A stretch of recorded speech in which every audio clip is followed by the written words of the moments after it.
Chapter 1: The Child Killed by Human Traffickers. A repository of memories from the real world. A woman clad in a leopard print bodycon dress stood at the hospital entrance, hands on her hips, vehemently cursing in the direction of Qing. As Qing exited the hospital, she gazed into the distant flow of traffic. Upon hearing the woman's vitriol, she turned her head, her expression untouched by the harsh words. "I observe your features. The slanting lines on your forehead are connected to your heart's intensity. If you do not temper your temper, your prospects for marital bliss in this lifetime are likely doomed." The leopard-printed woman, now in her 30s and still unmarried, could not bear such grim declarations about bad marital prospects and unleashed even fiercer curses. "Dead swindler! You pitiful charlatan! How dare you deceive at such a young age? I wonder what ancient fraud mentored this little deceiver. Today, I shall exact vengeance for your ancestors." With a triumphant expression, as if cleansing society of evil, the woman lunged towards Qing, her high heels clicking sharply on the pavement. The once imperturbable Qing's countenance now flickered with anger. Her gaze turned icy, and even the small mole at her brow seemed to glow with a fiery hue. "I am the 36th inheritor of the great saint's demon-subduing path. Your malicious words wound me and insult my sect. I shall not allow your transgressions to go unpunished." Qing's hand, hanging by her side, twirled as her fingers spun twice. Bang! Ouch! My chest. It's ruined. Passers-by busily rushed to investigate the woman's cries. The once statuesque figure now lay prostrate on the ground, a dark stain spreading from her chest. "What are you doing? Do you think you can fight in front of the police? Get up!" A police officer shouted at the motionless woman. "Quick, call 120. My chest is ruined." The leopard-clad woman, having tripped while running, was rushed into the emergency room. Qing merely listened, unresponsive, and lifted her gaze to the azure sky, her expression inscrutable. If she didn't set up a stall, what resources would her ailing sect have to repair their crumbling courtyard? Without setting up a stall, how would her 20 or so junior disciples, who had become as meager as caterpillars, find nourishment? If she didn't set up a stall, the soul beast she raised, which merely consumed spiritual energy, would dissipate from this world. In this age of decline, and with her sect situated far in the Chilean mountains, in rugged isolation from the secular world, no one was willing to seek out a mentor. The disciples within the sect were largely those her master had found at the foot of the mountain over the years, including orphans abandoned by their own parents right at their doorstep. Once, when her master descended to recruit disciples, someone remarked, "It's far better to send children to martial arts schools for strength than to the Taoist sect merely for slumber." Thus, on this trip down the mountain, her responsibilities extended beyond mere financial gain. Chinese Taoism should not be obfuscated by the torrents of history. Suddenly, a piercing siren broke through Qing's reverie. A police car screeched to a stop in a nearby clearing, followed closely by an ambulance. What has happened? The officer beside her detained a female nurse emerging from the scene. Someone jumped from a building. "Officer, you should clear the way and not block the entrance." Adhering to a principle of detachment from the situation, Qing prepared to leave the hospital for further contemplation. Yet, she noticed a faint soul beginning to dissipate beneath a tree. Her footsteps faltered, and after a moment's reflection, she approached. "If you do not seek reincarnation soon, you shall vanish." The soul beneath the tree belonged to a child no older than 6, sporting a small bald head. "Sister, you can see me? That's wonderful. Could you please persuade my mother not to search for me anymore? If she doesn't look for me, she won't be deceived." Qing crouched down. Why should I help you?" "Because you look like a good person," the little bald boy replied earnestly, tilting his head. Qing couldn't help but laugh. It was as though the snow on a mountain had just begun to melt. "It's the first time a ghost has called me a good person. Very well, I shall speak to her." A black umbrella materialized in her hand. "Come, let's go inside together." The boy nodded happily, tentatively taking her hand. Qing paused briefly, then gently reciprocated the grip. "May I politely meet with the patient who was just brought in from the jump?" Qing inquired courteously. "Young lady, do you know her?" A middle-aged police officer emerged from the emergency room, responding to her inquiry. The small hand tugged insistently. "I know her. Her name is Wang Huixiong, and her son is Wang Xueji." He sent me here. Moments later, a disheveled woman burst out, her hair tousled. Xiaoji. Where's my Xiaoji? Young lady, if you have news regarding her son, please share it. She's in such a sorry state, she was persuaded to jump in search of him. A police officer, following behind, regarded Yan Qing sternly. Wang Huixiang's gaze fixed on Yan Qing, her face slick with tears as she rushed forward, kneeling directly before her. You know something about my son, don't you?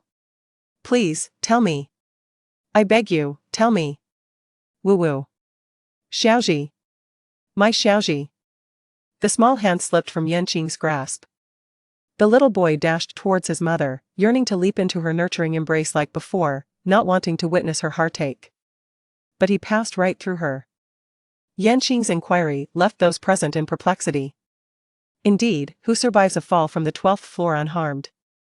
The mother suddenly looked up, wrenching her hand from Yan Qing's. No, I don't want to know. I want Xiaoji. I want my Xiaoji. Seeing her in such distraught denial, Yan Qing comprehended, if your heart holds such foreboding, why are you so eager to be deceived? Your son nearly lost his soul, trying to save you. No. You lie. It can't be. Xiaoji is still alive. No. Xiaoji. My Xiaoji. The woman's demeanor grew increasingly frenzied, her head shaking violently. Mommy, don't cry. Xiaoji is here. A tender voice resonated in the ears of those gathered, as a faint, small figure manifested beside the woman. The slight form embraced her mother in a ghostly manner. As she beheld her son, suddenly present, the woman gasped, then erupted into a torrent of anguished tears. Xiaoji. My Xiaoji. Woo-woo, it was your mother who harmed you, Xiaoji. When you leapt, you must have sensed that something cushioned your fall. It was your son's spirit, conjuring an emergent force, diverting your descent 3 times. Each impact diluted his essence. Yan Qing's expression remained impassive as she regarded the grieving woman. If only you had risen from the mahjong table earlier that day, he would not have met such a fate at the hands of traffickers. Chapter 2. The child killed by human traffickers. The woman gazed at her son before her, tears streaming down her cheeks. It is my fault. It is the mother's fault.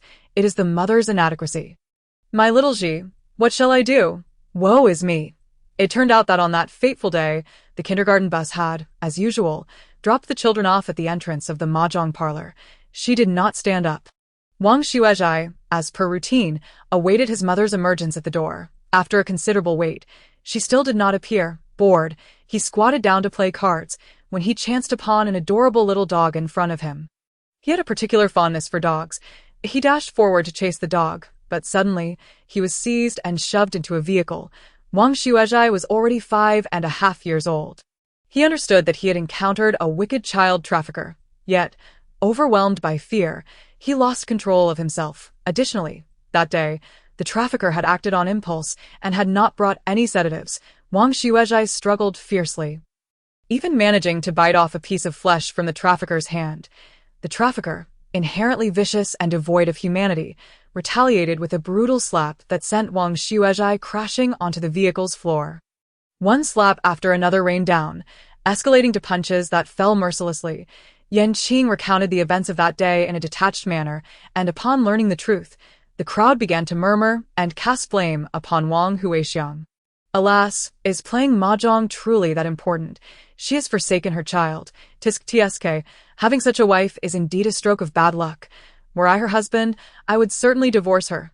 Oh, let us refrain from speaking ill. She is from my neighboring community, and has already been cast out by her husband.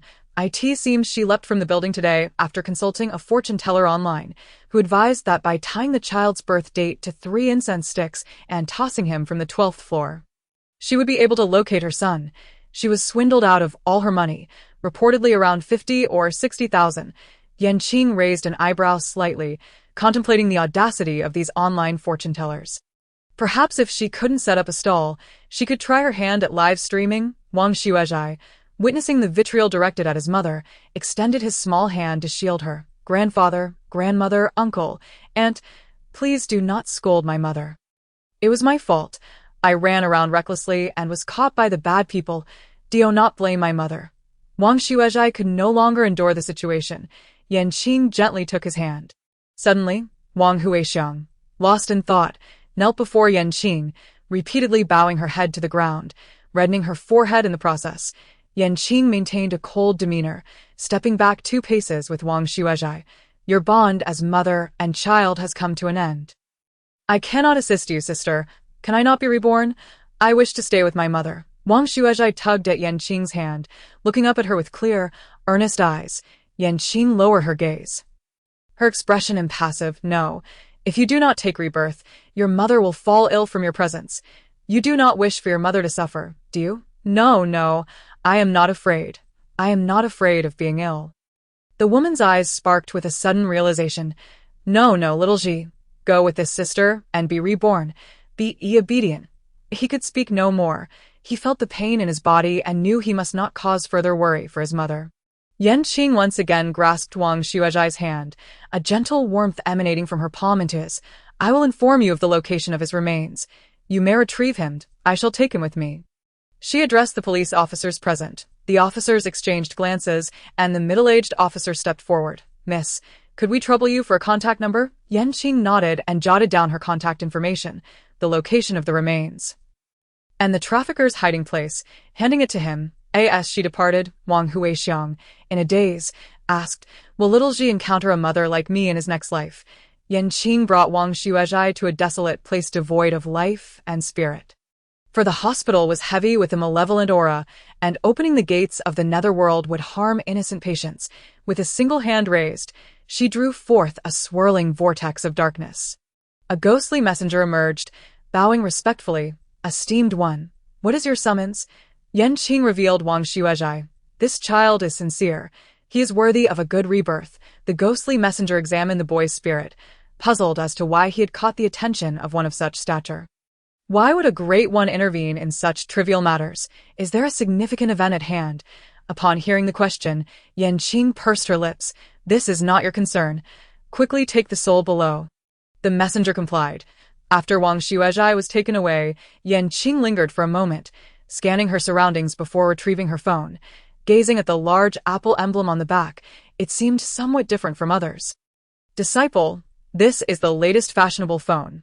Take it, and do not call the master for trivial matters. This had been gifted to her by her master upon her descent, claimed to be the most advanced device within their realm. She pressed the power button, and after a brief wait, 2 little dogs leapt across the screen, playfully attempting to snatch a large apple in the center. Yan Qing explored the applications on her phone, discovering only one called Penguin and another named Weibo. Upon further inspection, she realized her phone lacked the software. Attempting to download it, she was informed of insufficient memory, having only brought 200 yuan with her when she descended. She had spent 60 on a hotel and 20 on a small table for her stall. Reflecting on how that 20 yuan table had been shattered by that woman's foot, she felt a pang of regret. Accidentally clicking into Weibo, a massive banner appeared, proclaiming recruiting streamers with a myriad of smaller text beneath. Without delving deeper, Yan Qing closed the window, thinking that if setting up a stall was barred, perhaps she could try streaming instead. Chapter 3. The best friend and husband's frequent disappearances. Listening to the woman's tale, she mused that if a fraud could earn money, surely her genuine talents would yield even greater profits.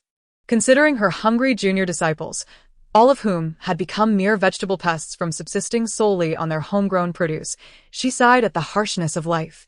Yan Qing, the performer, her juniors feasted daily on their own crops, each sporting vibrant green faces. The need for income was pressing. Ironclad predictions, trouble solved. Yan Qing found the description of this live stream quite satisfactory. After sitting for half an hour, the viewer count remained at 0.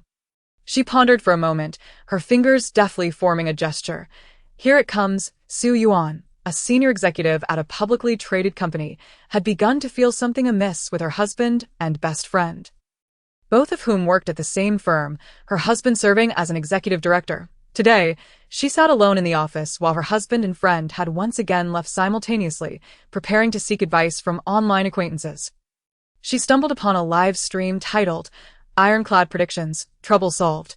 Compelled by an unseen force, she clicked in, finding a girl with a mixed bun seated at the center of the screen, with a small face and strikingly clear eyes. It felt as though she were looking directly at Su Yuan through the lens. Particularly striking was a faint red mole at the center of her brow, rendering her an otherworldly figure. Akin to a divine being surveying all, Su Yuan was taken aback and attempted to exit the stream, but the host's voice halted her. 2000 for a reading, Miss Su. Are you seeking someone or catching a cheater? At this, Su Yuan's hand, which had been poised to exit, froze. How did she know my surname? Who is this Miss Su? Don't be fooled. She must be a fraud. Suddenly, a user entered the stream, declaring, "This lady is just a scammer." Following that, another user, Cat Eater's Little Fish, shared the stream. Bored, I came to see what the current online beggar dares to broadcast. Miss, you look so beautiful. Why not join our guild and split the earnings 70-30? Who is this new streamer causing such a stir? Is it really that mysterious already, starting with fortune-telling? Su Yuan's heart raced. She felt torn between disbelief and intrigue. How could this person know her surname and her intention to find someone? Her salary was not low, and 2,000 was merely the price of a bottle of perfume. After a moment's contemplation, she opened a gift section and sent a 2,000 yuan gift. User Kiss Water sent Dreamy Flower Cart, one to the streamer. Wow, congratulations to the streamer for tricking a big spender. People today are so gullible. Could it be that the streamer is self-directing the drama? He, I just find it amusing. Yan Qing ignored the barrage of comments on her phone. Miss Su, let's connect. Please accept my request. After sending the invitation, Su Yuan answered the video call, her short hair framing a visage of a strong woman. Hara, look at this background. Could it be that a company executive is putting on a show with the streamer? If you're going to act, at least change the venue. Su Yuan hesitated before speaking. Hello. Host, my name is Su Yuan. You know what I want to inquire about? Yan Qing tilted her chin slightly. I had a general idea, but upon seeing your face, I understand what you wish to know. Had you not encountered me today, tonight you and your best friend would find yourselves separated by realms. Su Yuan's heart sank at her words, and she voiced her confusion. Host, what do you mean? Even if she were to have an affair with my husband, it shouldn't. Are you about to catch her in the act? Ha, you're killing me.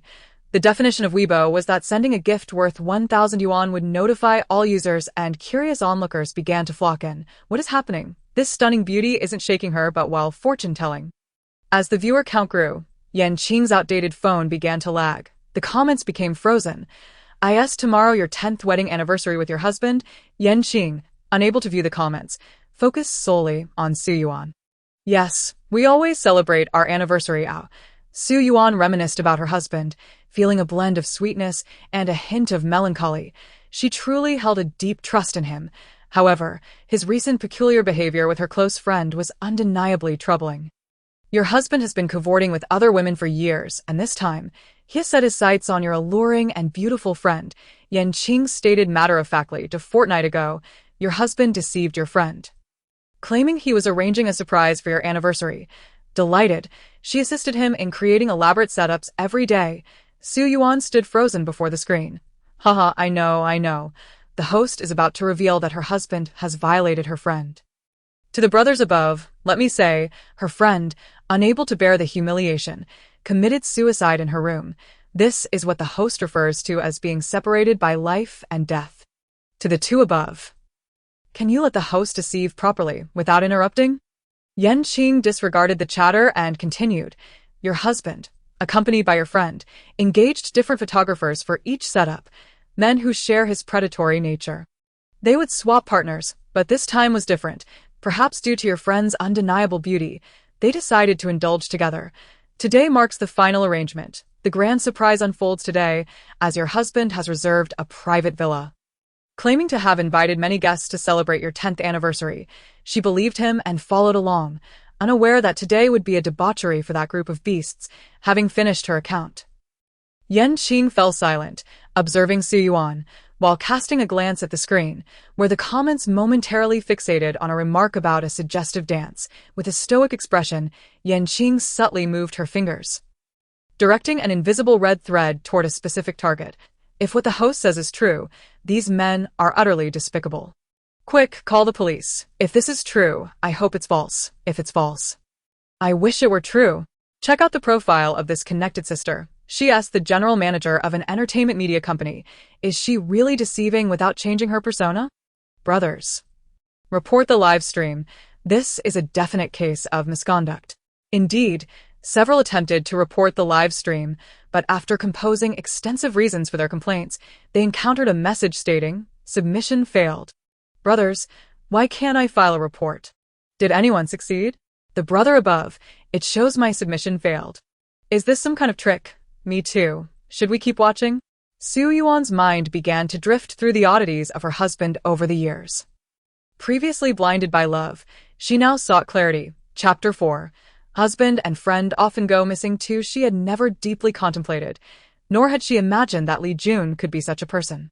Grabbing the office phone, she dialed her friend's number. Beep, beep, sorry, the number you dialed is currently unavailable. Please try again later. Host, what should I do? Su Yuan, unable to reach her friend, turned to Yan Qing for assistance. Yan Qing sat upright, mentally scoffing at how uncomfortable worldly chairs were compared to the cushions within. And oh, need to rush. It's still early. You want to find evidence if you go now. Do you wish to bring them to justice? Or remain unaware, just save your friend? Su Yuan hesitated, uncertain, her grip tightening around the phone's receiver. Yan Qing reminded her once more, their methods are cunning. Most of the previous victims were silenced with money, reluctant but ultimately sent to mental institutions by their families under the guise of care, and truly lost their minds. Did I want to bring them to justice? But what about my friend? Will she? She did not want Wang Yuan to suffer harm. Their similar names had been a significant reason for their friendship. Hearing question, Yan Qing glanced around, seized a piece of paper from the accounting board. Folded it into a human shape. What is this? Not sure what to do. So you're folding paper? I guess their act can't continue any longer. Am I hallucinating? Brothers, I must have just woken up. I need to sleep again. Yan Qing, with the paper figure in her palm, gestured deftly, and with a gentle breath, the paper figure stood upright, stretching as if waking from slumber. The audience outside the screen was left dumbfounded. The comments paused for a moment until one exclaimed, "The stakes of this live stream are rising, and now there are special effects." The crowd realized, so it's a special effect. I thought it was real. That girl looks so familiar. During her lunch break, Wang Qi observed the host on screen, growing increasingly convinced she had seen her somewhere before. Did she participate in some talent show? As Yan Qing's paper figure twirled in her hands, it exclaimed, Master, Master, you finally let me out."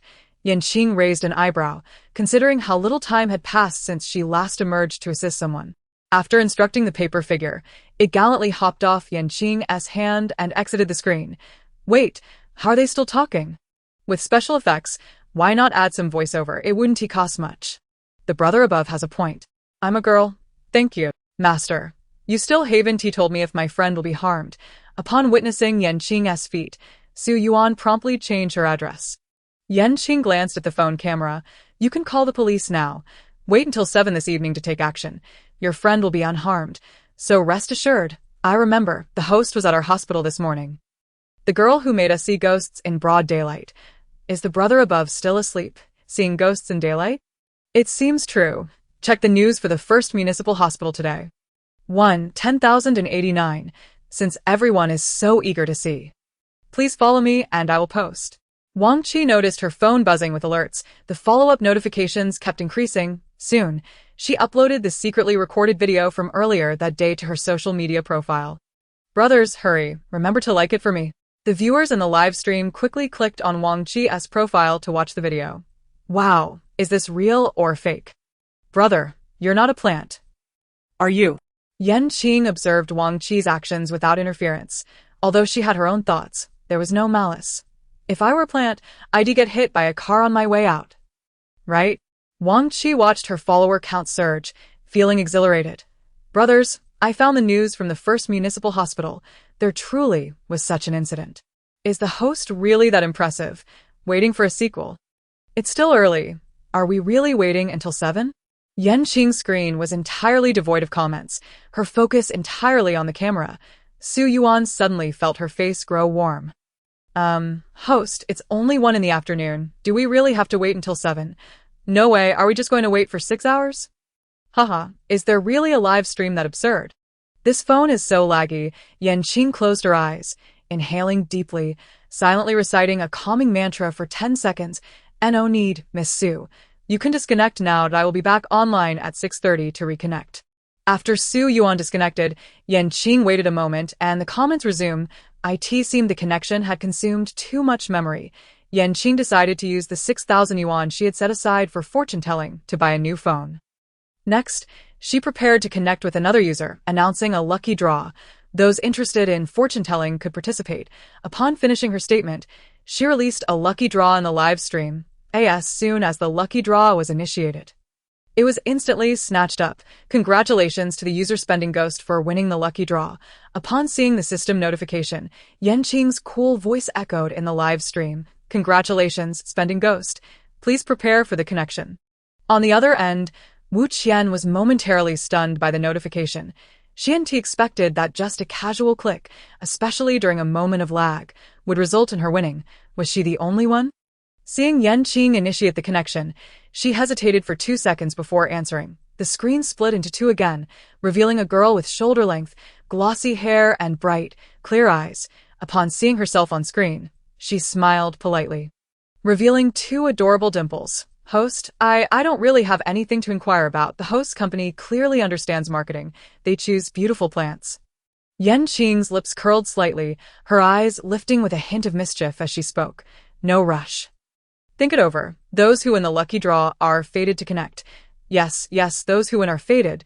2,000 for fortune-telling. Is the host forcing her to inquire? She said she has nothing to ask. How else can she make money? I say, miss, just hang up the connection. Wu Qian gazed into Yan Qing's eyes, recalling recent events. 2,000 yuan, while not a trivial amount for her previously, felt significant now. After much deliberation, she finally opened the gift section. The user Spending Ghost sent Dreamy Flower Car 1. These young ladies really have money. 2,000 yuan just like that? I wonder where it comes from. Chapter 5. The student who jumped due to online loans. It is not as such. I have also attempted to withdraw, yet each time a small refund is processed, a network error occurs. Upon seeing the barrage of comments, Wu Qian hastily explained the circumstances. Yan Qing observed the dark shadows beneath the girl's eyes across from her. Her sharp brows slightly arched. Prior to this incident, had anything unusual transpired? Could it be that this house has issues? Yan Qing lowered her gaze, just in time to catch sight of this comment. Her lips parting slightly. No, this house is quite clean. I told you she was just spouting nonsense, claiming the house is clean without even viewing it. What do you know? These fortune-tellers thrive on utter nonsense. Don't they? Yan Qing disregarded the barrage and fixed her gaze on Wu Qian, inquiring, Where did you reside before moving into this house? I originally lived in the school dormitory. But after a roommate committed suicide, I decided to move out. So, you're still a university student, no wonder. The girl upstairs rummaging through trash. Could it be that she has come across her own excrement? Given the foul smell? I am a student of Xinguang Academy. After her death, the other residents in the dormitory gradually moved out, and hence, I relocated to this house. Yan Qing peered through the screen towards Wu Qian's back, where a girl with disheveled hair hung her head low, her hands swaying freely at her shoulders. The half-exposed eyeballs stared directly at Wu Qian through the strands of hair. Good heavens, whether it's a ghost or not. I can't tell, but the atmosphere you've created is palpable. What does the hostess gaze imply?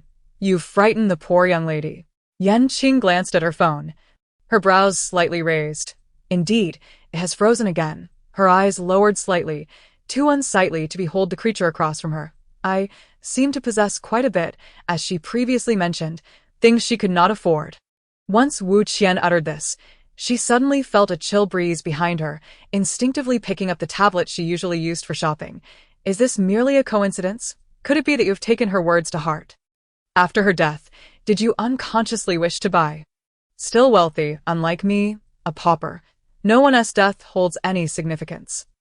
By the way, what is the young lady doing? Her complexion appears rather frightening. Oh, dear, I am terrified. Little beauty upstairs, do not be afraid. Come into my embrace. Get lost. I'm a man, quite straight. The audience witnessed Wu Qian, who had just moments ago appeared charming and lovely, now wearing a crazed and obsessed expression, murmuring, This is beautiful. I must buy it. This one looks exquisite. Buy. A bit alarming. Weren't things just fine moments ago? Host, are you not skilled?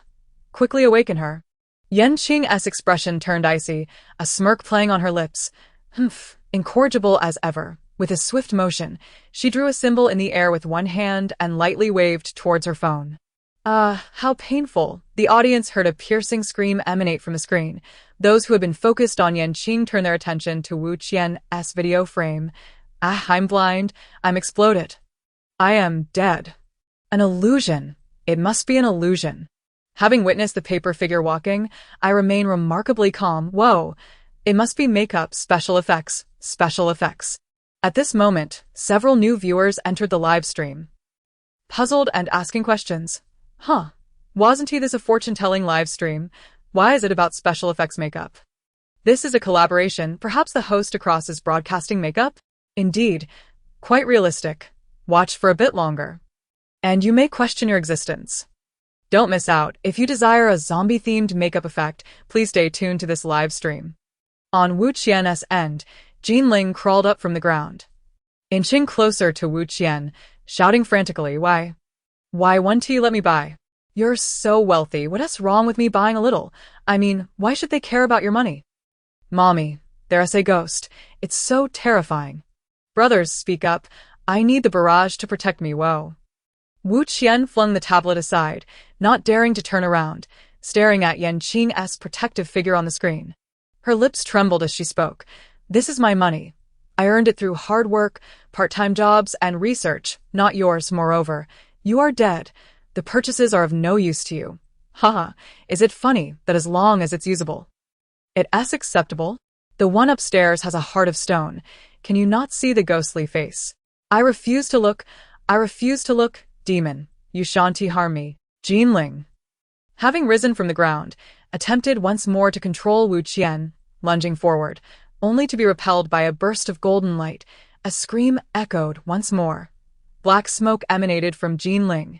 The audience, their volume raised to the maximum, were directly frightened into a shudder. Host, quickly vanquish this horrifically ugly ghost. I will send you gifts. User selling wives for cabbage scent lollipop 1. I concur with the sentiments of a stingy brother above. Observe my offering. User 1 must not be stingy scent beer 1. As these two began, the usual atmosphere creators, the One Meow Party, began showering the screen with lollipops. Yan Qing glanced at the announcement floating on the screen, her lips forming a subtle smile as her hands formed seals once more. The audience watched in astonishment as Jinling reverted to her former appearance, her long hair parted in the middle, revealing a peculiar visage. Her nose was sculpted, her forehead enhanced, her lips plumped, her chin was sharp enough to pierce. My goodness, does this face even belong to her? TSK, all this must have been financed through loans. And it appears unfinished. How ugly. Wait, wasn't it said that the one across was a makeup live stream? I just blinked and the person changed. Alas, you are still too young, Diane. Truth. This is a supernatural live stream. Chapter 6. The student who jumped from debt. Seeing the barrage of comments on the computer, her already distorted visage twisted further in anger. You not understand. This is the beauty of the new era. I stand at 168 cm, weighing only 100 gene, yet I am still deemed fat. Shall I undergo liposuction then? If I have a double chin, I shall contour my jaw. If my forehead isn't as delicate as others, I shall fill it. Am I not attractive now? I know. It must be because I lack designer bags and a branded phone that they deemed me embarrassing. Thus I borrowed tens of thousands to buy bags, high-end skincare products, and designer clothes. In the end, they pressured me for repayment. I had no money, no family support, no boyfriend to assist, so death was the only option. Once I am gone, they will surely regret. Why do you wish for them to regret? What is your fixation on the young lady? Good heavens, you took out loans, yet no one forced you. You succumbed to temptation and blame others for not helping. Wu Qian wholeheartedly agreed with the comments in the barrage, gritting her teeth, her brows arched, nodding fervently. She had initially thought Jinling would not notice her actions, yet unexpectedly, Jinling lunged at her once more. So, you agree with what they say, do you? If you had lent me money, would I have jumped? You are so wealthy. How could you not lend me a mere few thousand? I am utterly astonished. Is there truly such a shameless person in this world? Or rather, spirit? Wu Qian had not anticipated Jinling would cling to her over this matter. A few thousand is no trivial sum. She had just embarked on a research project and unfortunately did not have that much money, which is why she refused to lend it to her. Jinling was entirely unreceptive to Wu Qian's words. Her heart and eyes filled with the abandonment of the world. Haraha, no money. You claim to be broke, yet you bought a new phone merely 7 days after my death. Had I not been following you, I might have actually believed your ghostly tales. In a moment, it is difficult to discern who is speaking nonsense. No. Even if someone is wealthy, must they lend to you?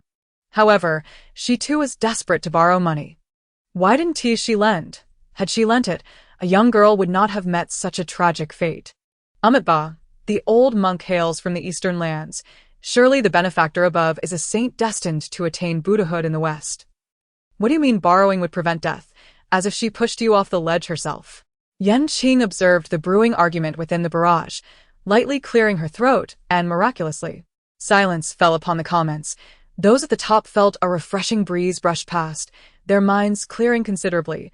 You are unrepentant, obstinate. Since you have yet to commit a grave error, apologize to her, and I shall send you to reincarnation. Yan Qing's words provoked Jinling, and the audience watched as black mist began to emanate from Jinling, her features becoming even more twisted, her eyes bulging. Apologize. Ha ha. I am not in the wrong. Why should I apologize? I shall squander her money. Let her experience the bitterness of poverty. Good words cannot dissuade a doomed spirit. Yan Qing directly formed hand seals, opening the ghost gate in Wu Qian's room.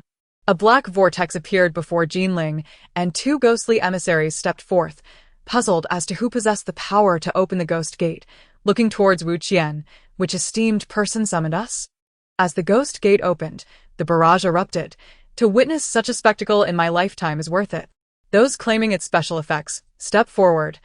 I am not blind. Whoa, is this the legendary ghostly emissary? My goodness, I have made it. I have witnessed a ghostly emissary before you. Yan Qing, on the other side of the screen, spoke coolly. It is I to voice both cold and familiar. This ghostly emissary was the same one who had previously guided Wang Xuezhi to reincarnation. Thank you, esteemed one, for your assistance. Recently, the underworld has been understaffed. Many souls have fled before being captured. Yan Qing had no concern for the underworld's staffing issues. Each had their duties, should she encounter a spirit. She would open the ghost gate to send them off. If not, she would not extend her goodwill. The ghostly envoy nodded knowingly, initially assuming she was merely another privileged individual, but soon realized that this woman was no benevolent spirit. Producing chains, he swiftly ensnared Jinling's neck. She attempted to evade but was met with a lash from the envoy, rendering her instantly silent. Weak and limp, she followed the envoy into the gates of the underworld. The pig tending to the cabbages and the little girl selling explosives both directed their attention to the streamer. Yan Qing's phone incessantly pinged with notifications of new followers. Wuxi waited until Jinling had been taken away by the envoy before daring to rise. Surveying the room before sitting back down, streamer, will Jinling ever return? Upon uttering these words, Yan Qing severed the video connection with Wuxi. Indeed, it seems quite tragic. The impact of her family background must be considerable. But what if someone causes her death or she succumbs to age or illness? In the case of a natural death, the judge's ledger of life and death would directly reflect the individual's actions throughout their lifetime. There exists a definite balance of good and evil. Good deeds beget rewards, while malevolence leads to retribution. So, the fate of good and evil is predetermined. Does that imply that a villain is destined to remain wicked? Unable to change. Yan Qing gently shook her head, clarifying, not quite. If a villain reforms into a good person, then their fate shifts towards goodness. In the end, good and evil will receive their due recompense. The laws of the upper realm and the regulations of the underworld will neither overlook a villain nor misjudge a good soul. The audience appeared to grasp part of the explanation, while others chose to let their confusion fade away. Streamer, please draw the next fortune bag. I can hardly wait. User Hua Kaiban Xia gifted the streamer starry C1, causing a magnificent expanse of stars to explode onto the screen. Abruptly disconnecting Yan Qing's phone, staring at the darkened screen reflecting her own image, Yan Qing remarked, "Where did the streamer go?" A mere 5,000 yuan gift scared the streamer off. After changing her name and sending gifts, Wuxi pondered. Had she made a mistake? The streamer has absconded with the funds. Case closed. Chapter 7. The phone purchase incident at this moment.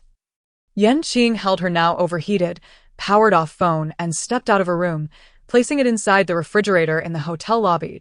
A burst of laughter reached her ears. Look at her, with a big apple on the back of her phone. How hilarious! Two girls lounged on the reception sofa. One with pigtails covered the mouth of the other, casting an apologetic glance at Yan Qing. Sorry, she's rather blunt in her speech. Yan Qing raised an eyebrow. A slight smile gracing her lips as she replied, It's fine, I don't mind. Speaking plainly is quite commendable. The girl with pigtails was taken aback by Yan Qing's understanding and awkwardly nodded. Releasing her grip on the other girl's mouth, the girl who had been silenced, with a doll-like face, finally caught a glimpse of Yan Qing's features and was left speechless with excitement. You miss. Can we exchange WeChat? Yan Qing glanced at the refrigerator, wondering if it had cooled down enough. The girl, recalling Yan Qing's phone in the fridge, chuckled awkwardly. Miss, it's not advisable to put your phone in the fridge. It could easily break. Let me help you take it out, and then we can add each other on WeChat.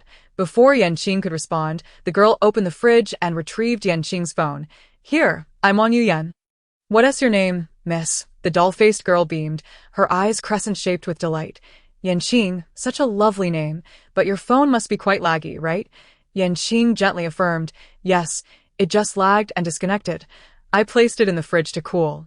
Then why not purchase a new one? Wang Yuyan asked earnestly. The girl with pigtails chimed in. Yuyan, look, the miss must not have money to buy a legitimate phone. Next time, be sure to understand the situation before you speak. Yan Qing, who had been fiddling with her phone, cast a sidelong glance at the girl with pigtails. It's all right. Lacking funds is not a justification for using counterfeit goods. I only just discovered that this phone is fake. I plan to replace it tonight. Indeed, supporting legitimate products has nothing to do with price. Miss, shall I take you to buy a phone? Wang Yuyan gazed at Yan Qing's face with earnestness, nearly drooling with eagerness. With no WeChat on her phone, Yan Qing settled for adding her on QQ. Opening the streamer's backend on Weibo, she checked her funds. It should be around 9,000 yuan.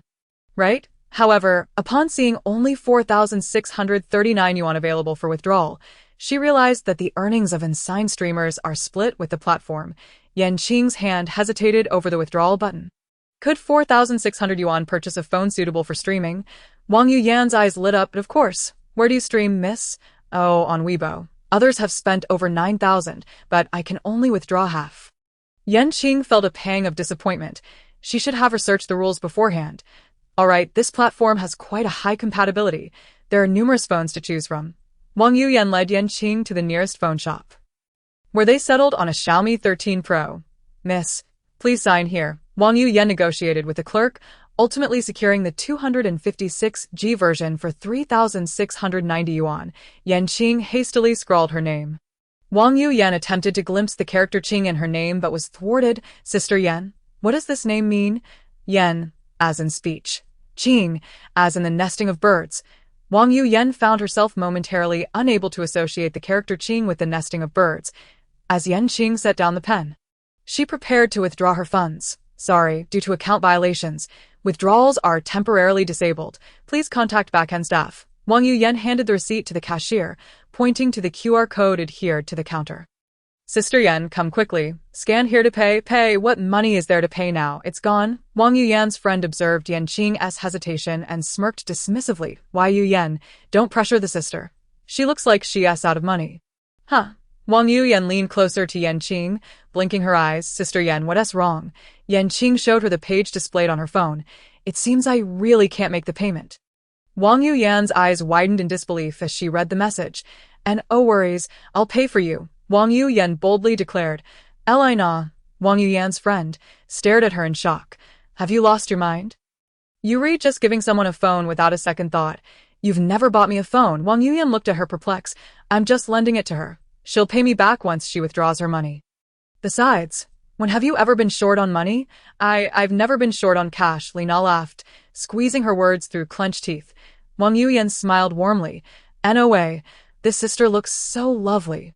She's clearly not a scammer. I trust her. Yan Qing stood before the counter, not stopping Wang Yuyan from making the payment. Her old phone likely could no longer support streaming after Wang Yuyan completed the transaction.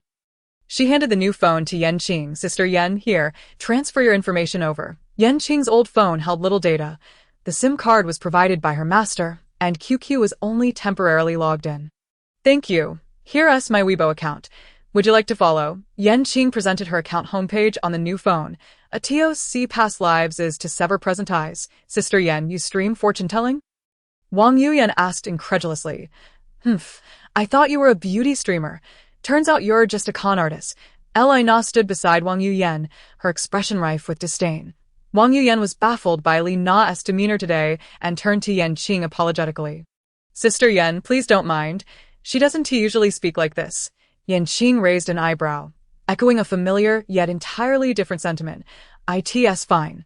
One who often speaks thoughtlessly will eventually face repercussions. Li Na stepped forward, intent on pushing Yanqing, but was halted by Wang Yuyan. Calm down. Sister Yan, hasn't he said anything wrong? Wang Yuyan's words incensed Li Na, who stormed off, huffing you. I'm leaving. With the noisy individuals gone, Yanqing tucked her phone away, her expression warm. Miss Wang, I appreciate your assistance. If you trust me, advise your father, Wang Hai, to pay close attention to those around him at tonight's banquet to prevent any plots against the company. Wang Yuyan. Sister Yan, how do you know my father's name? And how do you know about his banquet tonight? Curiosity sparkled in her eyes. Yanqing waved her phone. Did you forget the introduction on my profile? Wow. Wang Yuyan's eyes widened. Sister Yan truly can tell fortunes. I'm calling my dad right now. Yanqing halted her, shaking her head disapprovingly. It's pointless to mention it over the phone. It's best to speak face to face. Wang Yuyan, recalling her father's affairs, found herself disinterested in pursuing the attractive sister. Yanqing nodded. I will contact you tomorrow at this time to settle the repayment. Wang Yuyan appeared distracted. All right, Sister Yan, I'm leaving now by... After the tumult of purchasing the phone, it was now past 5 in the afternoon. With Wang Chi's video circulating, the clip of the hospital sighting a ghost in broad daylight had surged to the trending list. Chapter 8. Best friends and husbands frequently go missing. This notion, while the traffickers are undoubtedly despicable, it is even more revolting to exploit such matters for clout. That child is a classmate of my son. I've heard he has been missing for quite some time. Surely, his mother wouldn't collaborate in such a charade, would she? After completing her post, Yanqing began to explore her new phone. Notifications from Weibo incessantly interrupted her focus. She adjusted the system settings to mute the notifications and only then proceeded to download WeChat. The Tiananmen, within the quaint and antiquated abode, a chorus of sighs echoed. Oh no. Not again. Why is this so difficult? Zhuge Qingxian stared helplessly at the WeChat message that had intruded upon his gaming interface, declaring game over. Which little rascal is trying to contact me? The newly registered account of Yanqing bore an AI-generated image of her, rendering Zhuge Qingxian momentarily unrecognizing. Please do not conflate this AI with reality. If you do, kindly exit and refrain from viewing. My world is mine alone, thank you. Master, I have settled in. How are things inside the gate? The little rascal has ventured into another cave again, still able to send messages. Yanqing? I am Yanqing. Zhuge Qingxian sprang up, colliding his arm against the table, grimacing as the creases on his face deepened. In a flurry, he began typing. My dear disciple, how are things at the foot of the mountain? Are you managing to eat well? Will you suffer from the cold? Do you have a place to stay? Quite well. Yes, no yes. 4 succinct messages, devoid of any superfluous words. Zhuge Qingxian pouted, muttering as he continued typing, as long as you can eat. That's what matters. It rained heavily here yesterday, and 2 rooms in the guest house of the junior sisters of Leaks. Your junior brothers are doing well, but these young rascals constantly complain of hunger. As long as you are well fed, master will be content. Yanqing. There will be money in the account tomorrow. Please repair the roof first. The Tiananmen possessed only 1 bank card, which was obtained last year when Yanqing rescued a man who had lost his way on the mountain. He wished to express his gratitude by offering her a reward, but Yanqing informed him she did not possess a bank card, having left the sect without retrieving her card from Zhuge. She had to descend 20 kilometers to find an agricultural bank ATM. Thus, she only linked her WeChat before heading down the mountain. After messaging Zhuge Qingxian, the clock struck 6. Yanqing, oblivious to the world outside, was wholly engrossed in her phone. At 6 o'clock, the police of the magical metropolis released a video of the traffickers being apprehended, and, just like Wang Qi, they thoughtfully tagged Yan Qing's account in an instant. Her name surged past the hospital incident to the top of the trending searches. Explosive. Yanqing explosive. Magical metropolis police capture traffickers explosive. City first hospital sightings explosive. A certain top celebrity online observing Weibo headquarters. Who is responsible for the bans? All accounts are being suspended. Did they not check before issuing the bans? What kind of massive incident is unfolding? At this age, can't one display a modicum of composure? Just look at Yan Qing. Trending first on Weibo, her account privileges revoked. Who has banned her? Typically, the process of account bans involves a warning for notable figures after a review of violations, while lesser-known individuals are simply suspended, leaving them to appeal later. Yan Qing gazed at the time on her phone, which read 18:28. I am gazing at the moon above. The ringtone sounded, and Yan Qing answered the call, responding without any emotional fluctuations before hanging up. 18:29. Yan Qing opened Weibo, clicked to start a live broadcast, and found viewers already waiting, including Su Yuan, who was anxiously anticipating the stream. Yan Qing's face appeared on screen at exactly 18:30. Wow, such precise timing. I think the account suspension is a ruse. How does she know exactly when it will be lifted? Hey, can you also provide the location of the traffickers? Let us check out the lady that the officials have tagged. Yan Qing greeted the influx of viewers with a wave. Hello everyone, I am Yan Qing, a practitioner of metaphysical arts. Did the streamer mean a practitioner of immortality? Haha, I almost thought I had entered an immortality realm. The streamer is truly beautiful. Is she truly as formidable as the magical metropolis police claim? ISNT, it just big capital putting in a good word. Master, I am ready. The police are stationed outside the villa. Is there really no danger? Su Yuan had been waiting in the live room for some time. Upon seeing Yan Qing begin her broadcast, she started typing. Yan Qing connected with Su Yuan directly. Su Yuan was deeply worried about her friend's situation, gripping her phone tightly.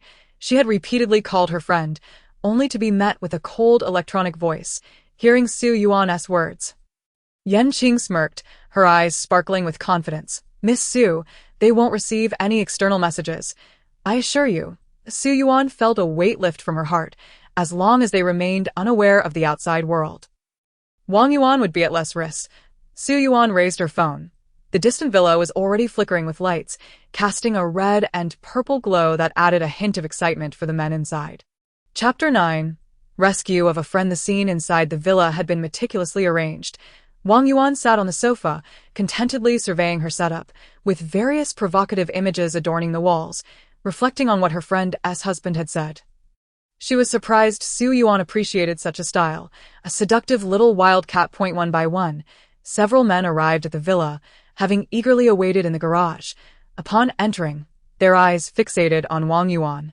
Not blinking, their gazes filled with predatory desire. They are my brothers, Wang Yuan. Please have a seat.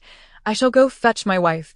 Li Jun's words made Wang Yuan uneasy, prompting her to rise and suggest accompanying him. I'll go with you. What if things go awry?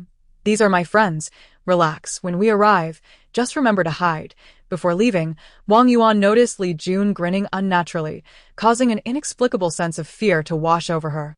Glancing at the 7 or 8 men lounging on the sofa, she awkwardly smiled. All right, you all stay put. I'll go upstairs to hide for a bit. You all will be fine on your own. With that, she hurried upstairs, entered a room, and locked the door. Still feeling uneasy, she entered the bathroom and locked that door as well. Pulling out her phone to contact others, her anxiety deepened as the no-service message flashed across the screen. How could there be no signal? Suddenly, a noise erupted from outside the bathroom door, startling Wang Yuan and causing her phone to slip from her grasp. Outside the villa, the poised police officers listened intently to the dialogue between Yan Qing and Su Yuan, including the officer who had sought Yan Qing's contact details earlier that morning. Miss Su, ask Miss Yan how many minutes until we enter, without Su Yuan needing to relay the message. Yan Qing had already heard. At 7 o'clock sharp, we storm in, the second room to the left on the second floor. As soon as Yan Qing finished speaking, both the viewers in the live stream and Su Yuan couldn't help but glance at the time. It was already 18:55. The camera revealed police officers, and the viewers in the live stream felt an inexplicable tension, with few daring to comment. Feeling a bit anxious here. Perhaps we should discuss something? Cut it. This is clearly a sham. Capital is working hard to promote someone. T.O. the foolish commenter. The officials of the magical metropolis police are tagging the streamer. What capital could possibly engage the officials? Money can make even ghosts move. Qing remained unfazed by the barrage of comments. If she were to address every remark, she would surely exhaust herself. Time slipped away in the tense atmosphere. 57 minutes. The lights on the first floor of the opposite villa extinguished. 58 minutes. A faint sound of something breaking echoed from within the villa. Su Yuan's heart raced. Qing's gaze turned icy as she spoke with a chilling calm. Miss Su, hold your phone in your palm. Su Yuan complied immediately, fearful of delaying even a second. Qing raised both hands before the screen, fingers intertwined in a rapid dance, appearing as though silver light flowed through her movements. What is she doing? Time mess up, yet she is still performing. As Qing concluded her gestures, the viewers in the live stream suddenly felt their perspective shift, and Su Yuan watched as the phone floated into the air. Her lips parting slightly. AT-1900. The moment had arrived. Let us apprehend them. As soon as Qing's words fell, the officers beside Su Yuan charged forward like cannonballs. Go. Let us hope this is just a false alarm. Quick, quick, quick. Please don't let the young lady come to any harm. The phone hovered in the air, following the police as they dashed into the villa. The door, previously locked, swung open the moment the officers reached it. Even the door isn't on it. Haha. There's an undercover. Who is it? The door, haraha. Upon entering the first floor, despite the darkness, everything was still visible. The officers wasted no time and ascended the staircase. No, let me go. Help. Haha. Even if you scream your lungs out, no one will come to your rescue. Li Jun, how can you do this to your wife? As Li Jun tore at Wang Yuan's dress. He raised his head sharply at her question, his eyes ablaze with lustful fervor. At a time like this, don't bring her up. She can't compare to your allure. He grinned wickedly, caressing her leg as if it were a work of art. Just look at those legs. How could she rival your beauty? Goodness, this waist of yours is truly slender. If you cannot ignite those gilded fishing rods at home, then do not attempt to do so. As for my wooden ones, do you burn them all? Goodness, gilded fishing rods, this family must be quite wealthy. Oh dear, I too wish for gilded ones, but alas, such fortune eludes me. Qing's countenance was solemn. Her mind preoccupied with thoughts of what to eat next. The time arrived. Fixated on the clock, as soon as 2 minutes elapsed, Qing opened the portal to the netherworld. A magnificent, ethereal black doorway appeared in Ningke's room. This is such mastery. Before departing, Grandpa Ning had muttered something in Ningke's ear, prompting her to nod earnestly. Finally, it's over. I can sign off. Qing's spirit soared, her eyes gleaming with delight, her brows curving in a joyful arc. What good fortune has the streamer encountered? She seems rather pleased. Her expression as she prepares to clock out for a meal resembles mine. Haraha. Well, today's 3 divinations have concluded. I shall return tomorrow evening at 7. With a heart buoyed by the prospect of a meal, Qing reminisced about the spicy hot pot she enjoyed last night. For merely 10 yuan, she had a generous bowl of vermicelli. Far more delectable than the clear broth served indoors. User Hua Kaiban Xiascent Lollipops 1314. Username Yu Kawuscent Lollipops 1314x18. Once again, the gift amount was announced across the server. However, when users clicked into Weibo, they were met with a notification that the streamer had already signed off. Holding her phone, Wu Qian was once again taken aback. Could it be? Had she been bombarded with gifts, leading to her untimely disconnection? Qing clicked to end the stream and access the backend, now showing a withdrawable amount exceeding 7,600 yuan. Aside from 6,000 yuan from the divination fees, the rest consisted of gift shares. A 50-50 split, such a loss. That sum could have provided ample meat for my junior disciples, sitting at the street-side night snack shop, clad in a gray Taoist robe, with a slickly styled Han Yuan bun atop her head. Her porcelain skin glowed, the blush on her cheeks from the spicy hot pot adding to her allure. Her lips, stained with broth, appeared delectable and inviting. Foam Geo perched on a nearby utility pole, watching Qing slurp her hot pot with longing, but alas, she had no money. In the adjacent establishment, a group of burly men sat, leering at Qing with lecherous intent. Look at that girl. Isn't she a beauty? Qingge, your eyes are quite discerning. Do you fancy her? Why not give it a try? A man referred to as Qingge stroked his chin, sizing up Yanqing a lot. Go ask her if she wants to join us for a drink. Two sycophants beside him stood up, leaning over the table with an air of bravado. Miss, dining alone, come and share a drink with our Qingge? Yanqing raised her phoenix-like eyes, casting a calm glance at the speaker. The man flinched at her gaze, attempting to regain composure, reassuring himself, it's just a girl. What can she do? Don't waste it. It's 14 yuan. And today I added 4 slices of konjac, making it a bit pricier. Slurp, slurp. The two continued to loom over Yanqing, transfixed by her as she savored her noodles, oblivious to their attention, when Yanqing finally set down her chopsticks. The men snapped back to reality. Bang, one of them slammed the table, speaking arrogantly, all right then, you finished eating, now come accompany our Qingge for a drink. Heh, you're refusing a toast and opting for punishment instead. Today you will go, whether you like it or not.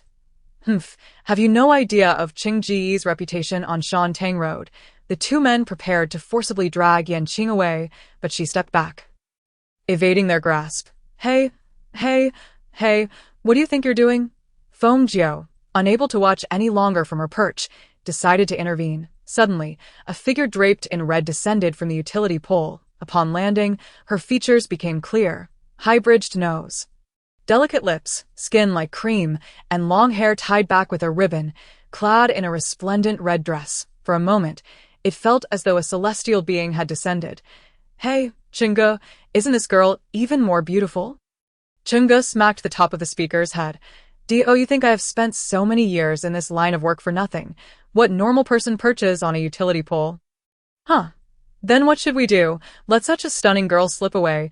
Qingge stroked his chin, gazing at Yanqing and Feng Jiao's exquisite appearances, struggling with his desires. With so many of us, let us go together. Qingji's audaciousness sparked confidence among his followers. Can we not handle 2 women? On Yanqing's side, the 2 men were already mesmerized by Feng Jiao's beauty, frozen in place.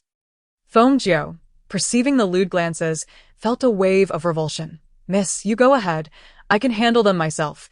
Yanqing remained motionless, picking up her phone to dial 3 numbers before she could complete the call. A plastic stool was hurled toward her. Yanqing swiftly dodged, and Feng Jiao caught it midair. Reluctantly, she set her phone down. Oh, Fusheng Wuliang Tianzuan. Opposite them, Qingge and his crew approached with menacing intent. What is this, beauty? My brother came to speak with you, and you refuse to acknowledge us. Qingge, with a fierce demeanor, advanced, his bulk jiggling with each step. Feng Jiao gently placed the stool down. Boss, you might want to clear these tables and stools. I can't afford to pay for any damages. The owner of the spicy hot pot shop and the adjacent barbecue shop stood frozen in fear. Girls, you should leave quickly if you get involved with them. You. Ode, a well-meaning bystander attempted to intervene but was silenced by the thuggish glares. Feng Jiao's lips curled into a faint smile, her eyes shimmering. Thank you, but please keep your distance. Yanqing stood opposite Feng Jiao, gazing intently at this dark fox, devoid of a physical form, merely a spirit. It was said that the king of hell had a queen, a black fox who failed her tribulation from Qing Qiao. Surely, this must be her. With the underworld so desolate, it seemed they had all come to seek her. You may all come at once to save time. Yanqing's lips parted, her tone impatient. Feng Jiao's eyes widened. Miss, you should run, that I can deal with them alone. After I handle them, I'll flee. Who could possibly catch me? Feng Jiao, innocent in her understanding, did not grasp Yanqing's intent. Naturally, others also misinterpreted the words of this delicate girl. Hey, this girl is clever. She knows to escape early. Dad, should we call the police for help? A girl, looking like a high school student, stood nearby. Her father hurriedly took a step back, panic etched across his face. Officer, there's a ghost. If your father wishes to live quietly alongside you and your mother, he should not engage in such matters. I've heard they have connections. The girl frowned, worry evident on her face. Standing by without a phone, concerned about bringing trouble to her family, Qingge and his gang, upon hearing Yanqing's challenge, were elated. Ha, who would have thought? Qingge, she knows how to play. This is thrilling. Indeed, little girl, can you handle us all? Yanqing's gaze sharpened, her expression as frosty as ice. I fear you may not be able to keep up. How about this? There are too many onlookers here. Let us retreat to that alley. A blind spot for surveillance. less visible, even more exhilarating. Qing and his entourage were now starry-eyed with excitement. How exhilarating! Who would have thought? They drooled in anticipation. Qing led the way, moving beside the bewildered Feng. Shall we go together? Feng, still trying to process everything, nodded dazedly. All right, I'll accompany you. Ha ha ha ha, what a night of fortune, brothers. Let us go. Qing laughed boisterously, raising his arm, and a dozen men followed him into the alley. You, child, just can't resist meddling with that. She turned off her phone, removed the SIM card, and used the emergency function to report to the police. As she hung up, the sounds of men shouting echoed from the alley. Brothers, what are you waiting for? Let us go. Bang, bang, bang. The cacophony of noise accompanied by the men's shouts caused the onlookers outside to frown in discomfort. Let us hope these two girls do not resist. They should be able to survive. Residents from higher floors recorded videos and posted them online. The shop's surveillance also captured Qing and his gang's provocations. Heavens, these two young ladies are in danger. What is happening now? What kind of decent women are out at this hour for a late-night snack? If the people upstairs can't see, should they dig their own eyes out? It's only 8 in the evening. Besides, even if it were 2 in the morning, who says women can't enjoy a late-night snack? Has anyone called the police? What is the follow-up? With so many people on the street, is no one going to help? The video quickly gained traction online. Being too high up, the upload kindly obscured Qing and Feng's faces. Qing and his crew occasionally emitted cries of pain from within the alley, sounding almost euphoric to those listening outside. It was quite terrifying. We should leave. There's nothing to see here. Though many were present, none dared to step in to intervene. 2 girls took a few steps forward before retreating. The onlookers, eager for drama, remained outside, listening to the sounds within, their hearts heavy yet fearful of reprisals. Suddenly, a man's gasping voice emerged from the dark mouth of the alley. Help! Help! Call the police! A hand shot up, raised in a plea for aid, only to vanish moments later, accompanied by the sounds of dragging. The crowd exchanged glances, sensing something was amiss. Who's going to check it out? Someone nudged their neighbor. The pushed individual shrugged off the hand. If you want to go, then go. I won't. Not when such a rare opportunity presents itself. Suddenly, the sound of police sirens echoed down the street. The men whose vehicles were parked by the roadside exchanged glances, their expressions mirroring each other's sentiments, as they simultaneously turned to enter their cars. They feared disrupting the lives of their wives and children, apprehensive that should an incident occur, no one would be there to shoulder the burdens of their families. Make way for the vehicle in front. Blared the siren atop the police car. Suddenly, 2 cars attempting to turn around collided with a resounding crash, completely obstructing the thoroughfare. 2 men emerged from their vehicles, their eyes locked in mutual disdain. Their fury palpable. How do you drive? Didn't you see I was reversing? Are you blind?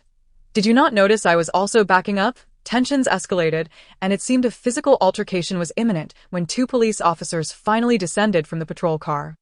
Such matters were typically handled by traffic police, and they hurried towards the spicy skewer eatery where the report had originated, only to be intercepted. Officer, please adjudicate this matter. I was reversing while he was turning.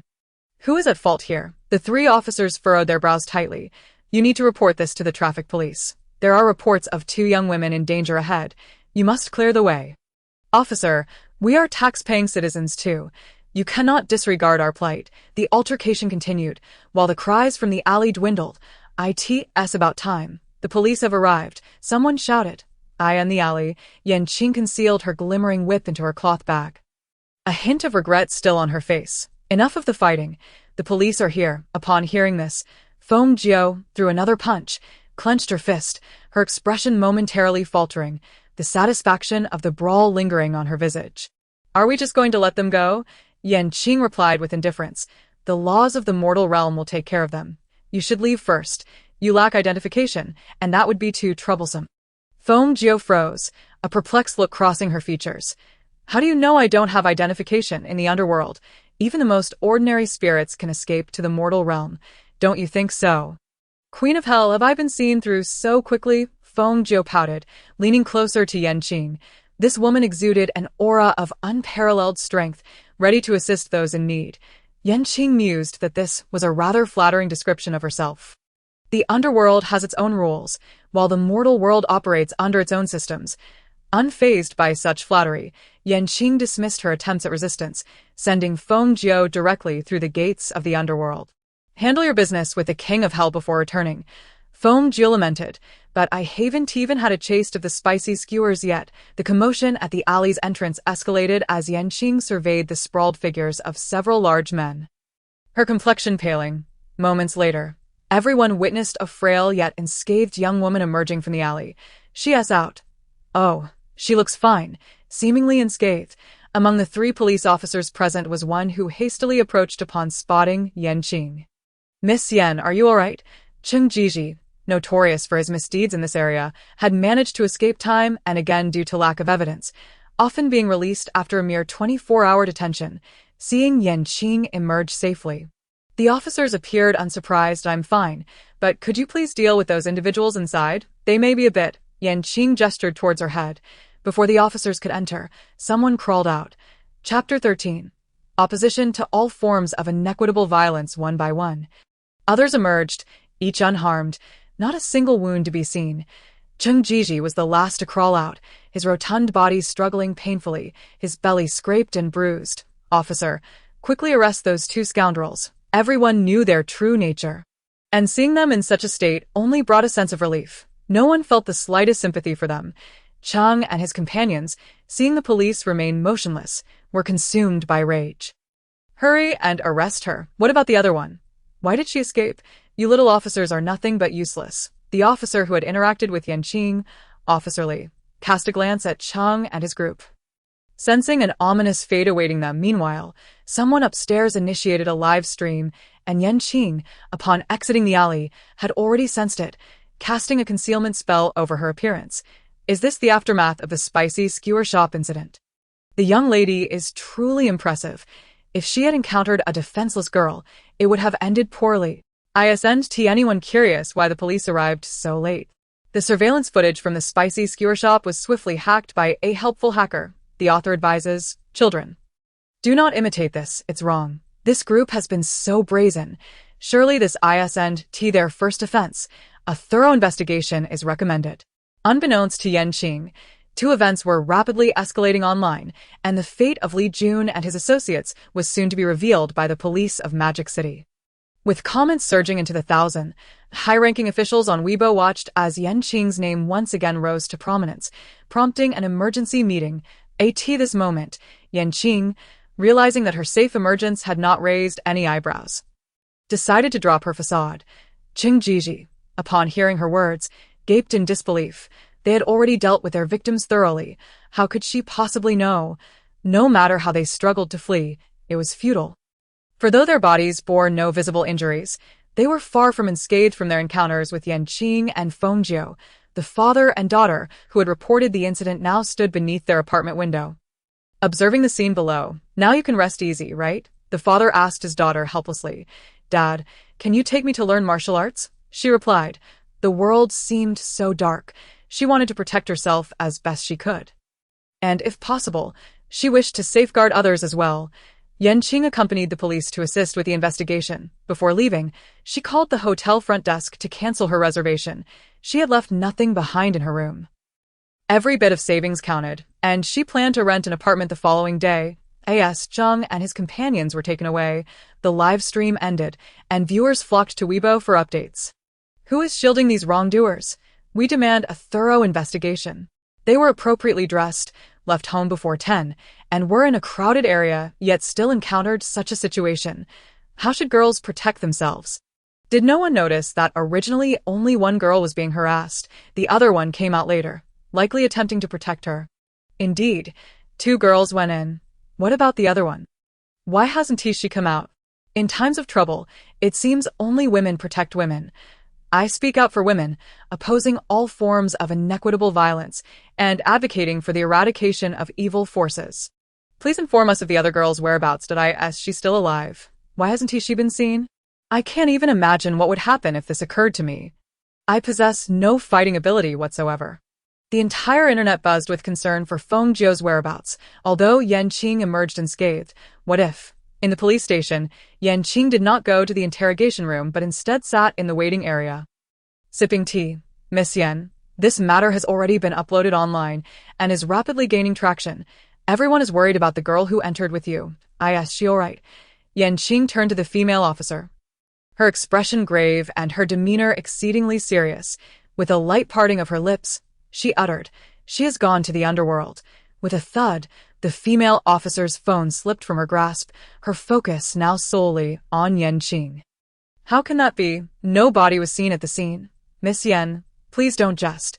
Yen Qing shifted her demeanor, reclining against the back of her chair, considering the police's procedures for summoning individuals. She added, her home is in Liaodong, quite far away. Due to this incident, it was expected that it would be suppressed by higher authorities by tomorrow. Yen Qing remained quietly in the police station's lounge. At 3 a.m, her meditation was interrupted. Miss Yen, someone has come to pick you up. She was alone in the city, without a single friend. Who could possibly be here for her? Yen Qing stood and exited the lounge, only to find a short-haired woman signing paperwork. Dressed in loungewear, she looked exhausted as she lifted her head after finishing the signing. It was Su Yuan. Upon seeing Yen Qing unscathed, Su Yuan let out a deep sigh of relief. Waking up around 2, she had immediately checked her phone and seen the trending news on Weibo. What brings you here, Miss Su? Yen Qing approached Su Yuan. Su Yuan set down her pen, a smile breaking across her face. I woke up in the middle of the night, saw the trending news, and thought you might be alone in the hotel. I was concerned you wouldn't have any family or friends to come for you. As a manager at a cultural media company, she had thoroughly observed Yen Qing's surroundings and appearance earlier in the day, purely out of professional habit and ethics, understanding Su Yuan's keen observation. Yen Qing raised an eyebrow. Miss Su, you possess quite the sharp eye. I have indeed only been here a few days. I and her hotel room. Yen Qing found a position facing the police station. Chapter 14. Unspeakable Crimes. From her cloth bag, she retrieved a double dragon golden incense burner, lighting 5 sticks of incense and murmuring incantations. The fragrant smoke spiraled upward and wafted out the window. Simultaneously, the computers at Cheng Jiji's home powered on autonomously. Encrypted files began to unlock, uploading to the internet. The entire web was taken aback. A child crushed beneath stones in a toilet, merely for a necklace. A man wrapped in a sack and tossed into the sea over a trivial argument. An elderly scavenger dismembered and washed into the sewers over a plastic bottle. Multiple women and even minors brutally violated and left to die for mere lust. Their sins were abundant, outrageous. The severity of their crimes warranted 1,000 deaths. Photos and videos surfaced one after another. They stood before the corpse, striking triumphant poses. With wide grins, they laughed exuberantly, their brows dancing with mirth. They reveled in debauchery before the lifeless body, indulging in drink and merriment. Their behavior utterly unrestrained. Good heavens, can this still be considered humanity? What a revelation! The demons of hell walk among us. I refuse to believe it. This must be a fabrication. How could one exist devoid of human compassion? I pondered why I could not find a girlfriend, only to realize they have all perished at the hands of these beasts. Whose husband is this? Whose spouse? Whose child? How many families have been shattered by their actions? Why have such individuals not yet been apprehended? The nocturnal creatures, accustomed to sleepless nights, began to rouse their companions with a cacophony of noise as various notifications flowed across their phones. Yen Qing extinguished the 5 incense sticks and set aside the incense burner, lingering by the window for an extended period. Some remained awake through the night, vocally condemning the need for punishment against these brutes online. Others frantically dialed numbers in search of an escape route. The municipal government building of the Magic City flickered to life with lights, and the ringing of telephones filled the in light of such a heinous incident. The deputy chief of police was immediately dismissed pending investigation.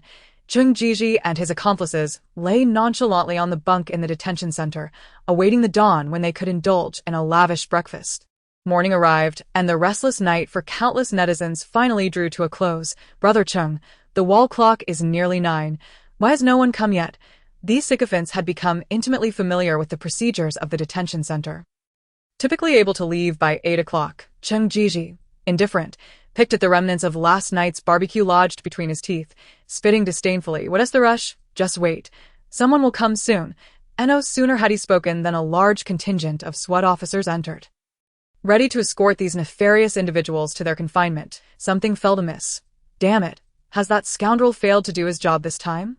Brother Qing, are we not being set up? Those two women are no ordinary people. As the SWAT team entered the holding room, a dozen men found themselves pinned against the wall, handcuffed. Qing Jiji's face flushed crimson. After bestowing so much money upon that scoundrel annually, how could he not resolve this minor issue? Statistics revealed that Qing Jiji was the mastermind behind the murders of 23 individuals, with 12 accomplices, and had robbed a staggering 3.6 million. Qing Jiji was also linked to a pyramid scheme, illegally raising 134 million. Last night, I couldn't sleep. I woke my family up early today, and indeed, it shocked us all. Oh, how terrifying. Among those 13 people, I even saw my middle school classmate. If Qing Jiji and his cohorts remain unpunished, it defies the natural order. 23 families have been shattered by their hands. I find myself at a loss for words. Who is providing them protection? The severity of the incident reached the highest echelons of power. Outrage ensued. A deluge of documents was dispatched, and in light of irrefutable evidence, Qing Jiji and his cohorts were promptly incarcerated. The Magic City Police Department released 2 statements on Weibo. Several men were apprehended for attempting to violate women. Thanks to the prompt assistance of the diligent citizen Yanqing, following overnight efforts, the Magic City Police successfully captured Qing Jiji, Li Ruerue, and 13 other implicated individuals, many involved in heinous acts of murder and robbery. Threatening societal safety, the Magic City Police assured the public of their unwavering commitment to eradicating evil forces and punishing lawbreakers with utmost severity. Concurrently, the municipal government announced the dismissal of 3 high-ranking officials. The net of justice is vast and unforgiving. Murderers shall face immediate execution. Oh, the Magic City Police are indeed swift in their actions. I am grateful. Hurry, those deserving of death must be sentenced. Coexisting with such individuals in this world suffocates me. Justice may be delayed, but it will never be absent. Aside from the deceased victims, surely there are still survivors? These brutes have finally been apprehended. My sister remains unable to care for herself, lying in a hospital bed. Finally, they have faced the law's wrath. Our appeals have long been suppressed. Heaven has finally opened its eyes. My mother was brutally killed while seeking justice for me. Oh, Mother, can you see from above? This group of devils has finally been exposed to the light of day. I promise to live well. For every victim that emerges, another follows. A multitude of incidents of varying degrees rise up, amplifying the outrage of the populace to a boiling point. In the end, all 13 individuals were sentenced to death. Yanqing, having fallen from the 3rd to the 9th trending topic, paid little heed to such matters. For at that moment, she lay peacefully asleep in the soft embrace of a hotel bed. After 2 days in a somewhat musty inn, sleep had eluded her. She could only meditate on the bed. And now she finally found rest. Notifications flooded her phone, her follower count surging to 200,000. The Weibo group was overwhelmed by users. Can you hurry? I want to see Yanqing's metrics. If you can't handle it, switch out quickly. Keep your voice down. Don't let my people hear. If they abandon their posts, will you take responsibility? Yanqing, stirred by the commotion, turned over, continuing her blissful slumber. Sister Yuan, shall we wait here? In the hotel corridor, Wang Yuan and Su Yuan sat on a resting chair, diagonally across from Yanqing's room. The composed Su Yuan nodded, suggesting they allow the master some time to rest. Having heard that fortune-telling can be quite draining, Wang Yuan rested her chin on her hand, appearing listless, still haunted by the events of the previous night. Despite having locked the bathroom door, it had inexplicably swung open, revealing a figure that bore an uncanny resemblance to her, causing her to faint from sheer fright. At 11:30, Yanqing opened her eyes. She recalled that Su Yuan had paid for last night's accommodations. Remembering the attendant's words, checkout was at noon, and exceeding that would incur additional charges. She swiftly got up to freshen up and, 5 minutes later, found herself at the door, exchanging puzzled glances with Su Yuan and Wang Yuan. What brings you here? Yanqing closed the door behind her and headed to the elevator. We can talk later. Let's check out first. Chapter 15. Signing the contract without pausing her steps, Yanqing continued forward. While Su Yuan and Wang Yuan exchanged uncertain glances, the two powerful businesswomen followed closely behind the young girl, drawing the attention of passers-by in the hotel lobby with their unusual trio.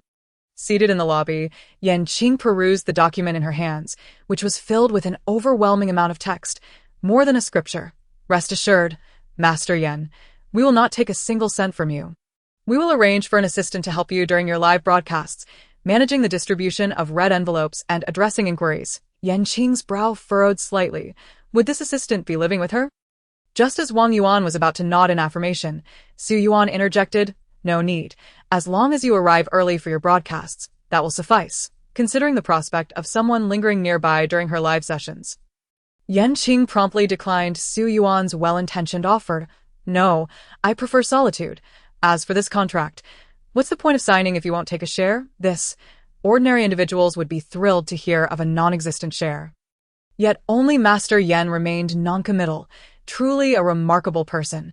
Wang Yuan gazed at Qing, her eyes sparkling with admiration, who gazes up at the moon above. Qing glanced at an unfamiliar phone number. Hung up without hesitation. The Weibo operations manager was left bewildered. What should I do? Su Yuan caught sight of the still-lit screen displaying the last 4 digits. It was familiar, fearful. She exclaimed, "Master, if you don't sign with the company, the gifts you receive during live broadcasts will be subject to a 50 cut by the platform. After signing, we won't take a share, and the division will be 70-30 in your favor." So she had lost so much yesterday. Qing maintained a stoic expression, secretly lamenting her losses. Who gazes up at the moon above? Qing's phone rang once more. Su Yuan's heart skipped a beat. And she blurted out, "Many new streamers are falling victim to phone scams. Master Yen, please be cautious." With a swift tap, her delicate fingers pressed the unforgiving red button. The caller on the other end nearly lost their composure. Upon seeing Qing hang up, Su Yuan breathed a sigh of relief. Although Master Yen appeared stern, her life experience seemed limited, and it was perhaps best to shield her from those seasoned in the ways of the internet. Qing hung up the phone, raising an eyebrow. "Did you just say I could take 70? Su Yuan, sensing an opportunity, nodded vigorously. "Yes, but due to system regulations, the minimum cut taken by the backend is 20. So, we would need to transfer that portion to you separately." Saving 20 was certainly appealing to Qing. Re-establishing her path, she believed she could complete her goals within 3 years, having been self-sufficient since childhood. She sought a simple meal at a spicy skewer shop before embarking on an aimless house-hunting expedition. Dee, Sister Yen, are you still at yesterday's inn? My father wishes to personally thank you." Reluctantly, she accompanied them to a gathering she despised. Throughout the event, she remained vigilant, keeping an eye out for those she had mentioned as being relatively close.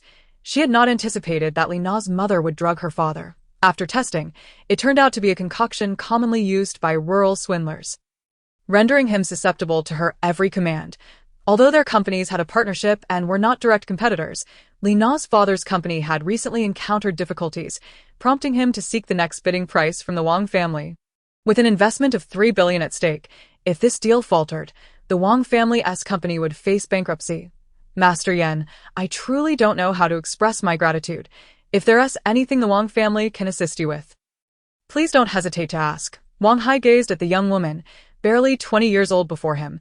Had it not been for his daughter's insistence that she was the one who had alerted them, he would have found it hard to believe. 4 individuals encountered one another at a CAF, where Wang Yuyan sat directly across from Qing, maintaining a poised demeanor while shifting uncomfortably as if pricked by 1,000 needles.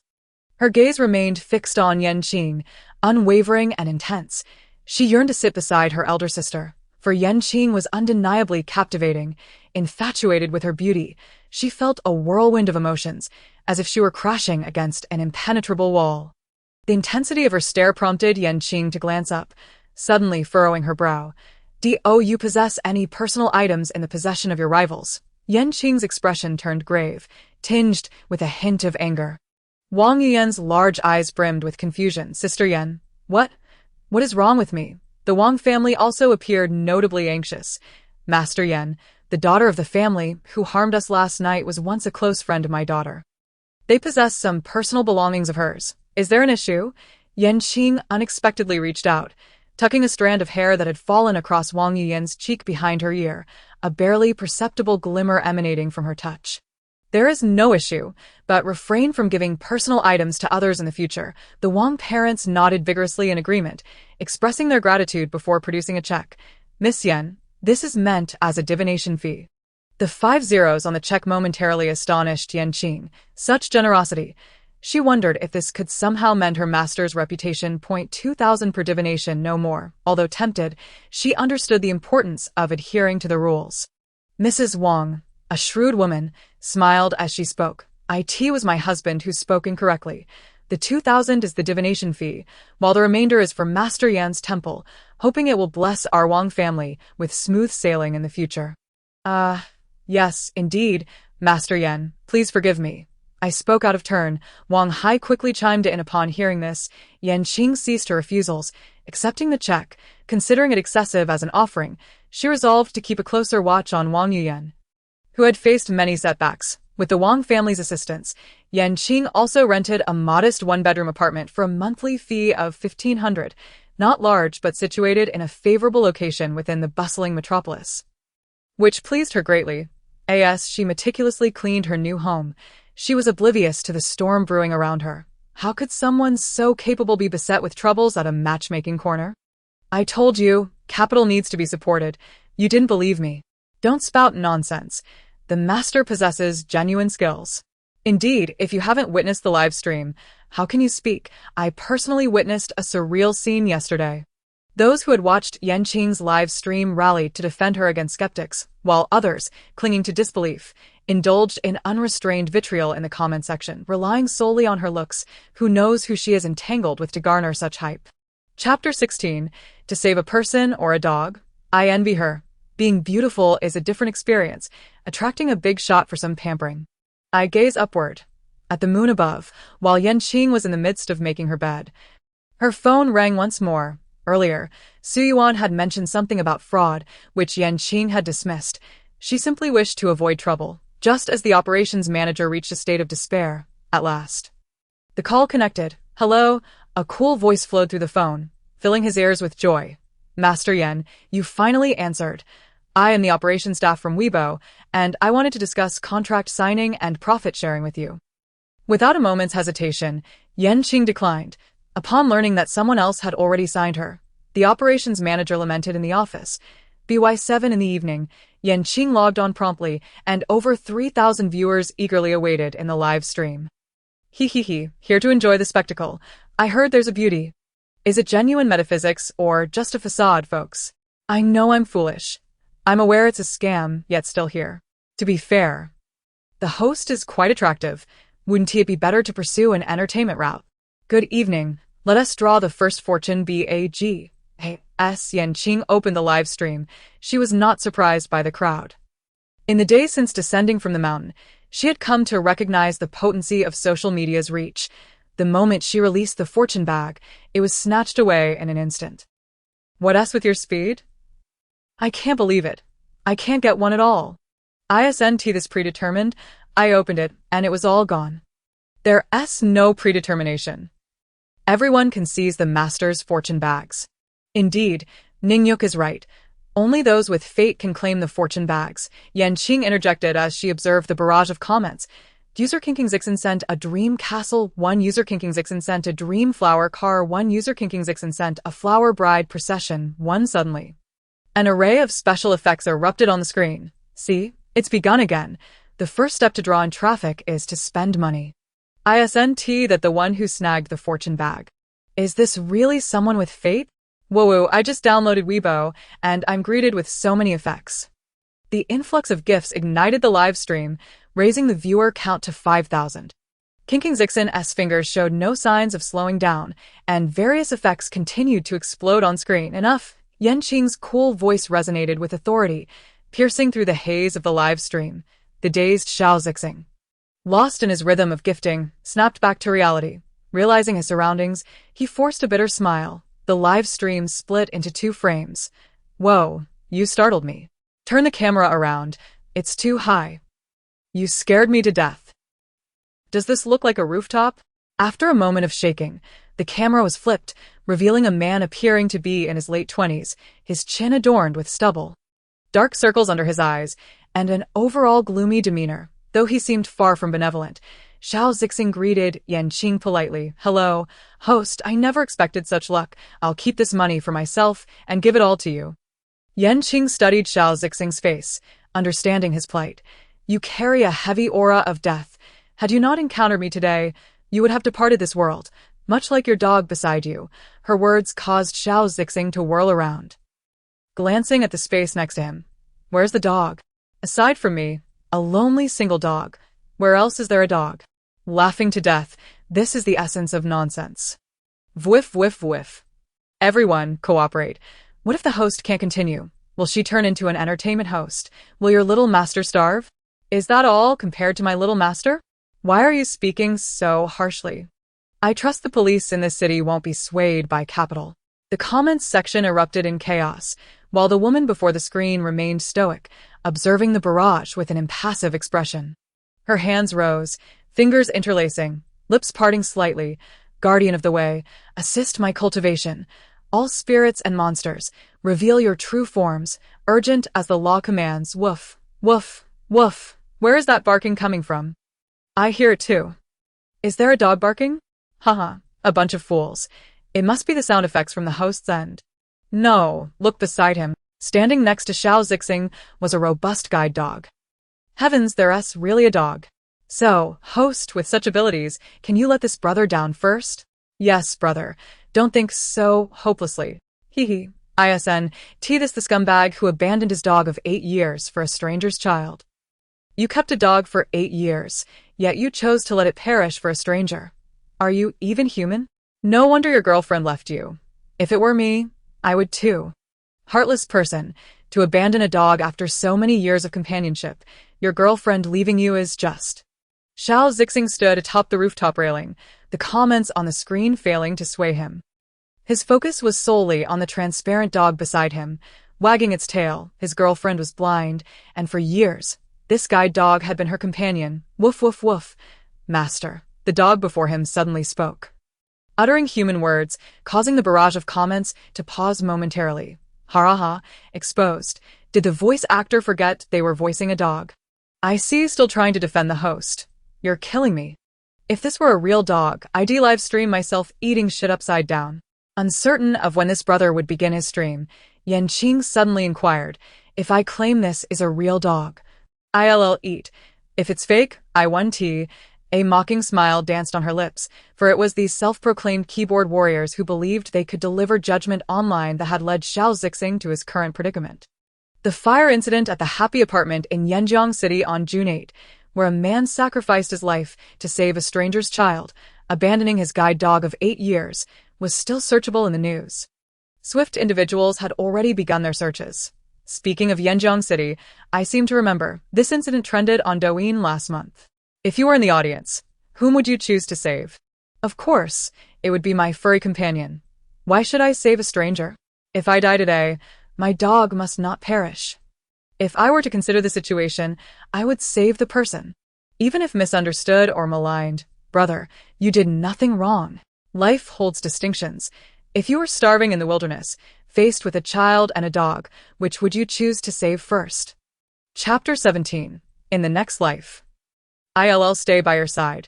I too would choose to save a person. Losing a dog only saddens me, but losing a child affects 2 families. I am indifferent to the sorrows of others. What concern is it of mine? My dog is as dear to me as a child. Moreover, the risk of being wronged while attempting to save another is ever present, just as the barrage of comments reached a fever pitch. The guide dog spoke. Master, please step down. You know I harbor no resentment. You have done the right thing. My lifespan is fleeting, while that child has the potential for a longer and more vibrant existence. All right, you all are the great bodhisattvas. Host, who do you think should be saved? The named Yan Qing's demeanor was cold, her expression stern. The heavens are merciful, and all lives hold equal value. One must respect their inner convictions and refrain from actions that may lead to regret. Taking responsibility for oneself. What nonsense! Are you asking if you should save a person or a dog? Host, your inquiries are futile. I too am at a loss as to how to respond. Haha. After Yan Qing spoke, she turned her gaze to Xiao Zixing, her expression softening. In that moment, when you had the chance to save the dog, was it the dog that urged you to save the child? On one side lay the injured dog, while on the other stood a mother, weeping and pleading for her child. He could only save one at a time. The dog barked twice, burying its head between its paws, seemingly conveying that it should not be prioritized. Save the child first. His girlfriend wished to part ways due to this incident, yet he understood her grief over losing a companion of many years. Little did he anticipate that this matter would explode across the internet, leading to a barrage of insults branding him as heartless and cold-blooded, claiming he would abandon his own child in the future. Each day, he found himself unable to sleep, his focus shattered at work, and people on the street pointed and whispered as he passed. He wandered in a daze until he learned of his girlfriend's sudden engagement. She said, "The dog has been with me for 8 years, longer than you've been with me. You abandoned it for someone else's child. I fear that one day, you too will abandon me for another." As long as the mistress remained indoors, the master would play with the dog. After so many years together, they had developed an unspoken understanding. The master could read the emotions reflected in the dog's eyes. "I am in tears. This is so touching. Dogs truly possess a spiritual essence, sob sob. Why do I feel that the reason for his girlfriend's departure isn't solely about the dog? That woman must have already found a better match. Who would dare to break up with a blind man? This man is certainly lacking if he hasn't married after all these years. Could it be that he is so inadequate that he sought out a blind partner? It's people like you, who speak without accountability, that have driven him to this rooftop. I bear no grudge against my master. I too wish to save that child." The dog barked, and in the ears of the live audience, its barks translated into eloquent words. "Indeed, brother, step down. You have done nothing wrong in this matter. Why should you surrender yourself due to the malice of strangers? 3-legged toads are hard to find. 2-legged women are everywhere." The struggle on Xiao Zixing's face gradually eased, his steps moving inward. "Master, will the dog continue to accompany me?" The transparent spirit of the dog wagged its tail at him. "No, it will reincarnate. Woof woof woof." "Master, if I reincarnate, can I still accompany you?" Yan Qing raised her eyes. "You still wish to stay with your master?" A hopeful expression emerged on Xiao Zixing's face. Yan Qing's fingers moved slightly. It was challenging but not impossible. A common purple light flowed from her fingertip, shooting straight towards the dog. Didn't I hear that the host communicates with the Grim Reapers? Why is she doing it herself? What do you know? When you've used up your human connections, they must be repaid. Isn't it more convenient to do it yourself? Ha ha ha.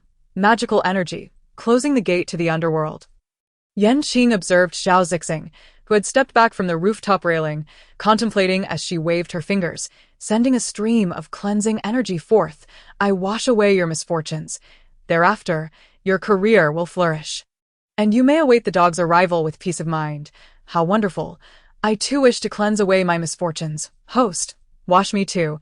I desire a smooth path ahead." Xiao Zixing now felt clear-headed and hopeful, no longer harboring thoughts of self-harm. Yan Qing pondered for a moment and then spoke. "Leave your account details. I will return the extra gifts to you post-broadcast." Xiao Zixing repeatedly shook his head in refusal. No, master. That is all yours by right." And no matter what he said, he would not accept a refund. Even after disconnecting, he sent a few more gifts, leaving Yan Qing with no choice but to relent. "All right, let us proceed to today's second lucky bag. Congratulations to this life's most beloved wife for winning the lucky bag."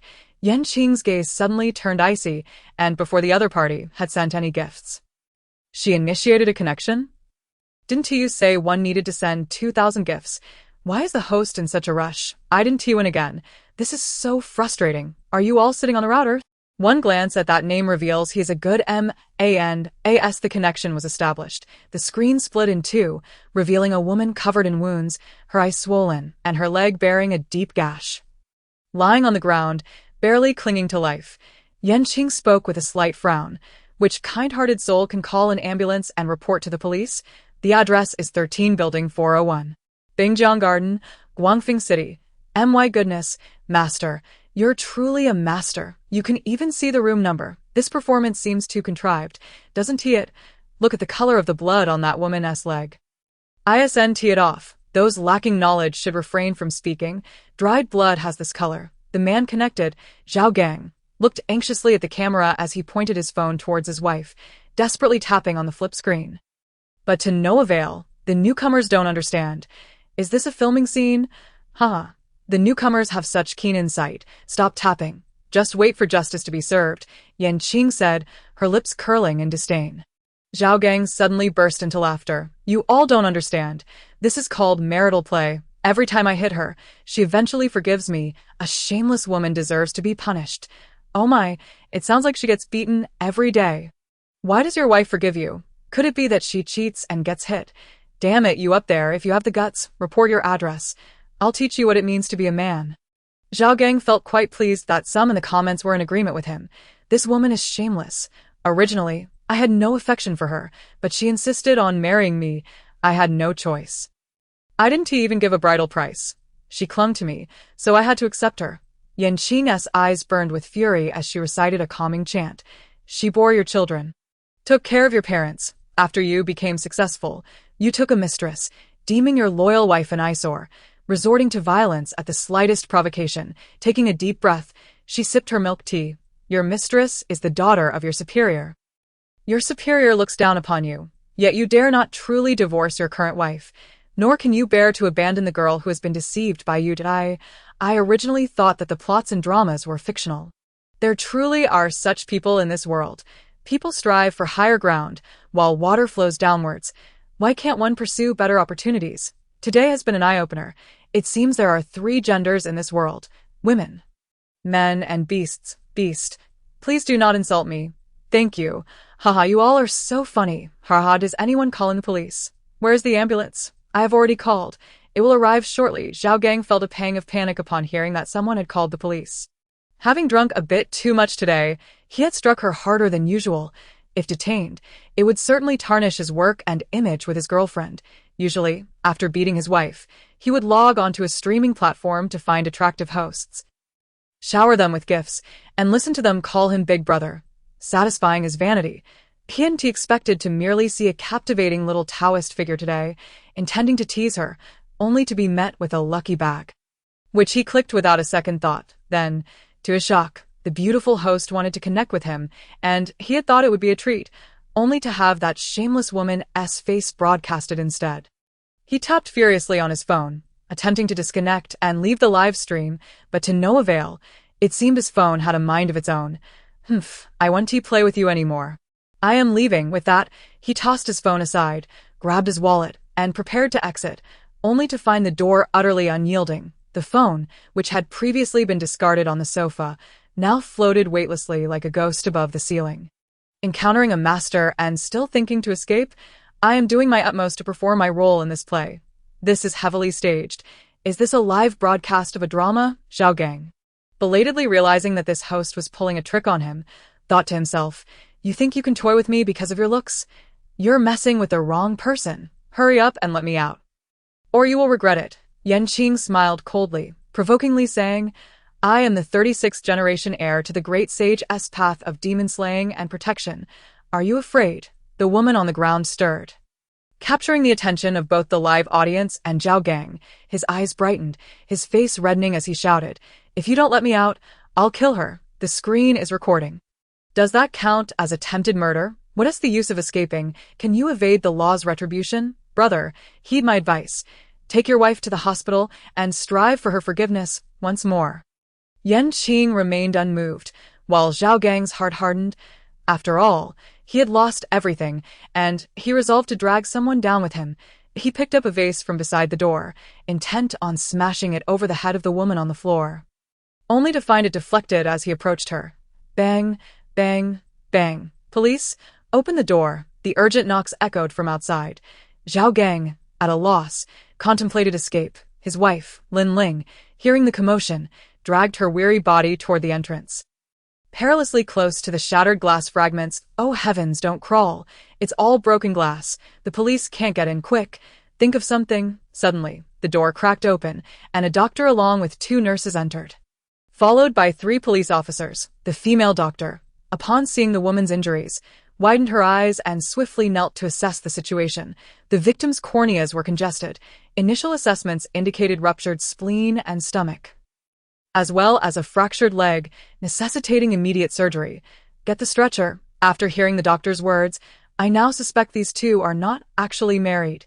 Goodness, if there's a mistress, divorce would suffice. Why must the original partner endure such torment? You don't understand. The one outside is for pampering, the one at home is for beating. If the above isn't sarcasm, then it's true beastliness. With such severe injuries, can't he be charged with attempted murder?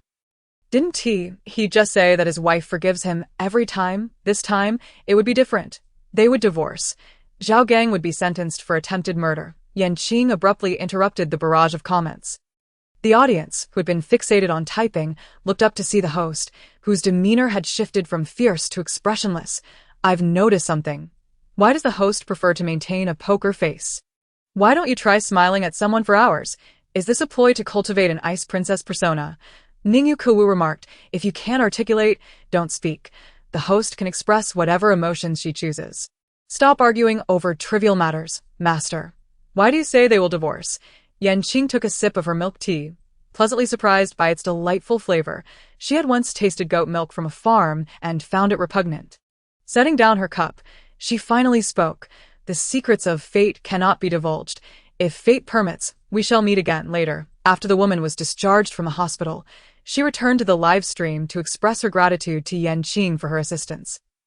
Even compensating for Zhao Gang as fortune-telling fee, she opened a small shop at the school gate and raised a pair of children. Fortunately, as her children grew, they proved to be very filial, and she lived to the age of 89 before departing from this world. With such a mysterious demeanor, who would remember them after they're gone? I suspect they can't articulate it. Just spouting nonsense, flowering in midsummer. You're the ones talking nonsense. I believe what the master said. Ningyu Kuwu. I believe too. Qin Si Shui. What the master says cannot be wrong. Yan Qing raised an eyebrow. Had they all arrived? It was time to distribute the final lucky bag of the day. Regardless of the comments, Yan Qing maintained her own course. Once the lucky bag was dispatched, it was quickly claimed. Congratulations to user Lemon is Sweet for snagging the lucky bag. On the other end, Lemon is Sweet stared incredulously at her phone. What would she do without money? Chapter 19. Crime for crime. Do you still feel sorry? I'm sorry. Ho, sister, I have no money. Lemon is Sweet typed in the comments. Seriously, if you have no money, why claim a lucky bag? Wasting our chances? I'm underage and can't use my real name. This phone was something I found. I suspect it was stolen. Today's youth are just full of lies. This time, the sister wouldn't collect your money. She needed to video call you to help. Yan Qing's gentle words swayed Lemon is Sweet on the other end. Soon, Yan Qing initiated a video call. Lemon hesitated, uncertain whether to answer. If she did, she had no money, yet a voice within urged her to accept. Conversely, another voice cautioned her against it, reminding her that she couldn't keep accruing debts. After much internal struggle, her curiosity about the truth prevailed, and she pressed the accept button. The screen split in two, revealing a young girl with a bun, looking quite innocent, her eyes filled with a mix of clarity and trepidation. A fleeting pang of sympathy washed over Yan Qing, dissipating like smoke. Hello, little sister, I asked the host gentler with girls. I've noticed that too. The boy who collected for his grandfather was also quite young, yet the host responded with a cold demeanor. Don't spout nonsense. I never collected for my grandfather. You did. You did. You came on to collect for my grandfather. You're talking rubbish. Ning Ko, frantic, typed furiously while shouting angrily. Yan Qing ignored the childish antics in the comments and focused intently on the girl before her. The girl appeared to be around 14 years old. Despite her sun-kissed skin, her features were undeniably delicate. Sister, I didn't mean to claim the lucky bag. I'm sorry. The girl's face bore a look of regret. Seemingly affected by the comments, feeling guilty for usurping someone else's opportunity. It's all right. Share your difficulties, and sister will help you. Yan Qing's words once again swayed the young girl, who was torn in her thoughts. Sister, I want to know if I'm my parents' biological child. Am I very bad? It turned out the girl had grown up in a dilapidated household. Her mother was a long-term bedridden disabled person, while her father was a chronic alcoholic and gambler. Lemon had no name, as her father had refused to give her one once, while at a fruit store, someone had given her a lemon as a joke. But she thought to herself that lemons could be sweet. Only her grandmother treated her with kindness, yet even she often sighed, lamenting the money spent. Just because your parents treat you poorly, you think they're not your biological parents? Is your mother a disabled person who distances herself from you, believing she is a burden to the family? Could it be that you were found? Haha, I suspect you hate your family as circumstances. No, I feel like I might not be their biological child. In my memories, there are many affluent figures. Lemon hurriedly denied it, conflicted between knowing it was wrong to think this way and her desire for the truth. You are indeed not their biological daughter. Your grandmother bought you from human traffickers, the audience, including Lemon, froze in shock. Host, you must be responsible for your words. Child trafficking is a crime, if she was indeed bought. Then this little girl must have had a good life originally. What a pity. Tears streamed down Lemon's face. She had attended public schools for free, which enabled her to learn to read. She had never complained about her family, merely lamenting the absence of parental love. Unlike her classmates' warm and harmonious families, as time passed, the images in her mind grew increasingly disconcerting. She had already graduated middle school. High school education was no longer free. And she had dropped out 6 months prior. During these 6 months, she scavenged for garbage. Being a minor, no one would hire her, until yesterday, when she found a phone. The phone was battered, the back shattered, and the screen cracked like a spider's web. She had waited under the blazing sun for 6 hours for the owner to return. Even with the broken screen, the touch function still worked, and she could access a news entertainment platform. She searched for missing person notices, hoping to find herself. By chance, she stumbled into the live stream and snagged a lucky bag. Sister, is it true? I was really bought by my grandmother? Thank goodness your grandmother bought you. Otherwise, who knows what suffering you might have endured in that mountain hollow. Can someone throw out the fool in the live stream? Selling and buying children is a crime. Understand, her grandmother is breaking the law, yet it was because her grandmother bought her that she could live. Girls were hard to sell over a decade ago. Humph, your child must have been bought too. Or maybe you're the trafficker. How do you know girls were hard to sell back then? One comment momentarily rattled the defender, who composed themselves before responding. Don't speak recklessly. You're slandering. Why get so worked up? Did I hit the nail on the head? The individual fell silent, and the others paid no heed. But Qing cast a glance at that account, pondering deeply. Oh, you wish to find your biological parents? The girl hesitated, unsure whether to seek them out. Would her grandmother be arrested for the crime of buying her? But, sister, if I find my biological parents, will my grandmother be taken away? If my grandmother, then I want to search for them. Tears welled in Lemon's eyes as she made this decision. Qing frowned disapprovingly. There were now over 6,000 viewers in the live stream, all aware that Lemon's grandmother had committed the crime of purchasing a child. Even if she chose not to acknowledge it now, I believe that concerned individuals had already called the police. The authorities would eventually find them. Oh dear, foolish child, if it weren't for the traffickers. You might have lived happily within your own family.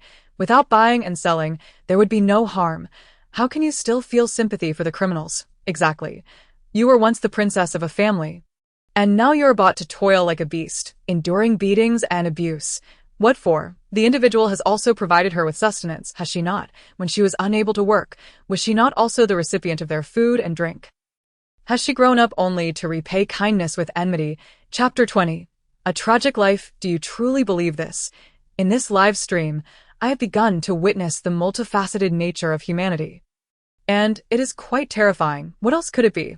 After all, they have provided for her for so many years, and now she turns around and sends them to prison. Is that appropriate? Appropriate. 1438.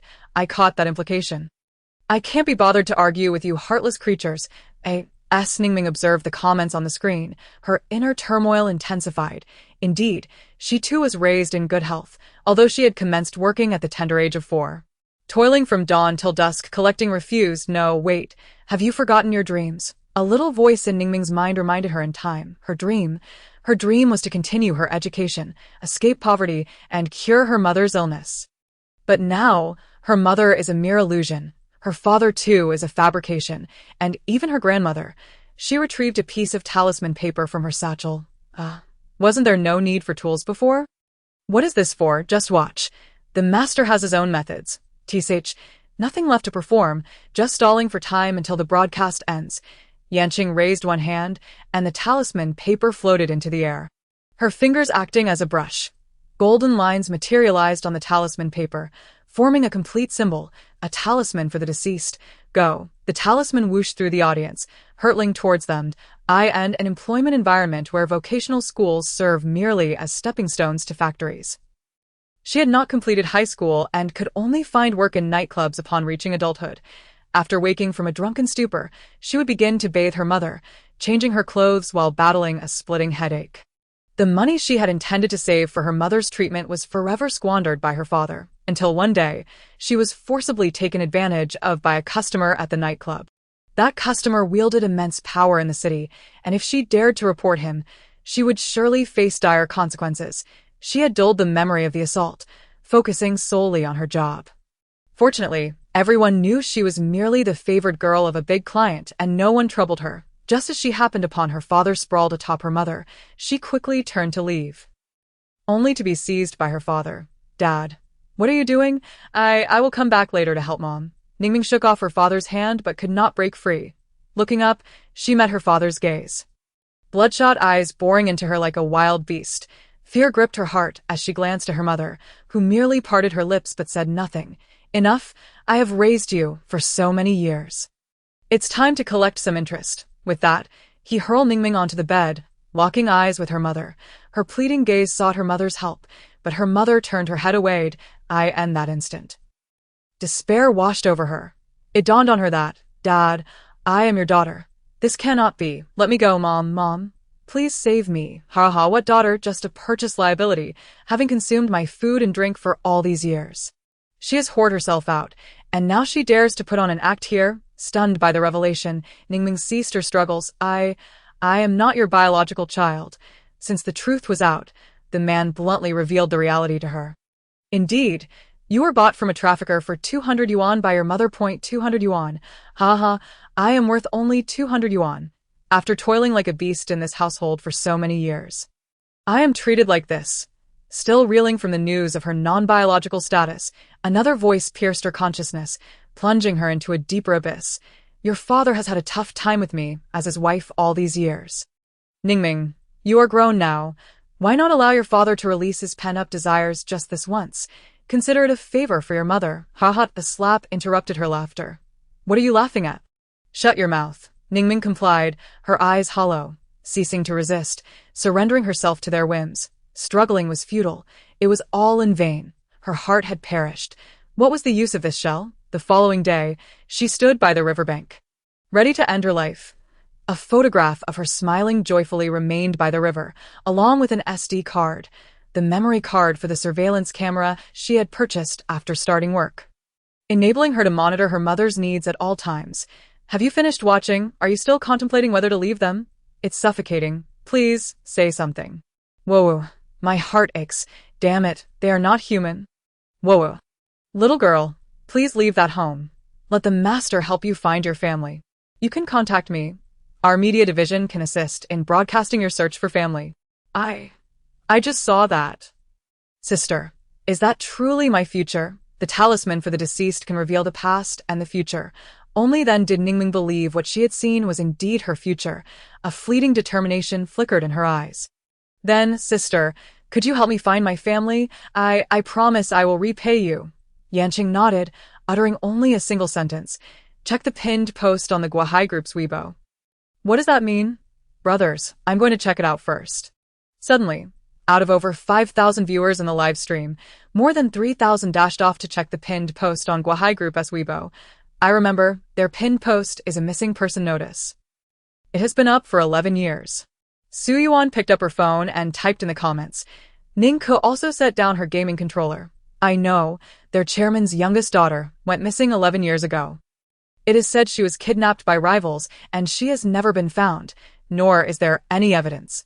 How do you know about the one who received Grandpa's inheritance? Do you know them? Of course, their family lives next door to mine.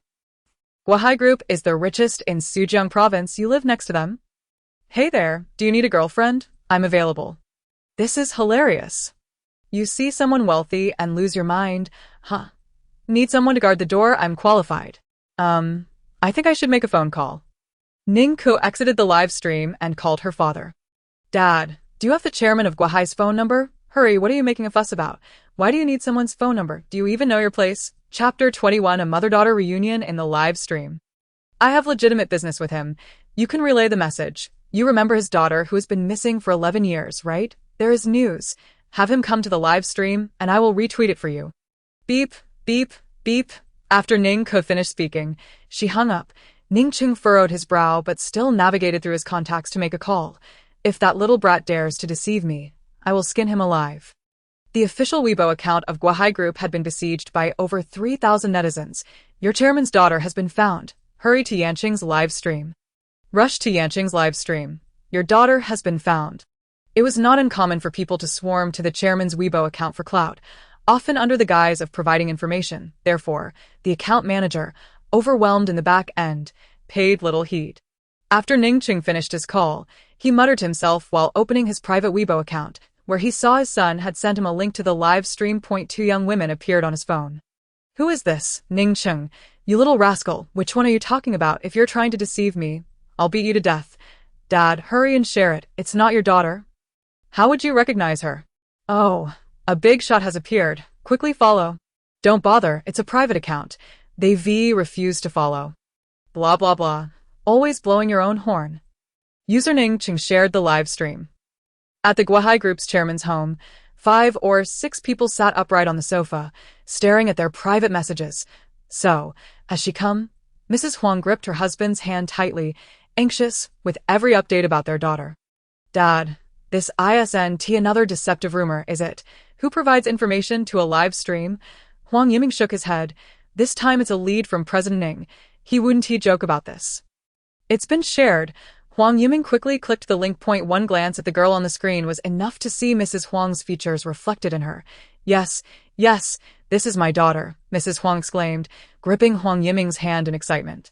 Huang Yiming, may I ask, where is your address? We will come to pick you up for a paternity test.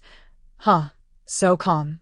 Shouldn't you be overjoyed and ecstatic? Please, scavenging in such a wealthy household is better than my current life. Right? Master, let them see what we just witnessed. After watching, they might feel more sympathy for the child. Huang Yiming, I can assure you that this is my child. I won't be mistaken, baby. Tell your mother your address. She will come to get you. A strange maternal instinct kicked in, and Ningming began to weep, soon gasping for breath, both mother and daughter crying so hard they could hardly speak. The Huang family. The live stream. Don't cry, sister. Hurry and tell them your address. This is infuriating. Why are you crying? If you don't speak, I might just reveal my address. The desire to reunite with family is stronger than anyone's. Please speak. Stop crying. Oh, I am Hick on Chaoyang Street. Hick woe with the crowd. Uncertain why, a mix of sympathy and amusement. Isn't the host supposed to be able to calculate? Just do it directly. Yan Qing did not perform any calculations, but instead sent a connection request to Huang Yiming's account. The live broadcast room could accommodate a maximum of 5 participants. A small section of the screen was allocated to Huang Yiming's account. A heartbroken and tearful beauty appeared on camera, sobbing while poking at her phone with her fingers. Upon seeing her face on screen, she suddenly realized and raised her hand to wipe her face, seemingly feeling a bit embarrassed at being seen by her daughter. The mother and daughter exchanged glances. Crying even harder. Yan Qing, I thought speaking in person would be more convenient. Do you believe me? This made them cry even worse. If you keep crying, I might just join you, woo. The little sister is already suffering enough. And you all are crying too, woo. Help, must it be so melodramatic? Alright, can we stop crying and get back to what we need to do? Mrs. Huang seemed to realize that her and her daughter's emotional display was affecting the viewers in the live room. And finally ceased her weeping. Baby, quickly tell mommy where you are now. Who has ever called her baby since childhood? Lemon, initially hesitant, completely succumbed under Mrs. Huang's repeated calls of baby. Ningyuk. All are joyful now. The host is truly impressive, helping the little sister find her biological parents. I was skeptical about the host, but now I feel I was too narrow-minded. The host's calculations are indeed remarkable. I was planning to criticize the host, but instead, I am now a fan. Do you all believe this? It's infuriating. Is the Guohai official accounts operation team off work? No one is paying attention to me at all. Exactly, I not only commented but also sent private messages, and when I mentioned it in the live room, I got blacklisted. Who understands? Me too. Thank you all, they have already arrived. When did another person join the connection? Finally, someone noticed an extra participant in the connection system announcement. Huang Yiming sent a ship worth 1314 in Yanqing's live room. System announcement. Huang Yiming sent a treasure map worth 520 in Yanqing's live room. Come and see what it has. System announcement. Ningqing sent a plane worth 999 in Yanqing's live room. Wait a moment, what has happened? Whoa, is this the power of the richest man in Sujiang and his neighbor? Father, look at me. I am your long-lost son. I am already tired of the word envy. I opened 3 lollipops from 520 treasure maps. Whoa, how ridiculous. As the system announcements continued, more and more individuals clicked on the treasure maps and jumped into Yanqing's live room. Is this a chaotic battle? Ha ha ha, are we competing over who cries more ugly? May I politely inquire? What kind of live room is this? Users who were already in the live room were the first to open treasure maps, generously showcasing their finds. The number of online viewers surged to 30,000. With an upward trend, Yanqing glanced at the time. It was 10 o'clock. It was time for a late-night snack.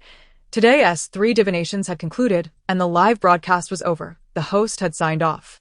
Quickly check the live broadcast announcement. Wu Qian stared at her phone screen, shouting excitedly, "Must one skip class just to catch the master's live broadcast?" Chapter 22. Those who insult will be insulted by all. What happened when I just arrived? They signed off after receiving such extravagant gifts. This gimmick is good. It successfully caught my attention, shifting my focus. After signing off, Yanqing didn't even have time to check her back-end earnings. After 10:30, she was forbidden from eating again. She opened the bag from her supermarket trip with Su Yuan, filled with several flavors of instant noodles. Which one should she eat first, after contemplating as if making a monumental decision? Her eyes were drawn to the braised beef flavor, yet her hand pulled out the spicy beef flavor instead. Once she prepared the noodles, Yanqing opened her scarf and glanced at the back-end information, showing 999 messages. Some people criticized her for being sensational and disgusting. Others claimed she only attracted wealthy individuals with her looks. Some said she was just lucky, suggesting that they could achieve the same if given the same circumstances. More still were those who, without reason, simply sought to vent their hidden malice online for their own amusement. Her fair, slender fingers glided slowly across the screen, one hand propping up her chin, the corners of her mouth curling into a casual smile as she chuckled softly. Those who insult others shall be insulted by all. Those who wield words carelessly will reap what they sow. The first person to suggest that Yanqing should shake her hips on stream is now lying in a hospital bed. Having slipped on the floor while using the restroom right after uttering that phrase, resulting in a collision with a toilet that knocked out 3 of his front teeth and required 8 stitches. He had already been receiving nutritional IVs in the hospital for 3 days. 3 minutes are up. She peeled back the lid of her instant noodles and checked the time again. 22:15. While stirring her noodles, she opened the back-end to review today's earnings. A ship was worth 131.4 yuan. Huang Yiming sent 1314, totaling over 170,000. And Ningcheng's plane was worth 99.9 yuan and 999 units, equaled 130,000. The treasure map host does not receive any money. It is purely for popularity, and Huang Yiming deeply understood the significance of popularity for a host. 300 yuan per treasure map. He gifted 520. Truly a businessman. The thought made Yanqing's heart bleed. Along with various scattered gifts, the total amount received was 350,000. After deducting the platform share, she only received 200,000. That should be enough to renovate the disciples' living quarters. Yanqing withdrew 150,000 to her card.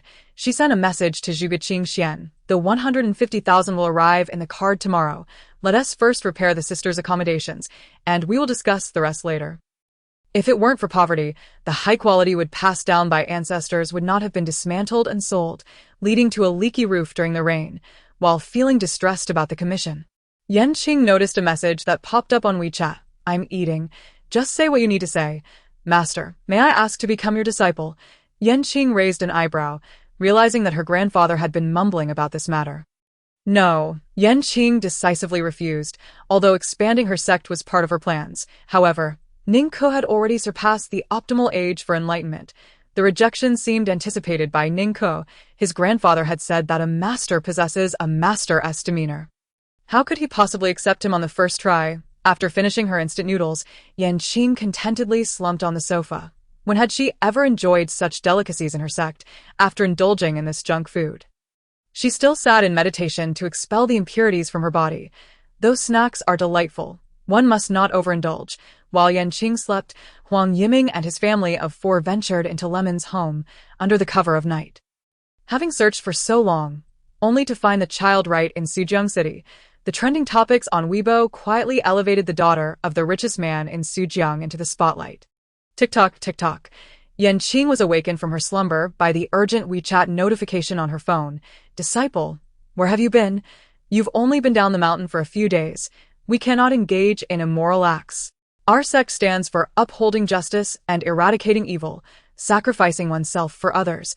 A roof patched with straw is still a place to sleep. You must not lose hope. Your ancestor is watching over you.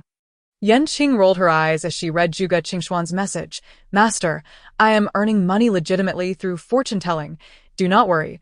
Remember to repair the sisters' houses first, or perhaps rebuild them, as many of the wooden beams are rotting. If it's insufficient, I will save more. This time, I encountered affluent patrons. Consider it a fortuitous turn of events. Also, you are not allowed to drink the wine I brewed. If you drink too much, the ancestor will punish you. Qing instructed one after another, while Zhuge Qingshan responded with a 106, still behaving like a mischievous child. The wine she brewed not only packs a punch, but also contains ample spiritual energy. Drinking too much would be indigestible for him. Rest assured, your master knows you well. While you're away, I will keep a close eye on your wine, ensuring those little rascals do not sneak a taste. Hick. Despite being separated by the phone, Zhuge Qingshan quickly covered his mouth, fearing that Qing might hear. All right, if there are matters in the sect, let your second junior brother handle them. Do not take everything upon yourself. I am going to sleep. Reluctantly putting down his phone, he pondered for a moment before activating silent mode. Qing enjoyed a peaceful night's rest, while the onlookers on Weibo were restless. Who exactly is Qing? She has been trending these past few days. Quick, look at the Guahai Group's official Weibo. The missing heiress of 11 years has been found. I previously thought it was a publicity stunt. But now, no one would use their long-lost daughter as a gimmick, right? Ha ha ha, serves you right for talking nonsense. These keyboard warriors should be dealt with. They hide behind the anonymity of the internet to spew nonsense. Well done. By morning, a total of 3,400 legal notices had accumulated. Impressive. I hope the companies of our idols can learn from this. Those who spread rumors should bear the consequences. Who gazes upon the moon above? At 8 in the morning, Qing's phone rang. Hello, she answered, her cool voice catching the Weibo operations supervisor off guard, feeling as if cold water had been poured over him. Hello, Miss Yan. We would like to discuss the signing agreement with you. Qing's brows furrowed in displeasure. Chapter 23. Just blink and you'll be noticed in the country yesterday. We already discussed this. I have already signed with the company. The individuals on the other end of the line, fearful that she might terminate the call once more, hastily divulged the details of the contract. No, this is different from yesterday. We wish to exempt you from the 30 commission. However, Miss Yan must sign a contract with our company. Exempt from 30%? Qing raised an eyebrow and inquired, please elaborate. We will waive the 30 commission on the gifts you receive, provided that Miss Yan agrees to broadcast on our platform for 5 years and refrains from participating on any other platforms during this period. So it is akin to a servitude contract. Qing scoffed coldly. She may be in need of money, but she was not foolish. I'm sorry, but I cannot agree. I cannot guarantee the frequency or timing of my broadcasts. With that, she prepared to hang up the phone. A domineering contract was not worth signing. Wait, Miss Yan, if you broadcast 3 times a week for 3 hours each time, if you have other commitments, you may pause your broadcast. Gritting her teeth, she decided to take the plunge. This was quite hard to refuse. Qing quickly acquiesced. All right, when shall we finalize the contract? I heard there is a signing fee involved. What do you offer? The manager, still reeling from the previous news, nearly suffered a heart attack upon hearing this. Miss Yan, regarding the signing fee, we can offer you 200,000. Would that be acceptable? Initially not expecting to receive anything, Qing marveled at how generous the people below were. I will need to discuss this with the signing company and will provide you with a response later. Qing did not immediately agree. After hanging up the phone, she sent a message to Su Yuan. The company proposes a 5-year commitment, 3 broadcasts weekly, 3 hours each session, with a signing fee of 200,000. Can we proceed? Just as Su Yuan arrived at the company and saw the message, she cursed under her breath, calling the person an old fox. Yan Qing, only half comprehending, chose not to involve herself in such business matters. She thought of how many days had passed since she last fed Zai's eye. He must be starving. Master, you finally remembered me. But a small spirit rolled in Yan Qing's hand, and upon closer inspection, one could see a tiny horn on its forehead persistently poking at her hand. All right, let's get you something to eat. After her chaotic experience with renting a place, Yan Qing pulled out WeChat and messaged Wang Yuyan. Sister, get in the car quickly. I'll take you out. Standing beneath the glaring sun at the apartment building, Yan Qing showed no signs of perspiration. Upon entering the car, she noticed Wang Hai in the passenger seat and understood immediately. Yuyan, what happened last night? Wang Yuyan blinked her large eyes, sparkling as she looked at Yan Qing. Sister, how did you know? I haven't even told you yet. You do realize you have yet to say anything. My intuition only gives me a vague idea. Mr. Wang is also in the car. It can't be merely coincidental, can it? Haraha, Miss Yen, you have quite the keen perception. I was just pondering how to bring it up with you. It turned out that last night, the Wang couple felt as though something outside their window was clawing at the glass throughout the night. Approaching to investigate, they saw nothing, yet they endured the torment of the scratching noise. Conversely, Wang Yuyan slept soundly. Oblivious to the disturbances, it seemed there was someone extraordinary across the street. Yan Qing pondered for a moment, her lips pursing slightly. It must be someone using Yuyan's personal belongings to cast a spell. The taboo I placed on Yuyan has now transferred to both of you. Hearing this, Wang Hai's expression relaxed somewhat. That's good, as long as Yuyan remains unharmed. Master Yan, can you assist us in this situation? Glancing at the time on her phone, she realized she had yet to feed Zai, who was already protesting in her Qianquan bag. Mr. Wang, once I visit the antique market, I will come by your home. Wang Hai knew his daughter was safe, but with his wife still at home, he felt a sense of urgency. Upon learning that Yan Qing required aged jade artifacts, he promptly expressed that he had several treasured jade pendants at home. With that, Yan Qing accompanied Wang Yuyan's parents to the Wang residence. Walking through the grand villa, the rustic girl from the mountains remained remarkably composed, though internally she was already contemplating installing central air conditioning for her sect. During the sweltering weather, her junior disciples expended great energy to withstand the heat, making it difficult to concentrate on their training. The Wang family trailed behind Yan Qing, observing her as she wielded a silver whip, playfully cracking it as she strolled through the house. After completing the tour, she declared, as long as they do not continue their mischief, you have successfully passed this ordeal. The Wang family nodded in agreement. While the servant trailing behind them whispered about the supposed charlatan they had invited, after resolving matters with the Wang family, Yan Qing prepared to start her live broadcast at her streaming desk. Suddenly, a well-fed and shimmering Zai emerged. You didn't eat everything, did you? Yan Qing squinted her eyes dangerously at the round-bellied creature. I was just so hungry. I couldn't help myself. Indeed, she had neglected to feed him for several days. But that was a 500-year-old jade rui and some 100-year-old jade gourds. Sighing, Yan Qing resigned herself to her fate. It was better to start the broadcast and earn some money. Here we go. The broadcast is finally starting. It's Saturday. Finally got to it, so excited. System. Hua Kai Ban Xia has sent a lollipop 520. Is this how the wealthy welcome others? I am but a humble one. Emiescent. System. A passing dog has sent a lollipop 1. Yan Qing wasted no time and directly sent out the fortune bags. Congratulations to the user Justice Wolf for snatching the fortune bag. What the heck? I am still scrolling for lollipops. Who isn't? Yan Qing swiftly sent out a connection request, and it was accepted promptly. The screen was divided in two, revealing a face that was alarmingly close to the camera. Dark-skinned, with pronounced features, a square jaw, and around 30 years old. This was the audience's initial impression. The entire screen was dominated by his face, which was contorted in a frown, beads of sweat glistening on his forehead. No way. Is he already exercising this early? Quick, hang up. It's painful to look at. What if he's just moving bricks? The person on the other end remained silent, merely gasping for breath. Yan Qing's brows furrowed. If you are unable to speak, just blink once. The person quickly blinked once. Are you in danger? She asked. He blinked again, miss. What an intense turn of events. Stop talking, let us film a drama. ILL subscribe to the premium for updates. Yan Qing raised her hand to calculate, but she could not determine a specific location. Are you in the country or abroad? In the country. This time, the person blinked twice. Chapter 24. A plea for the ancestor's protection. Is this brother being scammed in Myanmar? Oh my, I've heard that they often electrocute people there. Is that true? Can you see the bullet comments in the live stream?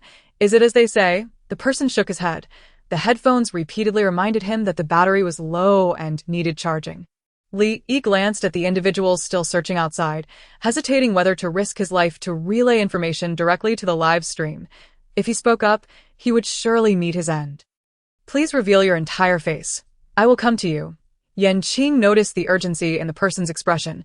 She was not a deity, and without seeing his complete face, she could not ascertain his exact location. Li Yi was unsure if he was making the right gamble and could only comply, lowering his face slightly. Yan Qing's expression turned fierce, yet her eyes held a hint of admiration. She formed intricate gestures with her hands, creating a dazzling display of movements. This is a protective shield. Due to the distance, it can only be maintained for 3 minutes. Please convey your message quickly. The person hesitated for a moment, but with no other options. He decided to proceed. We need to smuggle 3 tons of drugs in batches. This plan is highly confidential. The island's signal has been completely blocked prior to the operation. I am in grave danger. Please help me contact my superior. We must not let drugs continue to plague our youth. Is this something I should be hearing? So, he is a drug enforcement hero. My goodness, 10 years undercover. How many decades does a person have? This might be difficult to rescue. They say he is abroad. Isn't the host quite capable? Please, I beg you, save him. In the face of national righteousness, even the keyboard warriors who typically thrived on malicious commentary fell silent. How much time is left before the plan commences? Yan Qing suddenly posed this question. Li was taken aback, instinctively glancing at the time. There are 18 hours and 23 minutes remaining until the execution of the invasion plan. Suddenly, angry shouts echoed from Li Yi's side. Damn it, don't let me find him. I'll skin him alive and feed him to the wolves. Brother, this island is so small. Where do you think he could hide? It doesn't matter where he hides. Time is running out. Aside from the warehouse where we stash things, everything else will be burned. Once we finish this job, we can finally settle down with our wives and children. Why are they speaking Mandarin? Are they Chinese? Are they harming their fellow countrymen? There's a bit of an accent, but it's not significant. You can't really tell. Is the language the main issue? They replanning to burn the houses, everyone. Our hero is in grave danger. Please save him, host. I implore you. Quickly notify his superior. Host, do you think I wouldn't want to contact him? He hasn't mentioned how to reach his superior either. Haha, it's a bit funny, but I can't laugh. No need. I have already informed your superior, as soon as Yan Qing finished speaking. An account entered the live stream. Night Eagle was an undercover agent dispatched 10 years ago. His superior was nearing retirement AG.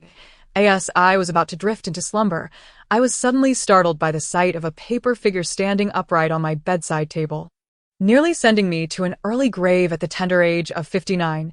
Trembling with trepidation, I listened to the narrative of this paper apparition, my skepticism leading me to the live broadcast room. Indeed, I beheld the comrade who had embarked on an undercover mission a decade prior. Comrade Nighthawk, please send me a private message regarding your current location and condition. Report, Commander. I am unable to do so. I lose signal the moment I leave this live stream. What shall we do when the 3 minutes are up? A user in the live chat was calculating the time, fearful that Nighthawk's voice might be overheard by those outside. Just as the countdown concluded, Yan Qing raised an eyebrow. The distance was great.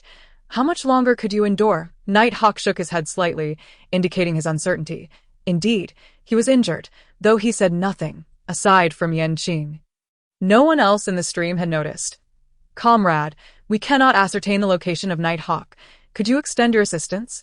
Nighthawk's commander, Zhao Guiqiang, meticulously typed each word, peering through his reading glasses. Nighthawk has been undercover for 10 years for the nation. If you possess the means, please lend a hand. Yes, indeed. Streamer, could you assist them? Sob sob. Yan Qing suddenly stood, her expression stoic yet resolute. Comrade Nighthawk, what is the situation regarding enemy firepower? There are 3,000 firearms, 400 cultivators, 20 researchers, and 4,000 station personnel. Upon hearing this, Qing retrieved a plaque from the pouch at her waist.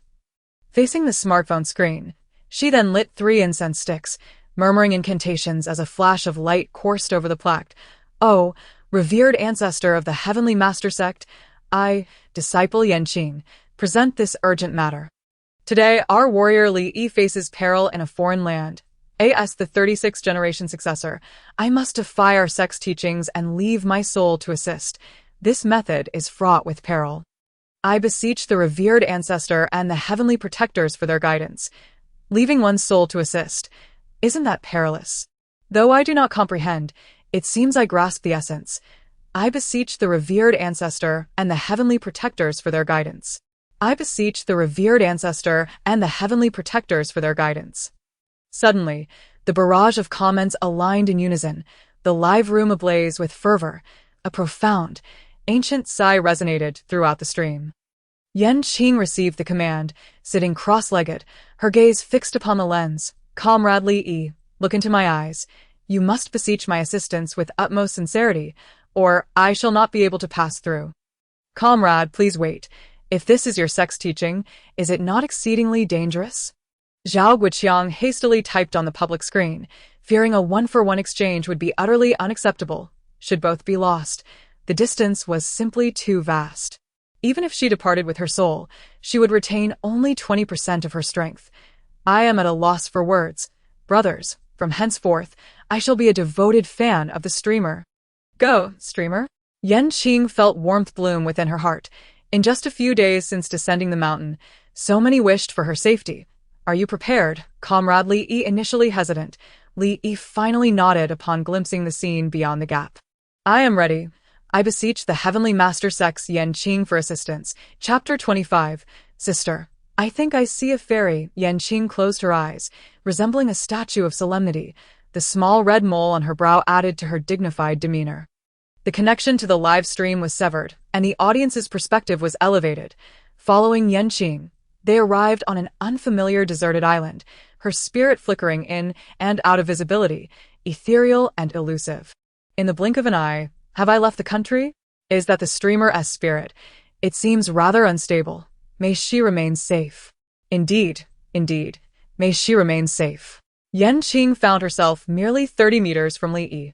In her spectral form, she was invisible to ordinary eyes. She approached the hiding place of Li Yi, which was beneath a small wooden bed. Stone steps had been constructed in front, preventing immediate discovery. Upon her arrival, a group was in the process of binding a child, one born on the island, who shared a close bond with Li Yi. They attempted to use the child to lure him out. Crack! They suspended the child from a tree and lashed him with a whip. This location was not merely a drug manufacturing site, but also a hub for human trafficking. Qing approached Li Yi's south hiding place. "Tossing in a small vial. Consume this and remain hidden. Do not emerge." Exiting, she lifted her gaze toward the camera. "I cannot ascertain the nature of this place. The island is surrounded by an endless expanse of ocean. What I can confirm is that it lies to the west, a solitary island surrounded by seas." Zhao Guiqiang immediately contacted the Navy stationed in the western waters, urging them to deploy satellite surveillance. 3 tons of narcotics must not infiltrate the homeland. Li Yi obediently consumed the round pill, which dissolved upon contact. Instantly, the pain from his wounds dissipated, as though he were enveloped in a comforting spring breeze. This, how miraculous, such a wondrous remedy. Crack! Another lash struck the child. Qing waved her hand, severing the ropes binding the child, who fell to the ground. "What kind of rope is this? It can't even hold a child." "How was I to know? It's usually such ropes, isn't it?" The child's mother had been brought here when she was merely 3 months pregnant. Due to her beauty, coupled with Li Yi's influence over the leader, she was successfully delivered on the island. Ultimately, however, after giving birth, she was sold off. Li Yi named the child Nian Nian. Nian Nian was astute. Upon seeing Qing, he silently clutched his injured arm. Qing offered him a gentle smile. At merely 3 years old, surviving on this cannibalistic island, he already understood what to say and what to withhold. "Let us first incinerate the storeroom." Qing murmured to herself, perhaps addressing her own thoughts or the audience. Entering the storeroom, she beheld mountains of narcotics and ignited them without arousing the guards' suspicion. Qing cast an illusion, rendering her presence imperceptible to their eyes, her spirit nearly transparent. Heavens, the streamer is almost invisible. Is she consuming too much energy? May she remain safe? An increasing number of viewers prayed for Qing's safety. The golden light on the ancestral plaque flickered once more. Hold on. Comrades, we have locked onto your location and are mobilizing personnel to depart. Qing could not see the barrage of comments, yet she seemed to sense it, a relaxed smile gracing her lips. I believe in you. You will rescue our warriors. As the quantity of narcotics diminished by 70%, Qing's illusion could no longer hold, shattered by the encroaching flames. The drug lord, Scar, upon witnessing the billowing smoke, lost all composure. My goods. These imbeciles cannot even secure their own possessions. Clutching a firearm, he sped towards the scene. Bang, bang. In mere moments, he dispatched the guards. That time, Qing had already reached the dungeon where the Chinese captives were held. It was dark and damp, housing dozens of individuals. Women, children, and young men under 30. Their eyes were vacant, devoid of hope, subjected to daily torment. Women were forced into servitude, and even children were subjected to grotesque acts of depravity. In a corner, a shattered child lay like a rag doll, exuding an aura of violation. The audience's emotions surged, filled with rage. Outrageous, sob sob. They looked to be under 10. What would the families of these individuals feel if they knew their loved ones were enduring such inhumane torment? Commander, are you still there? We must capture these criminals. I assure you, we will ensure these individuals return home safely. What we desire is to eradicate these thugs. Yes, eliminate these thugs. Hold on. We still do not know which nation these individuals belong to. This island is foreign territory, and our military cannot simply kill there. Infuriating. Is there truly nothing we can do? Qing traversed the confines of the prison, administering the elixirs one by one. No, the celestial beings belong to the homeland. This is a foreign deserted island. How could they possibly come? Qing stood among 7 or 8 young girls. Observing their plight, her previously calm demeanor finally fracturing. The streamer is so considerate. Their faces are blurred. They are so young. If they were my daughter, I would surely weep to death here. I implore you. Can we not eliminate them? These individuals are unworthy of life. I apologize. We are doing our utmost. Zhao Guiqiang typed this statement in resignation. If the opposing side had national backing, it seemed their only option would be to detain them. Given that helicopters would need to land on this deserted island, they would undoubtedly attract the attention of the patrols from the other side. Yet, Qing raised her gaze, her eyes piercing through the lens to the multitude of netizens. As you wish. The mission shall be accomplished. The streamer has moved me. I must share this with my friends to garner their attention. Brother, do not share. I have tried, and it cannot be shared. Moreover, you should not exit. I cannot access with my alternate account. Indeed, I cannot share either. Has the live stream been blocked? The streamer is likely protecting the privacy of those on the other side. Right? I understand. I fully comprehend. I hope everyone refrains from discussing this matter. Qing tended to the children's injuries one by one. With each treatment, the fire of her anger flared further. Initially believing that saving lives was beyond the capacity of an individual, she now felt that saving even one was a significant act of salvation. Qing's state of mind suddenly ascended to a higher realm. One of the 4-year-old girls slowly opened her eyes. Sister Guogua, I think I saw a fairy. Chapter 26. The shark school arrives. Tang Tang. Guogua wanted to say that there were no fairies in this world. And even if there were, they would not come to save them. However, when Qing's cool fingers brushed against Guogua's wounds, the pain vanished in an instant. Guogua looked down in surprise. Tang Tang, it seems that I can feel the fairy too. Indeed, it is the fairy come to save you. Sob sob, emotional blades will be used against me. Could these two possibly be sisters? Their mother must be going mad. I am new here and I've been watching for an hour. Is this really not a performance? I wish it were a performance, but unfortunately, this is real. Outside the drug warehouse, Scar stared at 3 tons of narcotics being reduced to ashes, his heart heavy with despair.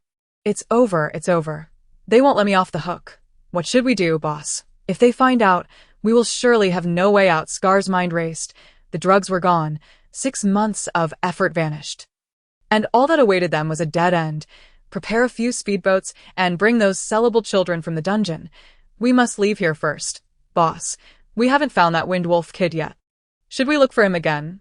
Li Yi's codename here was Windwolf. Hearing this, Scar kicked out in frustration. You useless fools. You can't even catch someone or keep watch.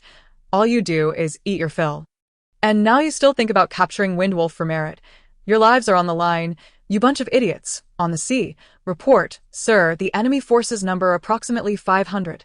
Requesting direct attack. The commanding officer, looking at the group of splendidly spirited soldiers before him, thought of the suffering compatriots still enduring hardship. The higher-ups had ordered friendly exchanges and prioritized peace to save lives. If an attack were to occur now, it would surely be detected by the islanders, and if the islanders decided to retaliate without hesitation, it would likely end in failure. I end the dungeon on the island. The children watched the door open with trembling hearts. Sister Guogua, they're coming again. You think the fairy sister has left? Don't let them catch you. Qing felt a pang in her heart for the child.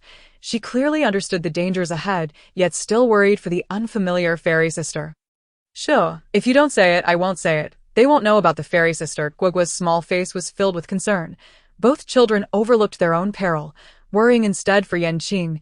Oh, you all seem quite spirited. One of the men sneered. I told you. Children are more resilient. Their recovery is astonishing. You still don't believe me. You should try it next time. What obedient children. Do they experience the same things every day? You lot. Hurry up and follow us. Anyone who dares to lag will be killed. The cage holding the children swung open, and several men shouted at them. The children huddled in the corners, terrified, refusing to step out. Don't waste time. Each of you grab a couple and get out quickly, one of the men barked. Please, let me go with you. Let them rest for a day, a girl pleaded. Guogua, the oldest among them, suddenly stepped forward. How brave she is. She's touched my heart. I ask this how she protects them every time. The leading man raised his hand and slapped Guogua. She fell to the ground, her face quickly swelling with bruises. What is the host doing? Why isn't anyone helping her? How pitiful, so young yet bearing such a heavy responsibility. Why doesn't the host help her? Are you all insane? There are over 4,000 people on this island. If we expose ourselves, we will all be doomed. Qing didn't want to move. She couldn't move now. Any action would surely alert those outside. She was waiting. The sound of a horn echoed across the island. Scar, who was busy packing gold bars, suddenly froze. Heizi quickly climbed the lighthouse and, through his binoculars, spotted 2 opposing warships. Boss, it's bad. A Huaxiao warship has confronted our vessel. Scar hastily finished packing the remaining gold bars. Have they brought the people from the dungeon out yet? Hurry them up. Once they discover that 3 tons of goods have been incinerated, we're all finished. In the dungeon, the children were each grabbed by the men, dragged out.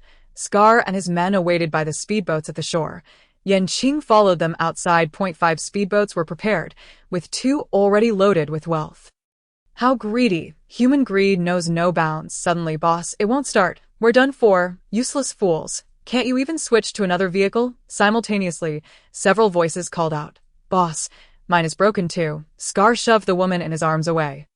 I refuse to believe this. We must not perish here today. Heizi, go get our wooden boat out. If you want to survive, we must leave here today. When Heizi and the others dragged the wooden boat to the shore and stepped on it, it broke a hole. Scar and the others. Sister Guogua, I think I see the fairy sister again. Tang Tang stood beside Guogua, whispering, Sure, you see nothing. Haraha, good job. Host, can they summon sharks over? Haha, what am I seeing? Yes, you did not see wrong. Those are sharks. The people in the live broadcast saw it, and naturally, those on the shore did as well. Boss, it's sharks. Scar's expression soured, but hearing about the sharks brought him a flicker of hope. His uncle had arrived. His uncle was the shaman of their tribe, and it was with his uncle's help that Scar had been able to command over 4,000 people on this island. As the sharks swam to the shore, an elderly man in a black robe descended and suddenly fixed his cold gaze upon Qing, his eyes as icy as a viper. Oh my. That old man is terrifying. The host hasn't been discovered, right? That gaze is truly frightening. I'm nearly in tears. Qing stood motionless. This was a shaman of Myanmar. in her disembodied state, she would likely be difficult to deal with. Suddenly, the live stream audience was left bewildered as the translation ceased. What are they saying? It sounds ancient and incomprehensible. Blindly guessing, the host probably doesn't understand either, hence no translation. Indeed, Qing couldn't he understand. It was likely their tribal dialect. Scar bowed his head like a quail before his uncle. A Huaxia master has arrived on your island, and you are oblivious. You truly are as foolish as a pig. Chapter 27. You Huaxia sickly people, Scar nonchalantly replied. Uncle, that person has already been severely injured and fled. I don't know where he is now. Useless, foolish pig. Idiot. The old man continued to scold, as he had no idea where the master truly was. The one beside you, that is a Huaxia police officer, an ordinary person. I am referring to a magnificent Huaxia master, one who is far superior to even me. This statement left Scar even more bewildered. Uncle, are you mistaken? Apart from those meat sacks in the dungeon, there are no other Huaxia people here. The old man, named Ozi, was disappointed by his nephew's ignorance. He ceased speaking and began to play his flute. As the flute's melody spread across the sea, more sharks swam towards this direction. Qing calmly scattered a handful of powder into the ocean. The shark school seemed momentarily disoriented, but soon continued on their path. You are only taking these children. What about those women? Uncle, we can't worry about that now. These children can fetch a good price. As Scar spoke, he tied the wealth to the sides and tossed it onto the backs of the sharks. Old Ozi pondered for 3 seconds before saying, You all go first. They will take you to safety. There are still so many people remaining here. I will handle it. Scar's face revealed understanding. His uncle's powers required the blood of the living. And with so many people on this island, his power would surely surge. They are leaving. Can we still catch them in this vast ocean? Indeed. What should we do now? Just as everyone was puzzled, the sharks began to swim forward with the people. The heavens will not forsake me. Brothers, once we get out, we will go somewhere else, and I will still lead you to wealth. Scar's revelry was short-lived as the shark school suddenly went berserk. Spinning wildly, what is wrong with these beasts? How should I know? Hurry, hold on to the packs tightly. Don't let them fall, big brother. I'm going to be sick. You worthless fools. Drop the children you are holding. Scar ordered, and just like that, 8 girls were tossed into the sea. Suddenly, 3 dolphins appeared in the distance, lifting the children one by one and swimming towards the Huaxia warship. Indeed, dolphins are humanity's friends. Isn't this the host's arrangement? Yeah, for sure. Whatever the host scattered earlier must have affected the sharks. After the children distanced themselves from the shark school, the sharks ceased their play and flipped over, tossing everyone beneath them, devouring them one by one, and not a drop of red appeared on the surface of the sea. The live stream fell into silence. Wow, this is incredible. Being eaten by sharks has nothing to do with us Huaxia. Exactly, this was summoned by that old man himself. At this moment, Zhao Guoqiang was seated in the surveillance operations room, the live feed projected onto the large screen. Ha, what an amusing little girl.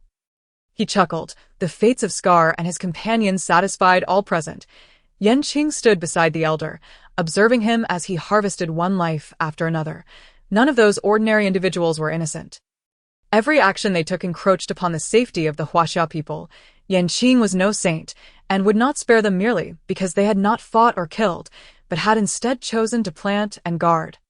Believing that differing stances could save them, the law of the Tao has its causes and effects, but the Tao she cultivated and the fruits she reaped, what connection did they hold with these foreigners? Old O had reaped those who had rushed to extinguish the flames in the warehouse and turned to head towards the dungeon. Rumor had it that Huaxia women were delicate and tender. The old man had yet to indulge in their charms. The youths in the dungeon seemed to sense that something was amiss above.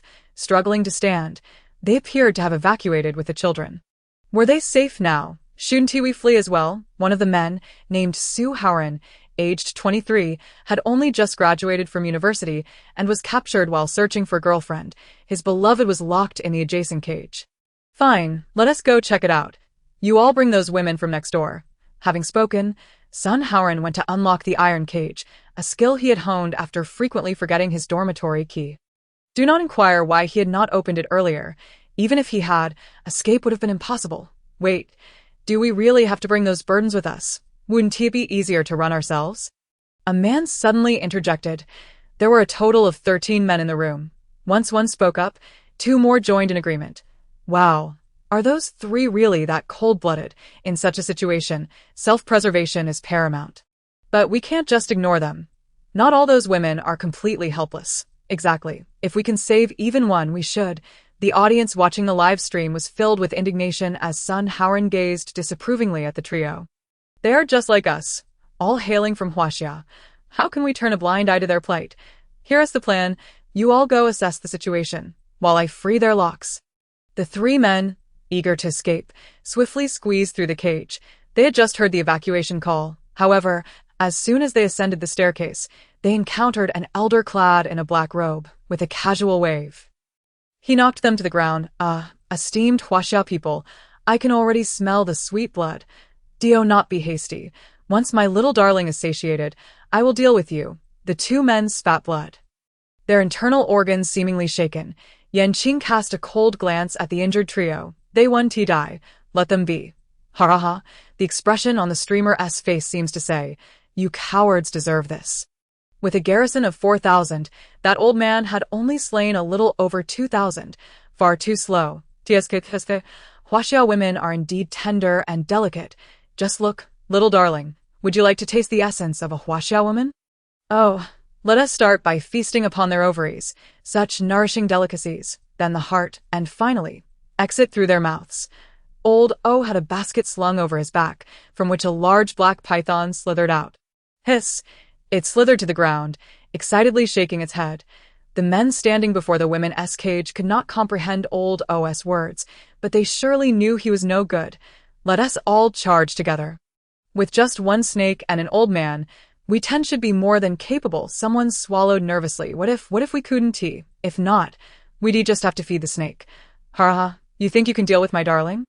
With you sickly Huaxia men. Ha. Old O had just resorted to the derogatory term for Huaxia in his speech. The term sickly provoked the men present. Sun Haoran's eyes turned red.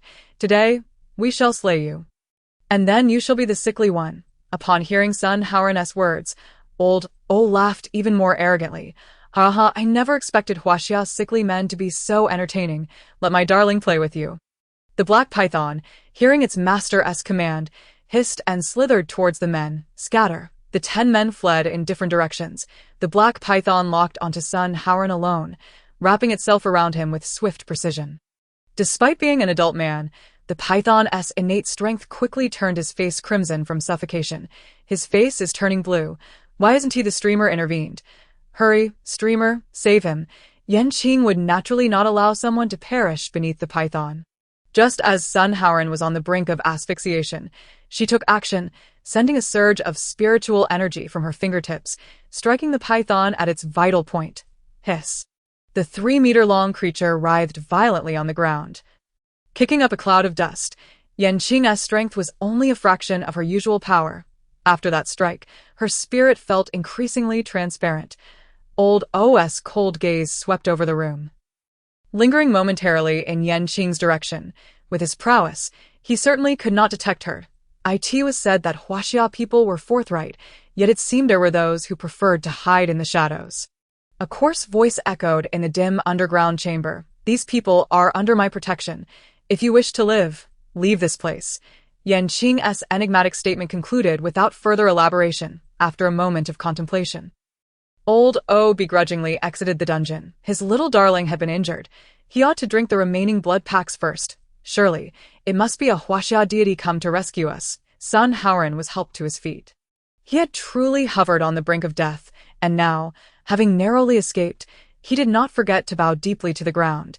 Yanqing shook her head in regret. His understanding was commendable. Yet his foundation was lacking. I am Yanqing of the Tianchi sect, here to assist upon the request of Li Yi.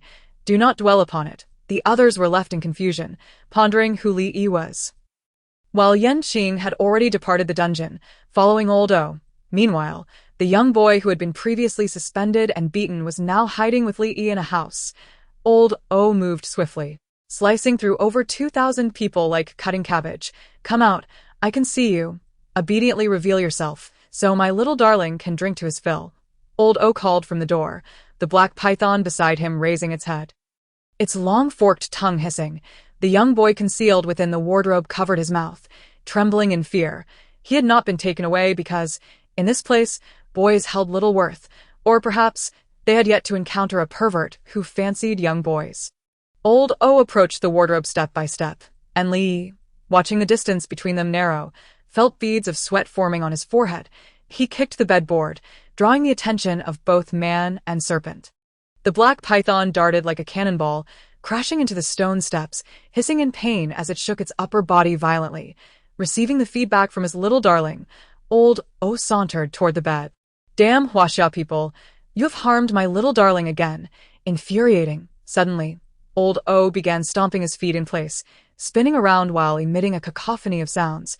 The black python suddenly expanded to double its size, its 3-meter body swelling to 6, crashing against the steps. Boom! The cement steps crumbled with a thunderous roar. Lie found himself exposed to both man and serpent. Hiss! There's even a Huaxia person hiding here. Humph! I refuse to believe that coward can protect you. Little darling, do you see? Today, we must drink the mysterious blood of a Huaxia person. He cackled. Go. The black python, flicking its tongue, advanced once more toward Li. Li rolled to evade, emerging from beneath the bed. Hiss! Not bad, little darling. I'll give you another chance. The black python lunged again, but this time, Li could not escape, for the wardrobe stood behind him. The black python bit down on him, tearing away a piece of flesh, just as Qing arrived in haste. Beast, do not harm him. A talisman flew forth, exploding with crackling lightning upon striking the black python. Come out, despicable villain. Cease this charade. Old O fumed in exasperation.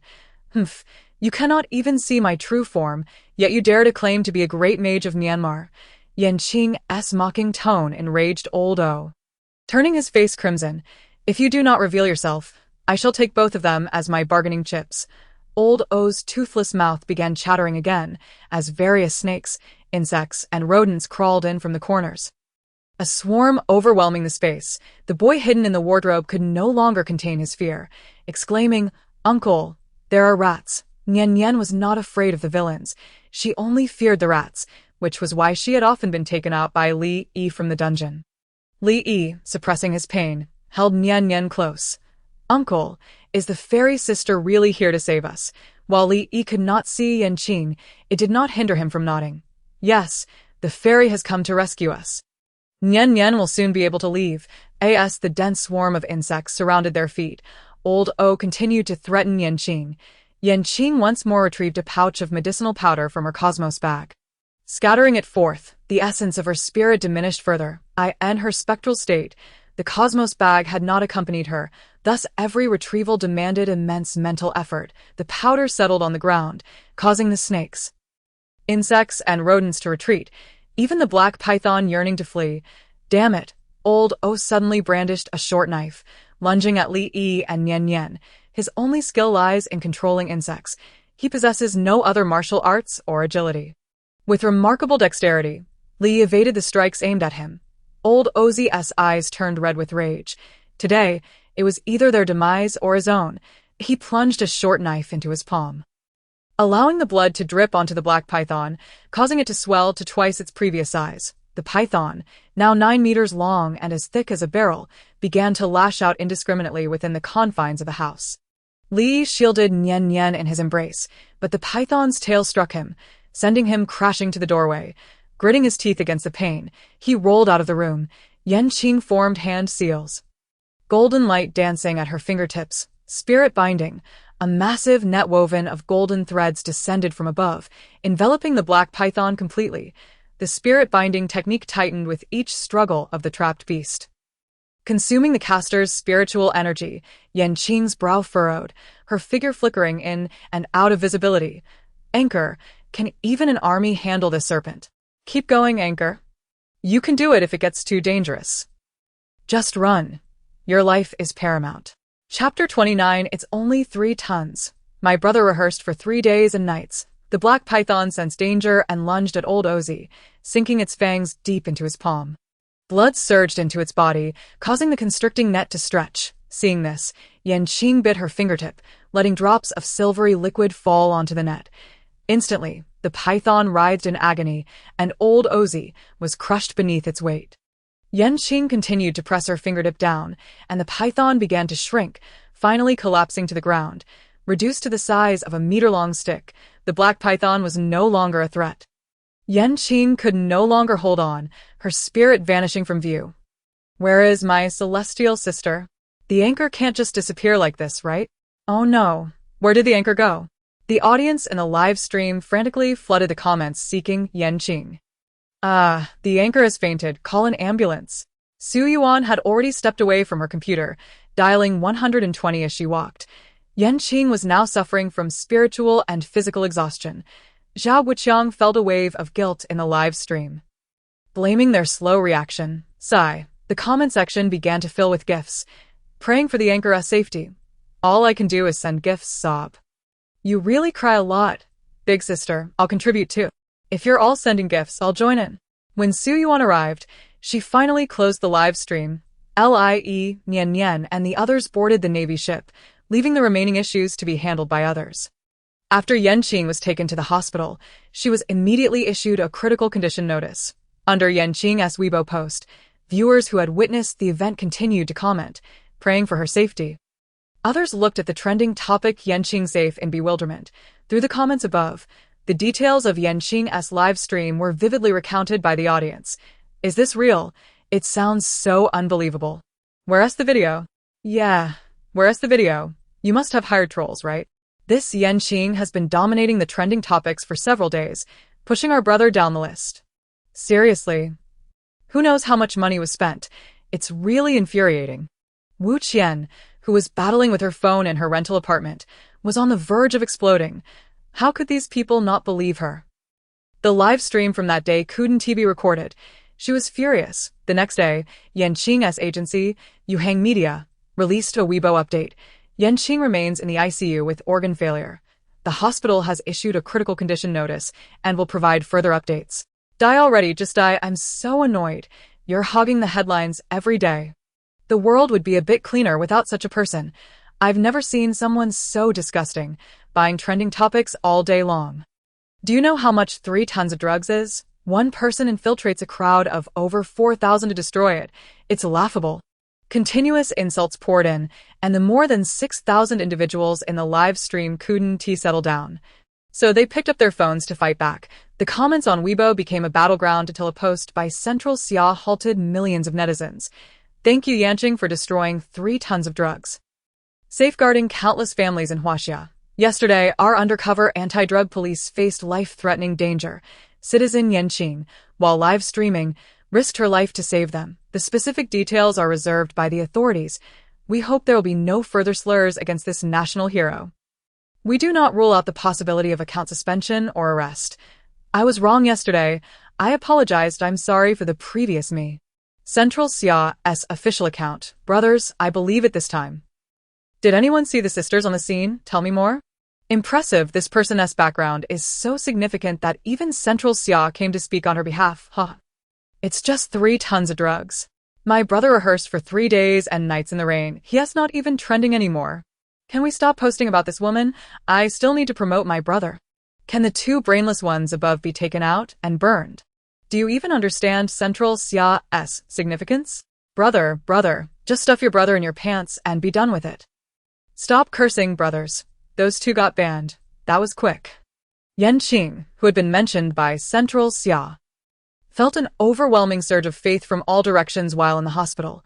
They were merely sincerely praying for her safety. This power slowly began to heal her failing organs. Her long eyelashes fluttered. And she gradually opened her eyes. Am I in a hospital? This must cost a fortune. Qing sat upright, and outside the ICU, Su Yuan and Wang Yuan saw her wake up through the glass. They rushed to call the doctor in excitement. Qing, the examination results indicate that your internal organs are recovering well. After a couple more days of observation, your stomach you cannot eat spicy food for an entire month. Qing. She paused and tentatively asked, does sour and spicy vermicelli count as spicy? The attending physician paused in his writing, seemingly taken aback by her lack of common sense. Family members should keep a close eye. Stay away from anything that is forbidden. The 2 Yuans nodded stiffly, realizing that this was how a master behaved. Qing wasn't ignorant. It was just that lately, apart from the spicy turkey noodles that caused her discomfort, everything else felt mild. All right, let us transfer you to a regular ward for a few days of observation. After the attending physician finished speaking, he hesitated for a moment, then suddenly pulled out a notebook. His serious expression instantly transforming into a beaming smile. The 2 yuans. Today's dinner is speechless. Qing took the pen and neatly wrote a single character. Apologies, I cannot sign my full name. There are regulations in my sect. The doctor cherished the paper and pen, nodding with a smile. Did I understand? Individuals with your abilities certainly cannot casually leave their names. I'll take my leave now. Master Yan, just have some plain porridge for dinner tonight. As Qing sipped her porridge, she listened to Su Yuan discuss the commotion on Weibo. Central Xia's official account confirmed the events of that night, and all negative comments about her were deleted. Then I'll take a leave today and 1 tea stream. Qing stated after a spoonful of porridge. I'm not a profiteer. Can I let you stream while you're unwell? If you're not fully recovered, don't even think about going live. TikTok. TikTok, a hurried ringtone rang from Qing's phone. Qing's hand holding the spoon froze. Oh no. Chapter 30. Another girl about to jump off a building. Qing grabbed her phone, unlocked it, and answered the video call to see an old man on the screen. You wretched girl. What on earth are you doing down the mountain? Your life plate is cracked. Master, the disciple is down the mountain to save the world. Don't kid yourself. It's a time of peace. What could possibly endanger your life? You wretched girl. Always shouting for the ancestor to punish me. I'll go report to the ancestor right now, and let him deal with you. Qing showed no fear. The disciple informed the ancestor of the day she saved the world. The ancestor agreed. So, reporting at 1 tea help. Zhuge Qingxian was so furious that his beard stood on end, jumping in place. How are you doing now? ISN T Zitsai able to help you. Qing sensed the connection with Zitsai. It's lost. Yes, after notifying Zhao Guiqiang, Zitsai went to find its master, but it lost its way at SEA. IT could have followed Qing's direction, but before it arrived, Qing had returned to her original form. It was now spinning aimlessly on the surface of the sea. Zhuge Qingxian's expression revealed that he had expected as much. Qing chuckled inwardly, her stubborn yet soft-hearted master, seeing that his disciple was merely weak but otherwise unharmed. Zhuge Qingxian finally relaxed. Heaven knows, when he sensed the life plate cracking yesterday, he nearly lost his mind. All right, you rest. I'll rest too. Zhuge Qingxian hung up the call, glancing at the train ticket he held. Surely this can be refunded. Your master cares for you. Why would he let you go down the mountain alone? Qing set down her finished bowl of porridge. Because the sect needs it. And society needs it, doesn't it? Su Yuan smiled. Indeed, since she began streaming, hasn't everything been astonishing? Then you should rest well tonight. Let me know what you want to eat tomorrow, and I'll arrange for a nurse for you. After the 2 yuans left, Qing took out a pill from her bag and swallowed it. She logged onto Weibo and posted an update. It appears that someone commented below, questioning whether prices would rise after achieving fame. Oh, how touching. While others seize the opportunity to hike prices upon gaining popularity, the host promises to never increase them. Is 2,000 really that low? That's my entire monthly salary if it goes up. How will I manage? The earlier commenter seems to be new here. The host wouldn't pressure anyone to spend if they're short on cash. Didn't that little girl manage without spending anything before she found her parents? Exactly. The anti-drug warriors we assisted this time also didn't have money to spare, yet the host directly offered help. Qing felt reassured as she spent 2 days in the hospital. Receiving concern from newly acquainted individuals. Sister, how are you? It's a pity I'm in school. Otherwise, I would have come to see you. I'm fine. I'll be discharged tomorrow. Zhao Guiqiang has requested to add you as a friend. After Qing accepted. A message quickly arrived. Miss Qing, the nation is very grateful for your assistance this time. We have addressed the comments online. Please rest assured and recuperate in the hospital. I would like to meet you once you are discharged. Zhao Guiqiang politely sent the message, acknowledging that a hero like Qing, who almost sacrificed herself for the nation, deserved his respect. Thank you for your concern. I will contact you after I leave the hospital. This was a fan group they had formed themselves, named Followers of Qing. What do you think? The master has suffered such severe injuries this time. If there's danger again, will they still go? If so, should we try to stop them? Of course they will. The master mentioned before leaving that it's a matter of life and death. It's all right. I believe that if a similar situation arises, the master will still go. What then? Should we call upon the ancestors for protection every time? Will the ancestral spirits scold them? During the last live stream, didn't we hear the ancestor sighing? Did you all hear it? Yes, we did. It felt like the ancestor was quite helpless. Dealing with such a disciple must be exhausting. Qing's lips curled into a faint smile as her slender fingers began to tap on the screen. Next time I encounter such a situation, I will still charge forward without hesitation. As a descendant of Huaxia, I must adhere to the teachings of my masters and follow my heart's desires. My belief is that saving even one person is worthwhile. Wow. The master is here. Master, how is your health? Yes, master, please take good care of yourself. Why are you still on your phone? It's all right. Thanks to your heartfelt prayers, I'm already feeling much better. After chatting with her fans in the group, Qing set her phone down and strolled leisurely toward the rooftop, on the hospital rooftop. Wang Yan gazed down at her feet. Just one more step forward would lead to liberation. Gripping tightly, she thought that by jumping, she could escape the unequal treatment from her teacher, the ridicule from her classmates, and the burden of her parents' gender bias. People below began to notice Wang Yan and hurriedly shouted, "Not good, someone's about to jump." After shouting, they took out their phones to call the fire department. Hey, ISNT that the student who attempted suicide last time. Why is she up there again? You have no idea. This girl's parents worked hard to support her education, and she only brings home passing grades. ISNT that infuriating. If I were her parents, I would have discarded her in a trash bin the moment she was born. Keep your comments to yourself. Kids today face immense pressure. Adults are too demanding. Why hasn't she jumped yet? Didn't she want to rid herself of this wretched existence? Don't jump. You have a bright future ahead. There will be more exciting lives to live. The two voices in Wang Yan's mind clashed. She glanced down, the 40-meter drop causing her to feel dizzy.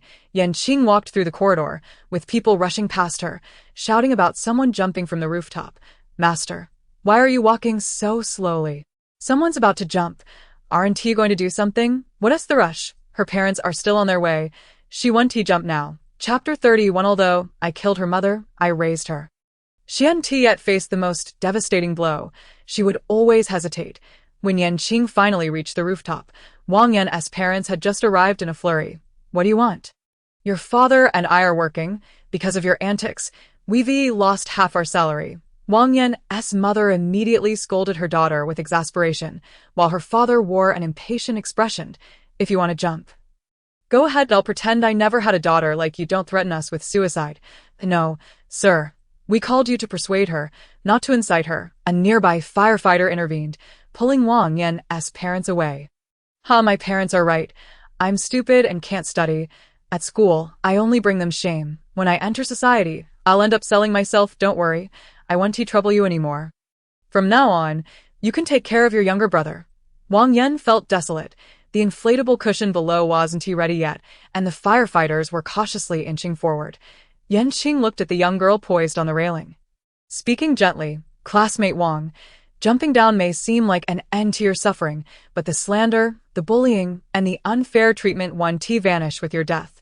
Each of Qing's words drew Wang Yan closer to contemplation. Her expression beginning to soften. What a disgraceful thing. You shouldn't have been born. Wang Yan's father shouted from the crowd, prompting her to react with renewed agitation. Stop it. I'm sorry. I want to be your daughter in the next life. With that, she prepared to jump. The crowd gasped, covering their eyes, unwilling to witness the impending tragedy. I know where that golden pen is. At that moment, a nearby firefighter sprang into action, catching Wang Yan midair. Once rescued, Wang Yan struggled to approach Qing. You know where the pen is? Wang Yan looked at Qing with wide, hopeful eyes. Impossible. How could you know? I don't even know you. Qing lifted her hands, cradling the girl's face. Trust me, I will help you. But you must also strive to prove your innocence. After Wang Yan was saved, the crowd relaxed, and her parents pushed forward from the back. You ungrateful girl, didn't you want to die? Why are you still alive? Once isn't enough. You want to die twice. Let me show you what it means to die. Wang Yan's mother raised her hand to strike. But Qing intervened, pushing her away. You, a stepmother, never treated her like your own daughter. How dare you hit her? Wang Yan's mother suddenly averted her gaze, panicking. What nonsense! I am her real mother. She came from my womb. Her mother died after giving birth to her. Have you forgotten so soon? Wang Yan's father was now in a state of panic. How could anyone know about this? Don't speak nonsense. I'll sue you for defamation. The crowd began to murmur, and someone in the audience recognized Yan Qing, pulling out their phone to stream live, titling it, "Fortune Teller Yan Qing is here." Quickly, it captured attention. My little fairy is here. She supposed to be recuperating? It's really her. She's even in a hospital gown. Host, please explain what is happening. After the streamer recounted how Yan Qing saved the girl, they delved into the love-hate dynamics of the parents' generation. Is that man wealthy? Did she have to kill to marry him? Could it be true love? Wang Yan stood beside Yan Qing, her body trembling slightly. How? How could this be? You must be lying. Yan Qing turned to Wang Yan. I believe you know the answer in your heart. What difference is there in how they treat you versus how they treat your brother? If you don't believe me, let them speak for themselves, the couple scoffed, thinking she had no evidence, merely trying to frighten them. So you're a fraud. What does it matter that I killed her mother? She refused to divorce. Wang Yan's mother's smug expression turned to horror upon hearing her own words. "No way," she gasped, covering her mouth in disbelief. Wang Yan's father slapped her in panic. What are you saying? Have you lost your mind? I told you to kill her. How can you say it was you? The crowd erupted in shock, and the police on site shifted uneasily. Wang Yan stared blankly, her face devoid of anger. Dad, Mom, what are you talking about? Wang Yan's mother clutched her swollen face. Don't call me Mom. Your real mother is long dead. After all these years, I'm sick of it. You should have been buried with her back then. Raising a burden for so long has been exhausting. With each increasingly vicious remark from Wang Yan's mother, the police could no longer contain themselves and stepped forward to restrain the couple. You are suspected of murder and are under arrest. Everything you say may be used as evidence in court. 4 officers subdued Wang Yan's parents, who struggled desperately. What is happening? I'm innocent. I only asked her to do it. I didn't touch her. Isn't that conspiracy to commit murder? How terrifying. To risk one's life to give birth, only to be killed afterward.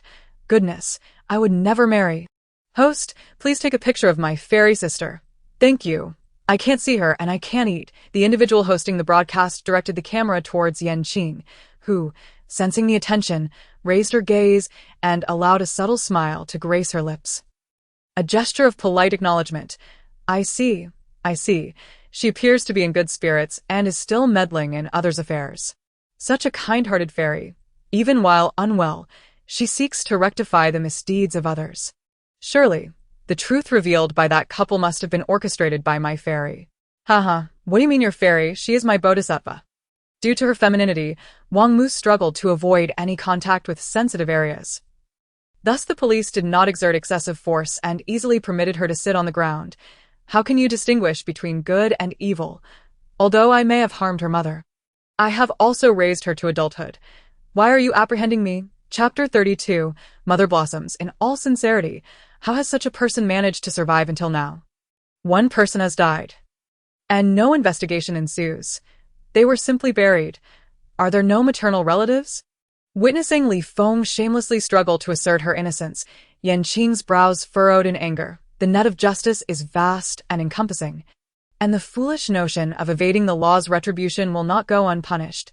If you persist in denying your guilt, I shall unveil your malevolence to the world. Upon hearing this, Wang Fu realized that it was this woman who had disclosed the events of the past. And he cast a venomous glare at Yan Qing. Who are you? Everything you say is a fabrication.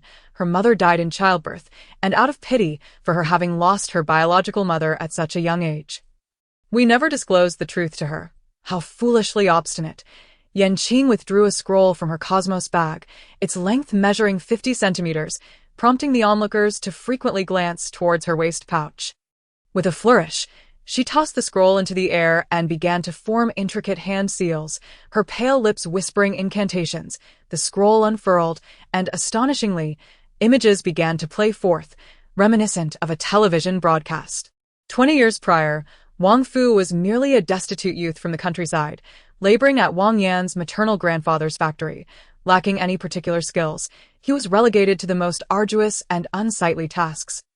Yet, He possessed a handsome visage. On one occasion, a colleague jestingly remarked, "With such striking looks, why not charm the factory manager's daughter? I shall treat you to a meal." Little did he know, those words would resonate in his heart. And with the factory manager's daughter being naive and easily swayed, after a few chance encounters and small acts of assistance, he successfully professed his feelings. Society was far simpler 2 decades ago. Witnessing the diligent and hardworking young man, Wang Yan's grandfather did not oppose their union. Having risen from humble beginnings himself, he held no regard for social status. Moreover, with his health deteriorating, he wished to ensure his daughter had a suitable partner. Thus he consented to their courtship. Following their marriage, Wang Fu ascended to the position of factory manager. On a serendipitous visit to the hospital, he encountered Li Feng, a nurse, and the two, a match made in heaven, quickly became entangled. Wang Yan's biological mother, having been pampered from childhood, was ill-equipped to cater to a man's needs. Li Feng welcomed him with open arms, flattering him and inflating his already bruised ego. When Wang Yan's mother was 3 months pregnant with her, her grandfather passed away, leaving her without any other relatives. Wang Fu's disdain for her grew, and spurred on by Li Feng's relentless persuasion, they hatched a plan to tamper with events in the delivery room. Following the death of Wang Yan's biological mother, Wang Fu shamelessly inherited all her assets. However, his capabilities were limited, and it was not long before the once thriving factory fell into decline under his stewardship. To escape the scornful glares and idle gossip, he relocated his family to their current city. As the scroll was rolled up and the images ceased to play, Qing swayed slightly. She could have chosen a different approach. But the passage of time rendered evidence difficult to procure. Even if a paternity test showed otherwise, it would be challenging to convince the public. Sisters, this is the consequence of marrying beneath oneself. Sisters, as a man, I find such a man utterly disgraceful. Hurry and arrest him. This woman is truly shameless. She only pursues wealthy patients. Who knows how many she has seduced? Scoundrel and harlot. A match made in hell. Lock them up together in prison. The audience in the live stream erupted in righteous indignation, while those present pointed and murmured among themselves. The couple hung their heads, no longer daring to utter a word. Wang Yan, however, held her chin high, staring intently at the scroll, remaining motionless. Some began to console her. "Dear girl, do not be too heartbroken. Fortunately, she is not your biological mother. So you might find solace in that. Indeed, if your true mother were still alive and saw you so distressed, she would surely share in your sorrow." Wang Yan stared vacantly downwards, her expression stiff as she gazed at Qing. That is my mother?" Qing nodded. "Yes, your mother was cultured, gentle, and possessed an artistic temperament, much like yourself. Your talent for dance is not trivial. You can fulfill your mother's dreams." My mother's dream? Was her dream also to dance? Yes, but your father intentionally injured her feet, preventing her from ever dancing again. A glimmer of hope sparked in Wang Yan's eyes. My mother's dream is dance, and mine is dance, as well. I can dance to realize my mother's dreams. Once again, she posed the same question, as if struggling to comprehend that she shared a dream with her mother. Indeed, your mother wishes for you to inherit her dreams and bring dance to the stage. Woo-woo, my fairy is truly so warm-hearted and patient. After asking repeatedly, "Who is this person? What fairy?" I truly admire her patience. Having endured such a tremendous event, the young girl must be struggling to process it all. "You are remarkable. You go ahead. Your mother isn't your biological one. Is that okay? What does it matter to you? You talk too much."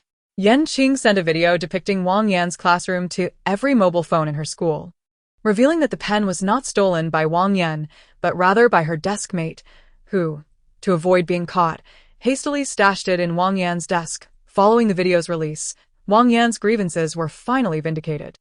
However, the cliques and isolation within the school remained unchanged, a reality Qing could not alter. With both her biological father and stepmother imprisoned, Wang Yan, possessing self-sufficiency, later transferred to a closed school where she lived and studied. Even on weekends, she dedicated her time to enroll in a distinctive dance class offered by the school. Through her tireless efforts, she ultimately realized her and her mother's shared dream, dancing on the grandest and most dazzling stage.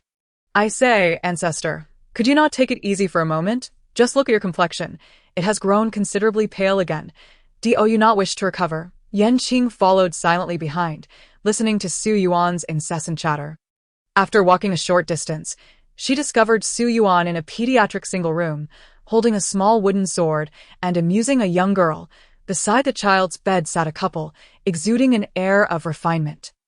Reminiscent of aristocrats from a cultured family. Little sister, do you like this small wooden sword? Yan Qing, with a mischievous smile akin to that of the big bad wolf, inquired of the young girl. Sister, I am a girl. I prefer magic wands, not wooden swords. Look at this small tree branch. Do you like it? Doesn't it resemble a magic wand?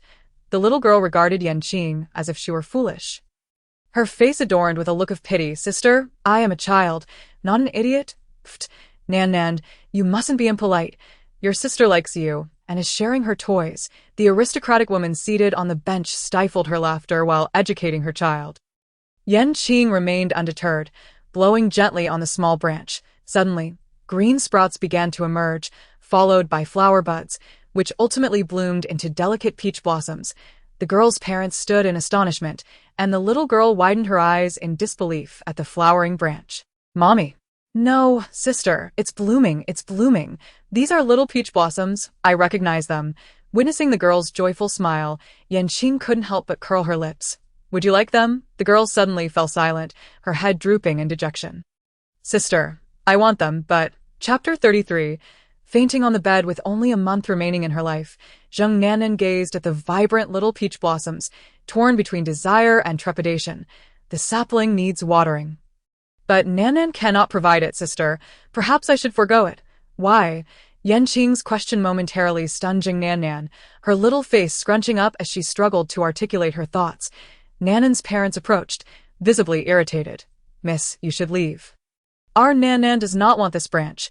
Yan Qing paid no heed to their words, placing the branch into Nanan's hands.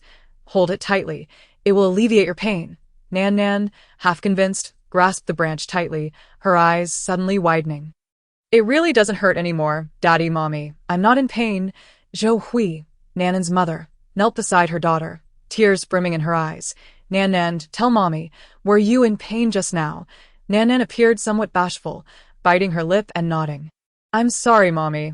I didn't want you to worry. I woke up feeling so much pain this morning, did I? I'm sorry, Nan. It was Mommy who wasn't attentive. Shall we get you a pain relief injection? Zhou Hui's tears lingered in her eyes. She could not cry, for if she did, her child would surely follow suit. Zheng Jie prepared to press the call bell for the doctor, and oh need, Daddy, Mommy, I'm not in pain anymore. This little branch really doesn't hurt. After speaking, she looked back at Yan Qing with a sweet smile, revealing 2 delightful dimples. Sister, thank you. Yan Qing gently pinched her little cheek, wishing she could ease the pain etched on her face. Even if just a little, you're welcome. Holding this small twig every day means there's no need for painkillers. Zhang Jie seemed skeptical that a mere twig could alleviate his daughter's suffering, gently stroking her little bald head. Nan, does it really not hurt anymore? It truly doesn't hurt, Daddy, this time. Nan isn't lying.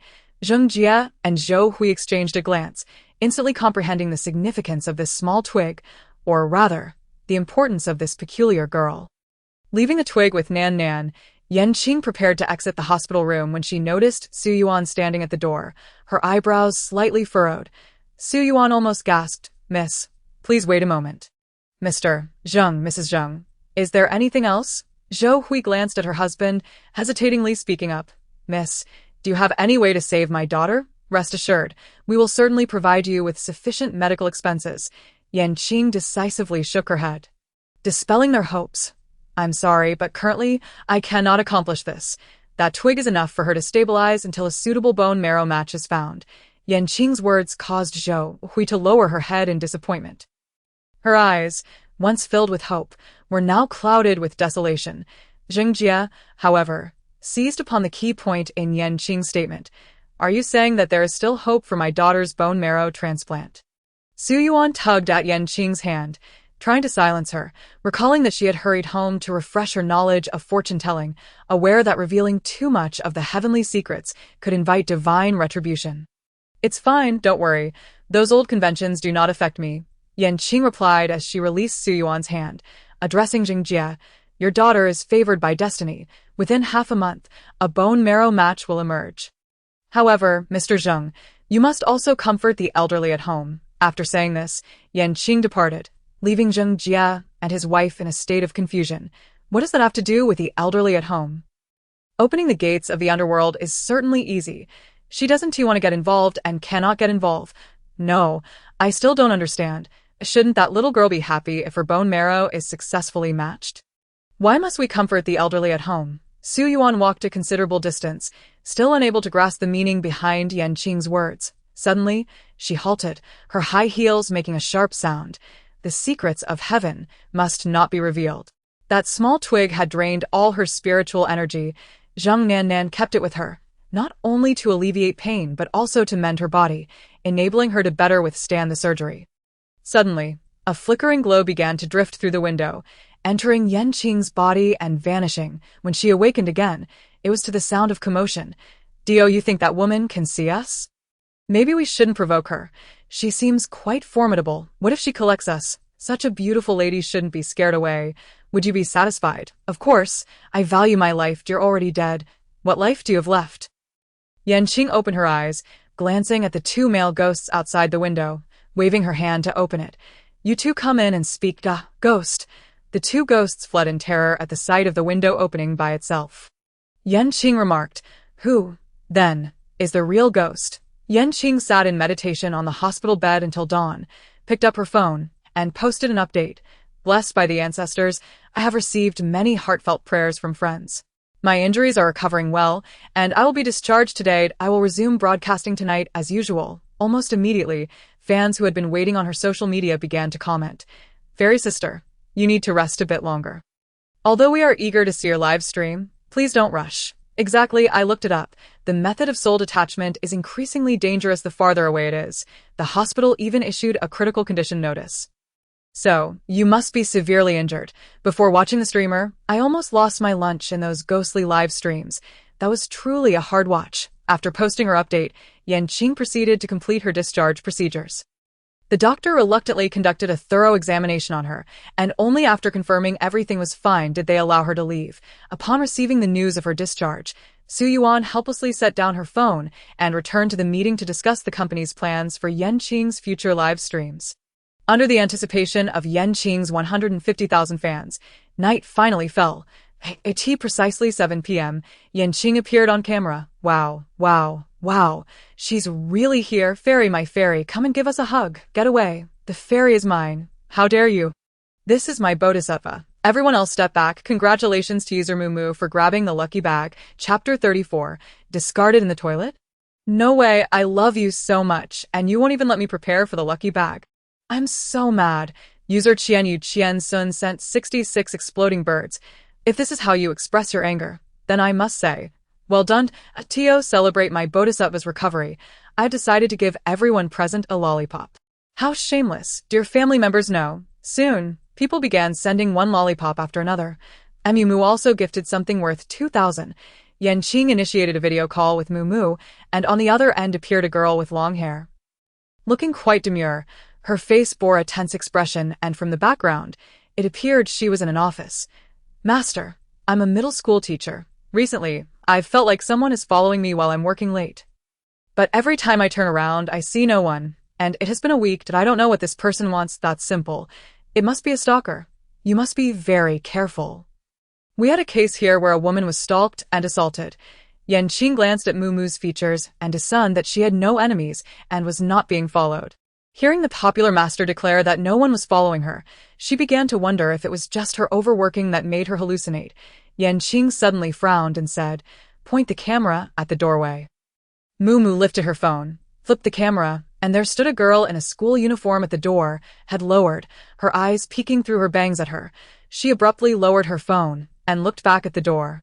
Where no one was there, she raised it again, and someone was there, then lowered it and no one. I say, if you keep swaying, I might vomit. What are you afraid of? It's just a ghost. This is the first time I've seen such a pretty ghost. I mean, this ghost has no signs of death. What exactly do you want to say? This student seemed to be from the class she was substituting. The office was dimly lit, and the doorway was too dark. Moo mustered her courage and spoke. Why are you here, classmate? Please come in. She had not yet looked at the comments. unaware that the live stream audience was praising her bravery and inviting a ghost inside. The little girl merely stood at the door, shaking her head. Her tongue had been cut out, her windpipe had been pulled out, her lips had been sewn shut. Qing articulated each detail, her tone so flat that it concealed any emotion. What a shocking way to die. How malicious. Was she killed by the person she's been following? It shouldn't be, or she would have been scared away long ago. She must want the teacher's help. I'll bet a pack of spicy strips. Suppressing her anger, Qing once again witnessed the multifaceted nature of humanity's cruelty. Go to the door and bring her in to sit. The stunned Moo stood up and walked to the door. Just as she was about to take the girl's hand, she suddenly jolted awake.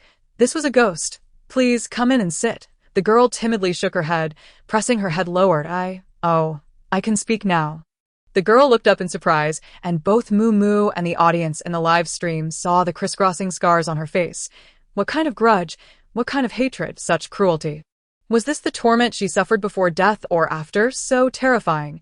It's clear she hasn't released her resentments and cannot be reincarnated. Seeing the terrifying scars on the child's face and her timid gaze, Moo's fear was replaced by pity. Teacher, please help me report this to the police. What happened to you? I didn't mean to follow you. Teacher, I don't know why I can only follow you. Please, don't be afraid. I'm sorry. The child's self-reproach deeply touched Moo and the audience in the live stream. This child, even in death, is worried about scaring others. How kind-hearted. Fairy sister. Who did this? I am going to report it. Qing nodded and said, yes, report it. I hope that the middle school student was discarded in the toilet. What is this? A body discarded in the toilet. How pitiful. I know Hope Elementary School. Which one is Hope Middle School? That sounds a bit familiar. Let me check, and I'm saying it's right next to my house. Do you believe it? Enough talking. I'm going to report it. The police arrived promptly. The girl had family members who had called the school to request a leave of absence, so the school hadn't paid much attention. Unexpectedly, she was later found dead in the toilet. Hope Middle School is a public school established many years ago.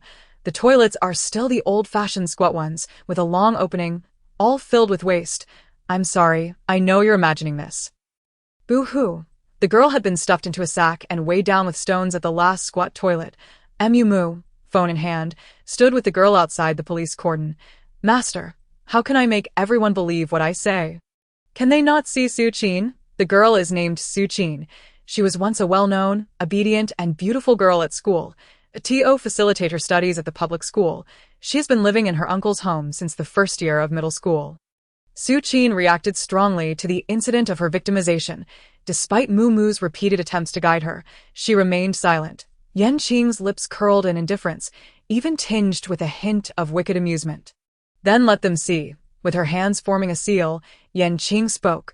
Heavenly blessings, free from all taboos, appear. Traditional Taoist terminology, not seeking popularity. If it offends, simply disregard it. Suddenly, Qing's figure materialized before the crowd, causing the onlookers to be so terrified that their souls seemed to flee. Was it not said that the one in the sack was Qing? Is she not right here? Could it possibly be someone else? At that moment, Qing's uncle and aunt rushed over. Upon seeing Qing standing among the crowd, they initially thought she was merely enjoying the spectacle. Her aunt laughed, attempting to grasp Qing's hand, but found nothing. Feeling a bit displeased, thinking she had moved away, come on, at this hour, your cousin still needs to review. It's too much of a delay for him to put down his books and come out to find you. Mentioning her cousin triggered a reaction in Qing. Cousin, at this time, he should be watching adult films, right? How could he be reviewing? Su Xiaozheng stood behind his parents, using their bodies to shield himself. He wished to leave, but his feet felt immobile. No, he had clearly been the one to stuff her into the sack. Where had it all gone wrong? Chapter 35. Learning and killing before her uncle and aunt could express their anger. Qing suddenly bypassed them, moving to stand behind them. Cousin, are you surprised to see me? Happy, Qing looked up and flashed him a smile, the scars on her face stark against his gaze. Bang, Su Xiaozheng, in shock, fell to the ground. Are you human or a ghost? Don't come near. Cousin, what's wrong? It's me, Qing, Qing said, advancing toward him. Su Xiaozheng shouted while retreating. No, you're not. Mom and Dad, hurry, pull her away. Seeing their son so terrified, Qing's parents assumed she was merely scaring him and wore stern expressions. Qing, what are you doing, frightening your cousin like this? Do you not want to live with us anymore? At that moment, Su Qing's wounds began to slowly reveal themselves to the crowd. Her neck began to separate, blood gushing down. The stench of blood was more potent than that of a corpse pulled from a latrine. What is that foul smell? The onlookers, previously engrossed in watching the police work, turned to locate the source of the stench. The Su family, now identical in posture, sat on the ground, staring in horror at Su Qing. Even rendered speechless by fear. What is happening here? Su Qing, with her back to them, let her hair fall loosely, slowly turning her head, her blood-soaked face, alongside the gaping wound on her neck, faced them. Uncle, did I scare you? A ghost. The crowd screamed in unison, scattering in a frenzy. Su Qing looked innocently at Moo. Teacher, why are they so afraid of me? You aren't, are you? Witnessing the child's condition, Moo felt a twinge of fear. But it was overshadowed by concern. The teacher isn't afraid. I'll take you in front of the police. I'm terrified. This teacher is truly a good person. Haha, who wouldn't he be afraid? Qing intervened, halting their actions, and oh need. They can no longer see her, for at that moment, the police had surrounded Su Xiaozheng. He was seen nearly frenzied, clutching his head and shouting wildly, "Don't come near." I didn't mean to. I was just curious. I wanted to learn. I didn't want to kill you. The Su couple stood frozen at the scene. It turned out that Su Xiaozheng was not studying in his room every day. Rather, he was secretly taking adult films from his father's room and watching them daily. Influenced by the films, his mind was filled with curiosity and desire. He wanted to experience it for himself. Lacking a girlfriend, he had fixated his gaze on his cousin, who lived in their home. One rainy day, Su Qing forgot her umbrella, and Su Xiaozheng's mother urged him to deliver one to her. Upon seeing Su Qing, drenched from the rain, he suddenly felt parched. With no students left at school, he suggested to Su Qing that they go to the restroom together. Once at the restroom, Su Xiaozheng made an inappropriate request, to which Su Qing naturally refused and turned to leave. Behind her, Su Xiaozheng struck her on the back of the head with a brick. Due to his inexperience, he did not deliver a knockout blow. And Su Qing remained conscious. Grabbing a shard of rubble, he began to slash at her as she lay on the ground. He then retrieved her pencil sharpener from her backpack. "If I cut off your tongue, you won't be able to speak." At that moment, Su Qing was still aware, enduring the agony as he slowly dragged her tongue out and sliced it with a small knife. Later, he tore at her throat, stitching her mouth shut, fully awakening the malice within him. Only after sewing her mouth did he imitate the actions from the films, learning upon her body. My heavens, is this truly something a student could do? I said it. Today, as children are too exposed to electronic products, they even have a TV in their rooms. Alas, there are far too many youths poisoned by the internet. No.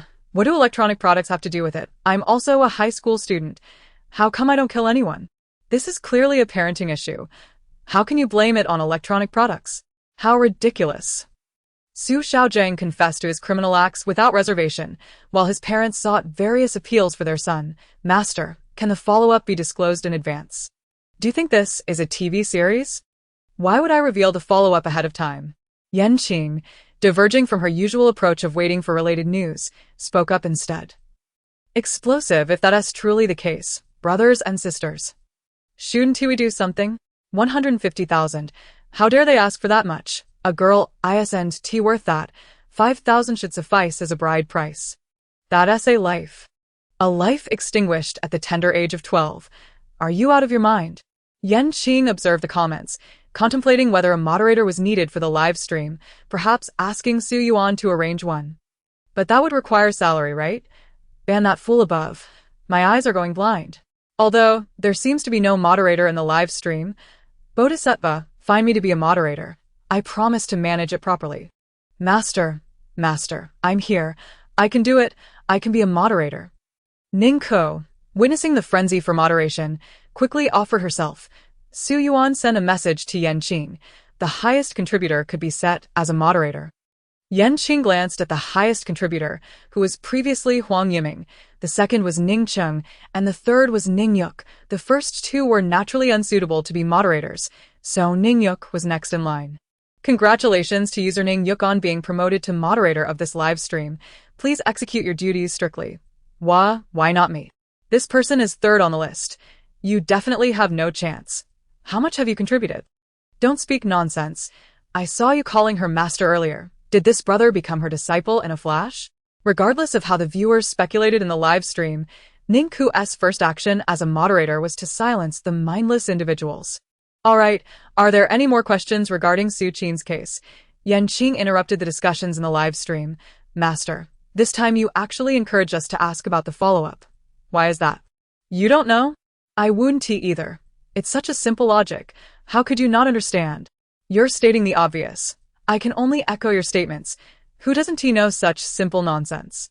So, what'll happen to Su Xiaozheng in the end? He seems to be underage, right? Unfortunately, he had just turned 18 today. I feel like the host is a bit relieved he has become an adult. Haha, it must be a misunderstanding. Chapter 36. Whose seat? Qing ceased her commentary and directly announced the next red envelope. Su Qing's parents were awarded 35,000 yuan by the court and ultimately, under the pressure of the law and netizens, they compensated 1.1 million yuan. Now, let us distribute the next red envelope. This time you have time to prepare. Alright, the router is already beneath my rear end. I'm standing right next to the signal tower. Don't worry, you can't beat me. Did no one realize that turning off the Wi-Fi is the fastest way? Of course. No one realizes that because you're just thinking nonsense. Congratulations to user waiting for a piglet for snatching the red envelope. That name, is it a pregnant woman? It should be. Perhaps it's a somewhat childish girl. Ha! The playful banter did not affect the little piglet who expressed himself in the chat. Host, I'm poor. Can I calculate first and pay later? Of course not, if you have no money. Don T snatched the red envelope. Didn't T say that poor people can be exempt from payment? Are you deceiving us? Qing smirked, a hint of sarcasm gracing her lips. Calculate? Not possible. If you want to claim a red envelope again, you know your financial situation best. The reluctant piglet sent out a gift worth 2,000 and immediately forwarded the connection to Qing. The screen was split in two. A scruffy man appeared before the camera, his complexion surprisingly fair, and the fabric of his collar was not lacking in quality. He certainly did not resemble the impoverished individual he claimed to be. He clearly doesn't look like a poor person. Does he expect to have his fortune told without spending a dime? It's quite normal for people nowadays to seek freebies. I've seen it often. Ma Liang was a junior white-collar worker at a company, married for 5 years, and during the past 3 years, his wife had given birth to only one daughter. Even when she finally managed to conceive after much hardship, she ultimately suffered a miscarriage. Recently, having observed the surging popularity of fortune-telling streamers, he thought to give it a try. Streamer, could you tell me when I might have a son? Ma Liang inquired, tilting his head to look at his phone. Damn, I can't take it anymore. This person is looking at me with disdain. What utter lack of decorum. You're here for a fortune, not to sell your life. What kind of attitude is that? Upon seeing the comments in the chat, Ma Liang felt incensed. I'm speaking to the streamer. What is it to you? I've paid for this. It's only right. Oh, Mr. Ma, don't be upset. They're just joking, Qing interjected casually. Hearing her words only fueled Ma Liang's pride. You see, even the streamer doesn't mind. What are you all babbling about? Damn it, I wish I could kill him. How dare he speak so rudely to my fairy? It infuriates me. Let us forget the fortune and just get a refund. Exactly, it's not like we're short on fortune tellers. I've paid my dues. My deity shouldn't have to endure this. These kinds of trash just crave attention. Want his son? Are they out of their minds? Ma Liang was about to erupt in anger again when Qing quickly spoke up. Mr. Ma, don't take it to heart. They're just joking.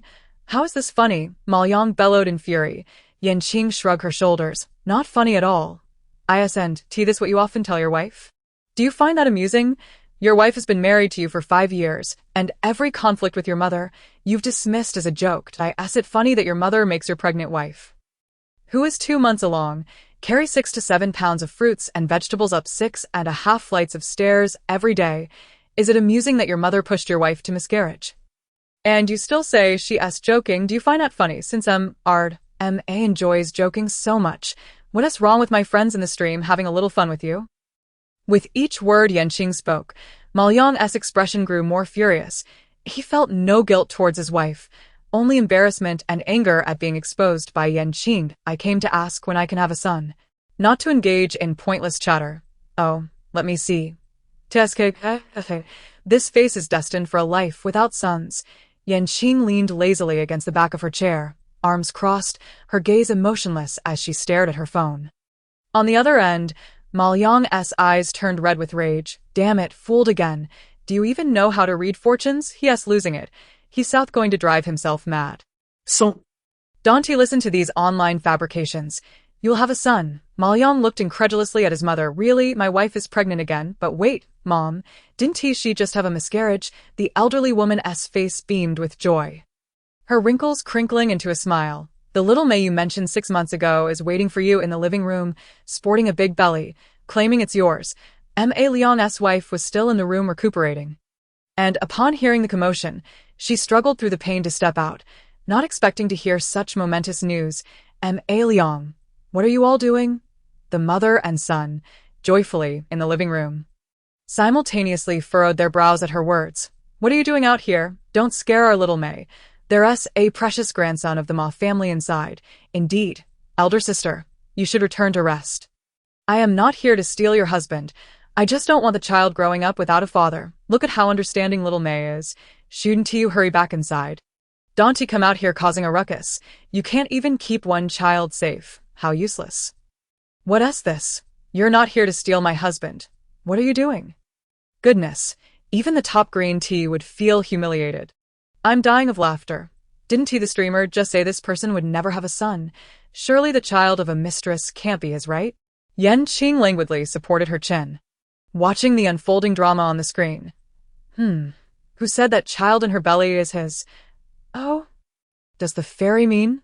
Hee, I get it. This is interesting. What do you mean? What are you all talking about? What does it mean? Oh, deity, your loyal and foolish follower humbly asks, what does it mean?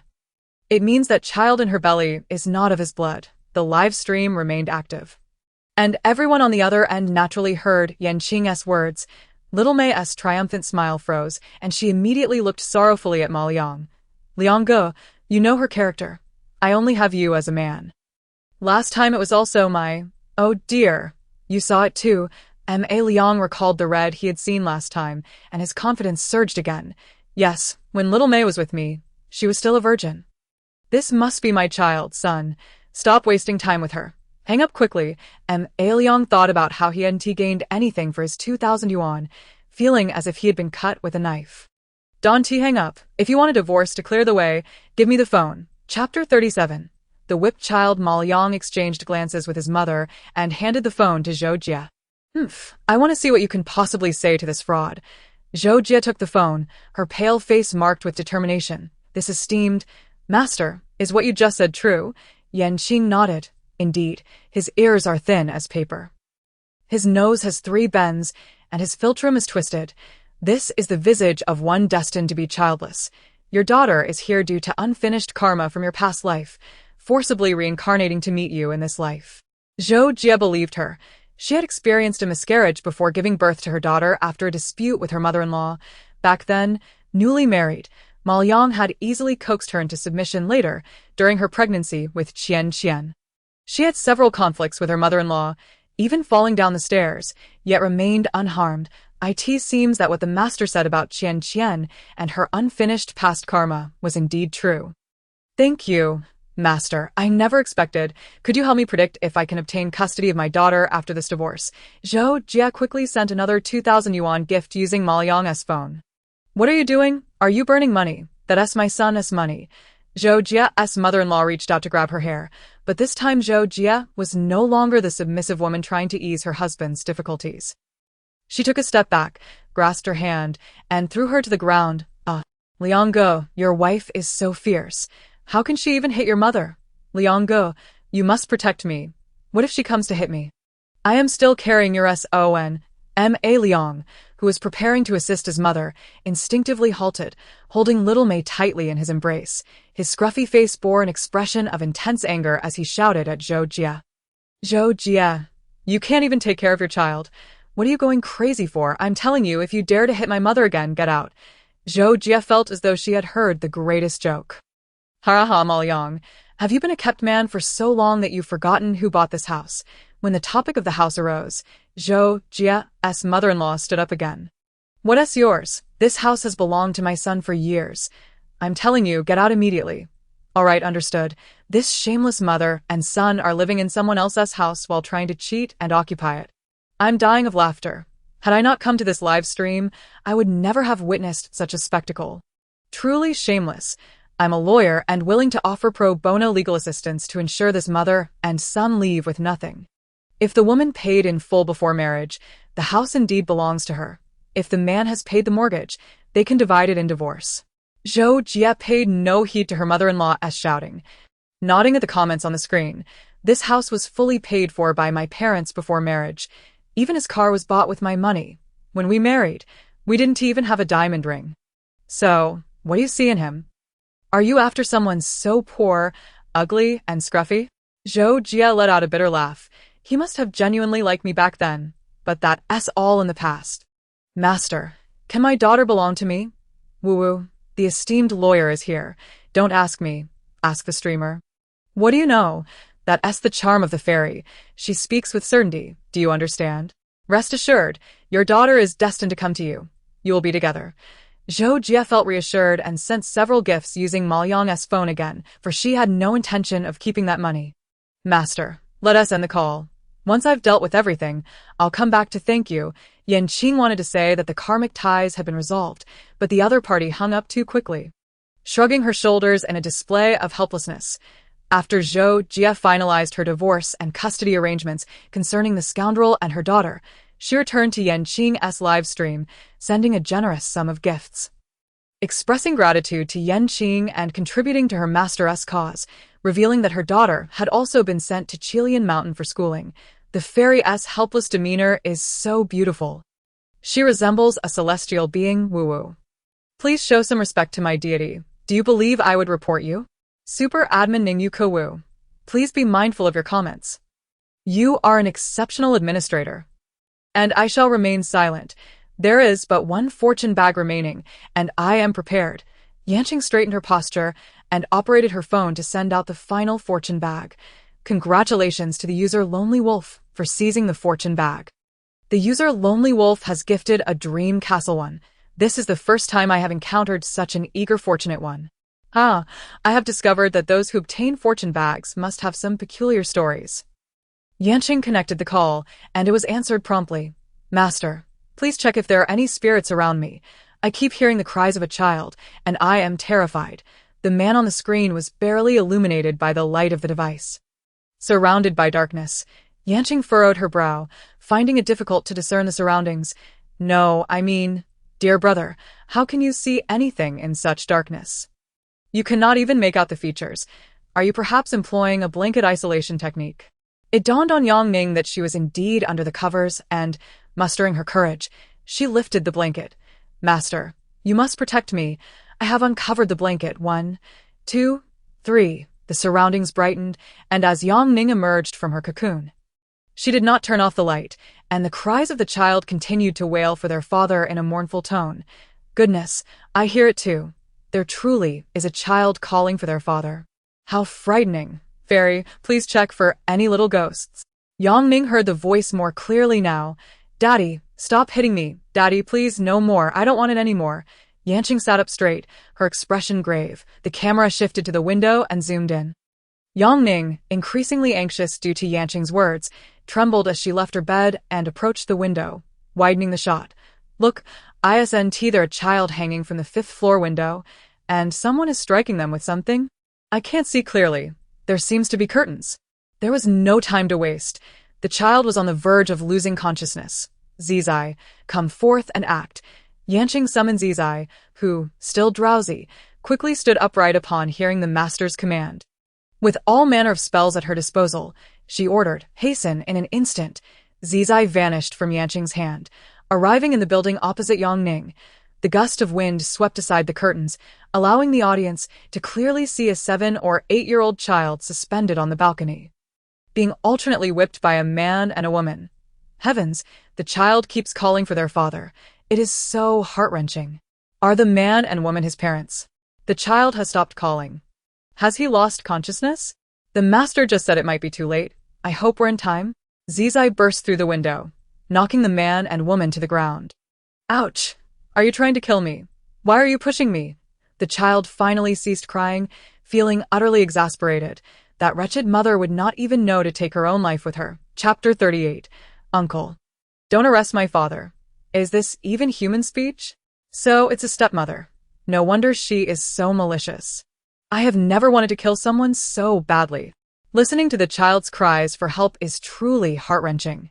The father must be biological. How could he bring himself to do this? That father and this stepmother deserve to face justice. Zizai exhaled gently onto the child's face, causing him to slowly awaken. Daddy, the child uttered upon opening his eyes, still calling for his father.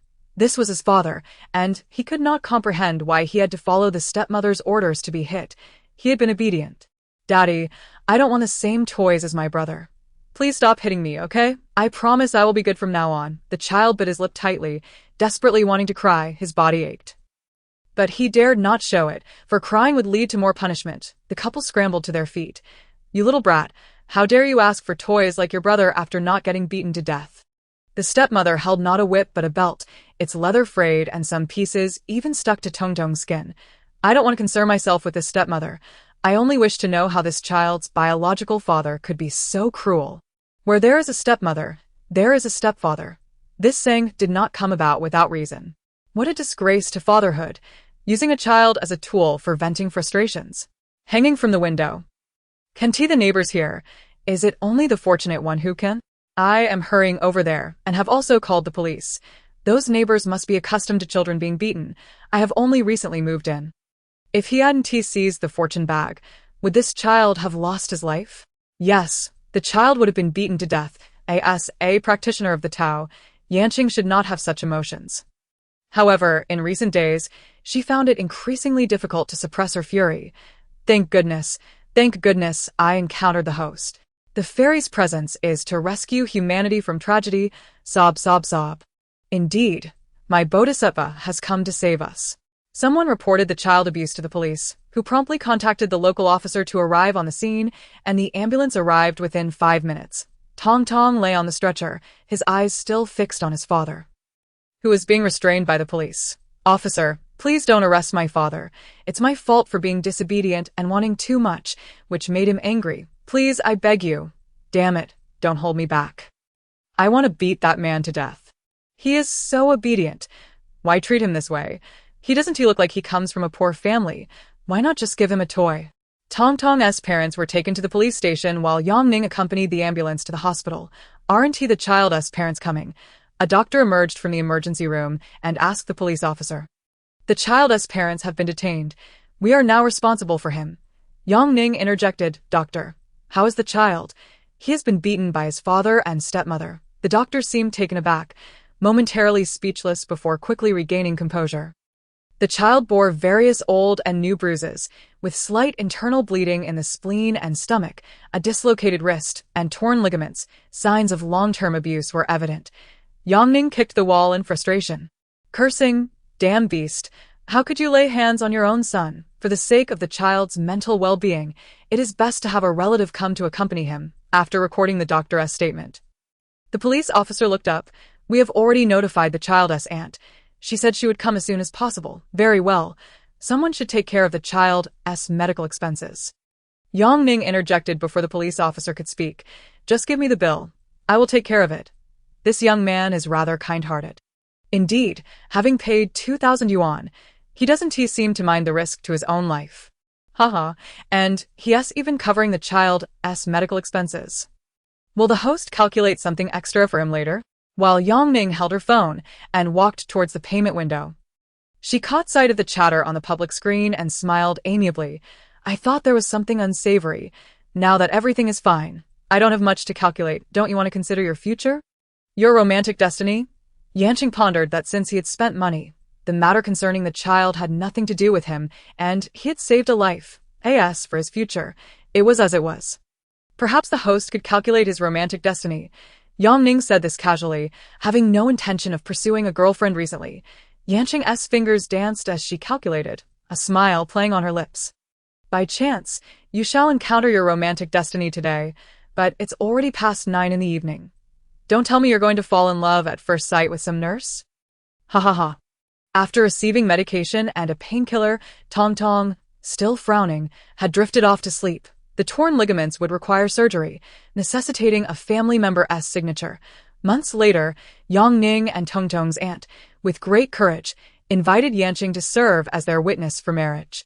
Is today's segment drawing to a close? Oh dear, how did time pass so quickly? I haven't had enough yet. Will it be my turn to seize a fortune bag tomorrow? Brother, seizing a fortune bag is tantamount to having matters to attend to. What do you wish for? Yanqing observed the playful banter on the public screen, finding these fans rather endearing. Well then, today's live broadcast will conclude here. We shall meet again at the same time tomorrow. She swiftly pressed the end broadcast button and took a deep breath. Indeed, earning money was no easy feat. Disabling her phone's do not disturb mode, she opened WeChat to find a plethora of unread messages, the majority from Zhuge Qingxian. Disciple, how is your recovery progressing? You have no idea. We can no longer recklessly chop down trees on the mountain. We need to spend money to buy wood for our house repairs. At this rate, 15,000 yuan would only repair 3 rooms at most, so I plan to patch up the roof instead. Stay safe while you're down the mountain. If your life plaque cracks again, I'll rush down to find you. This old man sure has a lot to say. She transferred the 50,000 yuan she had prepared to buy jade stones for Zizai.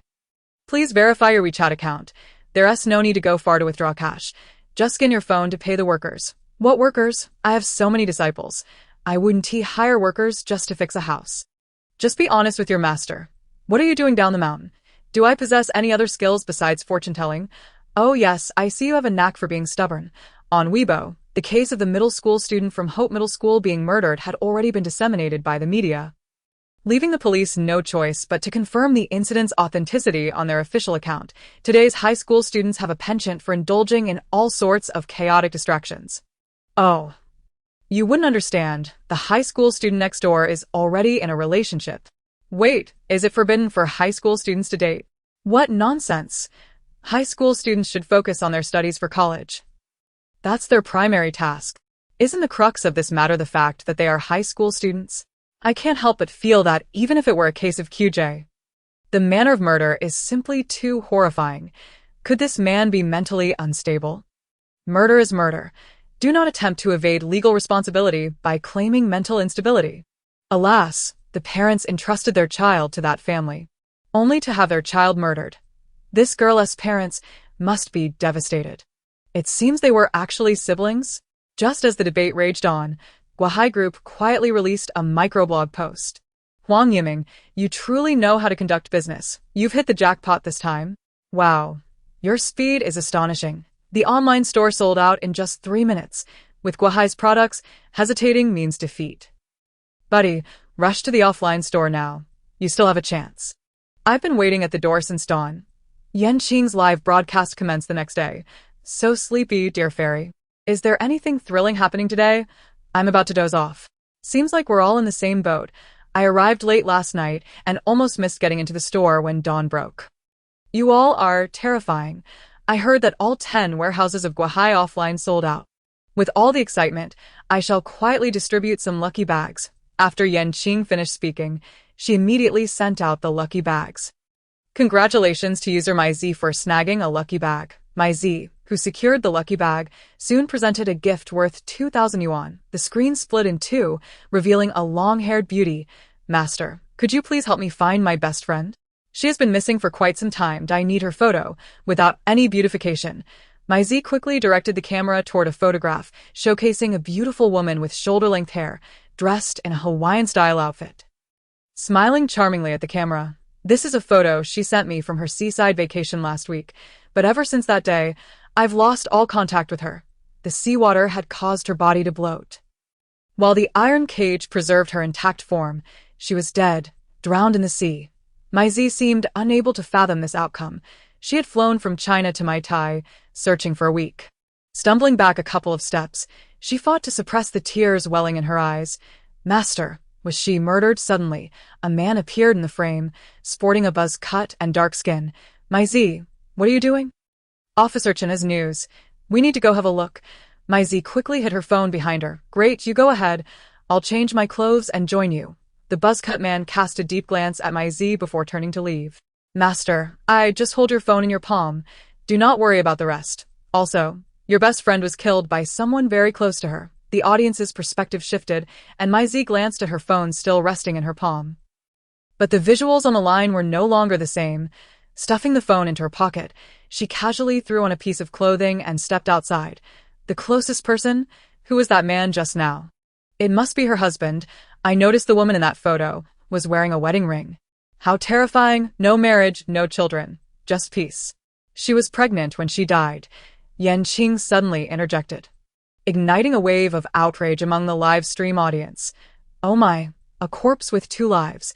If that was her husband, it would be catastrophic. What could a beautiful wife like her possibly be worth? Men are driven by 2 things, money and affairs. However, a wife as stunning as her wouldn't be for an affair, so it must be for money. That woman just now seemed quite familiar. Don't you all think so? Have you seen her before? I just feel like I've seen her somewhere. Perhaps it's a common trait among beauties. Now that you mention it, she does seem a bit familiar. Could she be an internet celebrity? Damn, yes. She resembles that internet celebrity who retired and made over 30 million in a year. I just checked her microblog.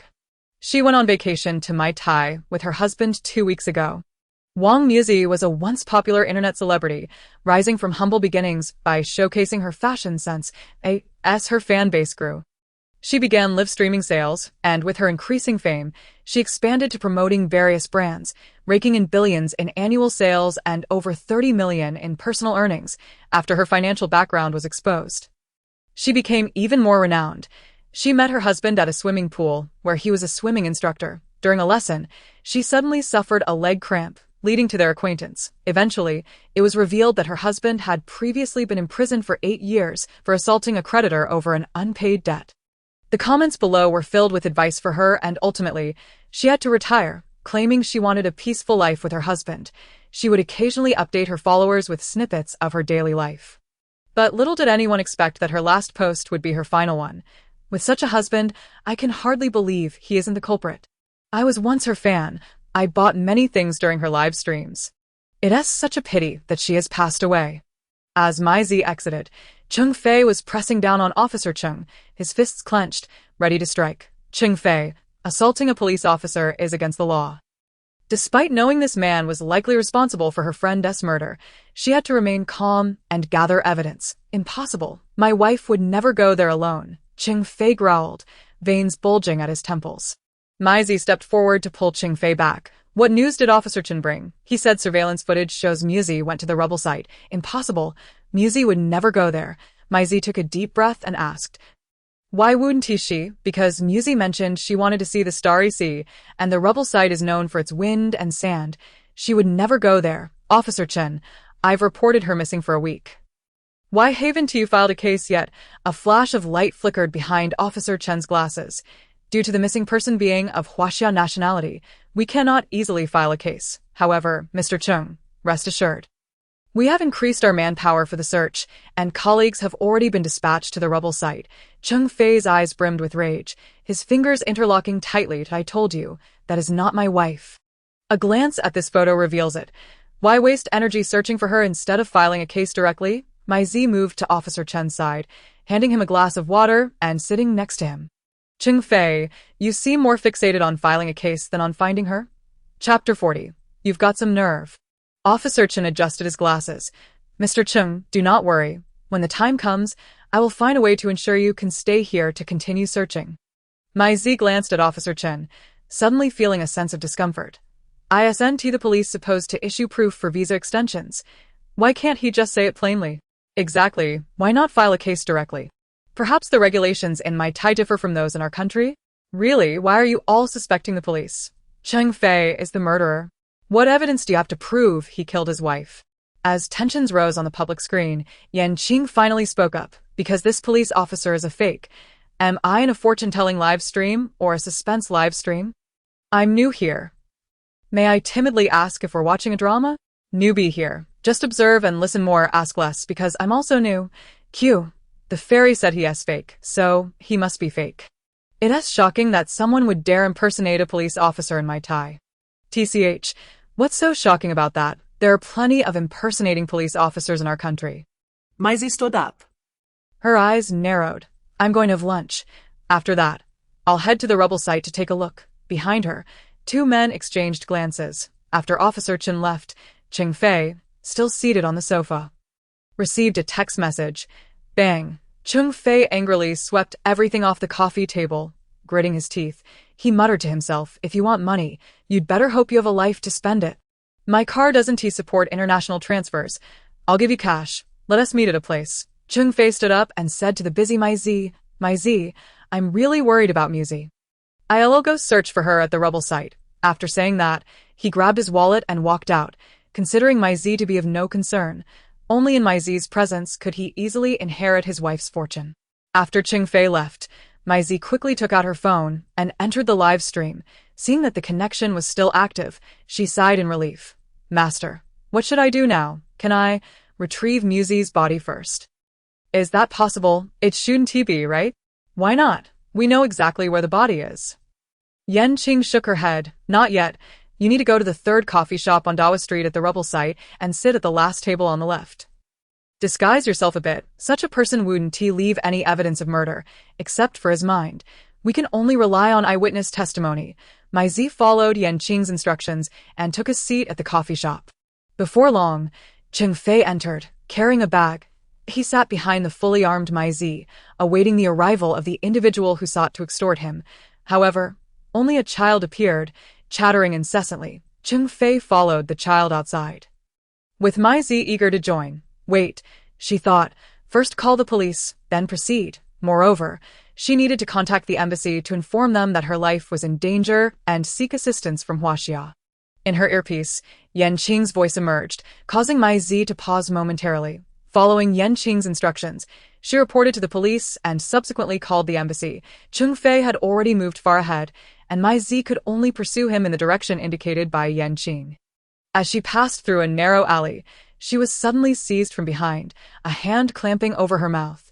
Who is it? Who is harming our sister? Hey, aren't those eyes Qing Fei's? Has he been discovered? Will there be another murder? If Qing Fei, such a ruthless individual, realizes Maisie is following him, he will undoubtedly eliminate her as well. Yan Qing calmly reassured, do not worry, our Huaxia embassy will protect her. Upon receiving Maisie's call, the embassy promptly contacted the officials in Matai, dispatching a small military unit. Qing Fei covered Maisie's mouth and dragged her to the end of the alley, where several locals from Matai awaited. Maisie overheard their conversation. This fellow seems decent. Is he really willing to sell? What do you care? This Huaxia girl is the most valuable in a casino. We just need to pay. Selling her so cheap. Could she be ill? Qing Fei bound Maisie's hands and feet and sealed her mouth with tape. His sinister gaze lifted. Rest assured, she's perfectly healthy. If it weren't for the urgency, I wouldn't be selling her to you. The previous officer Chen stood behind the group of Matai locals, evidently involved in the scheme. Hurry, take her away. Panic surged within Maisie. She was uncertain whether the embassy would arrive in time to rescue her. One thing was certain. Wang Muzi was indeed dead, slain by the husband she had lived with for 5 years. The earpiece in Maisie's ear seemed invisible to others, and Yan Qing, sensing her inner turmoil, spoke soothingly. Do not fear. They will arrive shortly to save you. Just follow their lead. Maisie regained her composure, ceasing her struggles, leaving the viewers in the live stream bewildered. That person followed them. Will she still be found? Indeed, they didn't provide a specific address. Master, we must hurry to save her. If this person encounters misfortune due to the host's blind confidence, who will bear the responsibility? Everything is under my control. As a Huaxia citizen, I will not allow my compatriots to suffer abroad. Meanwhile, the officer dispatched to rescue Maisie received an anonymous message. After a moment's contemplation, he decided to alter his course according to the information provided. Qing Fei and Officer Chen conspired in the alley. You are not a police officer, Qing Fei asserted confidently. Officer Chen shrugged. I am Officer Chen, not a police officer. It's simply my name in Chinese. Qing Fei's expression darkened, his frustration palpable after being toyed with for so long. I have the money ready. Show me the evidence you promised. I didn't expect you to be so ruthless, Officer Chen retorted, producing an SD card between his fingers. Tell me, when you dream at night, do you not envision your wife seeking you? How lonely must she be beneath the sea? Cheng Fei reached for the memory card, only to have it evaded. What is the rush? Where's the money? For Cheng Fei, the murder of Mu Zi was solely for financial gain. Now, Officer Chen's demand for payment felt like a threat to his very life. Once I verify the authenticity of this item, I shall provide you with the funds. Cheng Fei furrowed his brow, impatience evident in his tone. However, to his astonishment, Officer Chen gazed behind him in shock. Chapter 41. The iron-caged Cheng Fei whirled around, spotting a short-haired woman in a Hawaiian-style dress standing nearby. Wang Muzi, his pupils dilated in disbelief. Impossible. Muzi has sunk into the depths of the sea, never to return. The two men trembled in fear at the sight of a woman they had witnessed perish. Isn't it the woman from the photo? She is not dead. Ha ha, little paper figure, are you at it again? As a longtime fan of the live stream, I've pieced everything together. Yan Qing observed the barrage of comments, a sly smile gracing her lips. Zai Zai is currently fast asleep. This is Wang Muzi. Whether she is a living being or a specter need not be elaborated. The master has declared it's Wang Muzi. It seems she is indeed alive. I always thought, who would kill for a wife who retired from the circle, truly. I almost lost faith in love. Darling, what are you doing here? I almost couldn't find you. Cheng Fei broke into a cold sweat as Wang Muzi advanced toward him step by step. The veins in his neck bulged, and he suddenly turned to Officer Chen, exclaiming, "You see, this is my wife. She is alive. Your evidence is useless now." Driven by greed, he could not relinquish the 3 million he had nearly secured. "NOA, I witnessed your wife's lifelessness with my own eyes after you left. If you do not provide me with the money, I can take this evidence to the police or directly to your wife. Whether it leads to divorce or an arrest, it will certainly benefit her." Wang Muzi finally reached them, revealing that her dress was wet'd. In an instant, a chill ran down their spines, as if countless ants were crawling upon them. "I just emerged from the sea. I had no idea you two knew each other. If you had saved me while I was in the water, I could offer you far more than 3 million. Wang Muzi gazed expressionlessly at Officer Chen. "Ah Fei, why go to such lengths to kill me?" She suddenly caressed her abdomen, her expression softening.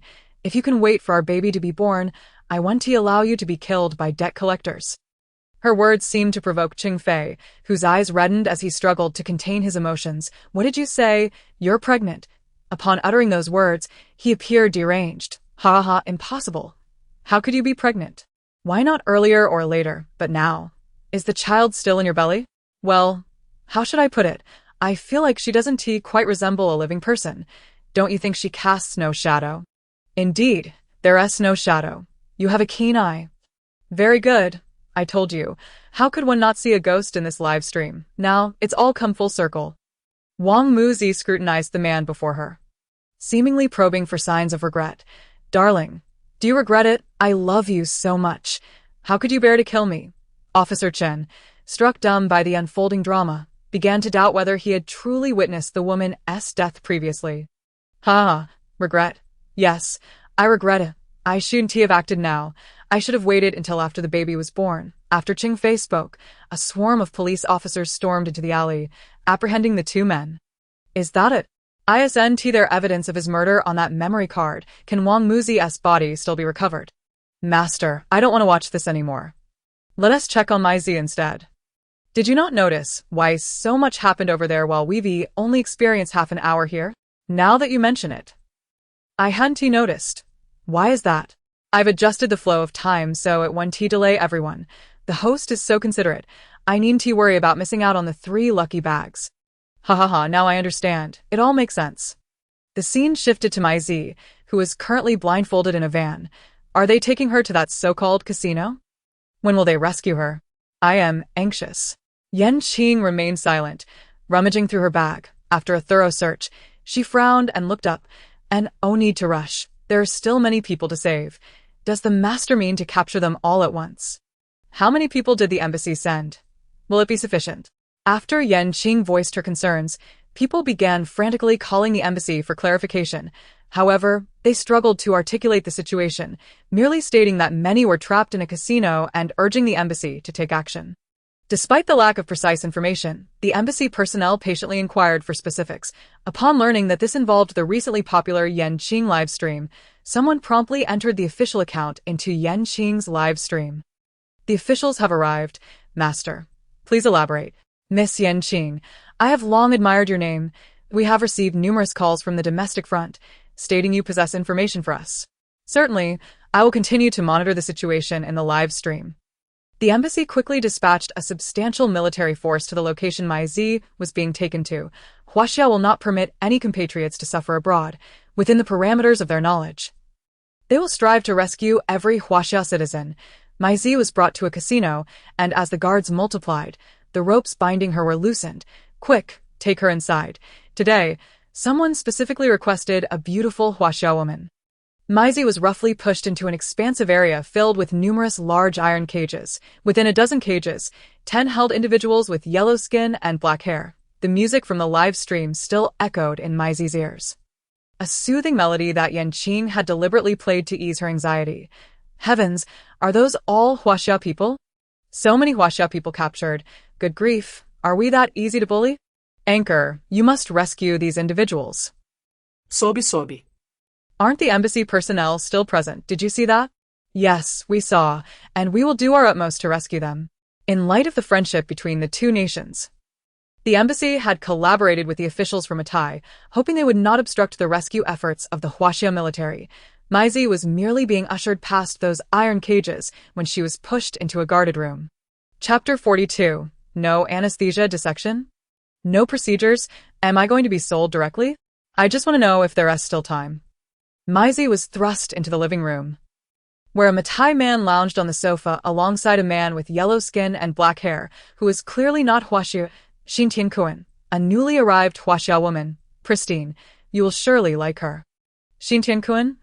Wait, isn't that a name from Little Japan? Indeed, that is correct. He is from Little Japan. Did I have seen him on forums from Little Japan? He is a vice-general beside a general over there. Are we Huaxia people too gentle to be bullied in so many ways? Isn't it because we Huaxia people are good-looking? Good-looking, the girls from Russia have skin like snow. Isn't that beautiful?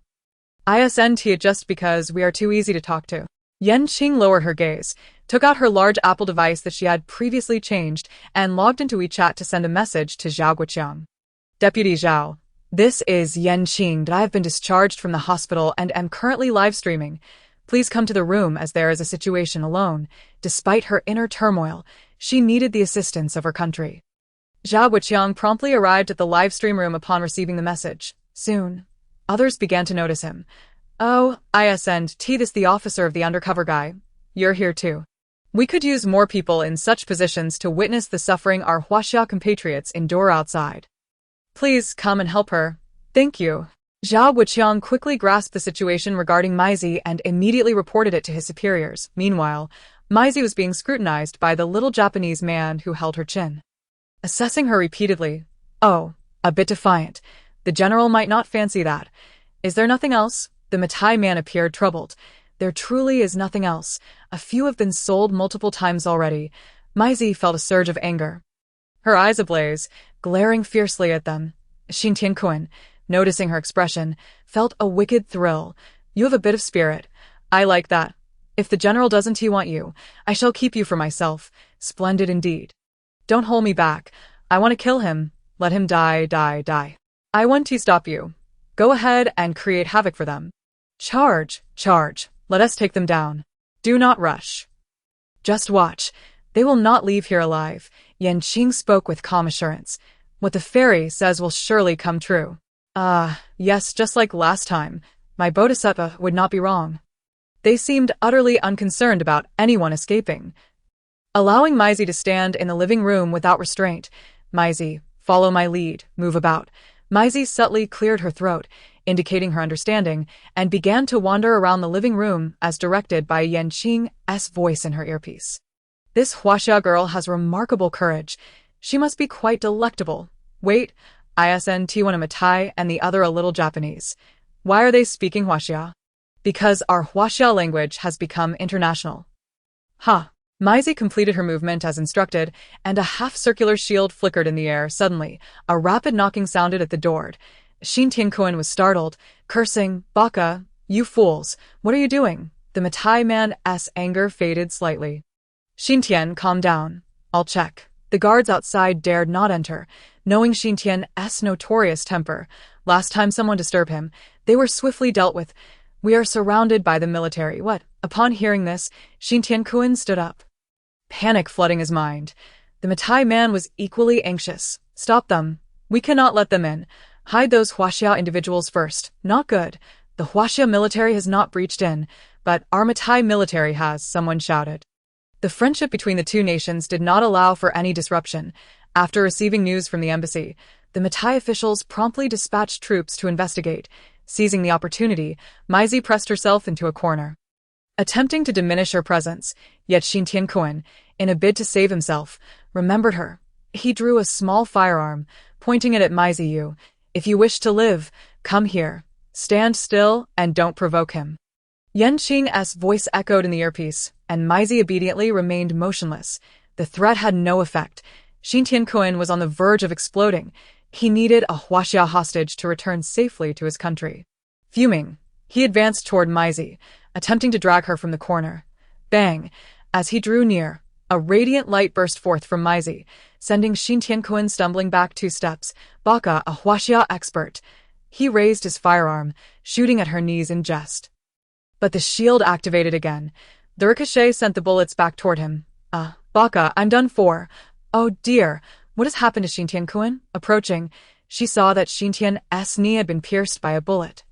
Feeling a mix of joy and fear, Xin Tiankuan, the Huaxia military, has contacted the Matai military. This area is now surrounded. We must flee.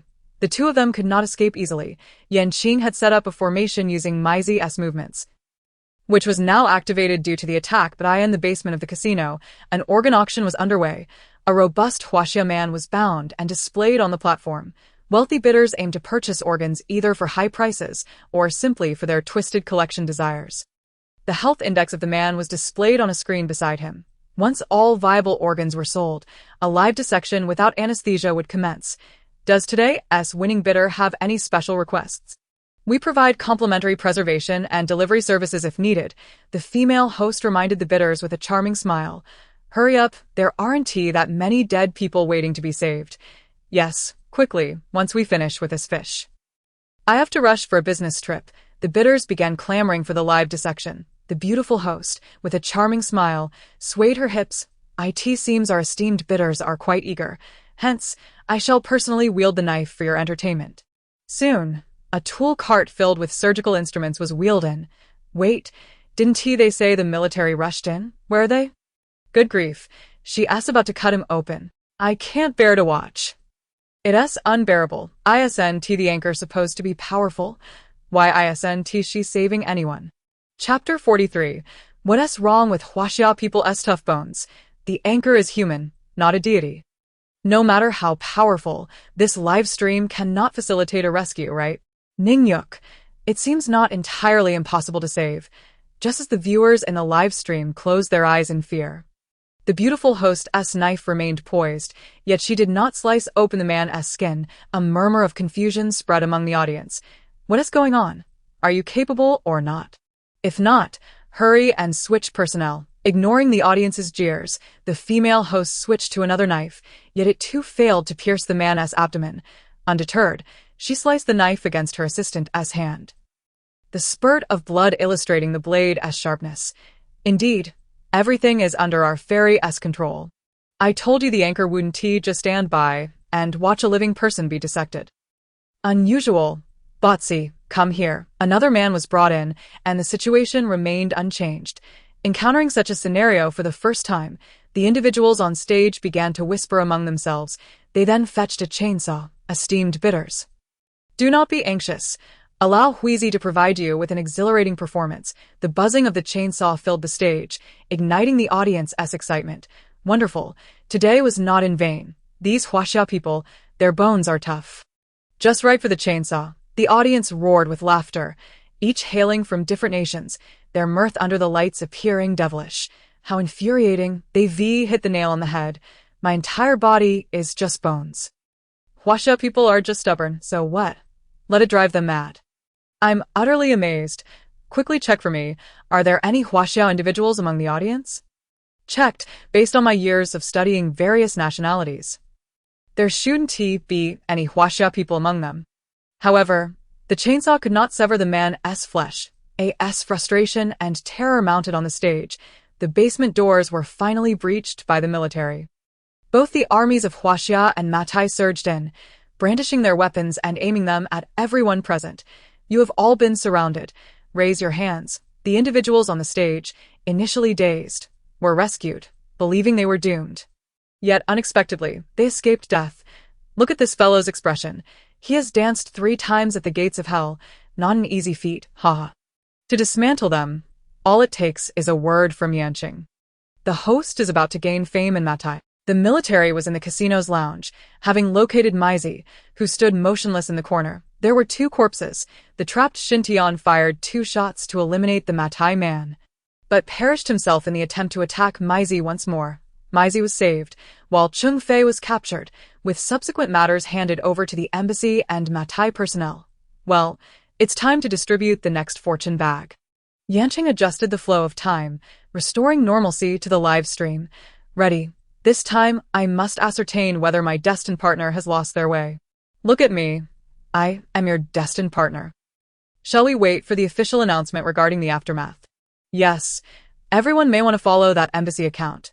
They will be releasing updates. After Yanqing finished speaking, she sent out the fortune bag. Congratulating Liulio, must work hard for snatching it. I really can't help myself. Why did I follow the embassy account? I understand now. The fairy hopes I won't succeed, and not succeeding means I will be safe. Lulu must work hard, gifted Hawaii one. Finally, someone realizes the importance of illuminating the collection. Thank you, miss. For the inexpensive collection, we shall click, while the expensive ones are left for those with fortune bags. I am truly clever. Yanqing sent a connection to the other side, the screen once again splitting in 2. The girl on the other side had voluminous, wavy hair, a meticulously crafted makeup look, and adorned her neck with the latest necklace. Upon seeing her face on the screen, she immediately began to speak. Hello, master. My name is Lulu.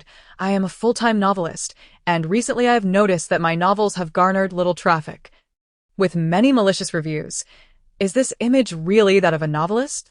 In my impression, authors should be disheveled, neglecting personal hygiene, sitting in front of their computers, furiously typing away. It's no wonder her writing lacks substance. Is it surprising that she has no traffic? It's perfectly normal to receive negative reviews for poor writing. Does she expect to occupy our chance at the fortune bag for such trivial matters? She could simply start anew. How do I look? Have I dazzled your eyes? Do not fall in love with me. Thank you, who says authors must be disheveled. In the 2 hours spent writing, we can still take the time to present ourselves well. Just because you prefer less serious content doesn't mean my writing lacks seriousness. Your appearance does not dictate my worth. Do you think a rotten cabbage can simply be replaced without consequence? Yanqing crossed her arms, a slight smile gracing her lips. Now, tell me, where do you find the oddity? Realizing she had inadvertently marred her own image, Lulu cleared her throat before speaking. My works usually appear on recommendation lists. But this time, the list I should have topped has suddenly been overtaken by someone else. If her writing were genuinely good, that would be one thing, but I see that her work merely imitates mine. Yet she can still surpass me on the charts. I reported her for plagiarism, yet I was taken aback to find that her outline closely resembled mine. I simply wish to ask the master who is behind this. In an effort to provide a better demonstration of her craft to the audience in the live stream, Yanqing produced a tortoise shell and 3 ancient coins. The host's sense of ritual seems to be growing more intense. By the way, how should we interpret these coins? Can the host teach us? Even if I taught you, you wouldn't understand. Even if you did understand, you wouldn't be able to calculate. It's best to let it be. Once the tools were prepared, Yanqing glanced at Lulu. You may need to remove your makeup. Isn't this a different person altogether? I want to report a minor for fraud. I initially thought she was a super cool and sassy girl. But after removing her makeup, she appears to be a pure student. After removing her makeup, Lulu seemed to have shed a mask, feeling somewhat bashful upon seeing the barrage of comments on the screen. I am of age. I am 23 this year, and I am not engaged in fraud. Yanqing observed the barefaced Lulu, placing the coins in the tortoise shell and beginning to shake it. clink, clink, after shaking 3 times. The shell was turned over, and the coins were poured out in succession. You write novels. You must have a draft, right? Yanqing glanced at the coins and inquired. Yes, I always write an outline before starting a piece. Who have you discussed this with? You should know, right? Yanqing's question momentarily stunned Lulu. No. Are you suggesting it's impossible? It can't be her. What do you mean? A familiar person committing the act? For the fairy to pose such a question, there must be a reason behind it. Yanqing toyed with the coins in her hand. Since you have paid for divination, you should trust me. She is my best friend. She was the one who guided me step by step when I began writing. How could she harm me? Isn't she essentially a mentor? Does she really need to plagiarize her disciple's work? Is it possible the host miscalculated with the tortoise shell? Perhaps another attempt is warranted. The little fairy would not make a mistake. It must be her fault. Isn't it simpler just to call and ask directly? Yanqing observed the hesitant Lulu, raising an eyebrow in understanding. Are you unable to confront her? If I am not mistaken, her previous story has frequently overlapped with yours, correct? Yes, because we often chat and share similar ideas. I never paid it any mind. Liulio's internal balance began to tilt. She had investigated many people, targeting a few authors who typically wrote in similar genres. Picking up another phone nearby, she hesitated before dialing her friend's number. Chapter 44. The Faceless Female Ghost Beep. Beep. Sorry, the number you have dialed is currently busy. Please try again later. The call rang twice before being abruptly disconnected, and the mechanical voice plunged Liulio's heart into despair. She opened WeChat to send a message. The red exclamation mark forcing her to confront reality. So tragic. I suspected everyone except you. This feeling of shattered trust will leave her unable to believe in anyone else in the future. Sobi. Yanqing gazed at the despondent Lulu, her voice cool and calm. You possess great talent in writing. Even a casual remark of yours can spark an idea. Initially, she recognized your creativity, but as online literature evolved, her antiquated romantic tropes fell out of favor. The knowledge she imparted to you was merely information readily available through a simple search. She never anticipated that your first novel would catapult to the rankings. And she felt envious, yet too proud to seek your guidance. Gradually, she began to adopt your writing style in secret, utilizing ideas you had previously discussed when you experimented with a new writing approach. She realized your outline would lead to success. Thus, she registered a secondary account and lifted your manuscript, knowing you would not report her for plagiarism. So, what will you do next? Yanqing's question interrupted Liulio's thoughts. Lulu looked up, a faint smile gracing her lips. I will send her the remainder of my manuscript, considering it a favor for introducing me to this profession. Isn't that merely encouraging her to persist in her plagiarism? Even if I do not report her, I shouldn't send her the rest of my work, right? I believe who she chooses to share her manuscript with is none of our concern. If she wishes to give it to someone, so be it. Plagiarism is plagiarism. Even if one book succeeds, it will not guarantee the success of another. Lulu appeared the most composed of all. Although losing a friend is painful, I have gained much from her. It's merely a manuscript, and with a little thought, I can conceive many more. Yanqing admired this girl for her open-mindedness, believing it would lead her further in life. Thank you, Master. Had it not been for you, I would have remained in the dark. Even if she had blocked me, I never would have suspected plagiarism. You pay. I perform my duties. No need for thanks. May your future be bright and your works be successful. Lulu expressed her gratitude once more, but how many could truly understand her feelings after ending the call? Such nonsense. For trivial matters, must you really seize the fortune bag? I can't even get one. What is the matter? If you have something urgent, share it. I shall yield. Yield? Not a chance. I am prepared, fairy.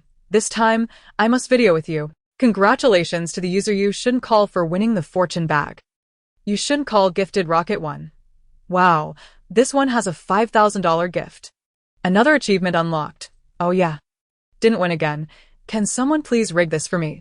Not possible. Yanqing coldly rejected the comments on the screen and sent the connection to You Shouldn't Call.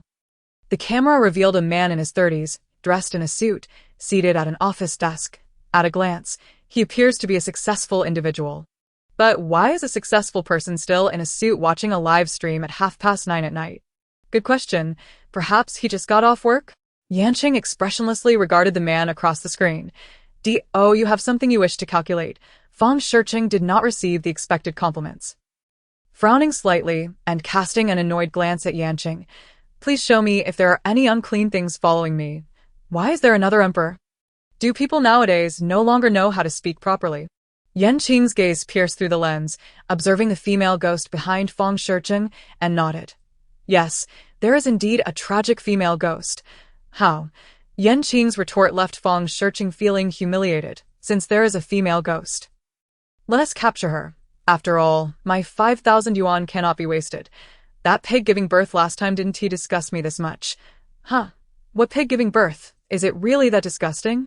Just a resentful creature that can't give birth to a son, huh? Well then, let us first discuss how she met her demise." Fang Shiqing, who had been composed, now spoke in a panic. How would I know how she died? I don't know her. Just capture her quickly." Yanqing's crimson lips curled into a smirk, her gaze icy. "Then let me show you if you recognize her." Yanqing raised her finger and pointed into the void towards the screen. The girl behind Fang Shiqing materialized. Mom, oh my god, help." Logically speaking, this isn't my first encounter with a ghost. But this one is far more terrifying than the previous ones. My head hurts. I felt I'm so frightened. Only a kiss from a fairy could revive me. User Jiu Shi Wu Shuang was silenced for 5 minutes by the administrator Ning Yukawu. Haha, serves you right for slandering my goddess. The female ghost Ling Qi moved rigidly, walking straight towards Fang Shiqing. Sitting in his chair, he stared in terror at the skinless ghost before him. Gripping the armrests tightly, I don't know you. Please don't cling to me." He shut his eyes, unable to bear looking at the scene before him. Lin Qi's body was a gruesome sight, with muscles and blood vessels exposed to the air. "Mr. Fang, what's wrong? Didn't you say you liked my looks? Look at me. Open your eyes." Blood dripped from Lin Qi as she rushed towards Fang Shiqing. Clutching his neck, the soft tissue of her body swayed with her movements. "Help, I can't bear to watch. Master, cast a veil over me, ugh. They say live streaming should be relatable, but this is straight from the underworld. I might throw up. Isn't this going to choke him to death? Can't I, right?" Just as Fang Shiqing was about to lose consciousness from Lin Qi's grip, Yanqing finally moved. She formed a seal with her hands, her lips parting slightly. Illusory mirror of all laws, deft hands restore the countenance. Restore. As Yanqing finished her incantation, a layer of skin enveloped Lin Qi, clad in standard black work attire. She was restored to her pre-flaying self, her skin fair and features exquisite. Her long black hair was neatly tied up, resembling a quintessential white-collar worker. Indeed, being ugly was my mother's greatest protection for me. Such a beautiful lady, flayed alive. Oh my heavens. Where did this happen? Can we call the police? He.S. about to die. Keep it up, it's almost over. Yanqing observed the swirling black energy around Lin Qi. Realizing she was currently influenced by her resentment, if you kill him now, the embezzlement charges against you will never be cleared. Yanqing lightly tapped the table, sending a wave of energy radiating from her fingertip. Yes, I still have the wrongful accusation that this bastard has placed upon me. He cannot die yet, the embezzlement is not my doing. Oxygen flooded back into Fang Shiqing's lungs as he gasped for air. I paid you to capture ghosts, not to investigate cases. Hurry and capture her. The restored Lin Qi, in Fang Shiqing's eyes, was still that useless creature who wouldn't dare to stand up for herself. Go confess, and I'll help you capture her. Yanqing's voice, cold and emotionless, echoed in the live stream. The master is actually advising someone this time. Could it be that this man killed by accident? What kind of accident involves skinning someone? Isn't there a saying in Taoism, put down the butcher's knife and become a Buddha? That's more of a Buddhist saying. Isn't it? Yanqing's words provoked both Fang Shiqing and Lin Qi. Such a person should endure the same suffering I have. Why should he enjoy life in prison?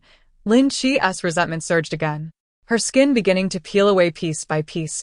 He must face the judgment of the law for the truth to be revealed. You must have seen that there were more victims in his basement. Ha ha, Fang Shiqing suddenly threw back his head in wild laughter. Chapter 45. These wretched souls. All deserve death, just these wretched souls think they can make me confess. Clearly, they seduced me, flaunting their short skirts in front of me. Acting shamelessly while pretending to be virtuous. The type of two-faced women I despise the most. They are nothing but vain, trying to ensnare me, seeking to exploit my power for their own gain. It seemed he realized he had been exposed, or rather, that his psychological defenses had crumbled. Fang Shiqing raged against the women who had perished at her hands. And you, Lin Qi, what pretense of purity are you putting on? If you hadn't seduced me, would I have even looked at you with your appearance? Wretched souls are wretched souls, and even in death, they can only be wretched ghosts. Did he just say they were seducing him in short skirts? Could it be that it was just their work attire? This is standard work attire. I wear this at my job as well. Attire is never an excuse for a wicked person's crime. Perhaps those women really did seduce him. With them dead, it's hard to verify, and the words of the living hold more credibility. Lin Qi stood beside Fang Shiqing, glaring at him fiercely. After he finished speaking, she lunged at him again. Her long nails tore at his cheek, and in pain, Fang Shiqing finally left his lofty chair. Don't come near me. I'm not afraid of you. If I could kill you once, I can kill you a second time. Suddenly, Fang Shiqing pulled a razor-thin surgical knife from his pocket. It was this knife that had opened up Lin Qi's back, peeling her skin away piece by piece. Upon seeing that knife, Lin Qi froze, caught in a daze, reliving the agony of being flayed alive in her past life. So, is it true that ghosts fear the weapons that killed them? Not necessarily. If the resentment after death is too strong, or if they have consumed other souls, they may transform into vengeful spirits and no longer fear the tools of their demise. Lin Qi should not fear this weapon. So, is Lin Qi a vengeful spirit? A vengeful spirit shouldn't be able to kill an ordinary man, right? In the screen, Lin Qi had emerged from her suffering. Her resentment erupting, enveloping her in a shroud of dark mist. She waved her hand, flipping Fang Shiqing over and slamming him against the corner of the table, the weapon clattering to the ground. Let us see what you have to kill me twice. Step by step, she slowly approached Fang Shiqing. He leaned against the table, recalling the master in the live stream, struggling frantically to rise. Master, please save me. I will confess immediately. Hurry and capture her. Lin Qi sensed Yan Qing's ability to easily capture her. It was an instinctive awareness of strength. Master, I know you can capture me. Let me avenge my sisters and myself. I will leave my fate in your hands. Hey, weren't you seeking revenge for yourself? How many people has this man actually killed? Yan Qing glanced at the elegant Lin Qi, her expression devoid of emotion. Your financial company has far too many hidden accounts. Leave a breath and walk through the legal process. Fang Shiqing, male, 35 years old, one of the shareholders of Haichin Financial, has murdered 7 females and 1 male, evaded taxes amounting to 300 million. It's getting more twisted, really. What have I gone through? Since I came to this live stream, 8 out of 10 fortune bags are killing people. Oh my, I've really come far. Am I the only one watching Lin Qi beat this pervert to death? Clad in black work attire, Lin Qi held the surgical knife, lifting Fang Shiqing effortlessly. Since you enjoy flaying so much, let us see how it feels when this knife slices through your skin. And oh, please, Lin Qi, spare me. Did I promise to clear your name regarding the embezzlement? And I'll give your family money. Lots of money. They will live comfortably in their next life. Think of your brother. Mentioning her family only intensified Lin Qi's resentment. You dare mention my family? Haraha. My parents died in a car accident while searching for me. They died because of you. I will kill you. I must avenge my death. Lin Qi's knife sliced down from Fang Shiqing's forehead, viciously cutting downwards. She was filled with hatred. She longed to kill him immediately. Oh my God, an entire family perished. Why not just kill him? There is no use in keeping such a person alive. Lin Qi never expected that the company she had fought so hard to enter would become her grave. The entire ghost was shrouded in surging black mist. My family supported me through college, and even my brother, knowing he wouldn't be able to enter university, gave up his chance to study. After finishing high school, he started working, saving every penny just to support me, his sister, through college. After graduating, I had to overcome countless competitors to enter this top financial firm. Little did I expect, just 3 months into the job, I hadn't even fulfilled my promise to buy my brother new shoes. On a fateful night, a mere pretext for delivering documents led to a life extinguished by the hands of a scoundrel. After my death, I beheld the 8 souls trapped in Fang Shiqing's basement. Among them was a boy who had not yet reached adulthood. He was only 17 when he perished, and Fang Shiqing remarked that the shirt he wore hung loosely on him. His fair skin enticing. Ha ha ha. Behold, the wicked will always concoct reasons to justify their vile deeds. In the end, I lingered beside my parents, yearning to implore them not to enter the city in search of me. Yet I was unable to touch anything, nor could anyone hear my words. I watched in helpless horror as my parents and younger brother lay in a pool of blood. In that moment, despair engulfed my heart and soul, accompanied by a seething hatred. For reasons unknown, my strength suddenly surged. They asked if I could assist them in avenging their deaths, and on the 7th day after my passing, they willingly allowed themselves to be absorbed by me. It was then that I comprehended the source of my power on the day my family was taken from me. Ha ha ha. The knife in Lin Qi's hand slowly carved into Fang Shirqing's flesh, blood dripping onto the ground. It was not I who led them into the city. I bear no responsibility. Fang Shirqing, despite the pain etched on his face, continued to justify himself. If you do not kill me, and claim I fled with the money, would they still seek me out? You could quietly take my life, let them believe I was merely busy at work, and they would not come looking for me. I apologize. Spare me. By the way, master. The master said to let you keep my life. Lin Qi's knife glided from his face to his neck, the excruciating pain causing him to cry out. Shh, do not scream. Do not disturb others. How I longed to end his life, yet she knew that the master would not permit it. Bang. She hurled Fang Shirqing to the ground once more, seizing his phone. Master, I refuse to accept this. It is far too lenient for such a person to languish in prison. Killing him will only add to your sins, condemning you to the 18 layers of hell. I am willing. Even if I do not descend to the depths, my fate will not be much better after consuming the souls of my kin, since we are both to be punished. Why not rid the world of this scum to quench my thirst for vengeance? A glimmer flickered from the small mole on Yanqing's forehead as she spoke subtly. I understand your anguish. But now is not the opportune moment for revenge. Remain by my side for a few days. When the time is right, I will allow you to exact your vengeance. Lin Qi, filled with discontent, feared she might never have another chance for retribution. Yet now, faced with a power that could obliterate her with a mere wave, she had no choice but to trust her. Fang Shirqing lay on the ground like a puddle of mud when the police arrived. He tightly covered his mouth. The stench of blood mingling with the odor of urine was overwhelmingly foul. It is truly too lenient for such a person to be imprisoned. This evasion of taxes amounts to 300 million. Doesn't it involve the entire company? I recall Haichen Finance has 4 shareholders? Not necessarily. As long as the other 3 are not implicated in other illegal activities, paying back taxes and fines should suffice. Ding dong. Yanqing's backup phone chimed with a message from Zhao Guoqiang. Chapter 46. The beaten rickshaw elder Yanqing picked up her phone and glanced at it. Comrade Yan, I have yet to congratulate you on your discharge from the hospital. I wonder if you are free to meet tomorrow? All right. The public screen was still abuzz with discussions about whether tax evasion would result in imprisonment.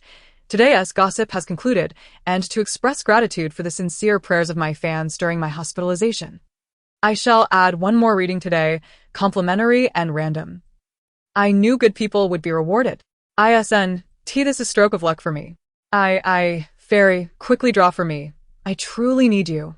Sob, sob, sob. Bodhisattva. Ignore him, I know him. He is simply bored. In a certain dormitory, 2 male university students began to compare their physical prowess. Master, could you please take a look at me? My grandfather has been severely injured by someone, and we cannot find the perpetrator. If you cannot find them, check the surveillance footage and report it. I beg you, let the master help me. Then I won't compete. I'll let you have it. Master, please read for him. We all agree. The screen was split in 2. The camera focused on an elderly man lying in the ICU. Oxygen tubes in place, his head wrapped in bandages. I assure you, I am not deceiving you. Master, I implore you, help us. A slightly rugged male voice resonated through the live stream, tinged with emotion. Yanqing sighed. Time was of the essence. Please show me a picture of your grandfather. The choking sound paused for a moment. I don't have a photo of my grandfather on hand. I do have the injury assessment photo he just brought. Would that suffice? Yanqing responded with a simple, yes. The camera on the other end shook a few times, and the boy retrieved a photo of his grandfather taken upon arrival at the hospital. His features are unrecognizable. The injuries are too severe. My heavens, what could possibly justify such brutality against an elder? There's no loss in letting the opportunity slip. The photo revealed an elderly man with swollen brow bones connected to his eyes. A gaping wound on his forehead, and his chin tilted to one side. Qing's brows remained unknit. The facial injuries were grave, rendering identification difficult.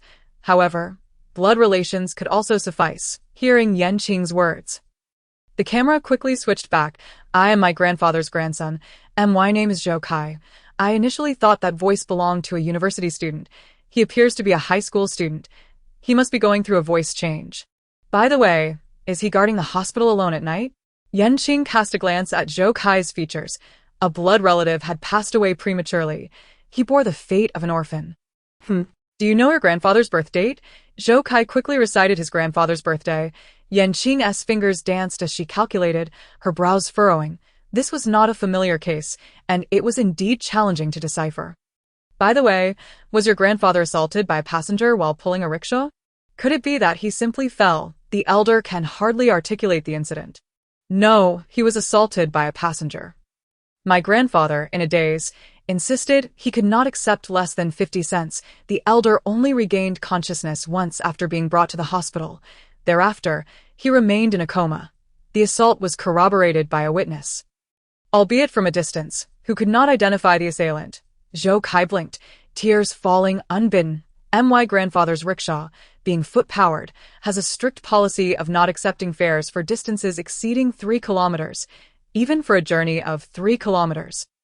He would charge only 5 yuan per person, with an additional yuan for extra passengers.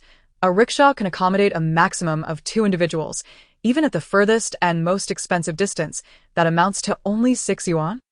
To assault someone over 6 yuan? No. To beat an elder to this extent over 50 cents?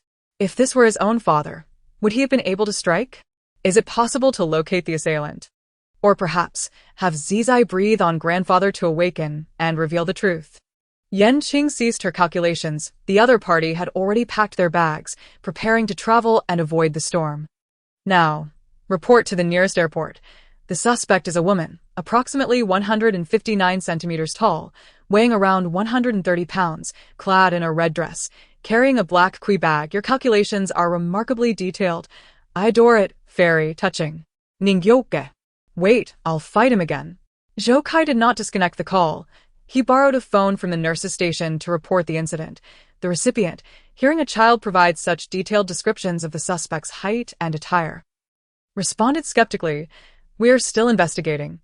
"How do you know this?" Zhou Kai replied honestly, saying he had deduced it during the live stream. The police officer on the other end seemed irate. "I understand your feelings. We are also working overtime to track down the perpetrator. Please do not worry too much. We will notify you once we have any news." With a sharp click, the call ended, leaving Zhou Kai staring blankly at his phone. Confused. Can I go myself? Wait, hold your phone up to the side. Right. Where are you in the hospital? Zhou Kai glanced at the hospital sign, noting it was the Shangrao City People's Hospital. "We are at Shangrao Normal University. Climb over the wall and head to the airport to find her. Delay her." Qing wished to suggest that Zizai could assist, yet the sincerity of human connections prevailed. So she refrained from interrupting this noble endeavor. Zhou Kai looked at Qing, and upon seeing her nod, he hurried towards the hospital parking lot, riding a dilapidated bicycle, which was even leaking air from one tire. This is ridiculous. Taking a taxi would be far more convenient. At this point, why are you still riding a bicycle? Hurry and grab a taxi. Zhou Kai stood beside the bicycle, sheepishly scratching his head. "I have no money for a taxi. License plate number E8946. Wait for you at the hospital entrance. Hurry. Do not let her slip away." This comment appeared on the public screen, prompting other viewers who were in the midst of booking taxis to quietly set down their devices. Several hastily canceled their orders. Zhou Kai sprinted from the parking lot towards the hospital entrance, expressing gratitude as he ran. "Thank you, sister. This child, how polite indeed. A well-educated child is seldom impolite.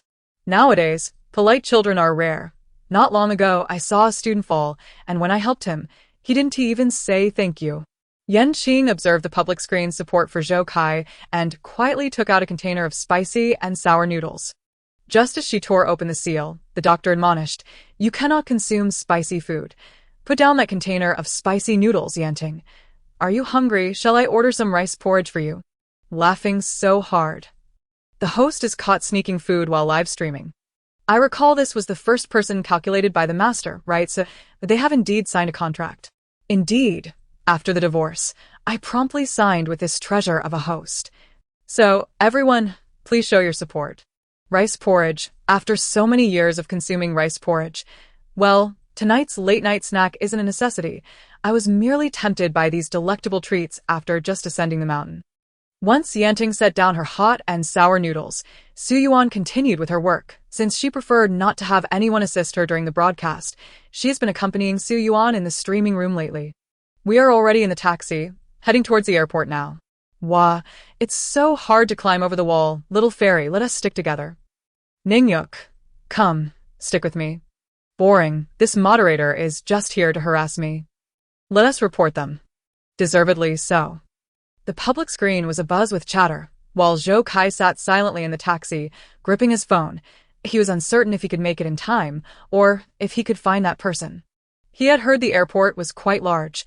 Kids, we are almost at the airport. I checked the recent flight schedule, and there are 2 flights departing within a 10-minute difference. How do I find them? The airport must have a security office. Continue to report the incident.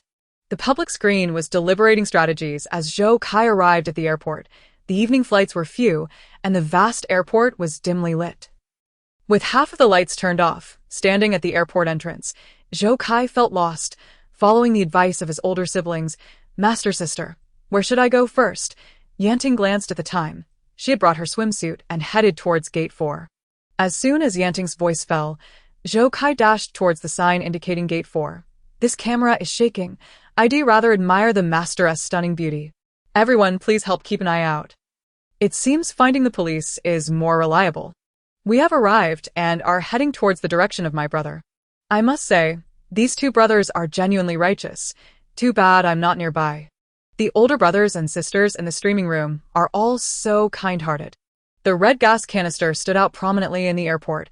Upon his first glance upon arrival, Zhou Kai noticed a plump woman sitting in the waiting area. Her face was perfectly made up. Though she was a bit overweight, her makeup was flawlessly applied.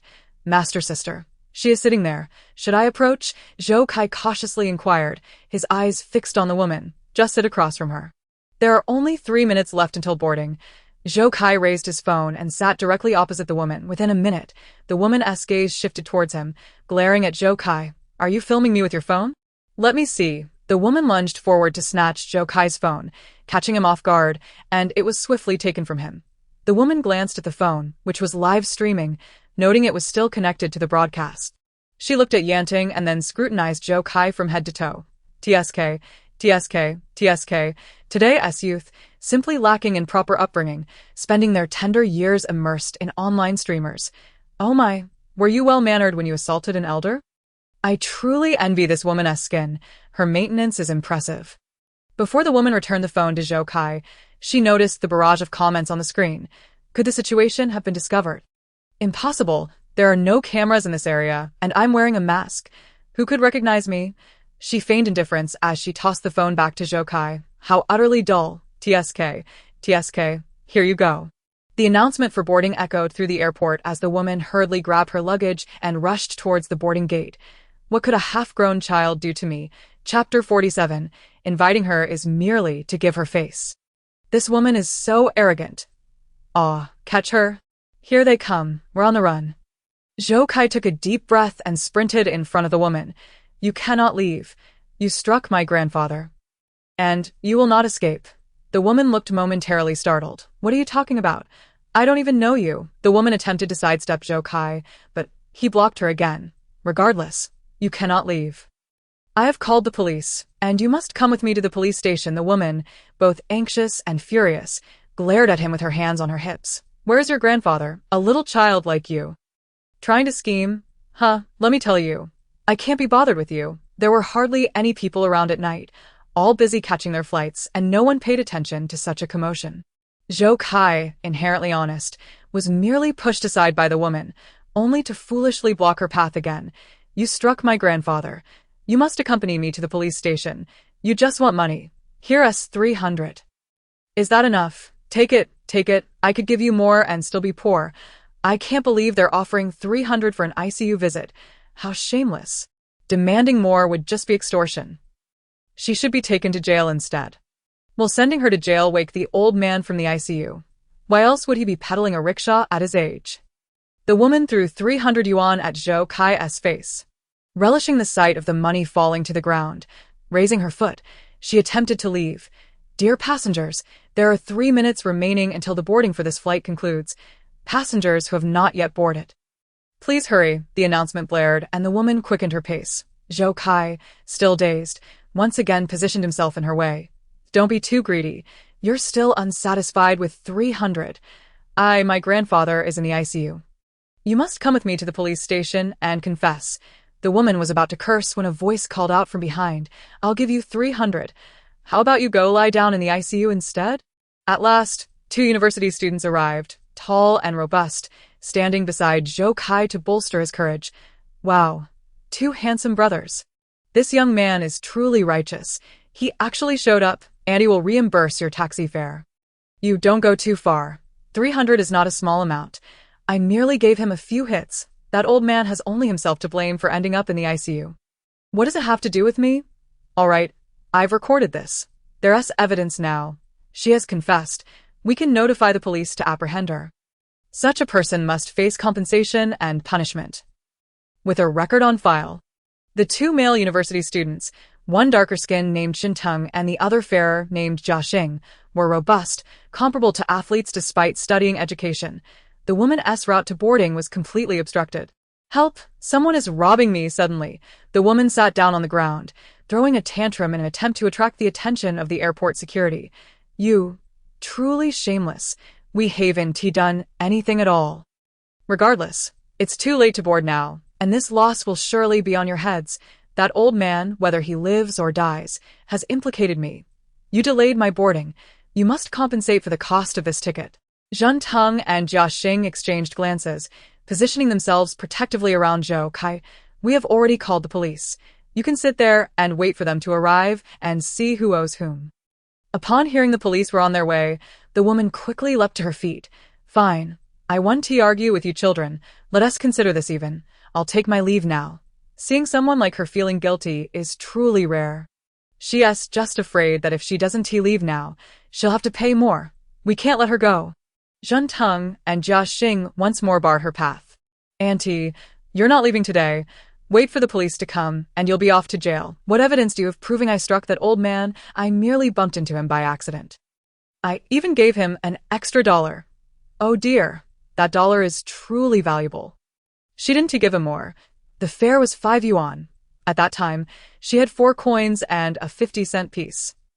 Reducing his fare by 50 cents, she had just spent that 50 cents. She was carrying heavy luggage, and your grandfather, being kind-hearted, didn't raise the price. He didn't agree to the 50-cent discount.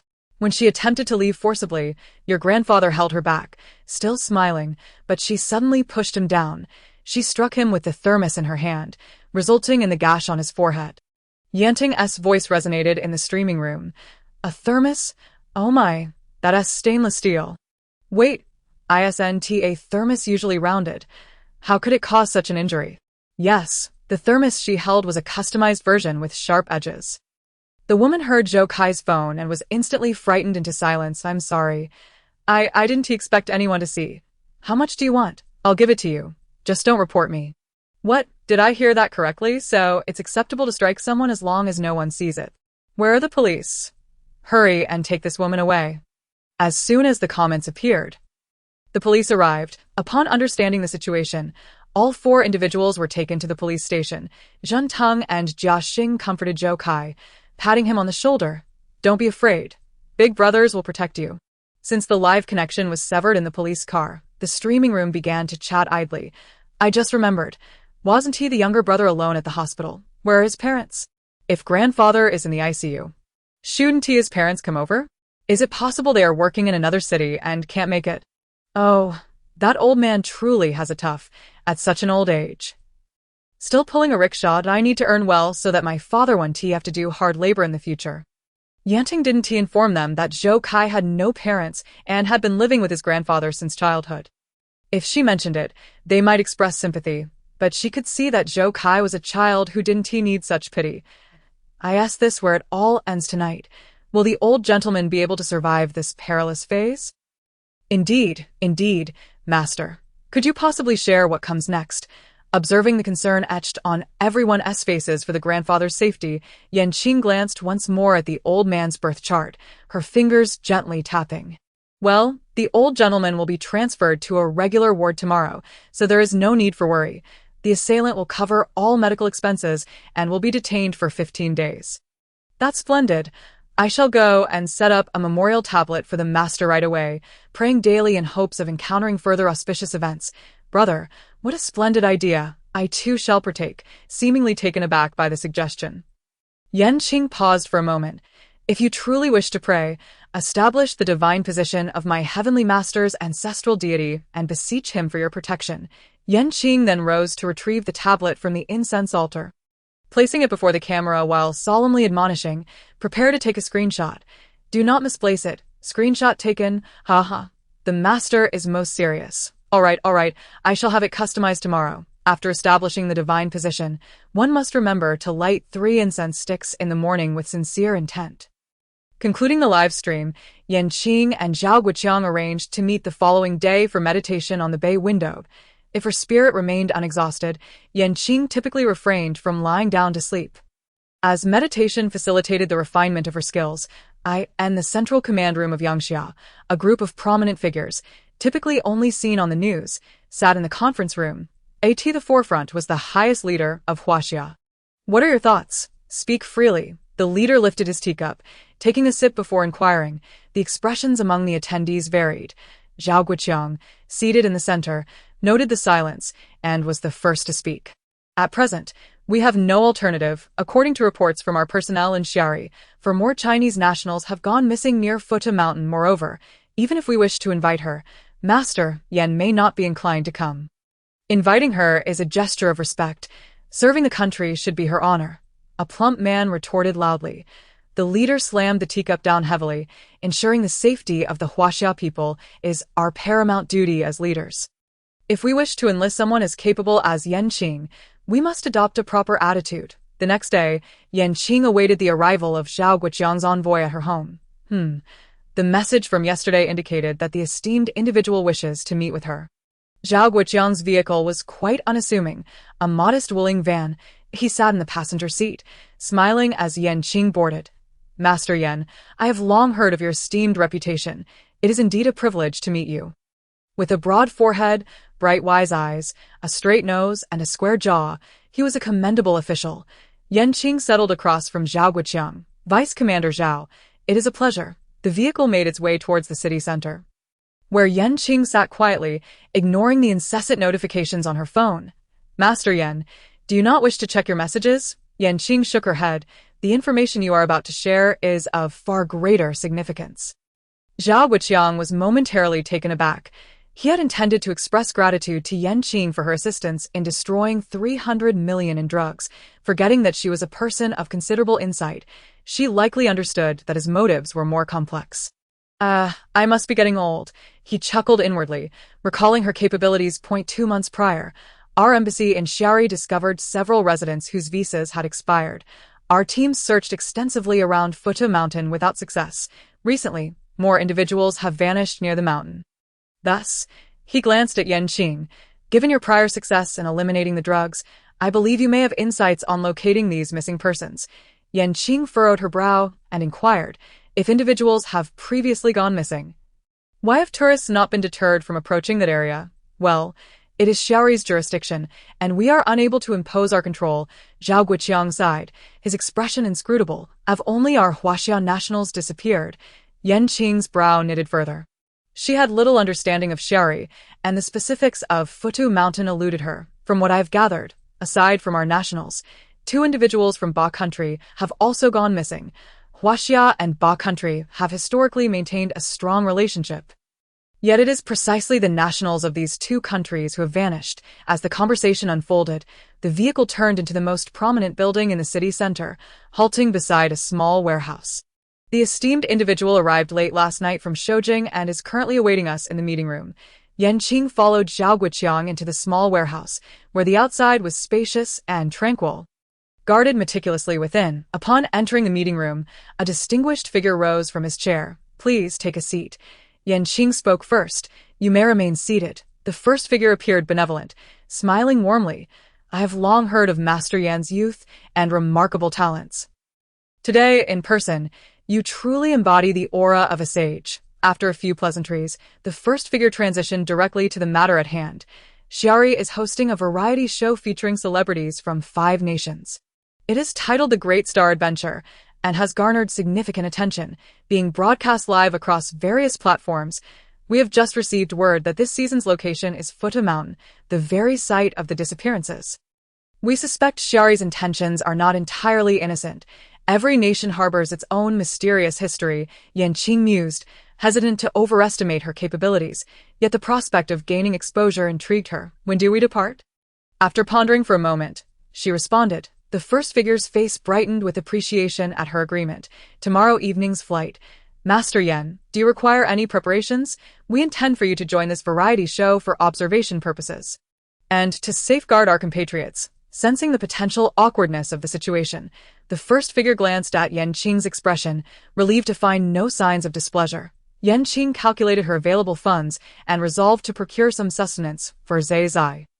Might it be possible to prepare some antique jade artifacts? Such items are typically found in the residences of high-ranking officials, and while she recognized the noble cause of saving lives, she was also aware that the state sought her assistance. Asking for some items seemed reasonable, did it not? "Of course, Master Yan.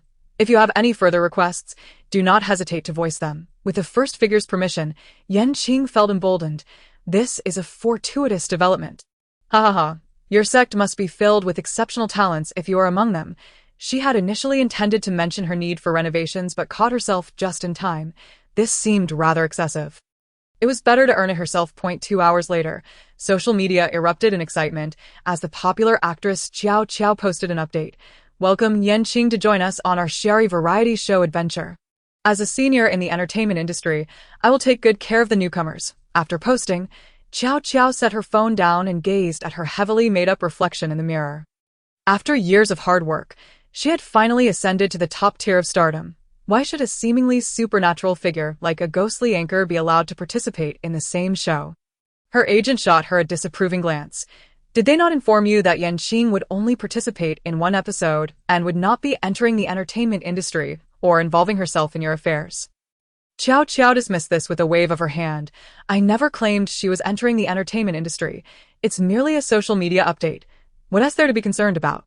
Author's note. Stop right there. I know you might find this a bit tedious, but please stick with me. Read through, don't run away. If you do, I'll cry for you all to see. Xiao Qiao was well aware of the potential backlash her post could incite. As she had anticipated, her followers expressed their outrage upon seeing the update. Who is this Yan Qing? Is the capital now so powerful that an unknown newcomer can be thrust into an international variety show? It is infuriating. Xiao Qiao worked so hard for years to reach this level of stardom. Why should Yan Qing get to share the spotlight? I just checked, and a charlatan gets to stand shoulder to shoulder with Xiao Qiao. Originally, Huaxiao was set to send 3 representatives to participate in the Xiari variety show, 2 men and 1 woman. The woman was Xiao Qiao, a leading star in the entertainment industry, while the men were the trending idol Xiao Zhe and the newly crowned best actor Wei Xiaoshu. With Yan Qing added to the mix, the ratio became 2 men and 2 women, further fueling speculation among fans. Could they be planning to create an on-screen couple? Take my issue away. Do not cue us. 3 top-tier stars in a dilemma. Is this paving the way for the charlatan? Perhaps we should unite in protest. The organizers are from Xiari. Let us flood their social media with comments. Isn't it better to keep our domestic issues private? We wouldn't want to embarrass ourselves abroad. What if we end up making fools of ourselves in front of an international audience, compared to Xiao Qiao's fans? The supporters of the other 2 remained relatively calm, as their interests had not yet been directly threatened. They would only take action if a romantic angle emerged. Underneath Yan Qing's post, a chorus of Xiao Qiao's fans voiced their grievances. How dare you? What gives you the right to join our Xiao Qiao on a variety show? I wonder how many capitalists you had to appease to earn this opportunity. It's truly baffling. Please, just stick to being your fraudulent self and don't embarrass us abroad. Don't be mad. I was also quite frustrated while writing this. Can this mountain dweller even speak a foreign language fluently? Fans of Qing are left bewildered upon encountering such remarks in the comment section until they catch sight of the trending topics. As for being despicable, you ultimately fall short of her. Look at how your tongue is practically dragging on the ground as you fawn over your master. Did you not see your master while you were crouched beneath the capitalist's bed? Even the undergarments of your ancestors could be divined by the master. You need not concern yourself with this. Our master can learn on the spot. The exchanges on Weibo spark a fierce back and forth. While Qing's notifications have long been silenced, ding dong, stealthily indulging in some hot and sour noodles, Qing picks up her phone and sees Su Yuan's avatar on the lock screen. Feeling inexplicably guilty. Yes, you remember the incident in Myanmar, right?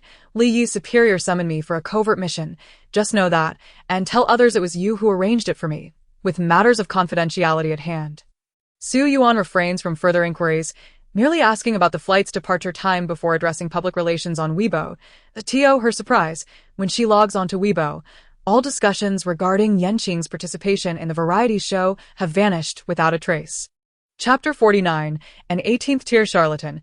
Who do you think you are? In Xiao's fan group, the leaders deliberate on strategies. I heard that Qing goes live every night at 7, right? We'll swarm her live stream tonight and unleash our wrath upon her. With such a gaudy and shameless appearance, does she not seek to overshadow Xiao? I truly wonder whose bed she's been crawling into, possessing such audacity to step onto the international stage. Let's not be too hasty. Remember, karma will come for them all. I just don't want to write too much, as it takes up my word count. All right, enough talk. Gather some people, and let's head to her live stream tonight to put her down for good. At 7 in the evening, Qing has yet to start her broadcast, yet she notices that 20,000 viewers are already waiting in the live stream, with a slight raise of her eyebrows. She clicks to go live. Here she comes. No wonder Capital is eager to support her. She asks, quite good-looking, Xiao Zhe's fans have come to see Miss Qing. Please treat us well later. The user Xiao is the most beautiful is swiftly muted by the management. Laughing to death here. So guilty that you mute. Huh? Truly shameless. Ning Ko, feeling exasperated, mutes another. Despicable. Let us see if you can mute us all. We VE brought 8,000 fans. Let us see how many of you can be muted. Kick them out. They're just annoying. Could we set it so only fans of a certain level can enter? Their mouths are too vile. Ning Ko, just take a break. No need to mute. Next, prepare to send out the first lucky bag. Get ready. Qing rarely reminds her fans. Congratulations to Forever in Xiao's heart for snatching the lucky bag. Isn't that person's fan? Forever in Xiao's heart is indeed a fan of Xiao and a small fan leader. Remembering the strategy discussed in the fan group, he hurriedly sends a gift worth 2,000. They will definitely stir up trouble. Perhaps it's best not to calculate this life. I spent money. Why shouldn't it count? If you can't snatch it, blame yourselves. Qing reassures her fans. It's alright. I've mentioned before, those who can grab the lucky bag are all fated. Have you forgotten? Right. Managing to grab the lucky bag should lead to some incident. Ha. Forever in Xiao's heart watches the barrage of comments predicting his misfortune. Feeling a surge of anger, the connection is established, and the camera reveals an ordinary-looking young man, around 25 years old. What do you want to calculate? Qing glances at him, having an inkling but still asking. Aren't you supposed to be impressive? Don't you know what I want to calculate? He retorts disdainfully. If you want to calculate, then do it. If not, just get lost. You're driving me insane, and aren't Xiao's fans being a bit excessive? Don't waste the master's time. All right, such a person is not worth Qing's anger, and she speaks in a tone devoid of emotion. Since you have nothing specific in mind, I shall simply say a few words to fulfill your 2,000 yuan gift. You have both parents alive, your grandparents are in good health, and your family has a bit of money, which has fostered your aimless character. Forever in Xiao's heart interrupts Qing's words with a disdainful scoff. Anyone with eyes can see I'm not short on money. Is that all you've got? Your parents had 2 children. Your sister went missing when you were 4. Am I correct? The expression of Forever in Xiao's heart stiffens momentarily before he bursts into laughter. Huh, that's hilarious. Anyone who knows me understands I'm an only child. Oh, is that so? Self-deception. Since you refuse to be honest about the divination, our call ends here. Yan Qing reaches to disconnect the call, yet forever in Xiao's heart. Still grappling with his thoughts, quickly calls out, "Wait, you really calculated that I have a sister?" Yan Qing's lips curl slightly, willing to talk now. You first tell me, is my sister still alive?" Forever in Xiao's heart resolves that if his sister is deceased, he will maintain his faade, but if she is alive, he will owe an apology to his fellow fans alive. Forever in Xiao's heart stands up abruptly, exhilarated. Really, she is still alive. "Master, where is my sister?" Yan Qing shakes her head. "I don't know.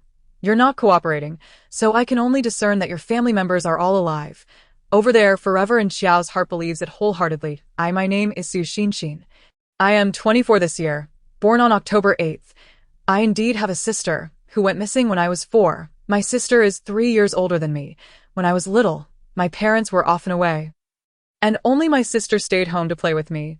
That weekend, I was very bored at home. Since my mom worked at a nearby supermarket, I insisted that my sister take me to find her. Passing by the amusement park, we had no money, so I didn't intend to play.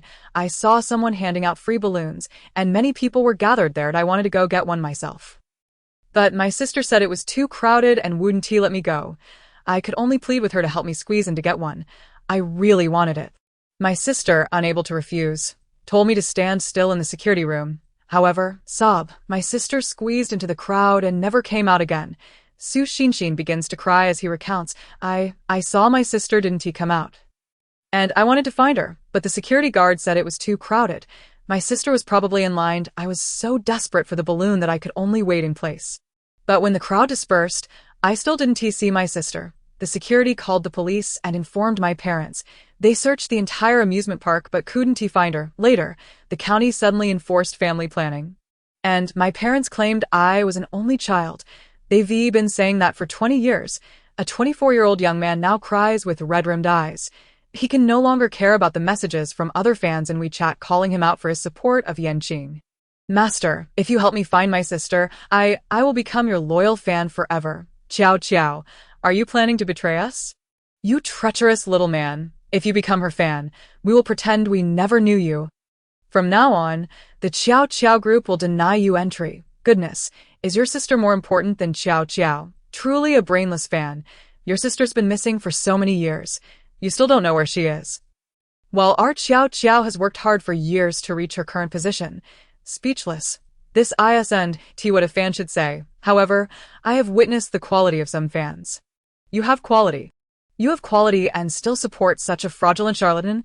Yan Qing takes out the tortoiseshell again, this time with 2 old coins. She shakes it 3 times and quickly pours it out. Her delicate brows furrow slightly. The divination indicates that your sister is right beside you. Chapter 50. Sleeping with pigs. Su Xinxin feels he has been fooled. Of course, it's a scam. If my sister was right next to me, I would recognize her. She is indeed beside you, and moreover, she treats you very well. Impossible. I leave home early and return late for work. The only ones at home are my girlfriend and the nanny. Good lad, hurry and get a blood test with your girlfriend. I'm dying of laughter. Ciao, we've already said this is a charlatan, and you still fell for it. It's thrilling. I can't wait to know what happens next. My girlfriend is a year younger than me. How could she possibly be my sister? Su Xinxin is on the verge of madness.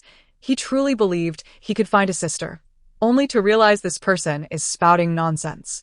Aside from your girlfriend, is there no one else who treats you well? The nanny should be quite young, right? Upon hearing this, Su Xinxin completely believes that Yan Qing is talking nonsense. My sister is just 3 years older than me. The nanny is 5 years older than me, and my mom says we look very similar. The nanny doesn't look like me at all, although the nanny treats them well, providing warm meals every day and keeping the place impeccably clean. He feels that's just what a nanny should do, right? Yan Qing taps her fingers thoughtfully and speaks slowly. That nanny probably had skin graft. Su Xinxin is taken aback. He isn't too sure since the nanny was hired by his girlfriend. After pondering, he still chooses to message his girlfriend, but she is 5 years older than me. If she were abducted, altering her age is also possible. Yes, and with family planning and early schooling, many people around here have changed their ages. Su Xinxin's mind is in turmoil. If that nanny truly is his sister, why hasn't she acknowledged him?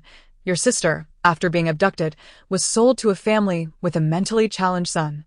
Becoming a child bride, Though labeled as a child bride, she was treated like livestock, confined to a pig pen where she slept among the pigs and was fed leftover scraps, after enduring 4 years of this wretched existence. She began to forget her past. Eventually, the family released her, and she started to rise early each day to cook and do laundry, though attending school was out of the question, at the age of 14. She was deflowered by the male head of the household.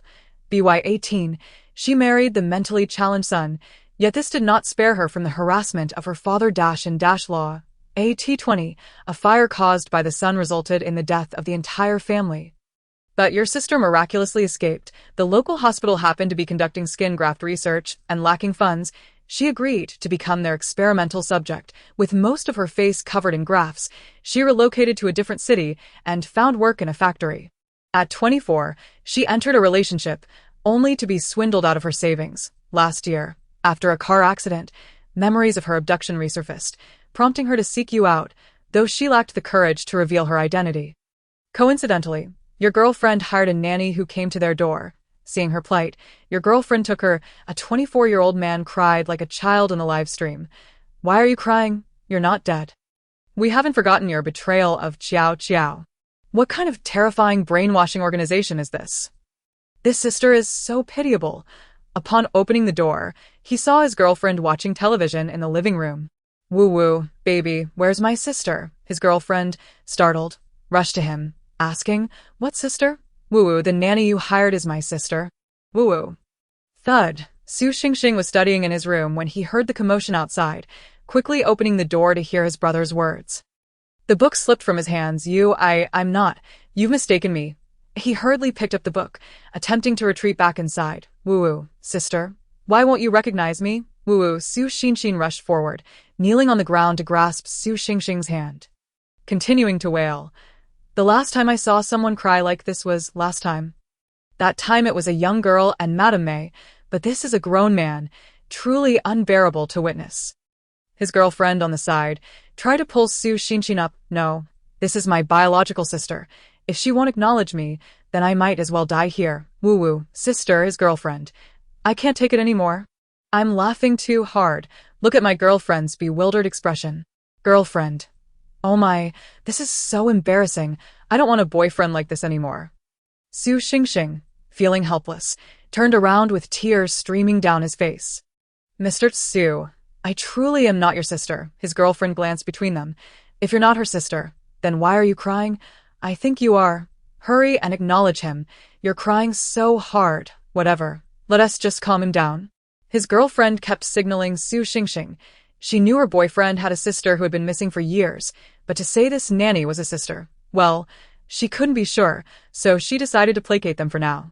Su Xingxing, feeling utterly cornered, said, Xingxing, please get up. Let us talk once you do. It feels like their names are reversed. They couldn't have chosen it, huh? I think matters of recognition should be dealt with privately. Let us leave it at that. Yan Qing's cool voice resonated from the live stream. This was even more effective than Su Xingxing's words, instantly lifting Su Xingxing's head. Master, I will be your loyal fan from now on. If you say to go east, I will not go west, and as for that Qiao Qiao, don't even think of speaking ill of her. Pfft, I can't take it anymore. I'm really going to die laughing at this guy. Damn, traitor. We don't need fans like you for Qiao Qiao. At that moment, Qiao Qiao, using a secondary account, was lurking in the live stream, her features twisted in anger. She had merely come to see what Yan Qing was capable of, but was taken aback to see a small fan being poached. These fans were utterly useless, fighting over what luck bags. After Su Xingxing expressed his heartfelt loyalty, the connection was severed, and he returned to crying in Su Xingxing's arms. Ultimately, Su Xingxing felt sympathy for his nearly fainting brother. Half an hour later, the three sat on the sofa, discussing their sister's experiences. Su Xingxing clenched his fists, his eyes swollen, while his girlfriend listened silently, shedding tears. Sister, don't worry, Xingxing, and I will take care of you from now on. Su Xingxing smiled and shook her head. You both have your own lives. Just treat me like an ordinary nanny. Su Xingxing kicked the coffee table in frustration. These traffickers are truly despicable, sister. My treasure said it right. From now on, you should stay here comfortably, and we'll hire another nanny. Su Xingxing didn't want to be a useless burden. She lacked education and only knew how to manage household chores. Eventually, after her strong insistence, she would continue with her current tasks. Otherwise, she would seek work elsewhere. The two had no choice but to agree. During their usual work hours, they would also join the Qiao Qiao fan group. Qiao Qiao logged into her main account and dropped into the fan group. Please don't go looking for trouble with Qing on my behalf. Though I nearly got replaced, I'm fortunate to still be here. Don't be angry. Author needs to eat. Needs to write conflict. Hold on. Hold on. Chapter 51. Blackening behind the scenes, Qiao Qiao's seemingly gentle and understanding words poured over her mindless fans. No, Qiao Qiao could clearly shine alone in the variety show. Why include a deceitful fraud? In fact, I believe that even if she went, Qiao Qiao could still shine alone. After all, that charlatan knows nothing. Qiao Qiao, seeing others defend Qing, was infuriated. These fools, what right does that wretched person have to stand beside me? Qiao Qiao would never admit that Qing was more attractive than her. Looking more beautiful without makeup than she did with full cosmetics. Foreigners don't care about your domestic fame. Whoever looks good will be deemed famous, so you all go fight for luck bags. Don T let her calculate your fortunes. Just say something random. Even your birthdays are fabricated. The head fan devised a plan to ensure no more traitors like Su Xinxin would appear. They all agreed and rushed back into Qing's live stream. Just as Su Xinxin ended his connection. All right, time to release the second luck bag. I'm ready. This time, I want to let the mindless fans snatch it. Congratulations to Xiao Zhe for winning the luck bag. Who is the system referring to? Is it a namesake? Oh my gosh, is my brother coming? On the other side, Xiao Zhe hadn't expected to stumble upon such fortune. He casually clicked and won.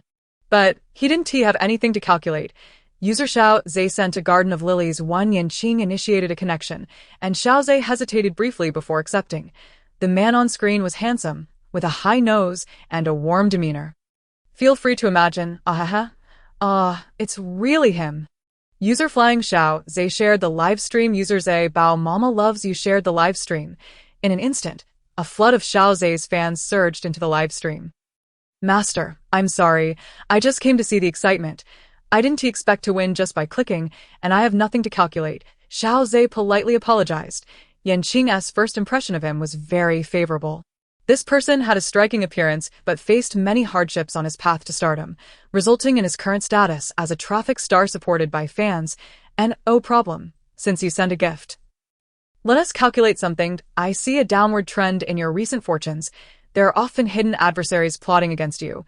Exactly, Master. My brother really is often inexplicably blackened. Yes, every time my brother has a show. There are always rumors about him behaving like a diva. Pfft, everyone knows Xiao Zhe's fortunes are poor. This kind of news is easily searchable, okay? You just stated what everyone knows. How do you deserve to be called a master? Xiao Zhe pondered Qing's words. His path had always been fraught with challenges, and just as things seemed to be improving, various issues arose. Achieving his current position was mainly due to his looks and fan support. How could he break this streak of bad luck? After hesitating for a while, Xiao Zhe decided to ask Qing. A dignified star actually believes in a fraud. How embarrassing. So, Qiao Qiao's fans have started indiscriminately attacking now, right? Don't bring trouble to our brother. Qing ignored the bickering in the comments. If it were merely a streak of bad luck, one could turn it around with a bit of good luck or by adjusting the feng shui. However, your misfortune stems from someone specifically targeting you behind the scenes. I knew it. My brother has talent, looks, and character. How could he be occasionally ridiculed? Master, please calculate who it is. My son cannot suffer daily. My husband is truly too unfortunate. Quickly calculate who is blackening him. I'll deal with them. It is highly likely that the other party has hired a mediocre practitioner, lacking in genuine skills, which explains why your fortune fluctuates. Xiao Zhe seemed to accept the fact that someone was scheming against him quite readily. He shrugged and smiled as he spoke. Can Master Yan help me break this half-baked spell? Qing took out a piece of yellow paper and promptly drew a fortune-turning talisman and a dispelling talisman. Provide me with your birth date and address, and I will mail them to you tomorrow. The dispelling talisman is included as part of this divination, and the fortune-turning talisman is priced at 500.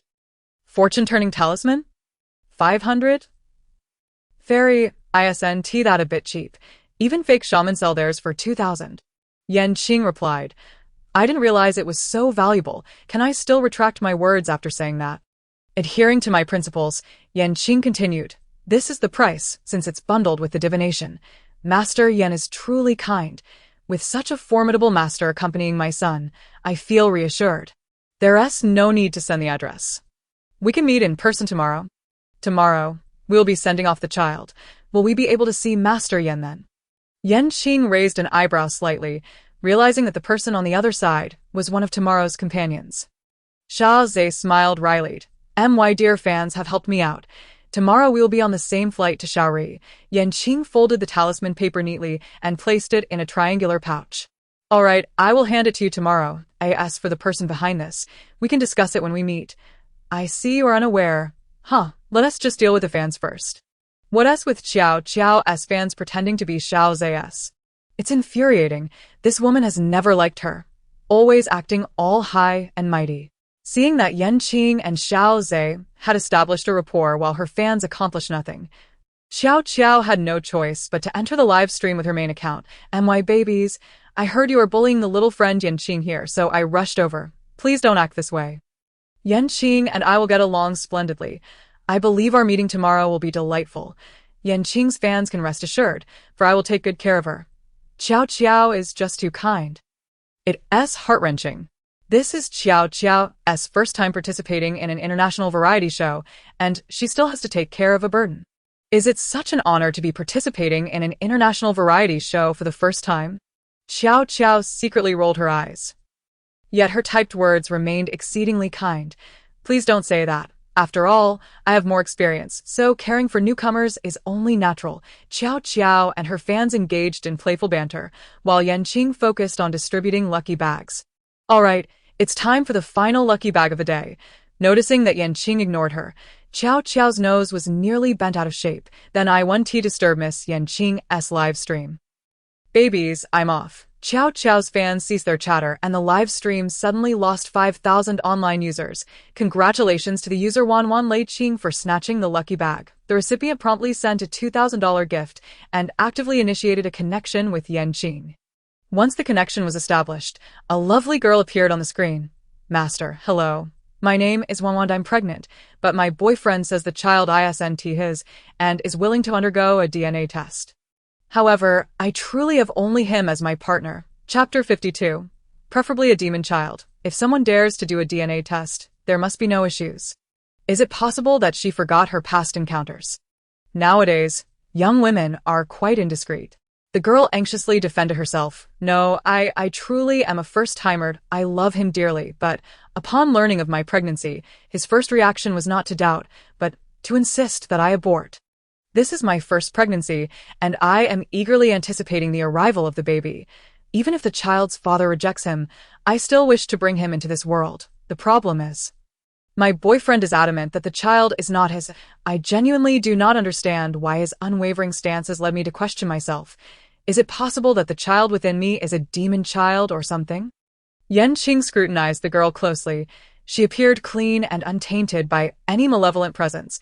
This child is indeed not your boyfriend's, but neither is it a demon child. It is a normally conceived baby. See? The master has spoken. It seems she conceived with another man. Don't speak so harshly. How do you know it's not that man who refuses to take responsibility? Wan was too flustered to pay attention to the public screen. Clutching her belly in panic. How could that be? I truly have not been with anyone else. Master, can we find out who the father is? Yan Qing's gaze swept over Wan's face, her lips pressing into a thin line. This child has a connection to your boyfriend. I said he isn't the father because the man you refer to as your boyfriend is actually a woman. Don't be absurd. The boyfriend she shares a bed with is a woman. This is hilarious. The first two were guessing blindly, but this is outright absurd. The audience in the public screen found it hard to believe Yan Qing's words. Yet the protagonist, Wan suddenly felt that perhaps Yan Qing's assertion could indeed be true. I met my boyfriend initially in the voice acting community. He specializes in the danmei genre and has a lovely voice. I showered him with gifts and wanted to meet him. After much persuasion, he finally agreed. However, after our meeting, I sensed he was not very enthusiastic. After we parted, I felt a bit down and didn't visit his channel for several days. The first time he proactively messaged me, he asked what I had been up to lately and why he hadn't seen me, expressing that he missed me. I am a voice-oriented person. And his charming, coy voice was irresistible, so I started visiting his channel daily, and we began dating. Since we are in a long-distance relationship, our time together has been limited, often after spending a night together. He would hastily leave. I initially thought he meant we used protection, but I reminded him that he forgot to bring it last time, yet he still insisted it was impossible for the child to be his. And if I doubted him, I should do a DNA test. I felt as if the sky had fallen. If my boyfriend is a woman, then who was with me that night? Is it because she used a fake phallus? What a perplexing scenario. Because that man is your boyfriend's boyfriend. Are we playing tongue twisters here? Can I interpret this as a pair of partners conspiring to deceive a girl? One never anticipated such absurdity. This was even more outrageous than carrying a demon child. Then, how should I expose him? Should I strip him of his clothes? So crude. I like it. I'm going to do it right now. Haha, have you forgotten they're in a long-distance relationship? How are you going to strip him now? I just want to ask which voice actor it is. I feel like I recognize them. I cannot disclose that just yet. If she truly masquerades as a man to deceive, I will certainly reveal her. Wan hesitated slightly, but Qing urged her not to waver, for she was not the only one being deceived. You're in a city, right? Go report to the police and head to room 801 downstairs. They are currently conning another girl. Wow, this is explosive. Has it escalated to the boyfriend's boyfriend taking action? Clear your mind of those lewd thoughts. What time is it? Wan grabbed her phone and dashed out of the room, determined not to let another girl fall victim. Wait, call the police first. How can you, a pregnant woman, confront them? Qing interrupted Wan's actions. You can report to the police. The connection will not be cut off. At that moment, the camera was already focused on Qing. After calling the police, Wan hurried downstairs in the hotel corridor. She spotted a man waiting outside room 801 quickly. She hid, assuming this was the deceiver, the father of her child. How amusing. Miss, your smile is quite bittersweet. Falling for a fake man is one thing, but now you're carrying an illegitimate child. How infuriating. That man has gone inside. Is he about to do something? Quick, change the camera. After the man entered. Shortly after, another woman emerged, identical in height, attire, and even hairstyle to the previous man, carrying a takeaway bag. Clearly, she had exited under the pretense of tossing out the trash to switch places with the man. Based on what I know of that man, he would quickly get straight to the point after entering. There was no time to waste. Wan was frantic, determined not to let them continue their deceit. Why does this live stream always feature familiar faces? ISNT that CV Luo Jun. Oh my, it seems to be her. She's been in the Danmei voice acting scene for 12 years. And she's actually a woman. Incredible. Absolutely incredible. I am in awe. My mind is blank. What should I say? What am I supposed to say? Qing, unfamiliar with the term CV, assumed it referred to actors or something similar. The police are on their way. You should go knock on the door. Don't mind the woman at the entrance. Qing advised, emphasizing the urgency of the situation. They could not afford to wait any longer. Wan donned a mask, pulled her hat down, and approached room 801, where Luo Jun leaned against the door, needing to return after the deed was done. As Wan passed by her, it seemed as though Luo Jun did not even notice her presence. Is this a trick of distraction or some form of invisibility? I want to learn this. It's so fascinating. Are you accepting apprentices? I stand at a height of 188 centimeters.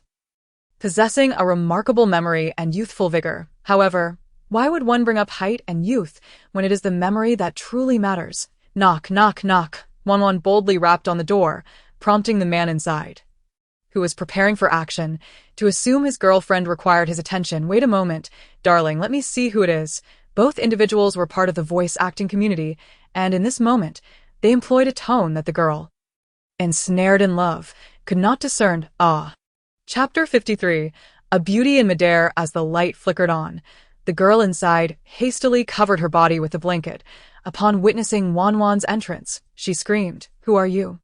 After finally managing to woo the voice actor, he doesn't have a wife at home, does he? Meanwhile, the man outside, not spotting his girlfriend, turned to seize Wan's hand. Utilizing the wall for concealment, Who are you to invade someone else's room? I don't know, you leave. His voice retained the same soft tone typical of a submissive Wanwan, unable to withstand the strength of a large man, sank down onto the floor, indifferent to the potential harm it might cause as she no longer wished to keep the child. Miss, do not be deceived by them. Is this individual truly Mr. Luo Jun whom you know? Upon hearing this, the man attempted to flee, only to be cornered by the police at the door. Do not move. Step inside. Someone has reported that you are engaging in fraudulent activities. The man could only retreat into the room, and at last, the girl on the bed recognized his true identity, aside from hairstyle and height. He bore no resemblance to the man with whom she had dined earlier. Ah, who are you? Where is Mr. Luo Jun? At that moment, Luo Jun was also escorted in by the police, and the two, save for their differing genders, were indistinguishable. The only distinction was that Luo Jun wore insoles that added 10 centimeters to his height. Outside, others emerged from their rooms to witness the commotion, and in consideration of the girl on the bed. The police closed the door to room 8. These officers are surprisingly considerate. I've seen many news reports where they lack such regard for women. That's because you only watch reports on anti-prostitution operations. One is a suspect and the other is a victim. Naturally, it is different. Luo Jun and her boyfriend openly admitted to their deceitful behavior towards the girl. Over the years, they had relied on their vocal talents and peculiar habits, such as needing complete darkness to sleep and feeling shy if the lights were on. Young women, unencumbered by nearsightedness, often indulged this quirky habit, mesmerized by the allure of their voices, with the parties involved at the police station. The fate of Wanwan regarding her unborn child remained solely in her hands. This person is finally facing consequences. Previously, I found her blatant insults towards comfort women utterly revolting. Back then, her fans tried to defend her, claiming she had already apologized and that fame brings controversy, even suggesting someone imitated her voice to defame her.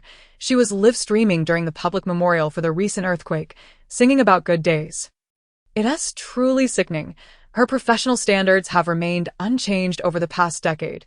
A single song costs 2,000 yuan. It seems her time was not spent honing her craft, but rather deceiving young women. When a voice actor faced scandal, longtime fans fell silent, while some irrational newcomers flooded the official comments with nonsense. What's wrong with a woman dressing as a man?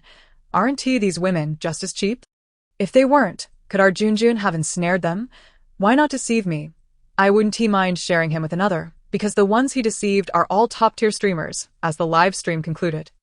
Qing earnestly informed her fans that she would be participating in a variety show. I believe everyone is aware of this matter, so for this week, I can only stream when circumstances permit. The fortune-telling may not satisfy the usual 3 readings, and I've heard this variety show is live-streamed in real time. Feel free to watch if you're interested. After ending the stream, Su Yuan sent a message. If you plan to stream while abroad, you'll need to purchase international data for your card.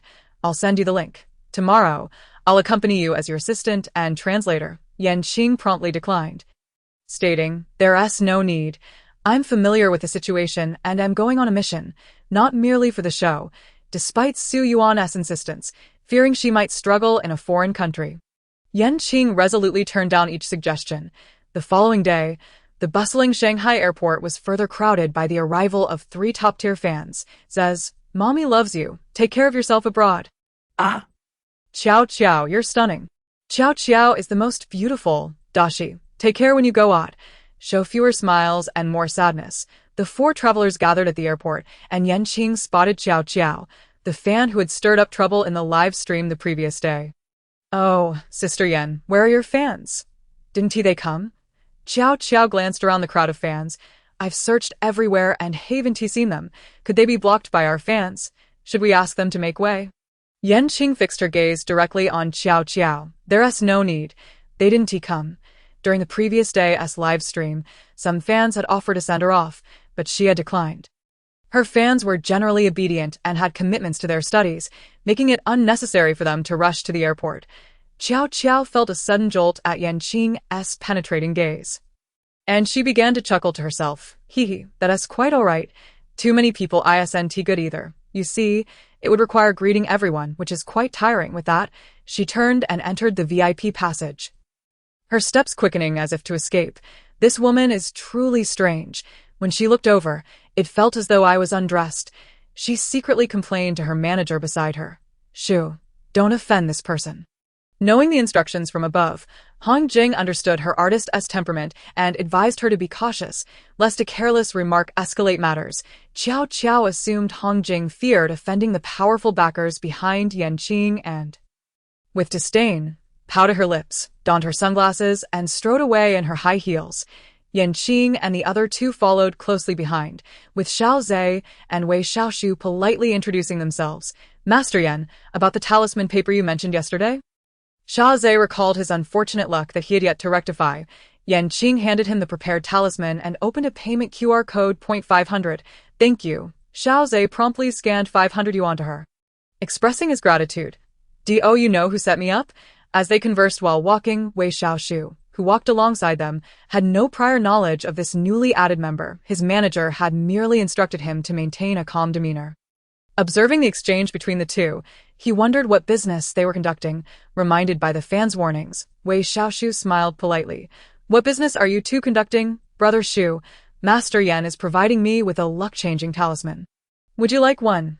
Only for 5,000. It's a bargain at this price. Wanna buy? Is a single talisman really worth that much? Yesterday, she had seen fans mention that she was selling them cheaply, intending to price them at 1,000 in the future. However, Xiao Zhe asked 5,000. Well, who wouldn't he want more money?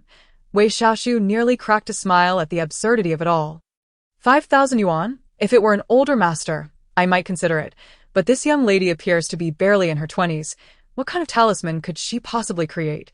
Once the four boarded the plane, they each settled in with their respective assistants, leaving Yan Qing alone. After 2.5 hours of flight, the flight attendant's dulcet voice echoed over the intercom. Dear passengers, we are nearing the end of our flight. Please check your personal belongings to avoid leaving anything behind.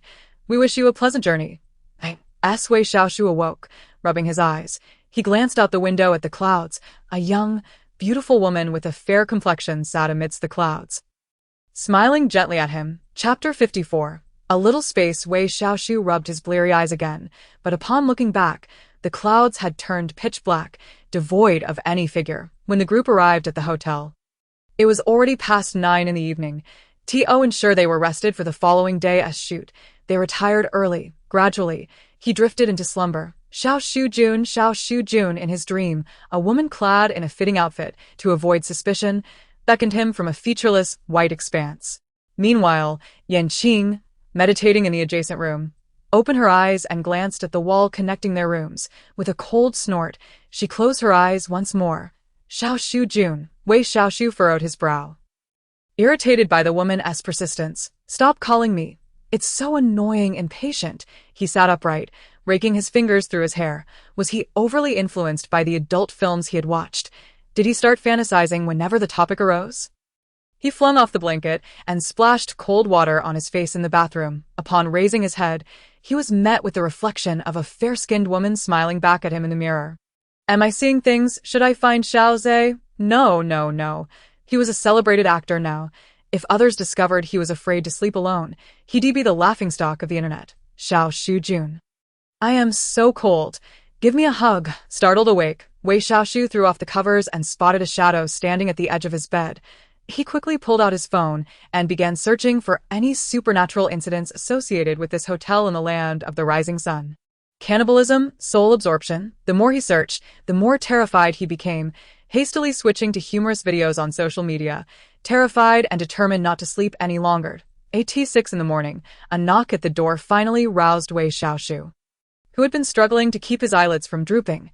The four of them gathered in the hotel restaurant, where Xiao Zhe, noticing the prominent dark circles under Wei Xiaoshu's eyes, curiously inquired, Brother Shu, what happened to you? Did you have trouble sleeping? After yawning, Wei Xiaoshu, seeing Xiao Zhe's vibrant demeanor, asked, Did you not hear any noise last night? I suspect this hotel is haunted. Xiao Zhe shook his head. No, I fell asleep as soon as my head hit the pillow and didn't hear a thing. Are you perhaps just exhausted from the past few days? Why not go see Master Yan and get a talisman? With a chuckle, Wei Xiaoshu replied, Xiao Zhe, do you really believe Yan Mimi can draw talismans? Qiao Qiao, who had overheard Xiao Zhe's suggestion, worried that everyone would be lured away by Yan, quickly interjected. Moreover, look at our line of work. When have we ever hired a master who isn't as old as dust? Yan Mimi is probably just playing around at her age.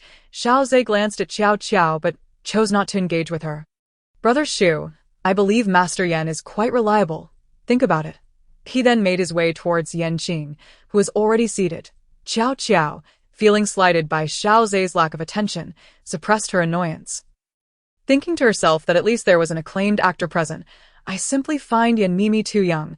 I mean, no offense, she mused, recalling the pretentious expression Xiao Zhe had directed towards Wei Xiaoshu, which reminded her of that woman from last night. Haha, I believe both of you have valid points. I'll head off to eat now, she said, leaving in a hurried manner that hinted at retreat. With a tight-lipped smile, Xiao Qiao approached the dining table. Yan Mimi, may I join you for breakfast? I hope you don't mind. The three at the table exchanged glances, bemused. After all, she was a well-known actress. So why bother with a mere girl? Yan Qing looked up at her, as if to say, why are you asking me? This isn't my table. Pfft. Xiao Qiao and Yan Qing simultaneously turned to Xiao Zhe. My apologies, please disregard me. I just remembered something particularly amusing. Xiao Qiao suspected Xiao Zhe was laughing at her being addressed as by Yan Qing, which only fueled her disdain for Yan. Meanwhile, Yan Qing, viewing the situation through the lens of her experiences, chose not to dwell on the petty rivalries of women. After finishing breakfast, the four of them took a vehicle to gather at the foot of Futishan, where a small introductory stage had been set up.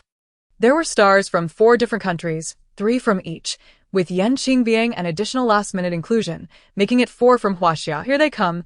Xiao Qiao looks stunning today. She's truly breathtaking. I secretly came to see my son at work.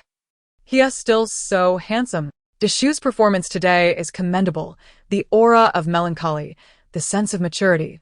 This is the essence of an esteemed actor. With a drowsy sensation looming over him, Wei Xiaoshu mindlessly followed his companions forward. Welcome, everyone, to the Great Star Adventure. We're thrilled to have you in our little country, the host announced. Each star wore headphones, which provided simultaneous translation, while only Yan Qing stood enigmatic and upright at the far end. Master Yan, can you understand? Would you like me to translate for you? Xiao Zhe leaned closer to her, noticing she hadn't brought a translator. Xiao Zhe, keep your distance from the women. See, this charlatan isn't a good person. Some fans might be getting anxious. To be fair, this Taoist is indeed quite beautiful. She is more attractive than Xiao Qiao, and so youthful. Her face is full of collagen. That mole on her forehead is simply exquisite. The person in front must be blind. Our Xiao Qiao shines even brighter standing there. After the host explained the upcoming challenge, it was revealed that the 13 participants would need to survive inside Futishan for a week, during which the production team would offer no assistance. The other teams opted for tents, knives, and ropes. When it was Yan Qing's team's turn, Xiao Qiao clutched a bottle of insect repellent tightly. Let us choose a tent, the insect repellent, and a knife, shall we? Wait, what else with this insect repellent? How ridiculous. With so many insects in the mountains, and considering how delicate Xiao Qiao's skin is, what if she has an allergic reaction? Our brother's face has insurance. Is this really the time to be picking something so trivial? Both Xiao Zhe and Wei Xiaoshu felt that the insect repellent should be swapped for something more practical, like a small shovel. However, Xiao Qiao insisted, I really need this. As 2 major stars, let me, a mere girl, have this, she said, presenting herself with the most perfect angle, gazing earnestly at the 2 men. Wei Xiaoshu, glancing at Yan Qing, thought it wise to consider the remaining ladies' needs and asked, Yan Qing, what is your take on this? I'm indifferent. You all can decide, Yan Qing replied casually, for someone raised in the depths of the mountains. Surviving 5 days without tools would be a breeze. The 2 men, recognizing the futility of arguing with a woman, ultimately settled on the tent, knife, and insect repellent. Yan Qing surveyed the geographical features of the mountains, noting how they differed from the grand mountains back in Huaxia. Here, the tallest trees barely reached 5 meters, and the environment was relatively arid. The leaves lacked the vibrant green of the grass below. This mountain was intriguing, nestled between volcanic and snow-capped peaks, somehow managing to thrive for all these years. I initially thought summer in this little country would be sweltering. To my surprise, it's rather pleasant. Wei Xiaoshu remarked as they walked. Xiao Zhe, visibly astonished, responded, Brother Shu, I'm nearly melting. How can you find it pleasant? Wei Xiaoshu glanced at Xiao Zhe and then at Xiao Qiao, whose foundation was beginning to run down her face, leaving her with patches of gray and white. Just as he pondered whether he was the odd one out, he spotted the refreshingly composed Yan Qing and felt reassured. Look at how you're all sweating. Yan Qing and I aren't breaking a sweat at all. Yan Qing cast a sidelong glance at the snowflake mark on Wei Xiaoshu's shoulder, furrowing her brows that I have practiced for 20 years. I am no longer affected by the whims of worldly climates. Xiao Zhe and Qiao Shizhu are merely exhibiting the normal state of ordinary individuals. I can't take it anymore. We need to rest. It's too hot, and I can't move, Qiao Qiao lamented, having donned 7-centimeter stilettos in hopes of making a good impression. Poor Qiao Qiao, why aren't they stopping to wait for her? I feel so sorry for her. How will she manage these 5 days? Yan Qing, glancing at Qiao Qiao's heels, was the first to propose a break. Let us take a rest. Qiao Shizhu looks like she can't go on. This charlatan is clearly struggling herself. She's just pretending to look after Qiao Qiao. Seriously, are Qiao Qiao's fans mentally sound? Xiao Zhe sincerely believed that Yan Qing was more reliable than he was, and he resolved to follow her lead for the week. The 3 teammates paused to rest, and after having endured the fatigue from a sleepless night, Wei Xiaoshu finally conceded to stop. All right, let us take a short break. While the sun is still up, let us find a place to set up the tent. For the next week, we can operate in this vicinity. What do you think? They all agreed, and after resting for a few minutes, they continued their ascent. However, Qiao Qiao's high heels soon faltered on the perilous mountain path. As Qiao Qiao twisted her ankle and began to fall, Yan Qing, walking behind her, instinctively caught her. That's too dangerous. Why must a girl endure such suffering?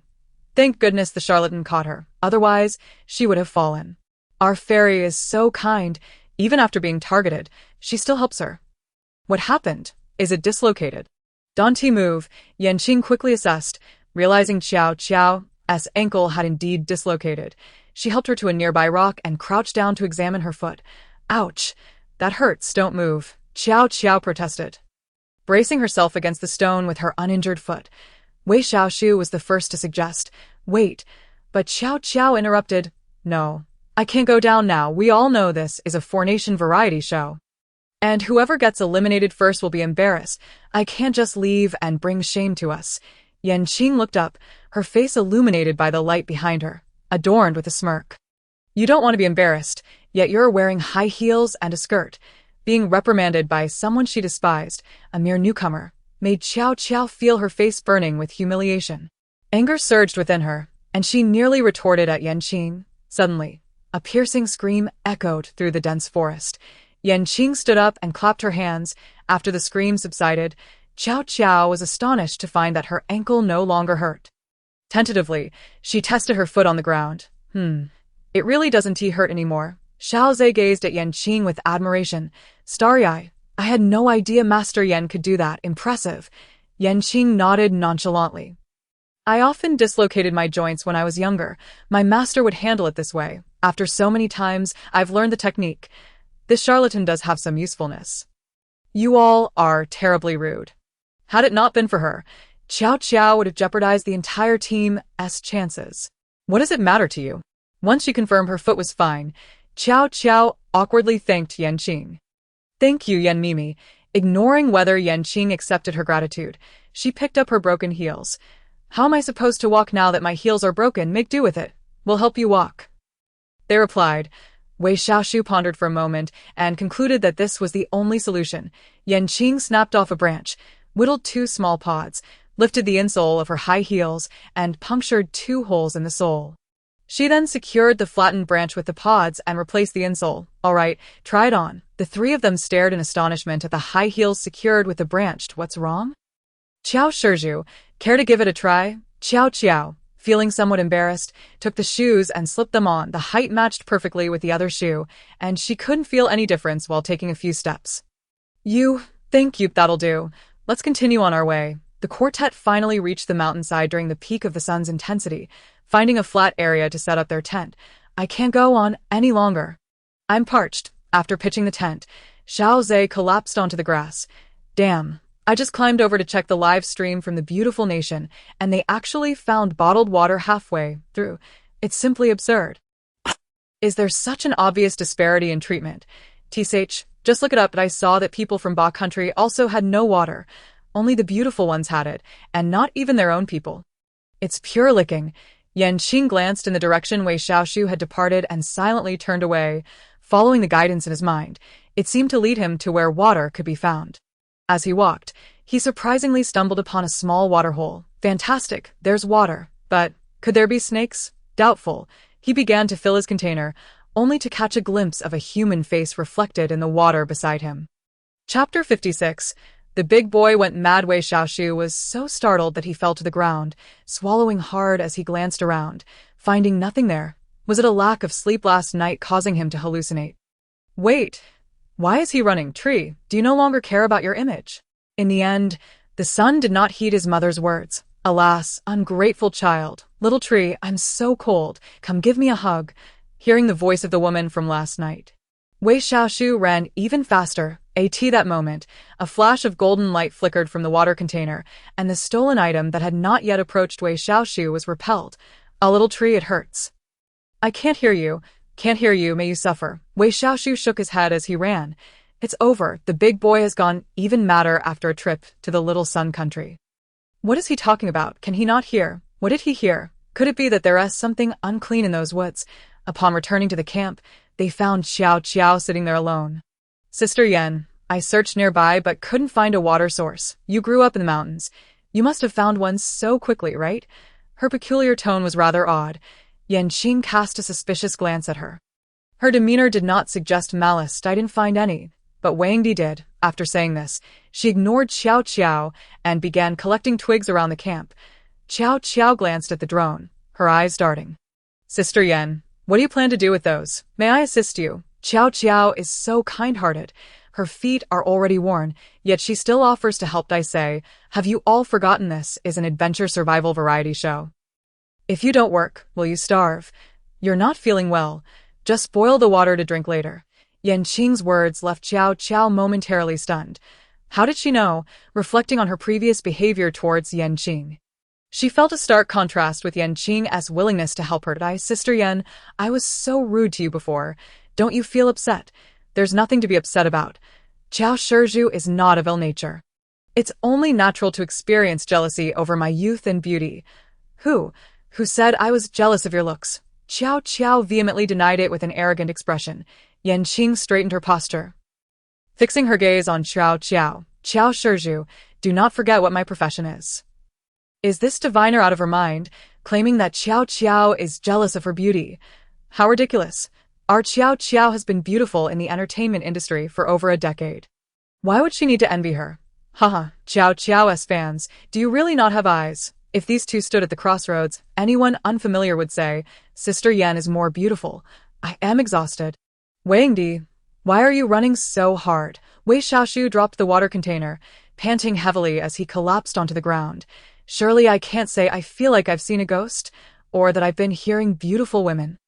Both seem rather embarrassing. Suddenly, Yan Qing emerged from the tent holding a broken earthenware jar, adorned with dirty paintings.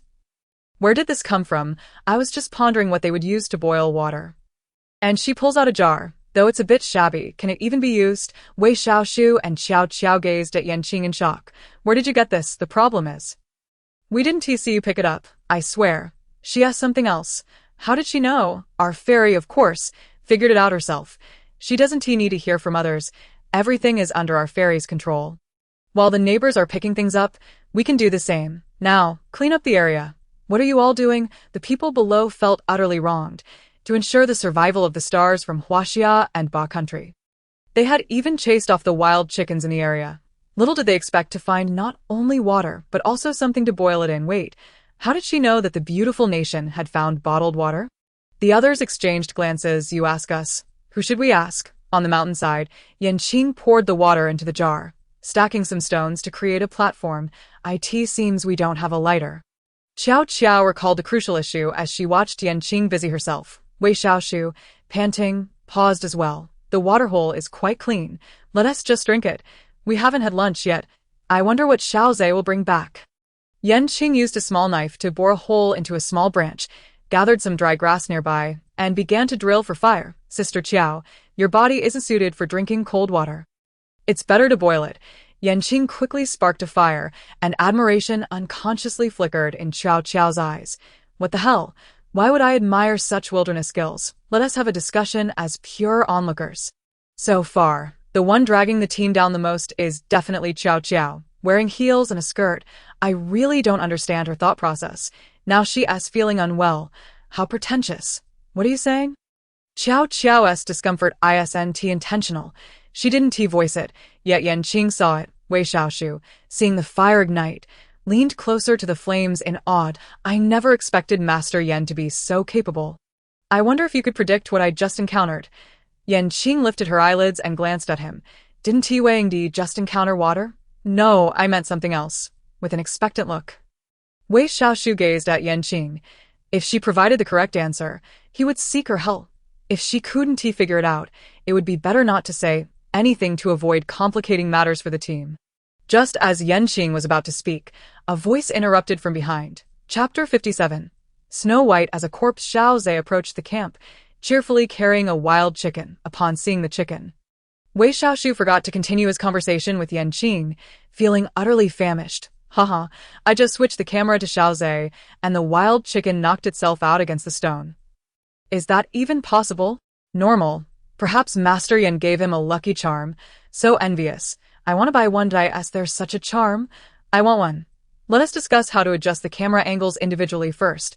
Wei Xiaoshu moved closer to Xiao Zhe, his eyes sparkling at the unconscious wild chicken. Come, let us head to the waterhole and process the chicken. As they walked a few steps, Wei Xiaoshu suddenly recalled the reflection in the water. His steps freezing. I just remembered that the water there might not be suitable for washing the chicken. Xiao Zhe looked puzzled. Is there a difference in water for killing chickens? Is that water toxic? No.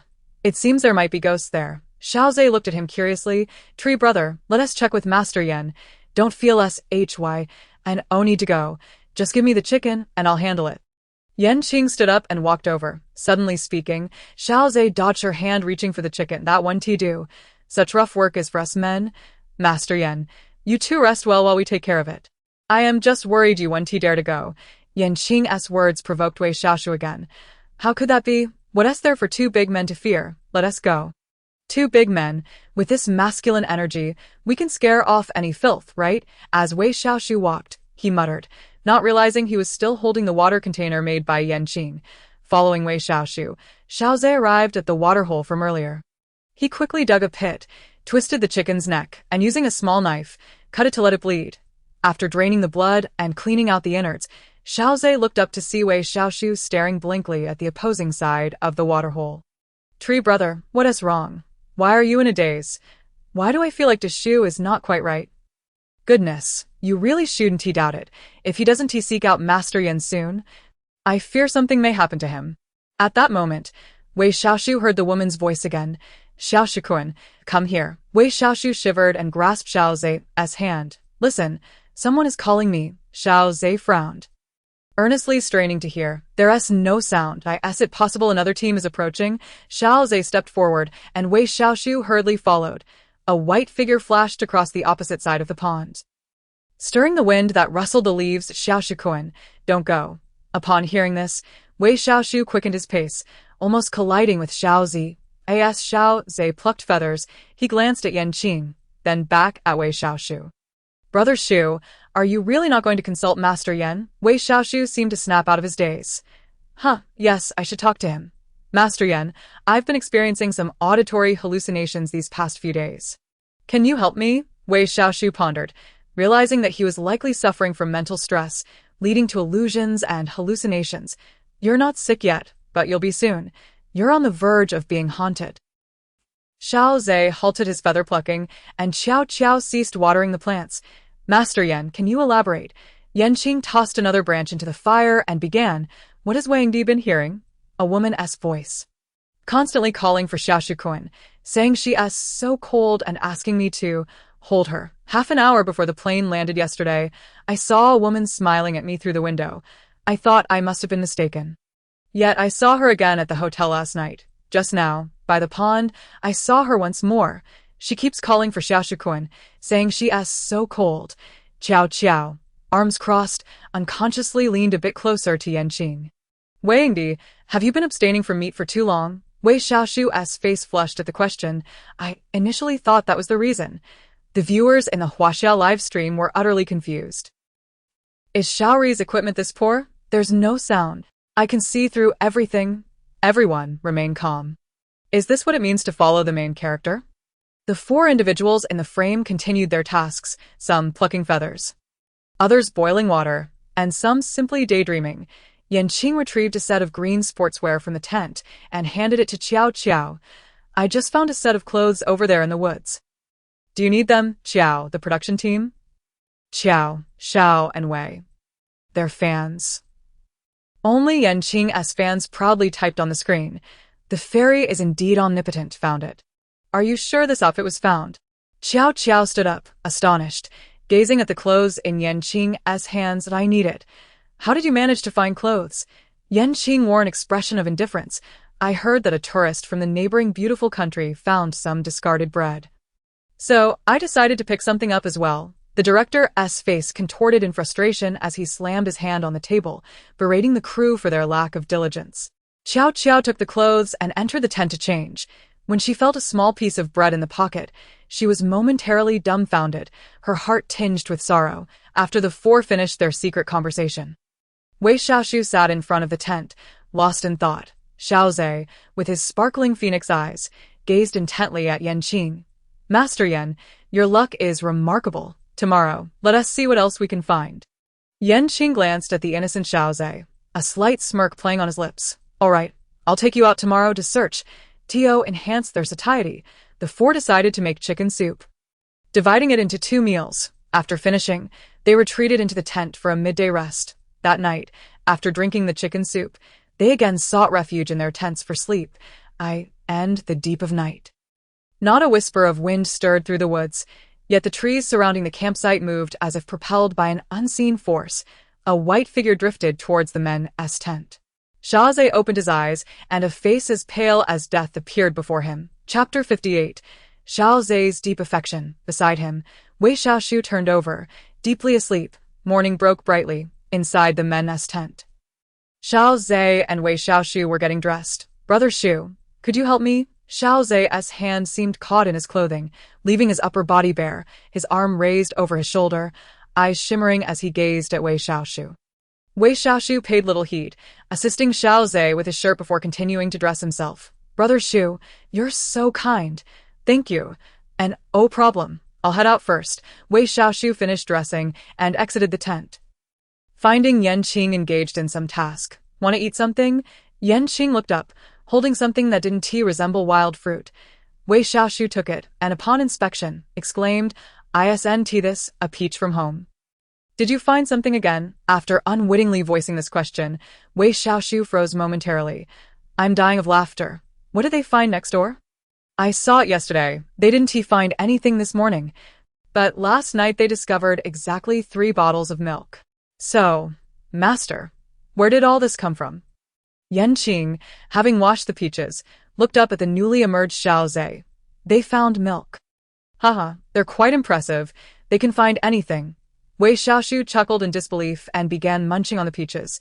Xiao Zhe took the peach handed to him by Yanqing, smiling as he held it. Tourists frequently come here and drop a few boxes of milk. It's normal. Oh, so no one cleans up here. The landscaping really isn't great. After finishing a peach, Wei Xiaoshu stored the pit in his pocket. Determined not to let the peaches from Huaxia sprout here. You really dare to speak so boldly. Ahaha, it's just not that great. I was infuriated when you showed me the wall yesterday. That can't be helped. Xiaori just loves aesthetics. Let us not take it too seriously. This is merely a variety show experience. Xiao Zhe smiled gently. Brother Shu, you have a wonderful sense of humor. I really like it. What route is Xiao Zhe taking today? Is he a little admirer? Help, could he possibly be gay? No way, Xiao Zhe is straight. Despite the public screen's attempts to clarify Xiao Zhe's feelings, they could not explain the tenderness in his gaze towards Wei Xiaoshu. Xiao Zhe, why are you looking at me like that? Wei Xiaoshu felt a shiver down his spine. Today, Xiao Zhe seemed a bit off. Xiao Zhe smiled sweetly. I just think Brother Shu looks exceptionally handsome today. Wei Xiaoshu was utterly defeated, seeking a diversion. Hey, where's Qiao Qiao? He quickly turned to Yanqing. She asked, not feeling well. Let her sleep a bit longer. Yanqing placed the peach on the stone slab and casually walked past Xiao Zhe, his nose twitching and lips curving slightly. To his surprise, Xiao Zhe leaned forward slightly. Thank you, Master Yan, for your concern. I slept well last night. That's good.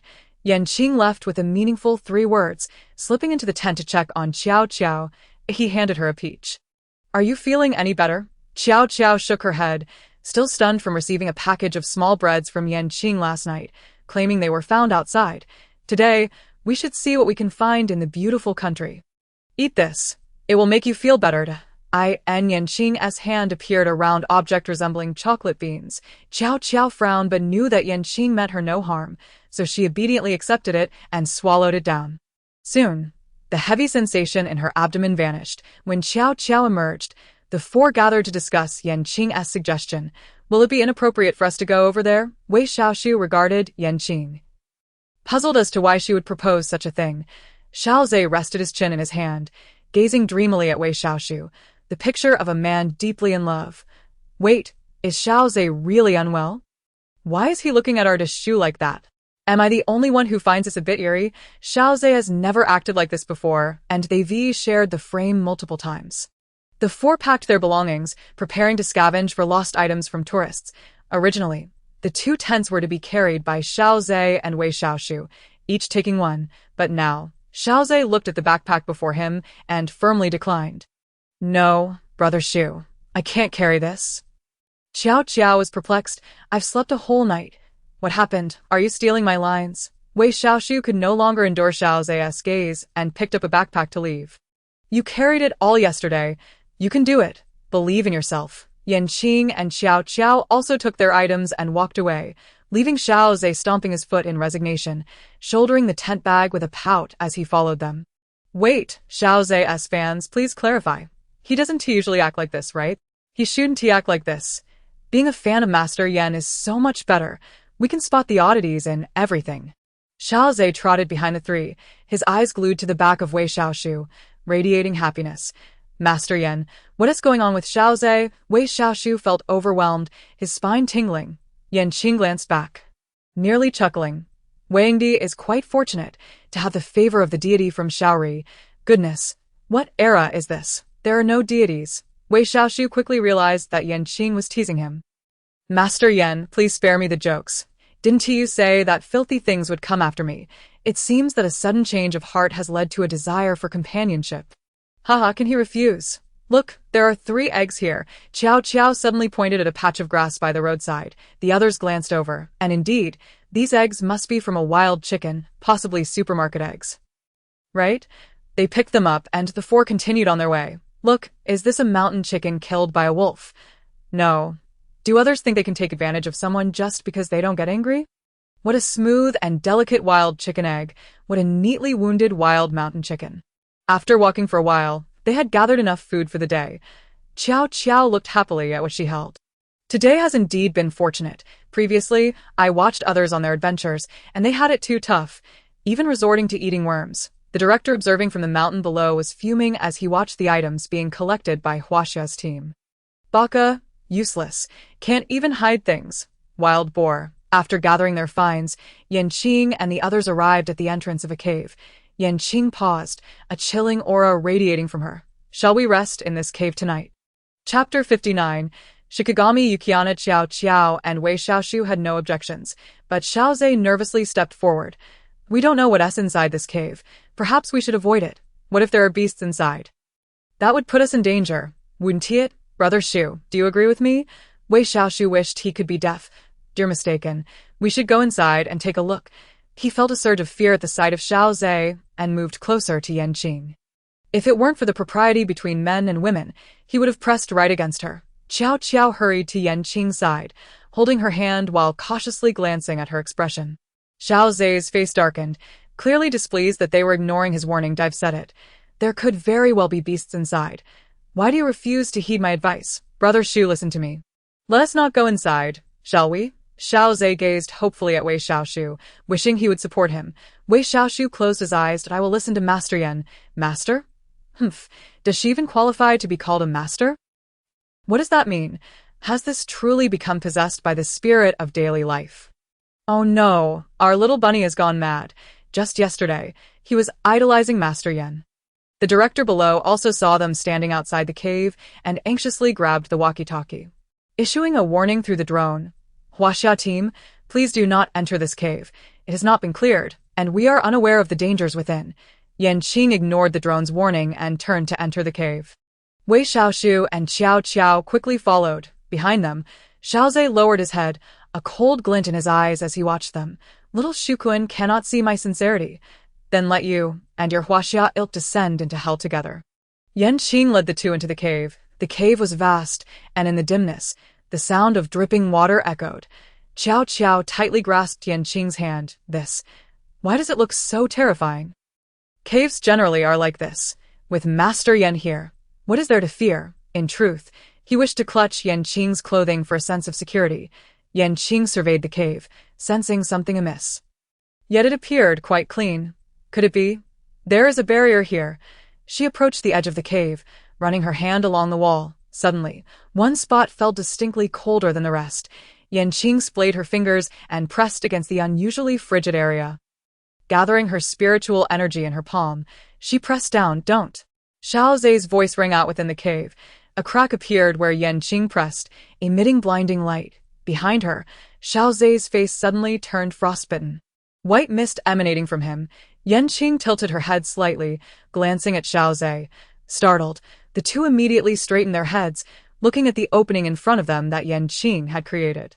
What is that? Xiao Zhe. Qiao Qiao gazed into the cave, spotting several enormous ice blocks, within which seemed to be many human silhouettes, one of which resembled Xiao Zhe exactly. Simultaneously, Wei Xiaoshu looked over as well.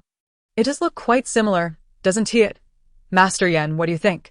Yes, that is him. That is Xiao Zhe's soul. Suddenly, Xiao Zhe lunged forward, his hands morphing into claws, aiming to seize Wei Xiaoshu. Catch him. Wei Xiaoshu reacted quickly, catching the body of Xiao Zhe that Yan Qing had thrown.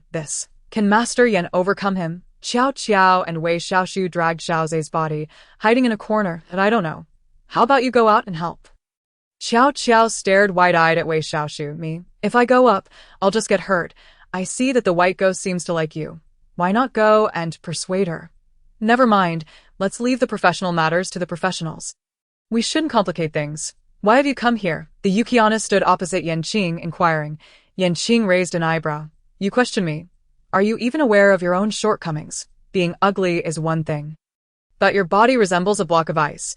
Which man would find you appealing? Look at Wei Xiaoshu, our Huaxia film emperor, pursued by countless women. Even if you fancy him, possessing a man is rather disgusting. Isn't it? The Yukiana gazed at Wei Xiaoshu with longing. Little Shukuan, I wish to spend my life with you, but last night, your tent was inaccessible. Qiao Qiao patted her chest. Surely, she didn't intend to find me initially. Did she? Upon seeing the white figure, Yan Qing immediately recognized her identity. This is a Shikigami from the land of the rising sun, the Yukiana, rumored to be quite fond of seducing men in hopes of earning their true affection. Thus, she always reveals her true form at the last moment. If one is not sincere enough, she will devour them. The Yukiana despises being called ugly. Wei Xiaoshu was someone she had noticed on the backpack of one of the tourists. She fell for him at first sight. The moment he crossed into the land of the rising sun, she was aware of it, deciding to communicate with him in her true form from then on. However, after several probing attempts, she finally realized that her true appearance was too terrifying. Though she possessed a beautiful face and fair skin, by nightfall, her features were marred by red veins. She must remain in the snowy mountains until she consumes 1,000 men to be reborn. Over the years, the land of the rising sun had provided her with many men, and this time, she was in a rush, having privately consumed a Huaxia resident nearby. The souls of Huaxia people are delectable, purer than those from other nations. One man is worth two. She had devoured several in one go. Little did she expect to encounter a tough opponent this time, since little Shukuan does not wish to spend his life with me. I will ensure he remains here with me forever. Aware she could not defeat Yan Qing, The Yukiana lunged towards Wei Xiaoshu. Humph. Ugly creature, your opponent is me. The more she was called ugly, the more irrational the Yukiana became. Meanwhile, the director's team below was frantically scrambling for help, not to rescue Yan Qing and the others, but for their own sake, if news spread that they had offered other nationals to the Yukiana for rebirth. The land of the rising sun would become a target. Yan Qing reached for her waist, the silver glimmering whip extending towards the Yukiana, a little shukuan. The Yukiana cried out in pain, still calling out affectionately to Wei Xiaoshu. What a poor fellow, truly unfortunate in appearance. So being ugly has its advantages, sob. Thank you, mother. Where did the land of the rising sun find so many men for the Yukiana? The Yukiana, who had been struck down, suddenly vanished, leaving only a puddle of water on the ground. Outside the cave, voices could be heard. Chapter 60. Yan Qing is killing. Jack, are you sure there are wild beauties here? A handsome man from a beautiful nation questioned Jack with skepticism. European service is dead. That beauty is biodefo, Snow White, whiter than the fierce women of Russia. Just as he finished speaking, 3 handsome men from the beautiful nation entered the cave. But before they could comprehend the situation, their eyes were filled solely with the Snow White Yukiana. Instantly, they were in trance. Oh my God, an angel has descended. The Yukiana soared forward, devouring the souls of all 3 men in one gulp. Yan Qing watched coldly, waiting for her to finish before advancing. The whip struck again, but the Yukiana swiftly dodged, slipping into the hole created by Yan Qing. Wait, this host seems a bit cruel. Why not save those 3 men from the beautiful nation? Please, do you even know what kind of existence the Shikigami from the land of the rising sun is? You think it's as simple as just saving them? Just those 3. You don't care about your own people. Do you also want to learn the ways of the land of the rising sun in fawning over beauty? Yan Qing unleashed a burst of spiritual energy, directing it towards several ice blocks. These ice blocks contained the souls of Huaxia men, and since it hadn't been long, some could still be saved. After releasing her energy, Yan Qing leisurely strolled through the icy chamber. Logically speaking, you, a Shikigami, should not be engaging in such sordid activities given your level. The Yukiana closed her eyes, digesting the souls she had just consumed, frowning at the foul taste of the souls. Truly unpleasant. Our deities from Huaxia are all stunning, possessing unparalleled beauty. This is the first time I've encountered such an ugly deity like you. Shikigami should at most be considered a minor spirit in our Huaxia. Miss Yan Qing, are you sure she can understand Huaxia language? It is possible that the spirit creatures who consumed the Huaxia people have acquired the ability to speak Huaxia language. Yan Qing, abandoning her previous aloof demeanor, began to chatter incessantly in front of the snow woman. Her main point being, I have never encountered such an ugly deity.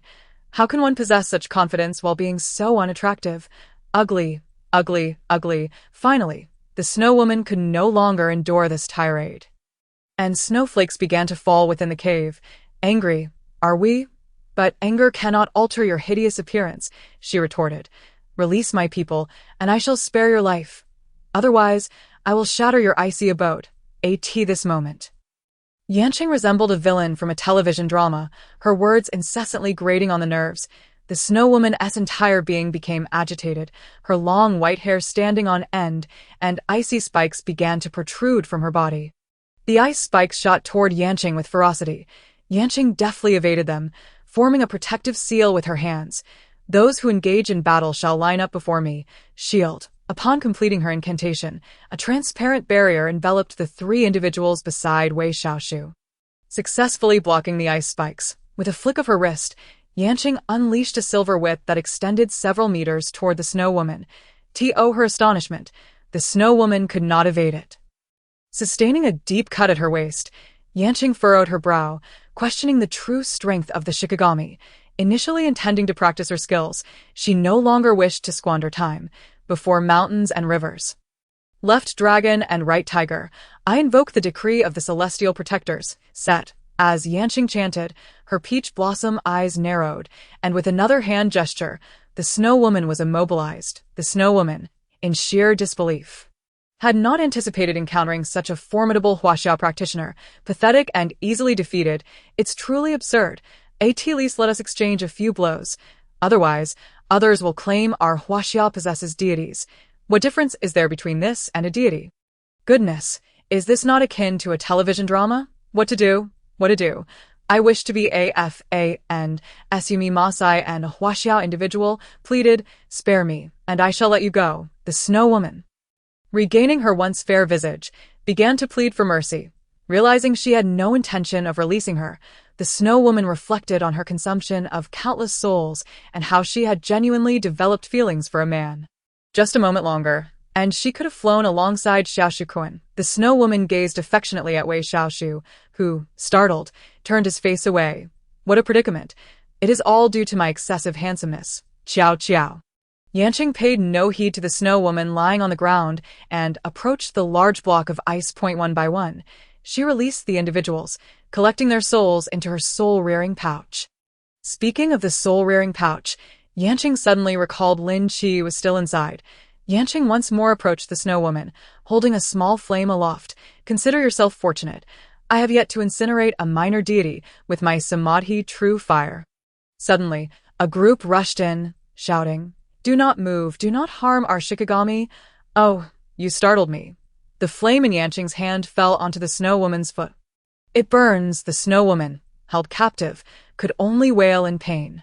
The group of small Japanese rushed forward, attempting to extinguish the flames, some even brandishing firearms at Yanqing. Quick, put out the fire. Some used their clothing to beat at the flames, while others doused it with mineral water.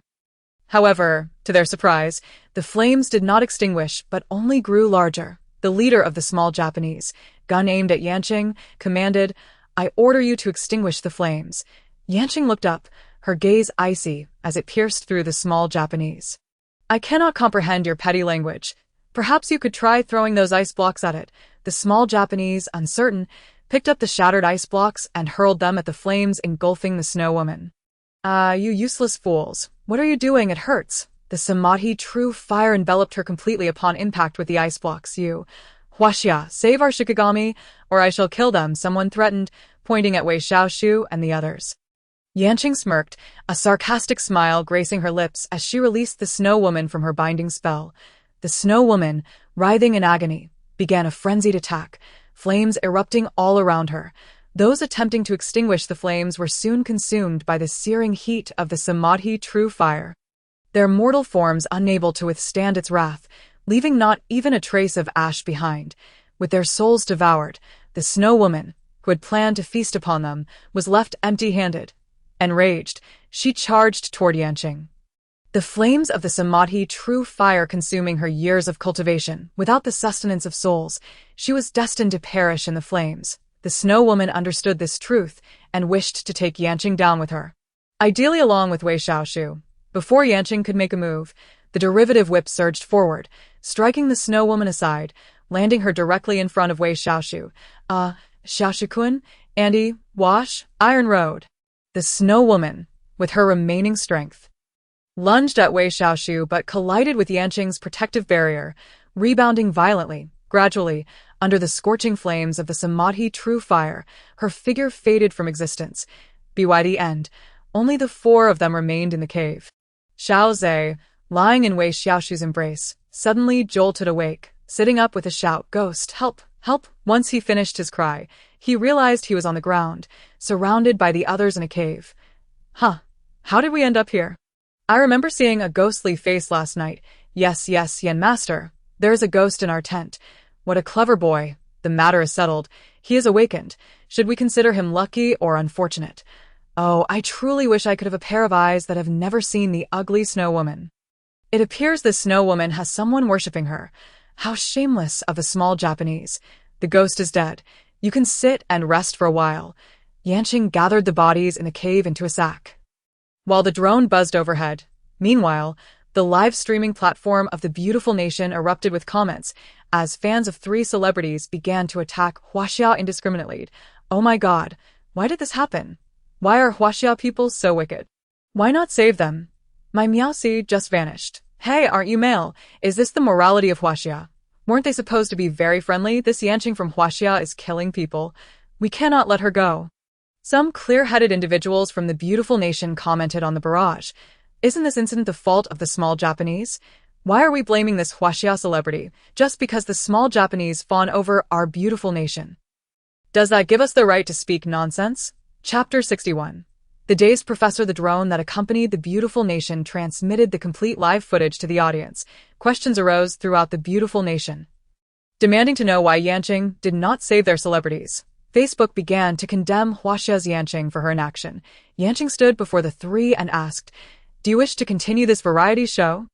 Qiao Qiao finally understood Yanqing's ultimate goal for participating in the show and felt guilty about her own narrow-mindedness. "I choose to withdraw. With only the Ba Nation team remaining, the ranking no longer matters." "I shall withdraw as well," Xiaozhe, confused, echoed her sentiment. Then, "I will withdraw too." The studio at the foot of the mountain was already deserted. Yanqing led the three down, where they encountered staff and personnel from the embassy coming to assist. Qiao Qiao's fans came to apologize. "We were narrow-minded. Yanqing, you are incredible." Xiaozhe's fans came to express gratitude. "Thank you, Master Yan, for saving Xiaozhe's life." Wei Xiaoshu's fans reported. "Thank you, Master Yan, for taking care of Artist Shu." Yanqing's fans remained silent, crowding the live stream chat. By the way, can't we form a fan group? Do we have to chat in the live stream? Isn't that a way to boost the live stream's popularity? I believe supporting Yanqing is far more exciting than supporting those pretty faces. Haha, now it's over. I see on Facebook they claim we Huaxia have deities and wish to pay their respects. Did the Facebook crowd from the beautiful nation see? They say Master Yan let people die without saving them. How could we save our own people, let alone save them? Indignant fans rushed to Facebook to argue their case. The central Huaxia government promptly released a Weibo post. "Thanks to Yanqing Comrade for bravely rescuing our missing Huaxia personnel and for negotiating with the small Japanese and beautiful nations. Further official statements will follow." Reluctantly, she set her phone down and retrieved the soul-rearing pouch, releasing Lin Qi. Having spent an eternity in the darkness of the pouch, Lin Qi had lost all hope for revenge. Upon hearing Yanqing's words, she was filled with overwhelming joy. "Thank you, Master. Thank you, Master. Before Lin Qi could finish her sentence, Yanqing interrupted. "No need for thanks. What you wish to say is unnecessary. You may leave, but do not harm the innocent." Lin Qi could only depart in disappointment, heading to the prison where Feng Shirchen was held. Regardless of how the populace of the beautiful nation condemned her on Facebook, the follow-up would be handled by higher authorities. At 7 o'clock that evening, Yanqing began her live stream. User Huang Yiming sent luxurious battleships 66. User Ning Cheng sent luxurious battleships 52. Behind them, numerous small gifts exploded on Yanqing's screen, frustrated that she could not click on the position for the lucky bag due to the effects. Yanqing thought. She directly disabled the gift function? Why can't I send anything? Oh, the gift function is turned off. Haha, this is hilarious. Yanqing smiled gently in front of the screen. You are obstructing me from releasing lucky bags. I thought Master wanted us to save money. Huang Yiming and Ning Cheng exchanged glances, bewildered. After his daughter was found, she grew closer to the Ning family, who were neighbors to begin with, and now they would occasionally visit each other's yards to sit and chat. Should we wait for the Master to finish his live stream and ask Ning Ke to inquire on our behalf? Huang Yiming could only nod. It would not be appropriate to disturb the Master during his broadcast. Suddenly, a fortune bag appeared on the screen, and he quickly clicked on it. Congratulations to user Huang Yiming for seizing the fortune bag. Isn't this just a matter of gift-giving speed? Yan Qing activated the gifting function, and Huang Yiming presented a gift worth 20,000 yuan. This is the stark contrast between the wealthy and myself. I would be content with a free reading, while the affluent are eager to spend thousands. The connection was established, and Ning Meng's face appeared on the screen. Sister Yan, I am Ning Meng. Yan Qing looked at Ning Meng, her face radiating happiness, as she felt delighted to be changing the girl's fate. What would you like to inquire about? Ning Meng smiled sweetly. Hee, there's nothing in particular. My dad is really quick and managed to grab it right away. He asked if he could add your WeChat. 20,000 yuan just to add WeChat. Little Ning Meng seems to have changed significantly since before. Thanks to the Master for helping her find her family, she will surely be happy for the rest of her life. Ning Meng nodded kindly at the comments on the screen. Yes, Sister Yan is now my real sister. I am very grateful to her. Alright, I will send you a private message. We could discuss it after the stream. After sending the WeChat ID, Yan Qing ended the connection and proceeded to send out the first fortune bag of the day. Congratulations to user Flying Bird for seizing the fortune bag. The other side sent a divination gift and initiated a connection with Qing. The screen split in two, revealing a clean-cut, handsome young man. The other party politely greeted first. Master, hello. My name is Qing. I am 26 years old, and I am from Guangzhou. Coming in with a self-introduction. This is more serious than a blind date, haha. Master, now that you've introduced yourself, what role do I play? Qing glanced at Qing's features and nodded. Hello, what would you like to inquire about? Qing adjusted his phone, turning the camera towards an elderly lady. The old woman lay frail on the bed, her vacant gaze fixed on the ceiling. She doesn't seem to regard me well either. She appears dazed every day, hardly eats, and just keeps muttering, impossible, impossible. I want to know what is wrong with my mother. I know, she is clearly haunted. Not necessarily. Could it be that she is just overworked? Is it possible that she has dementia? I mean, no offense. I'm just suggesting. Qing furrowed her brow. The state of the elderly lady indeed resembled someone who had lost their spirit. Are you able to get closer to her? Qing felt the need to observe more closely. Qing hesitated, then enlarged the camera, raising it high to let Qing see the elderly woman's face clearly. He then turned the camera back towards himself. Master, can't this matter be handled since my dad isn't here? It can be handled, but the issue she is facing is not with an ordinary spirit. It is with a spirit that has ties to your family. Chapter 62. Raising the love child of her husband. I'm afraid if my mom sees my dad, her emotions might become unstable. Qing cautiously glanced at his mother, feeling a tinge of anxiety. If the matter remains unresolved, the elder will only become more unstable. She looks so thin. It reminds me of my grandmother, who was also that frail when she passed. Suddenly, Qing spoke out, seemingly lost in thought. Master, I saw that you can hide the camera. I wonder if you could help me. My dad is very concerned about appearances. Qing nodded and instructed him to lay the phone flat. Qing then saw that the camera angle had shifted to a top-down view. He hurriedly put on his headphones, just as Lu Zhenghua, his father, returned home. Seeing his son sitting in the living room while his wife's door was half open, with her lying on the bed in a half-alive state, he asked if he knew Feng Xiaoli. Qing's voice came through the headphones, and Qing asked his father accordingly. Upon hearing Feng Xiaoli's name, Lu Zhenghua's pupils dilated sharply, a momentary panic crossing his face before he quickly regained his composure. I don't know her. Why are you asking about this person? You should think about what illness your mother has. I've lived for over 20 years. I can tell he's lying at a glance. Are you sure it's not because of what the master said about the connection? Don't expose me. Let me play along. Having lived together for so many years, Qing could naturally tell that his father was lying.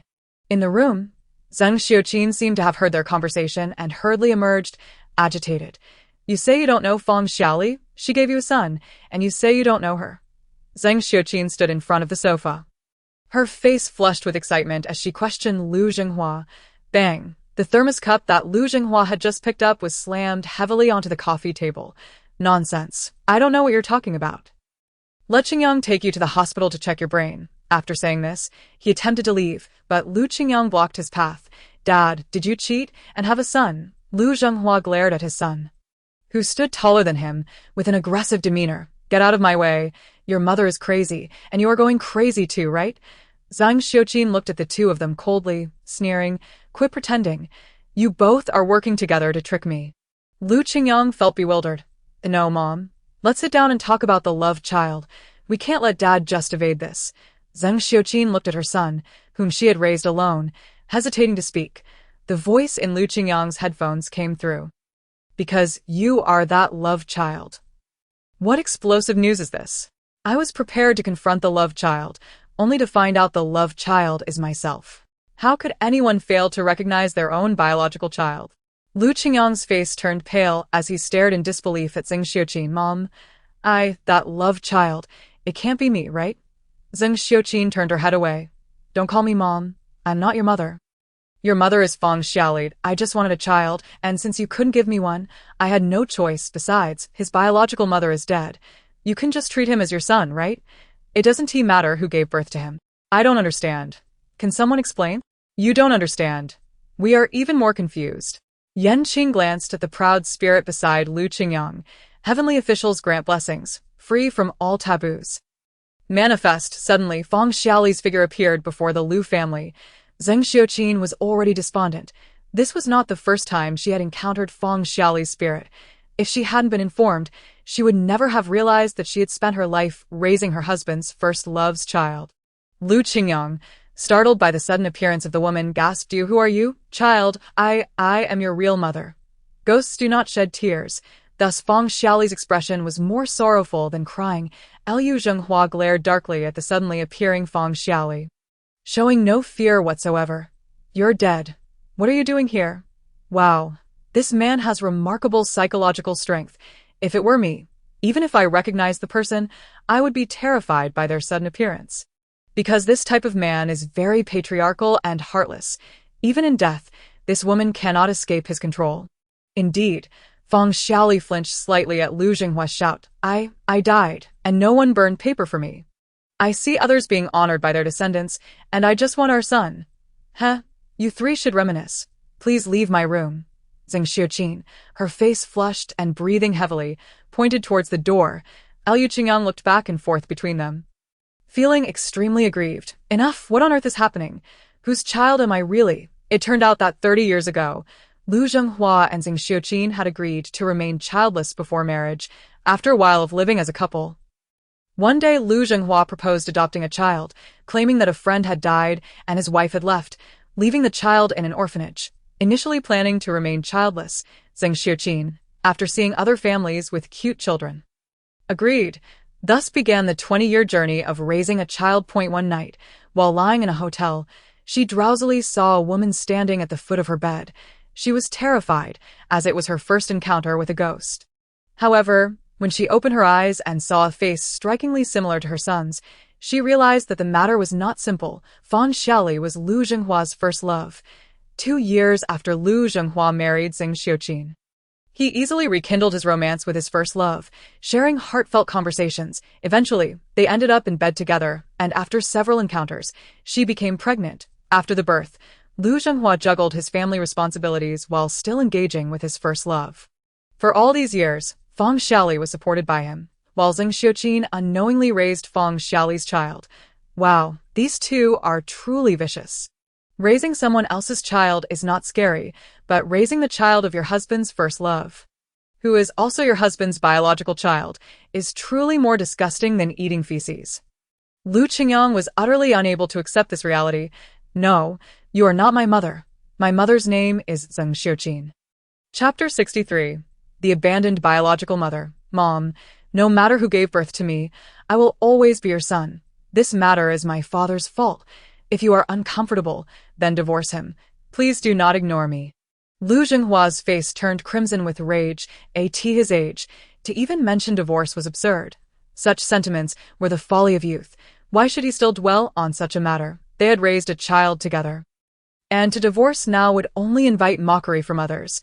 How could he possibly maintain his standing at school? When it came to divorce, Liu Zhenghua was adamant that it was not an option. As a dignified professor, how could he face the world if such news were to circulate? Feng Xiaoli looked at Zheng Xiuqin with pleading eyes. "Sister Zheng, please do not be angered. I am immensely grateful for your help in raising my son.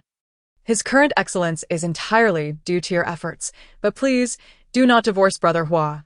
You are on the brink of retirement. Do not let this matter tarnish your lifelong reputation." Zheng Xiuqin almost laughed at the absurdity. Could he truly be so shameless as to fear disgrace? "Tomorrow, I shall post your illustrious achievements on the school's exhibition wall, so everyone can witness what a hypocritical professor can do behind the scenes." "You dare!" Liu Zhenghua exclaimed, his temper flaring as he envisioned a future filled with scorn.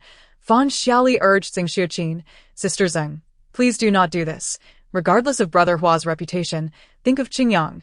He is still pursuing his doctorate. How can he face the world if this scandal leaks?" Zheng Xiuqin glanced at Liu Qingyang, her gaze thoughtful. Liu Qingyang spoke directly. "Mom, do not concern yourself with me. Feel free to post your grievances on every wall in the school." Taken aback by Liu Qingyang's response, Zheng Xiuqin paused. "Do not feign concern.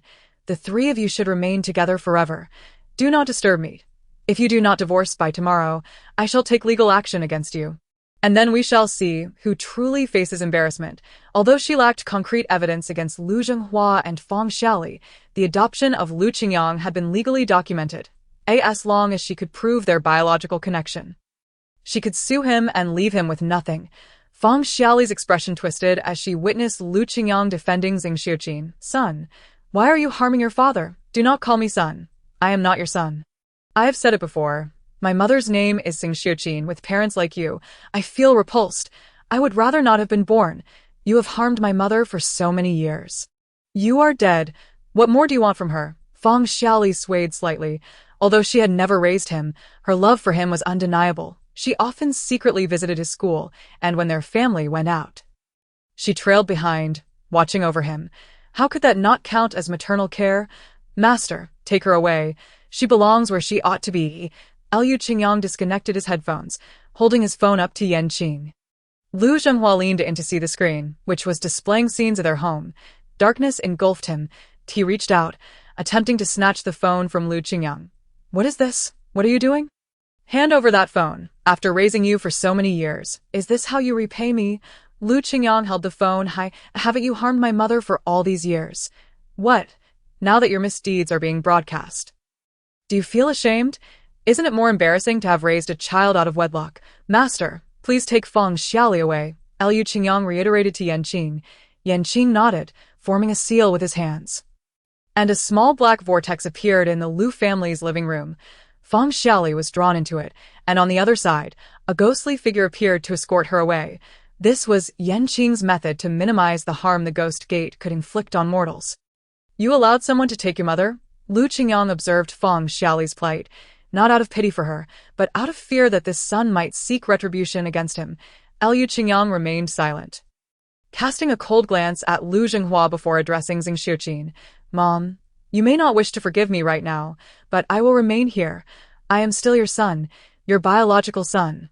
Once you and Dad divorce, I will take you out to clear your mind and forget all this unhappiness. Liu Zhenghua, incensed, could only sputter in disbelief. Ungrateful child, after all these years, have I truly wasted my efforts on you? With a flourish, Lu Zhenghua stood and stormed out, but unexpectedly, Lu Qingyang turned to Zhang Xiuqin and said. Zhang Xiuqin sighed as she watched Lu Qingyang gather his belongings, though she understood that her child was innocent.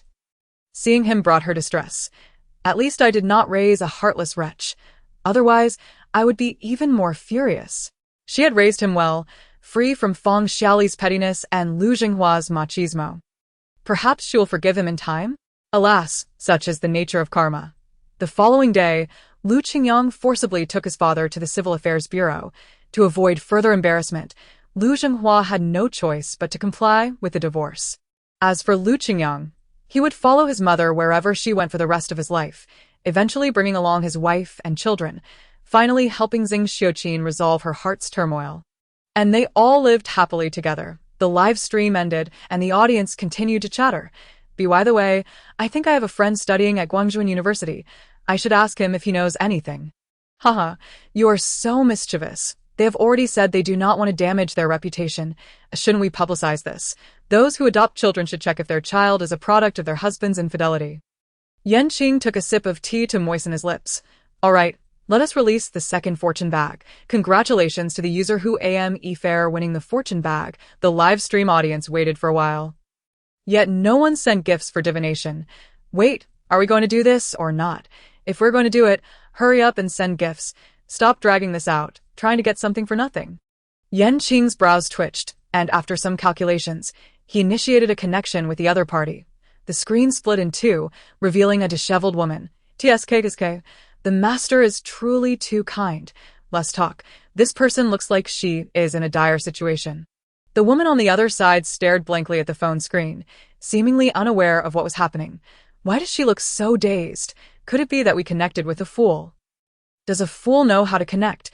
Does she know about winning fortune bags? Yan Qing paused for a moment, suppressing his emotions. Hello, how may I assist you? The woman was startled by Yan Qing's voice and tilted her head, gazing intently at the screen. Who are you?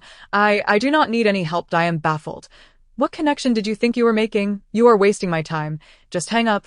Quick, this one does not count. We can still count two more. Those who regularly watch my streams know that anyone who connects with me is not a mere stranger without reason. Qing reminded the audience clamoring to end the call. Patiently conversing with a woman on the line. What are you doing in the forest? The woman chuckled. Chapter 64. Earning so much without donating to charity. Qing mercilessly revealed the truth.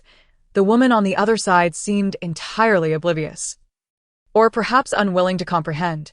Hey, my daughter said she would find me soon. I am just standing here, not moving. It is already 9:30 at night. If she wanted to find you, she would have done so by now. It seems the master is right. I have seen mothers abandon their children, but never a mother abandoned by her daughter. When further questioned, the woman could provide no specific information, yet Qing did not hang up.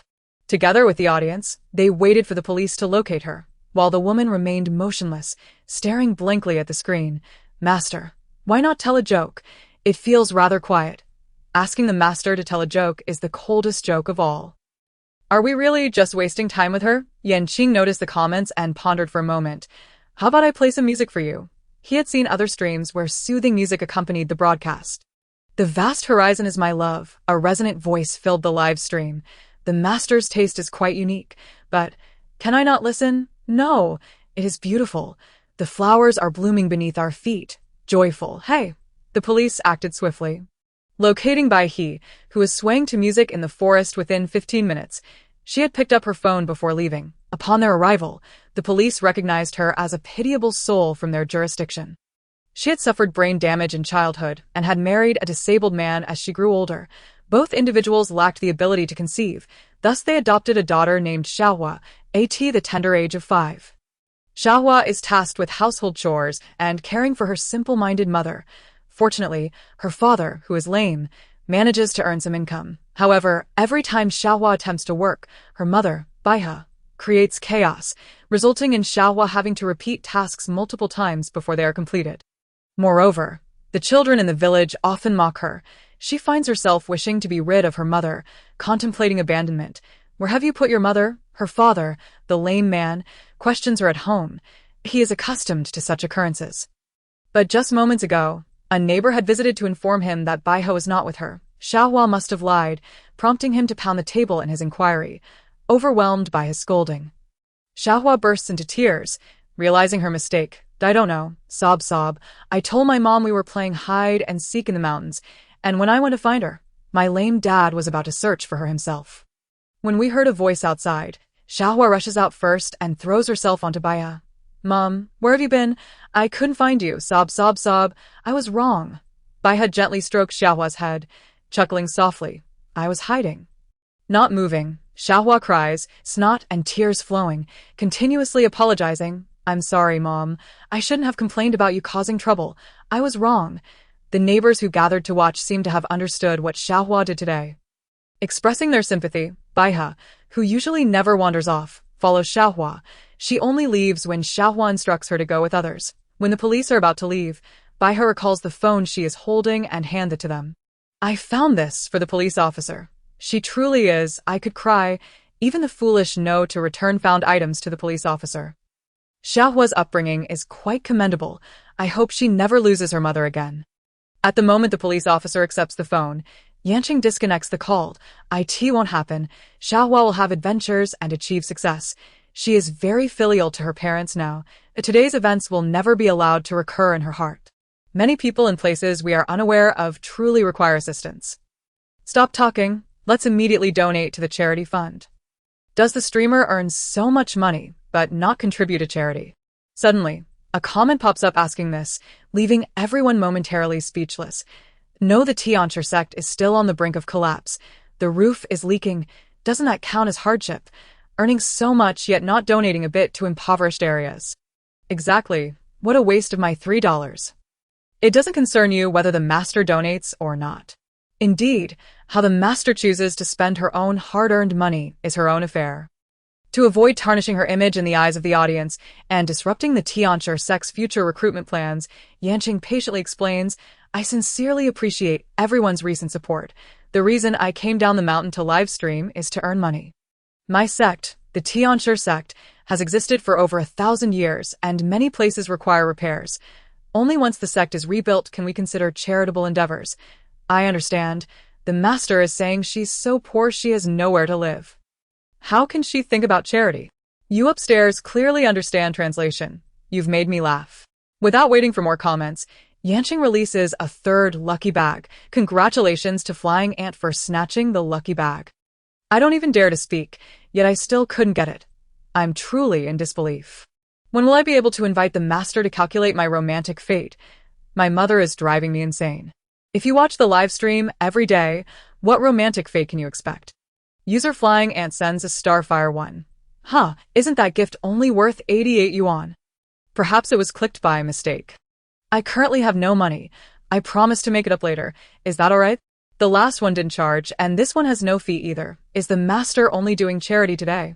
These people, with no money, why are they clicking on lucky bags? If you don't want to calculate, then don't. I truly find it ridiculous. I've recharged 2,000 yuan for a long time. Flying Ant seems to realize that his request is somewhat excessive. Yet he genuinely has no money at the moment. As Yanqing sends a connection to the other side, she states, sure. The screen splits in two, the opposite side appears very dark, and the audience cannot see the person. Where are they? Are they too embarrassed to show their face without money? User Eating Dog's Pig is muted by streamer Yanqing. It's my first time seeing the master personally mute someone. Chapter 65. The Collapse of the 3-year-old Building in Yanqing's Eyes. The boy on the other side bears mottled scars mixed with gray dirt, his eyes shining brightly. He wears an orange hat and an orange outfit. Hello, how may I assist you? Who is the streamer speaking to? Based on my years of experience in this live stream, the person on the other side must not be human. The bewildered newcomers are still astonished. Has this streamer been live for so long? Hello, I am a firefighter from Zhongbei City. I am currently trapped under the rubble of the Jinhai building. There is a pregnant woman here, and there are life signs. She cannot hold on much longer. I cannot contact the outside world. Please help me reach out. The situation is urgent. It's pitch black. How do we know if what he says is true? What do you mean? When did Zhongbei City experience an earthquake? Haven't received any notifications about an earthquake, right? The audience cannot see the situation on that side. Do you agree to reveal yourself? The boy, Mao Guodong, is momentarily stunned by Yanqing's question, but of course. The situation is urgent. I appreciate your assistance. It makes no sense. I live just next to Zhongbei City and felt no tremors. Yanqing picks up her phone and dials Zhao Guiqiang.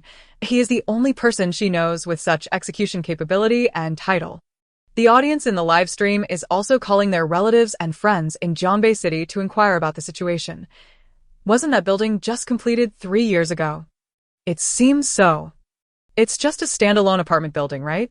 Yanqing informs Zhao Guiqiang of Mao Guodong's trap location and hangs up. Heaven grant blessings unrestrained. Appear. The camera rises, revealing a young firefighter lying across the pregnant woman. Using his body to shield her, his hands are propped up, fully protecting her belly. A fallen stone has pierced his shoulder with rebar. If his strength falters even slightly, that rebar could pierce the pregnant woman's abdomen. Is that firefighter still alive? Of course he is. He should be the one connecting with the streamer. Mao Guodong gazes at himself in the phone, shaking his head. The orange figure in the frame remains motionless. Calmly, he looks at Yanqing and asks, Sister, am I dead? After looking again at the person in the screen, he shakes his head once more. Yanqing taps the table with her fingers, a slight smile forming on her lips. After a moment of hesitation, she responds, yes. Oh my God, I really could cry. He looks so young. Whether he's young or not is beside the point. He died while protecting the pregnant woman, though his body can no longer support him after death. His strong desire to protect the pregnant woman fuels his spirit to hold on. Yanqing's expression carries a hint of sorrow as she narrates the consequences. Mao Guodong breaks into a sunny smile. It's all right. This pregnant sister has been pregnant for 8 months, as long as we can save them both. Master, let me go, let me go. Zizai pops his head out, eager to take Mao Guodong's place in supporting his body. Why can't it help? Exactly. Didn't they say the streamer has a paper doll that can serve as a substitute? If the master doesn't allow it, there must be another way. Why the rush? Yanqing reaches into her Qingquan bag, searching, but a small, oval-shaped golden bell with a double dragon cloud pattern rests in her hand. Focusing her energy, bold yet meticulous, she invokes, empty the vastness, reverse all things, double dragon protective bell. Shield. In an instant, The double dragon golden bell appears at the side of the rubble, completely enveloping the pregnant woman. It also lifts the stones, pressing down on Mao Guodong slightly. Ah, the master is incredible. So, the pregnant woman 1T suffer from oxygen deprivation. Is the pregnant woman definitely alive? She hasn't spoken at all. Looking at her chest, there are still slight rises and falls. I wonder how much longer she can hold on. Not much longer. This pregnant woman was on the 6th floor. When the building collapsed, she was home alone. She had just made it to the 2nd floor when initially, she was sheltered under a wooden table on the 2nd floor. But by the time I arrived, the noise from above had likely triggered a chain reaction below. The wooden table couldn't hold up anymore, and in a moment of desperation, I didn't think twice. I just lunged over. Mao Guodong, saved by Yanqing, gazes at his own body shrouded in the ethereal bell. The fate of these 2 lives remains uncertain. Can they be saved? This building, 24 stories high, was approved by the government. Primarily to alleviate the housing difficulties of workers from outside, Mao Guodong and others were situated in the middle of the structure. It remains unclear how many people are trapped beneath it. Sister, do you have a way to save others? Mao Guodong suddenly recalls that perhaps there are others in the building with vital signs who are on the verge of losing consciousness. Having already intervened too much during the island incident, the underworld, as both Mao Guodong and the live stream audience fall silent, Yanqing finally speaks. Zizai jumps onto the table, spinning in place. All right, master, I'm off, this time. Zizai does not exit through the door but rather dives directly into the phone screen.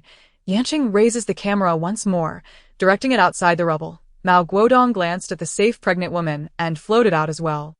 Zizai stood amidst the ruins. The diminutive spirit began to swell, translucent wings sprouting from both sides of its body. Speaking with human tongue, it proclaimed, I am the divine beast Baze, summoned by the orders of the heavens to lend my assistance. Make way. I am about to begin. I just checked. The construction of this building was contracted to Hohai Real Estate, and a major incident has occurred within 3 years, implicating even more individuals. Zizai. Keep going, everyone keep going. The firefighters and volunteers present, engaged in rescue efforts, heard Zizai's voice and looked up towards the horizon. There, a colossal figure appeared, adorned with 2 horns atop its head and wings. Exuding a majestic presence akin to that of a Qilin, with a gaping maw, it began to consume the debris, regardless of size, as stones flew into its mouth. First layer completed. Don't just stand there. Hurry up and lift the people. After finishing its feast, Zizai noticed the onlookers below still in a daze and urged, quickly, save the people. Among the crowd, others were also held back in a safe zone. And upon seeing Zizai, those with family trapped beneath the ruins knelt before it, beseeching, the Bodhisattva has manifested, sending a divine beast to rescue us. I implore you, save my daughter, save my wife, save my mother. I beg you. Suddenly, Zizai's expression shifted, turning to dash towards the its bad. Master, there's no time. Chapter 66. To be a martyr. What's wrong with Zizai? What do you mean no time? I hope nothing serious is about to happen. Qing helplessly watched Zizai's retreating figure. It must be overindulgence. Zizai sprinted to the seaside, where the beach was deserted, and began to pull out the stones it had ingested. Master, I'm going to burst. Who builds houses with jade? This just an ordinary apartment building. Goodness, building houses with jade. Qing glanced at the ruins. There was no jade to be found. It seemed jade was not used for construction, but rather that someone had hoarded a vast quantity of precious jade, which had become Zizai's sustenance. Thus, when it consumed the debris, the jade would be the first to find its way into its belly. Zizai, I've inexplicably gorged myself. This is hilarious, haha. So, who would run a place just to hoard jade? As the night search and rescue operation continued, the floodlights illuminated the scene. And with collective effort, those trapped beneath the rubble were finally rescued. Zizai employed its previous method once more, clearing away the stones, fortunate to have feasted adequately the first time, providing it with ample energy. Reporters on the scene meticulously broadcasted Zizai's appearance and actions live. Let us just say we have deities in Huaxia. Now my mother 1T incessantly nagged me about pretending to be divine. Ultimately, the seal must be broken. It cannot be concealed any longer. Is it really that exaggerated? I do not deny the mysterious historical culture of Huaxia, but this truly seems far-fetched. I am here. I've witnessed it. It is real. Oh my, it is indeed real. I'm genuinely crying. The impact from this long shot is even more profound. Little brother, to be a martyr. Can I ask how old the little brother is? The mobile phone in the ruins was pressed black by the discoverer, and Mao Guodong could no longer be reached. Mao Guodong, 19 years old, the only son in his family, with his father Mao Xiaoguan, also a firefighter, who passed away 15 years ago during a mission. So, is there only an elderly mother left at home? Help, I'm truly going to cry.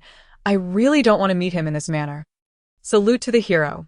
We will always remember you. Master, can you ensure he is a good reincarnation? At just 19 years, younger than himself, Yan Qing gazed at the youth, who should have been full of vigor. Do you wish to see your mother, or shall you depart now? Mao Guodong remained silent for a moment before shaking his head. Can my mother see me? Yan Qing replied negatively. Your spirit is severely damaged. Even if I assist you, it may not guarantee your manifestation. You may rest in my soul-nurturing pouch for a few days before meeting your mother. Mao Guodong agreed, wishing to bid a proper farewell to his mother. As for today's last divination, instead of issuing a fortune bag, why not connect with a staff member from Hohai Real Estate? Can the master directly select individuals for connection? Indeed, the unscrupulous developer. Was it the suppliers who sabotaged, or did the developers pocket the funds? Yan Qing sat cross-legged, closed her eyes, and a faint red glow flickered at the small mole between her brows. Meanwhile, Lu Dakwai, the general manager of Hohai, was on vacation by the seaside with his mistress, flirting while watching an action movie on the big screen. Suddenly, the sounds of the film ceased, replaced by a live streaming page that displayed their faces on the screen. Ah! The mistress shrieked dramatically, covering her head with a blanket. Lu Dakwai, whose arousal had just been sparked, found it extinguished in an instant. Lu Dakwai, 45 years old, general manager of Hohai Real Estate, in charge of the Jinhai building. Has 2 legitimate children, 3 illegitimate ones, and 5 mistresses. With each word Yan Qing spoke, Lu Dakwai's eyes widened further. You. Who are you? This is an invasion of my privacy. I will report you, grabbing his phone to call the police. Yan Qing merely watched until he finished. Amidst the neon lights and indulgence, Lu Dakwai, will those workers you harmed and the deceased from the Jinhai building collapse come to find you in the dead of night? Why does it feel like the master has become verbose? Sure. Everyone be quiet. The master must have her reasons for acting this way. Uft, what Jinhai building collapse? It's only been 3 years. Surely it could last for 30. Lu Dakwai listened to his own words in disbelief, hurriedly grabbing the remote to turn off the television. What the hell? Why wouldn't he turn off? He then picked up his phone, only to see the lock screen filled with news alerts. The Jinhai building has collapsed, resulting in 76 deaths and 458 injuries. Thud. Lu Dakwai's phone slipped from his grasp. It's over. It's over. My treasures are all hidden in there. Wait, so many people died, and he is only thinking about his treasures. The treasures are gone, swallowed by Zitsai, that fat pig. Yan Qing furrowed her brows. Lu Dakwai, are you not concerned about the deceased and injured? Lu Dakwai wore a mournful expression. Those worthless dead. What use are they? Can they be sold for money? Yan Qing's gaze turned frigid, as though regarding a corpse. Then let us see if those worthless dead have any use. As her voice fell, Lu Dakwai's surroundings plunged into darkness. The mistress, just emerging from her blanket, was met with a face dripping with white brain matter before her. Ah! With a scream, she rolled her eyes and fainted. Surrounding Lu Dakwai were the spirits of 11 workers who perished due to inadequate facilities during construction, having fallen from heights or been crushed by falling bricks. Manager Lu, where is my pay? Did you give it to my wife and children? Manager Lu, we died so tragically. You must properly care for my parents. The 11 spirits lamented, recounting their families they wished to see tended to. Before they died, Lu Dakwai had promised to provide $1 million to their families, having pressed his hand on a death agreement. Lu Dakwai tightly shut his eyes, unable to face them, trembling and pale. I've already paid them. What more do you want? Get lost. Yan Qing interrupted their discourse with a cold snort. Humph, he never paid your families, and when your relatives came to the construction site, they were beaten and chased away. The pay you received was merely a fraction of what you deserved, Li Xiaofei. your wife, was 7 months pregnant and was beaten into premature labor, bleeding to death. Your child remains developmentally delayed to this day. Elida, your brother, was beaten and had both arms broken while seeking justice for you. The top student who was first in his class every year could not sit for the college entrance exam, succumbing to depression and taking his own life. None of your families received proper care. Chapter 67. Even in the mortal realm, evil spirits exist. Upon hearing Yan Qing's words, the 11 spirits glared with glowing red eyes at Lu Dakwai. Lu Dakwai, I will kill you. Ah. Father, I'm sorry, son. My child was not yet full term. My wife died in childbirth. Ha ha ha. Lu Dakwai stared in terror at the ghosts before him, trembling as he shrank back against the sofa. Don't listen to her nonsense. I will compensate. I will definitely make it right. Once you leave, I'll just eliminate them all. Worthless beings. Their families are not worthy of living. Lu Dakwai clasped his mouth in fright, shaking his head frantically. No, that's not what I meant. The words slipped through his fingers. 11 people died during construction? Heavens, I've never even seen a splash of water. I need to investigate. What sort of connections are at play here? Can 11 lives be buried like this? I've already contacted the mayor's hotline, but it's after hours. How can they still be off work now? Shouldn't they be on duty, given the magnitude of this incident? The 11 spirits would not spare Lu Dakwai, had it not been for his greed for money and his flattery toward those above. They would not have lost their lives due to substandard facilities. Their families would not have suffered beatings, nor would they have faced deaths or suicides. In a short while, the police will arrive. You should act quickly with whatever you intend to do, as there will be someone to seek justice for you later. Eventually, a ghostly envoy will take you down. After Yan Qing finished speaking, she ended the call. What transpired next was not suitable for the audience to witness. It was far too gruesome. It was only reasonable that Lu Dakwai would not have long to live. Oh no. We still want to see how the tearing apart unfolds. Forget it. I'm afraid I'll have nightmares tonight. Yan Qing sat before the screen, quietly observing the barrage of comments. Lost in thought. Well, today's live stream ends here. See you at the same time tomorrow. Without allowing her fans a moment to bid farewell, she swiftly clicked the end stream button. Opening WeChat, she noticed a message from Zhuge Qingxian sent an hour ago. I took a trip to Japan, as previously promised. Master, please bear with it for now. I will use the money in the card to help save the world. Zhuge Qingxian, who was dozing off, rolled over upon hearing the sound of his phone. With a housekeeper apprentice absent, it felt quite pleasant. After sending the message, Yan Qing exited the app and noticed a friend request from Huang Yiming. Upon accepting it, a message quickly followed. Master Yan, good evening. I hope I'm not disturbing you at this late hour. Yan Qing glanced at the time. It was 10:30. Never mind, I won't eat. If there is something you need, just tell me. I'll do my best to assist. It was evident that she was not someone overly fond of money. He genuinely feared that Master Yan would decline to help. Recently, I have a project in collaboration with Ning, that is, Ningku's father. And we would like Master Yan to assist in determining the optimal start date for construction and the feng shui of the office. I wonder if that would be possible. Her delicate brows slightly raised. She thought, is that all? Certainly, let us arrange a time for me to take a look. Tomorrow 1T work. They agreed to meet this Sunday. The collapse of the Jinhai building had already made headlines, with the media frantically reporting on it. Central Xia also released news updates.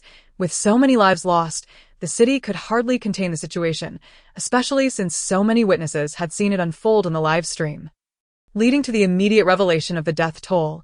My heavens, 76 dead. What a tragedy. Have the reasons for the collapse been uncovered? It was just completed 3 years ago.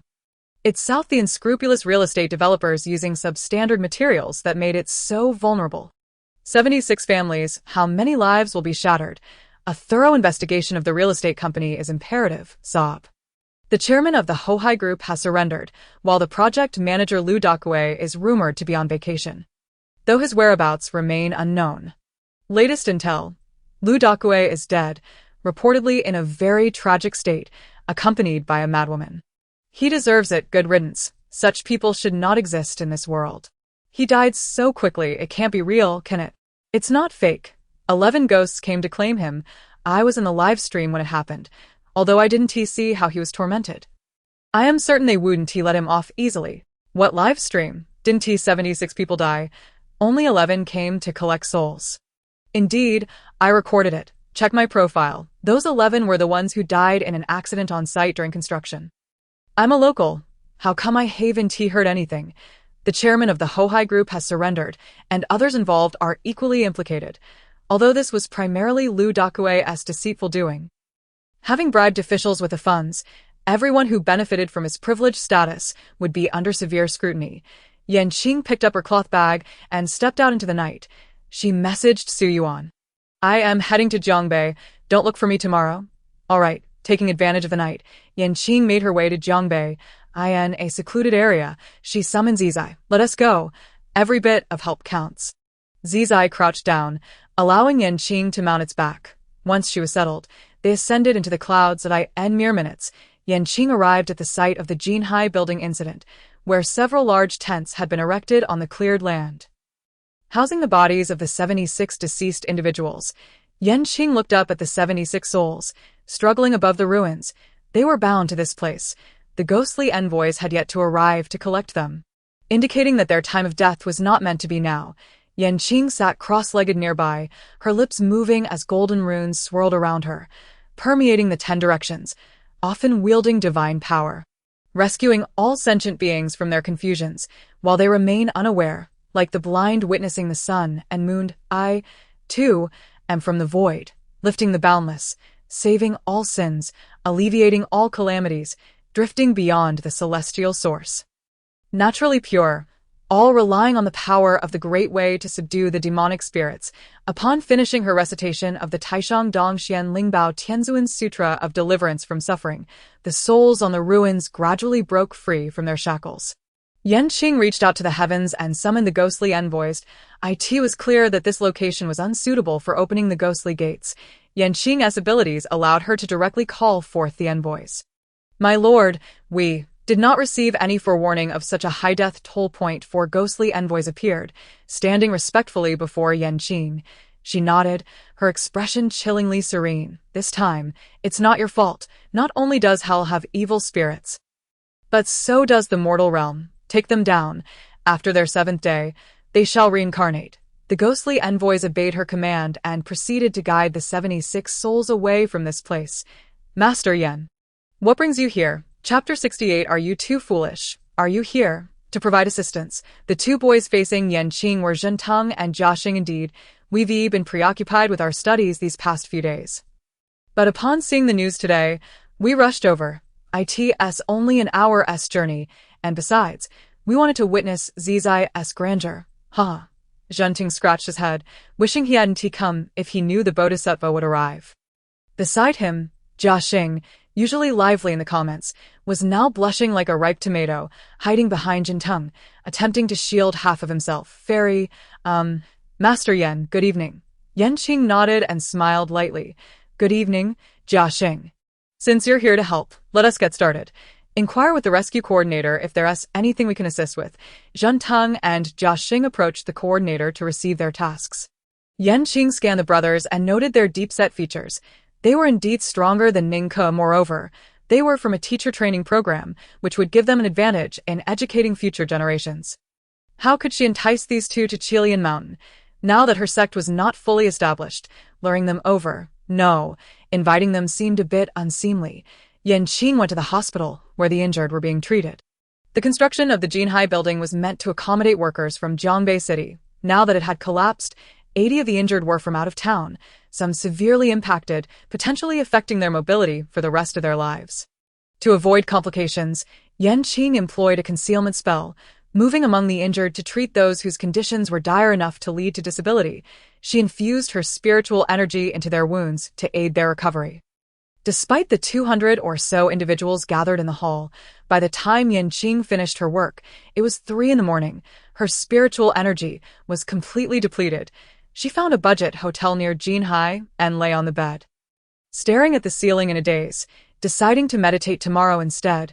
Before closing her eyes, she glanced at the balance on her scarf's background, feeling reassured as she drifted off to sleep. The next day, Yan Qing paid sufficient medical fees for the elderly who had lost their children. Initially, she had planned to donate to a fund, but she recalled hearing that it was uncertain where that money would end up.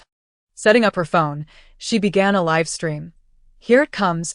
The master has begun. Oh, the background has changed today. Where's the master off to? Master, are you holding instant noodles? Qing paused her stirring of the noodles.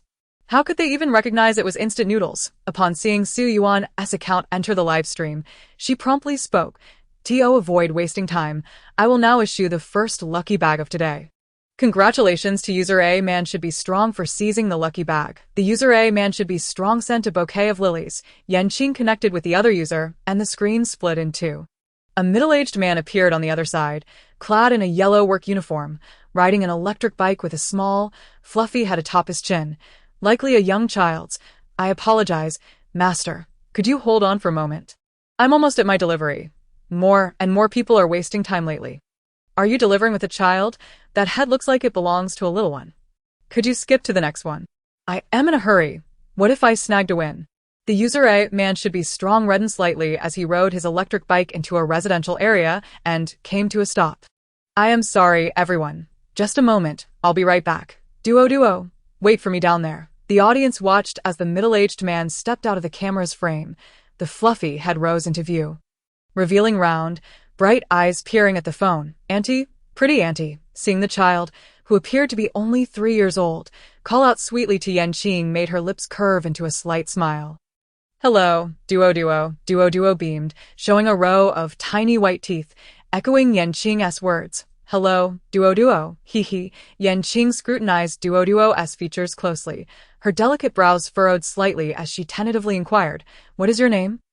On the opposite side, Duo tilted her head, leaving behind 2 drops of glistening saliva. What is your name? Are there any mothers here? Is this normal for her? I'm not quite sure. Some children develop at a slower pace, which could explain this. I am from a medical school, and it feels somewhat off. Little one, why are you here all alone? Where are the adults from your family? A voice suddenly emerged from the opposite side, belonging to an elderly woman, who kindly inquired of Duo. Upon seeing the old lady, Duo beamed with joy. Grandma, where are your adults? I am asking about your adults, the old woman, somewhat flustered, retorted. She had thought she encountered someone decent, only to find a fool instead. How unfortunate. Is this a human trafficker? I can't let her escape. Is she lurking in this neighborhood? Master, do you know which neighborhood this is? Before Qing could take action, Duo's father came down and happened to overhear the latter part of the old woman's words. Old lady, what are you saying? You are the fool. Seeing an adult emerge, the old woman hurriedly fled. Wow, she ran away. She must be a trafficker. Indeed, utterly incompetent. Not only did she scare away the trafficker, but also wasted our time. Don't worry, we have her locked down. She won't escape. The live stream was filled with complaints about the man scaring the old lady away when Qing suddenly spoke up. Let's first address the matter of the lucky draw winner, the man. Relieved that Qing did not blame him, exhaled. My name is Lu Dawei. This is my daughter, Duo, and she is 3 years old this year. It seems you all have noticed.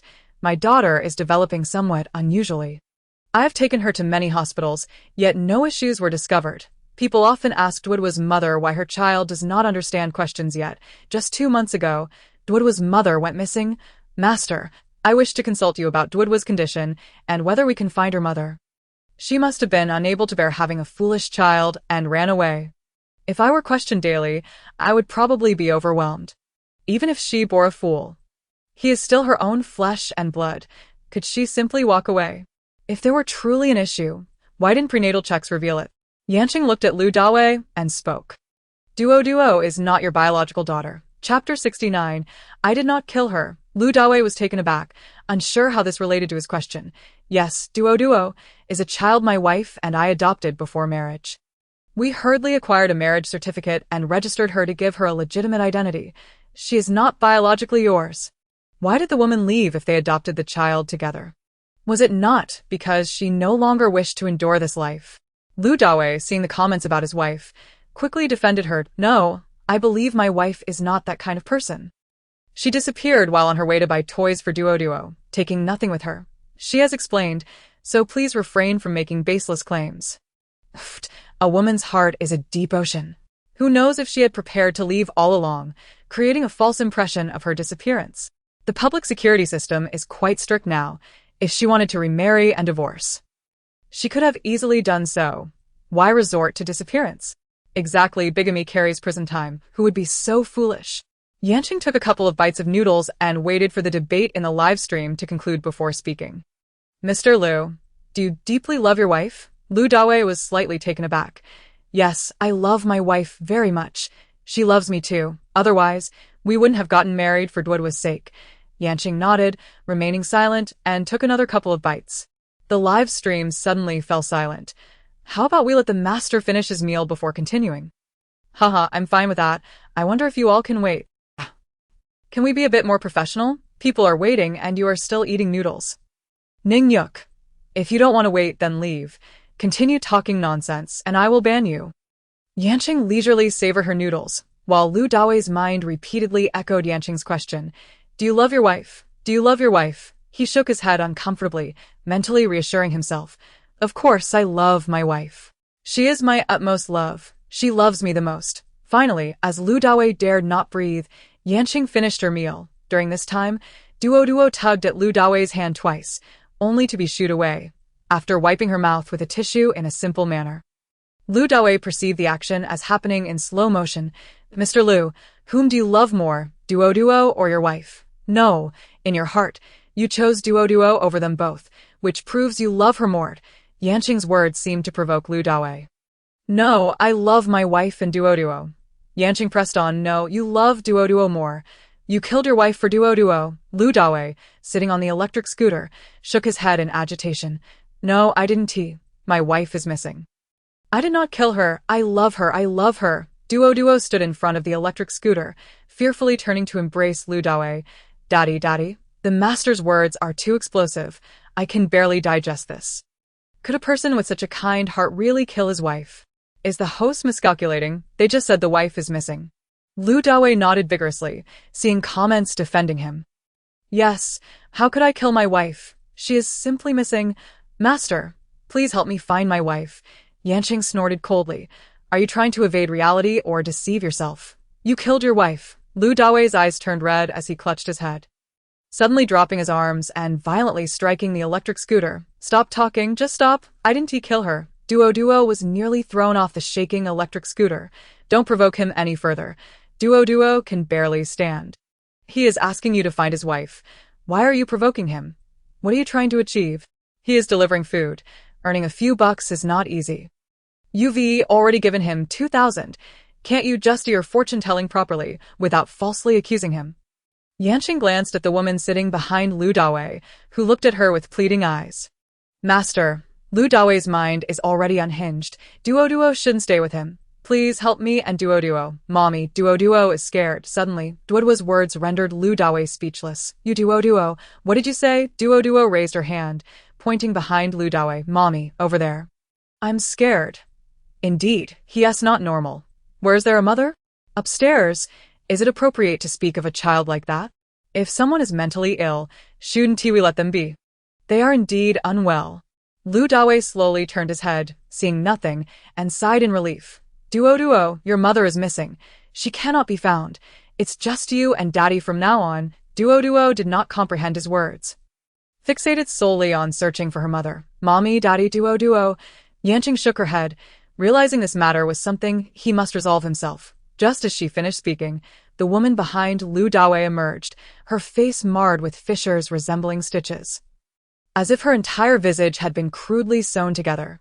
Master, could you perhaps negotiate next time? This is terrifying for me. My mom barged in and slapped me, saying I was dead. Then I showed her my phone, and she screamed too. My roommate asked why I was kneeling to watch the live stream. How should I explain this? Lu Dawei found the comments baffling. Do you all fear me like Duo does? Who fears you? Just look behind you. The master's words have never been wrong. Someone has died. Surely you killed them. Lu Dawei turned to look behind him again. Half a ruined face appeared near his ear. Frightened, he dropped the scooter and jumped far away, unintentionally pulling Duo, who was standing on the pedal, along with him. Fortunately, Yanqing managed to pull her away from the danger. Who are you? The ghostly woman parted her hair to reveal her forehead, allowing the man to see her clearly. Wei Go, it's me, Xiao Mei, your wife. Don't you recognize me? A scar ran across her forehead, from the left temple to the right, and her face bore cracks akin to parched earth. Lu Dawei clutched his head, shaking it incessantly. No, you are not my wife. My wife is missing. She is not dead. I did not kill her. Xiao Mei slowly approached Lu Dawei, extending a hand. Wei Go, did I frighten you? Let me help you up. No, I don't want to. Go away. I don't know you. Duo looked curiously at her beautiful mother and at her frightened father sitting on the ground. Daddy, Mommy, Duo home. No, Duo is so small. Wouldn't she be scared seeing such a terrifying mother? Of course not. They said she is unwell. User keyboard warrior was permanently banned by Ning Yuk, hearing Duo's voice. Lu Dawei seemed to grasp at straws, seizing Duo tightly. Don't come near. I don't know you. This is my daughter Duo. She is very beautiful. If you like her, just take her. Chapter 70. You will face ruin. Lu Dawei forcefully pushed Duo toward Xiao Mei. Weren't you just saying how much you love this child? In the face of absolute terror and the threat to one's life, one would undoubtedly choose oneself. How is it that this individual appears even more unhinged than Duo? Indeed, his mind is quite disturbed.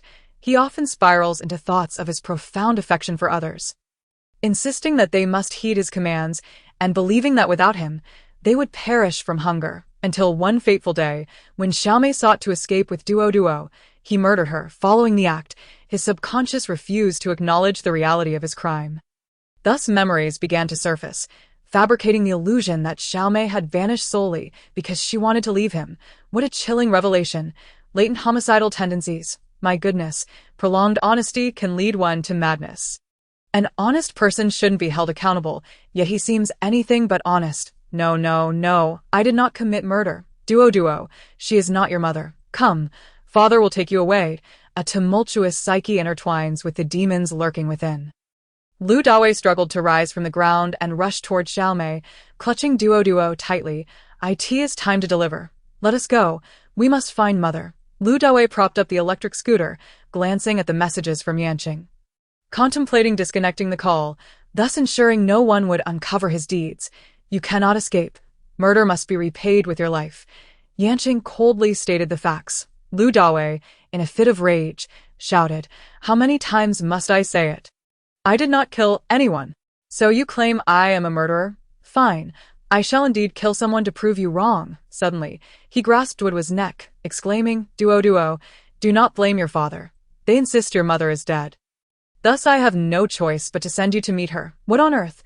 This man is seriously deranged. Such love dissipates far too swiftly. Oh heavens, save Duo. How pitiful she is, on the brink of suffocation. I believe that, given the state of his mind, death might be a blessing.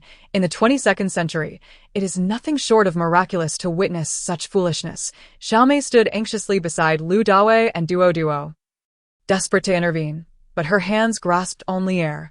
Master, I beseech you, save Duo. Xiao Mei implored Yanqing through tears.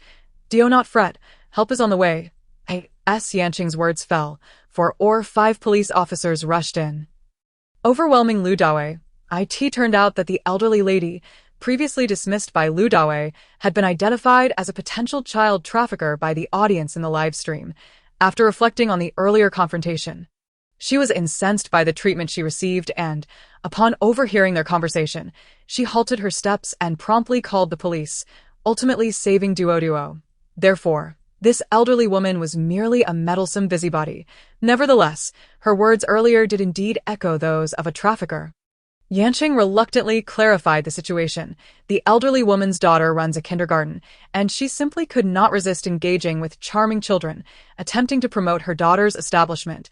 Little did she realize that Duo was atypical, coupled with her propensity to offend others, leading to widespread misunderstanding. What a misunderstanding indeed. What will become of Duo now that her parents are gone? Surely, she must be sent to an orphanage. Actually, Duo is not ill. Rather, her mind has developed prematurely, causing disarray in her other faculties. This condition can be addressed within our esteemed sect, and the master will assist her. Yanqing had not anticipated encountering a prodigy like Duo. And barring unforeseen events, She would likely surpass her peers within the sect. I have yet to be accepted as a disciple, yet someone has already beaten me to it. Alas, Ningguanli, it seems you are fated to remain unconnected to the master. Perhaps it is time to concede. Ningke sat at his computer, fuming. Had it not been for his grandfather's insistence that becoming a disciple would benefit the family, he would not have bothered. However, observing the Master's live stream and witnessing the diverse personalities was indeed quite entertaining. For his grandfather's sake, he vowed to persevere. Upon reading Ningke's grievances, Yanqing merely stated, "Faith brings forth miracles." Ningke sheepishly withdrew his hand, which had been poised to lament. The master knew his heart was insincere. What a shameful predicament indeed. Next, Yanqing prepared to release the second fortune bag of the night. He sent it out, congratulating the user forever eating meat for claiming the bag.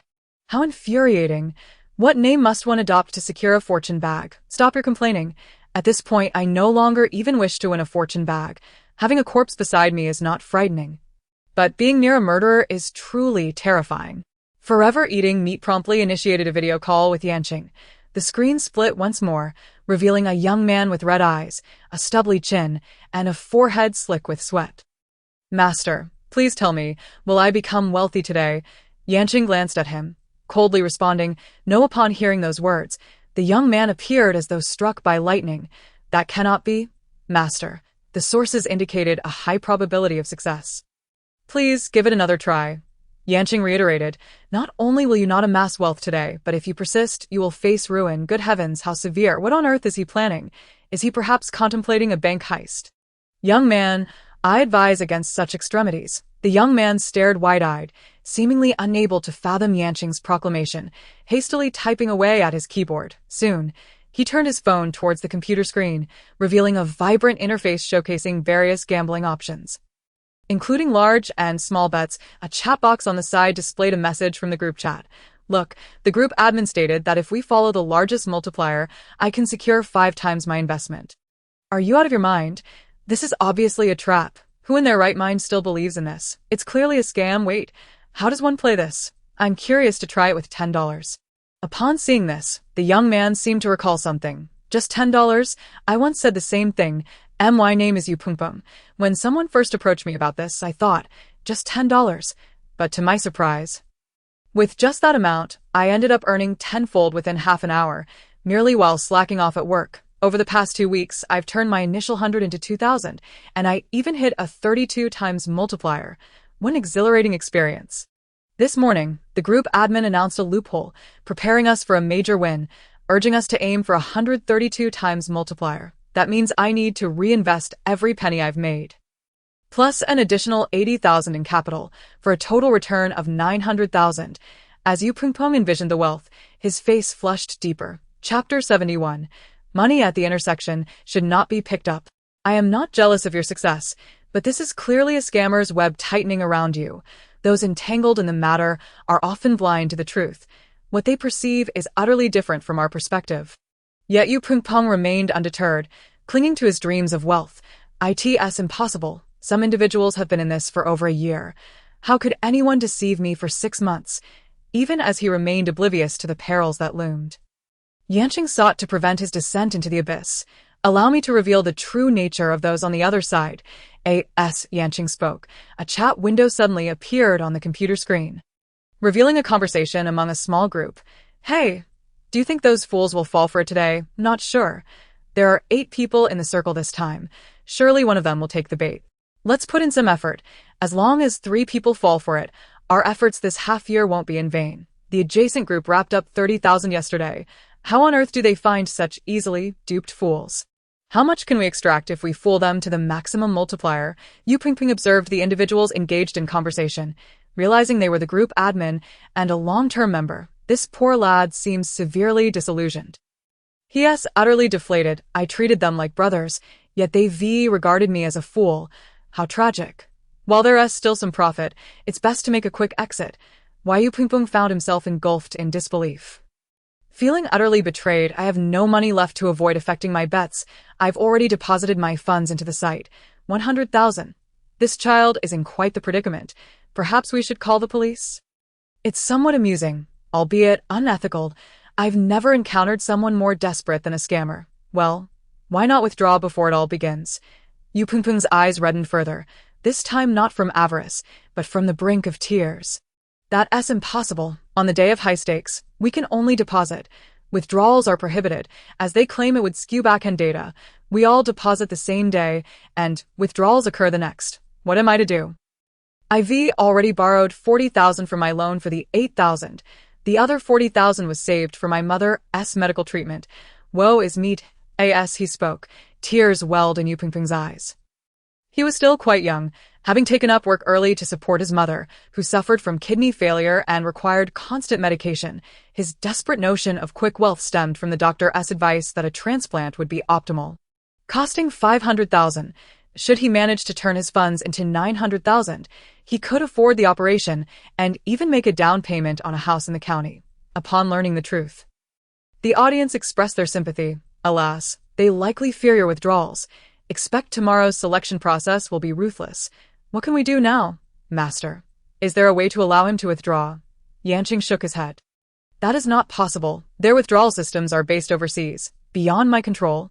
Let us all brainstorm and find a way for him to withdraw his funds, and then expose them in the group. Perhaps you could mention that a good brother wishes to join, but is skeptical of you. Why not demonstrate a successful withdrawal to him? A splendid idea. We can certainly give it a try. First, inquire if they're on board. Yu Pengpeng glanced at Yanqing, and upon seeing her nod, he sent a message on the computer. Yeah, Bird Fei. Lu too. I have a brother who heard about our website and wants to join in on today's big game. But he fears being deceived. Lu too.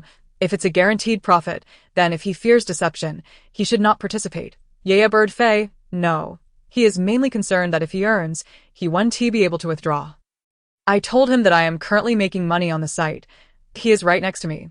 Would you like me to show him a successful withdrawal? Lu too, wanting to secure every potential big fish due to performance pressures, replied, well then, yeah, Bird Fei, how has your tracking turnover been for the past 6 months? Lazy.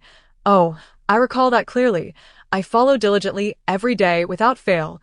This is a guaranteed catch. Lu too.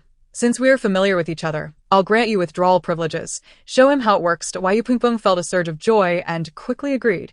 He then cancelled the contract on his bank card software, preparing to expose the scammer in the group. But what if someone else, like you, also falls into the trap?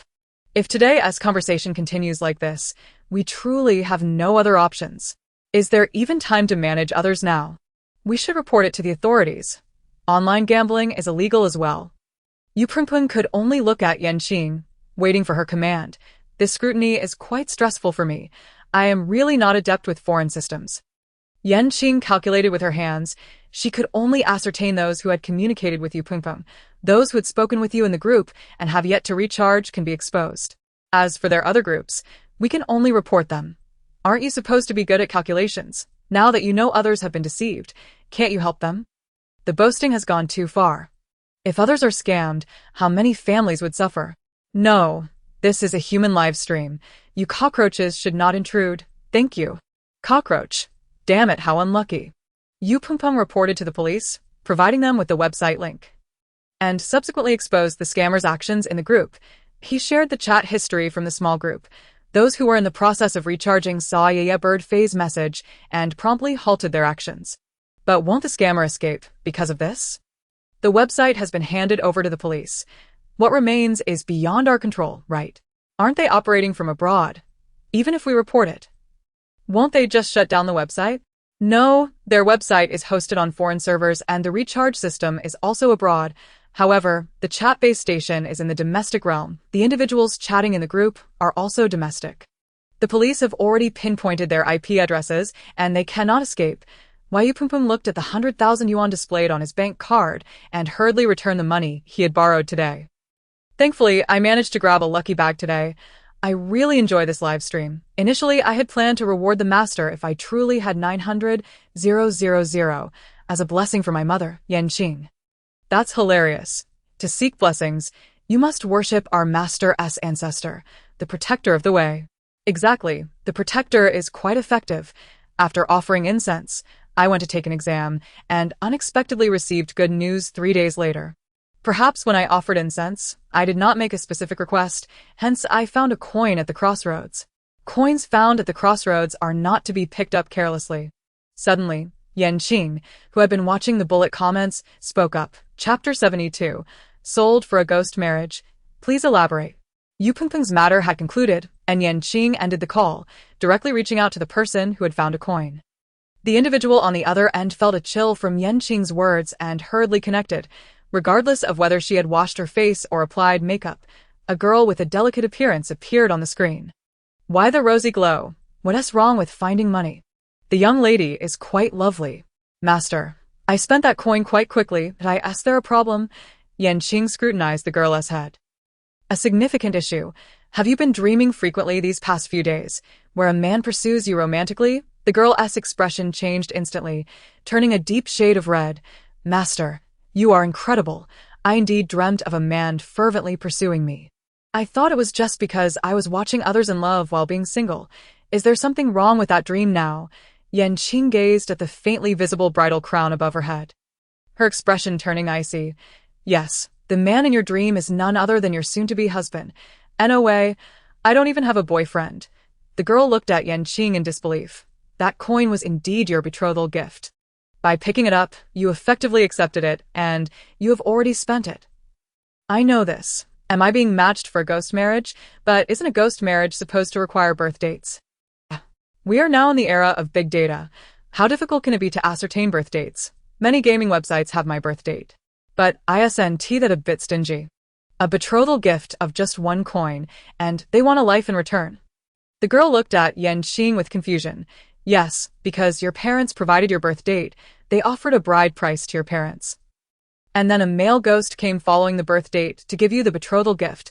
By picking up that coin and spending it, you have essentially accepted his proposal. Now your parents have agreed. And you have consented as well. In a few days, a ghostly wedding procession will come to fetch you. The girl froze for a moment, a look of sorrow crossing her face. Parents agreed? Master, if my parents don't consent. Can this be accomplished? Qing shook her head. No. So, does this mean the young lady has been sold by her own parents? Praying to the protector of the way feudal. Can one still be taken away by a ghost? With no desires, yet with a sincere heart. However, the command of one's parents and the matchmaker's words, once accepted by you, render even the protector powerless. The girl's heart sank, and she spoke softly. My name is Suyu, and I grew up in a small mountain village.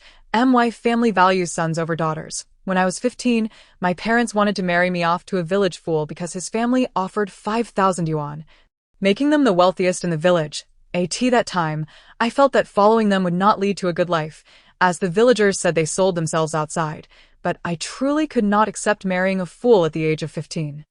I secretly followed my sister into the city while everyone was asleep at night. Unexpectedly, my sister took me into the city and the next month arranged for me to attend school, treating me just as she would. I am now 22 years old. With my sister's support, I got into university and just in my third year, I never imagined I would be sold by my family to a ghost. Even those without blood ties would not treat me this way. Why must they do this? As Suyu spoke, she was already in tears, having thought she had escaped the nightmare of her original family. Little did she know, she was still sold by her parents, and to a ghost, no less, directly threatening her life. Isn't valuing sons over daughters tragic? I thought I was merely living in a family that values sons over daughters. But this is the true essence of it. At least I was receiving a good education. I refuse to accept this. I do not wish to die like this. Master, what should I do? What about the bride price? Those who can buy wives for deceased sons are typically wealthy families. If they refuse to return the bride price, wouldn't that mean? But why does it matter? Why should such parents even consider? At least they raised me until I was 15. Isn't raising a daughter supposed to be for marrying her off and receiving a bride price? Otherwise, why have a daughter? Yet selling a daughter seems as if they are sacrificing their lives. After all, it is their family matter. Suyu could not comprehend why her parents would treat her this way. I have a younger brother. My parents previously wanted to sell me to send him to the big city for schooling. I do not blame my brother. He has been raised by my hand. But I simply cannot endure being sold, so I ran away. Even if I have to work to support my brother's education, I would be willing, just to get a reading, to assess my fortune. Suyu blurted out. Jia, Yan Qing shook the tortoiseshell up and down, and after a minute of shaking, her brow remained furrowed. Right. What if I get beaten? That would be too much to bear. If it were me, I wouldn't go. Just clarify the dangers to your friends. Those willing to accompany you can go, and those unwilling need not. So, why not hire a few tall and strong bodyguards? Suyu had many acquaintances at school, but none were close enough to accompany her on an adventure. She truly had no one in mind. Suddenly, a female voice came from behind Suyu. Chapter 73. The mother-in-law won't pay for care. Wow, is this the sister who treats her like a real sibling? How beautiful. No matter how beautiful, she is still a seller of flesh. Who knows what diseases she might carry? I'm truly amazed. This person is indeed selling flesh, but it appears she is selling pork, the famous pork, she sure. Please elaborate. Suyu's sister stepped into the frame. Catching sight of the barrage of comments, her crimson lips curled into a smile as she placed her hand on Suyu's shoulder. I apologize, but I truly am a pork seller. Who says a pork seller cannot be beautiful? This is absurd. I genuinely thought her sister was. I'm sorry. I was indeed superficial. Please, where's the pork stall? I know. It's right at our county-s vegetable market, and there are plenty of aunties there selling meat. Is it reliable to have a bodyguard? I wonder if you could accompany us on this trip? Of course, a ghost marriage. I'm quite curious to see it. Isn't door-to-door service subject to an additional charge? Have you forgotten? She was never a lucky bag user. She never paid a dime. Master, I've recently become addicted to charitable work, and it's somewhat bothersome. When will my sect be restored? If I were to follow along, the fortune of this journey would be uncertain. Yan Qing shook her head. Just gather a few capable individuals. Once you reach the town, you can call the police. Suyu's household registration is currently with you. Selling her to a living person as a wife is illegal, let alone to a deceased one. Suyu's sister showed a flicker of disappointment. So, at that point, can we just tear up the marriage certificate? Yes, tear it up and then burn it. 3 days later, the bridal sedan will come for her. You must act swiftly, Yan Qing reminded, after expressing their gratitude. Suyu and her sister hastily ended the call. I thought they would compensate for the divination fee. Indeed, it seems they're not poor, and the master shouldn't be working for free. It's not that the celestial lord is useless. Didn't he the host connect with that girl herself? Why would they still want money? Are you blind? Can't you see the master's explanations? How dare you say the celestial lord is useless? Yan Qing cast a cold glance at that comment, claiming she could, but was the ancestral master? Absolutely not. Be cautious. Speaking out of turn after knowing the truth could lead to dire consequences tonight. The night is almost over. If I don't go out, how could I possibly suffer such consequences? I quite like your stubbornness. Remember to report your safety tomorrow, haha. Only I care. Does that last divination count as today's final one? Same question. I see the master is not tired at all. How about another divination? Right, it's rare for me to have a day off, and I still have a chance to snatch a lucky bag. Yan Qing momentarily reconsidered her desire to end the broadcast. Then let us release the last lucky bag of today's divination. Prepare yourselves. Congratulations to user Ordinary Path for snatching the lucky bag. As the system notification appeared, they simultaneously received a gift effect. If I didn't manage to snatch it, then so be it. Even getting a lollipop is slower than others. Sigh, just another day of running alongside. Yan Qing connected the call, and a woman in her 30s appeared on the screen. She looked haggard, her lips pale, and upon seeing the successful connection, she forced a smile. Master, hello.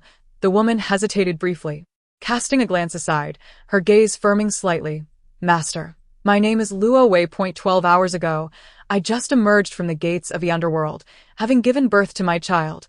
However, the child's grandmother has gone missing.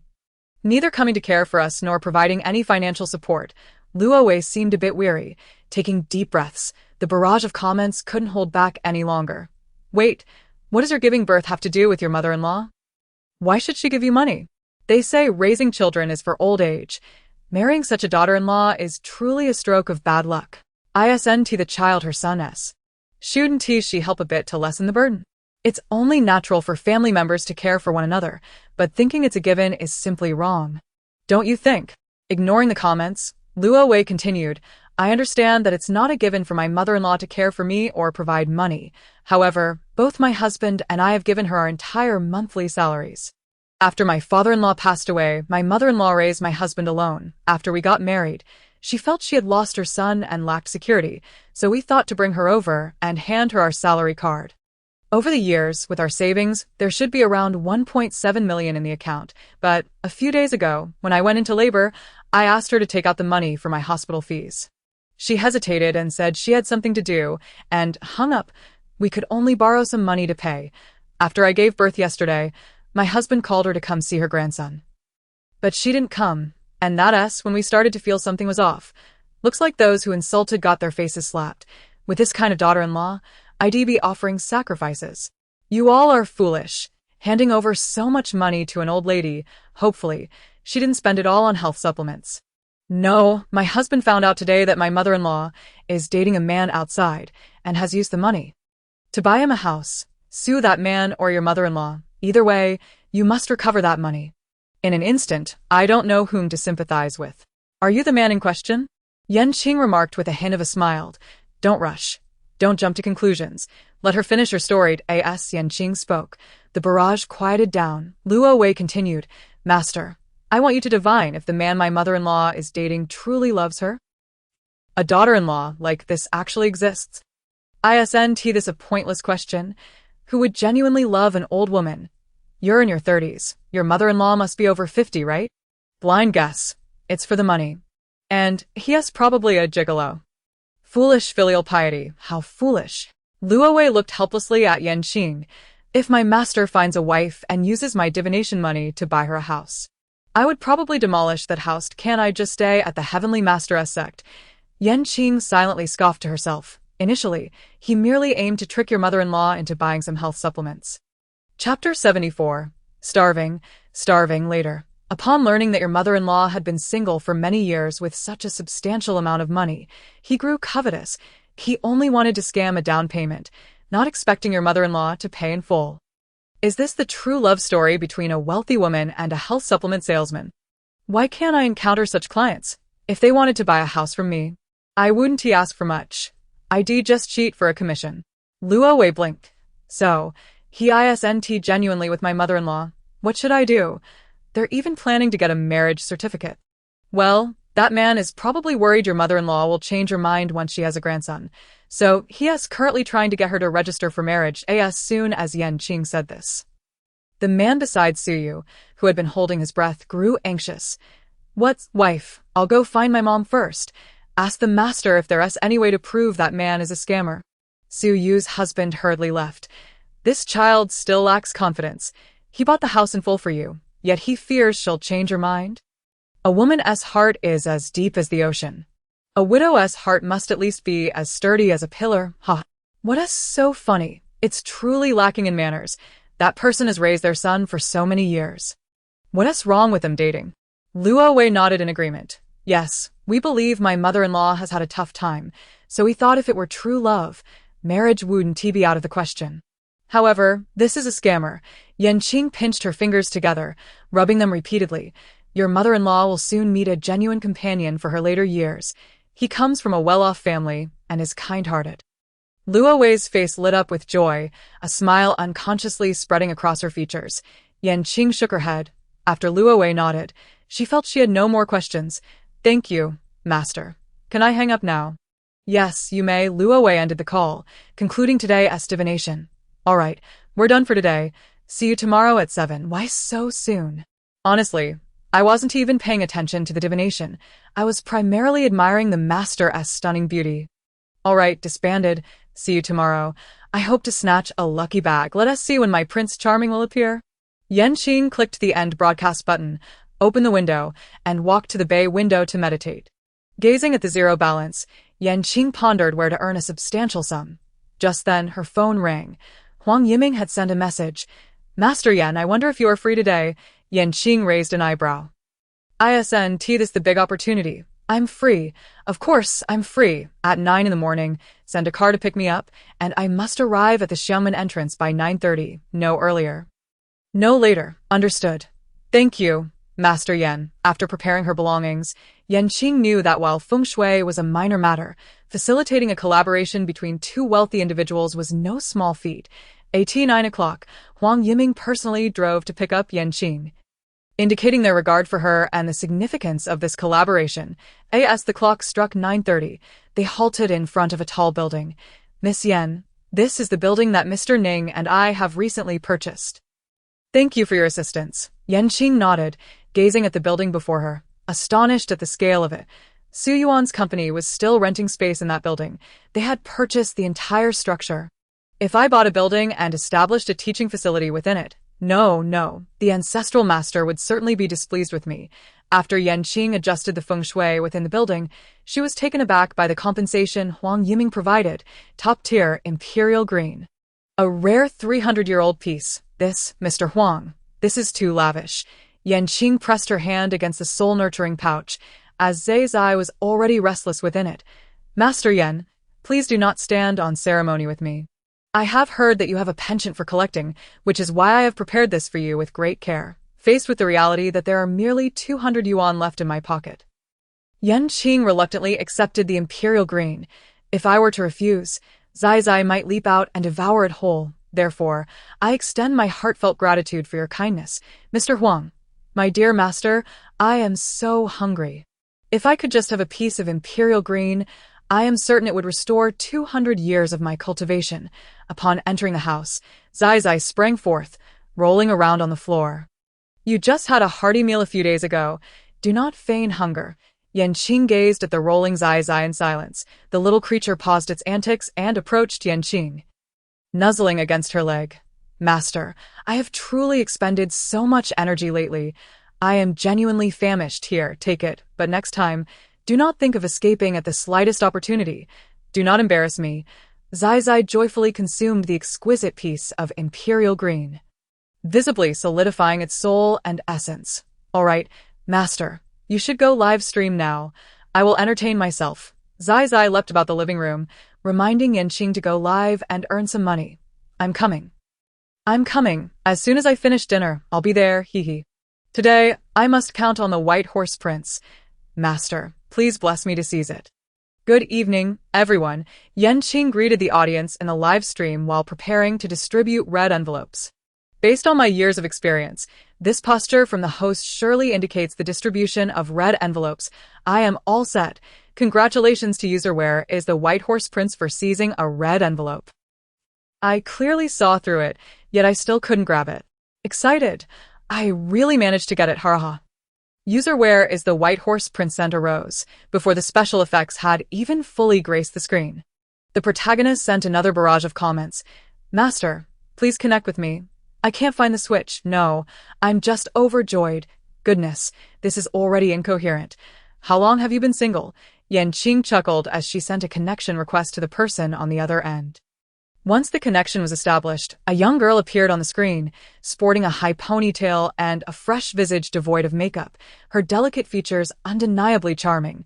Why does such a beautiful young lady worry daily about where the White Horse Prince is? No need to calculate. I declare, I am the young lady's White Horse Prince. The young lady, who had been overflowing with excitement moments ago, now became bashful upon connecting with Yan Qing. Master, hello. My name is Wen Xiao. Master, I wish to know when I will be able to find a boyfriend who lasts more than 3 months. Chapter 75. The primordial yang still remains master. Quickly lock in my birth data, and that of the young lady.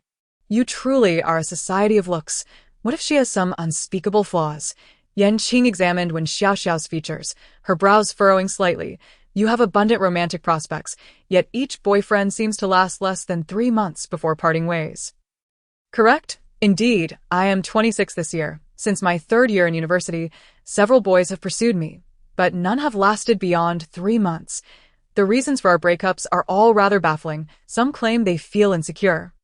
Others say I am not attractive enough, and absurdly, one even stated it was because my temper is too good that we broke up. How amusing. Is this person a masochist, unable to tolerate a gentle temperament? Seeking a girlfriend with a volatile disposition instead? Yan Qing mused lightly. Your first love, I presume, lasted beyond 3 months. When Xiao, recalling her past, felt a tinge of embarrassment. My first love was during my senior year of high school. After we entered university, we began a long-distance relationship. We dated intermittently for over 2 years. often quarreling due to the distance. Ultimately, I was the one to propose the breakup. Qing nodded knowingly. When you broke up, your first love surely did not agree, did he? Correct. He was quite insistent on reconciling. That time, I was stubborn and told him, there are plenty of men in the world. Why prolong this? This long-distance relationship sounds truly heartbreaking. I suspect it was the allure of university life that distracted you, encountering so many charming young men that left you dazzled. Could it possibly be that her first love is behind this? Indeed, it was her first love who cast the curse. I guessed right. Round up, I have graduated. I see you must be mad.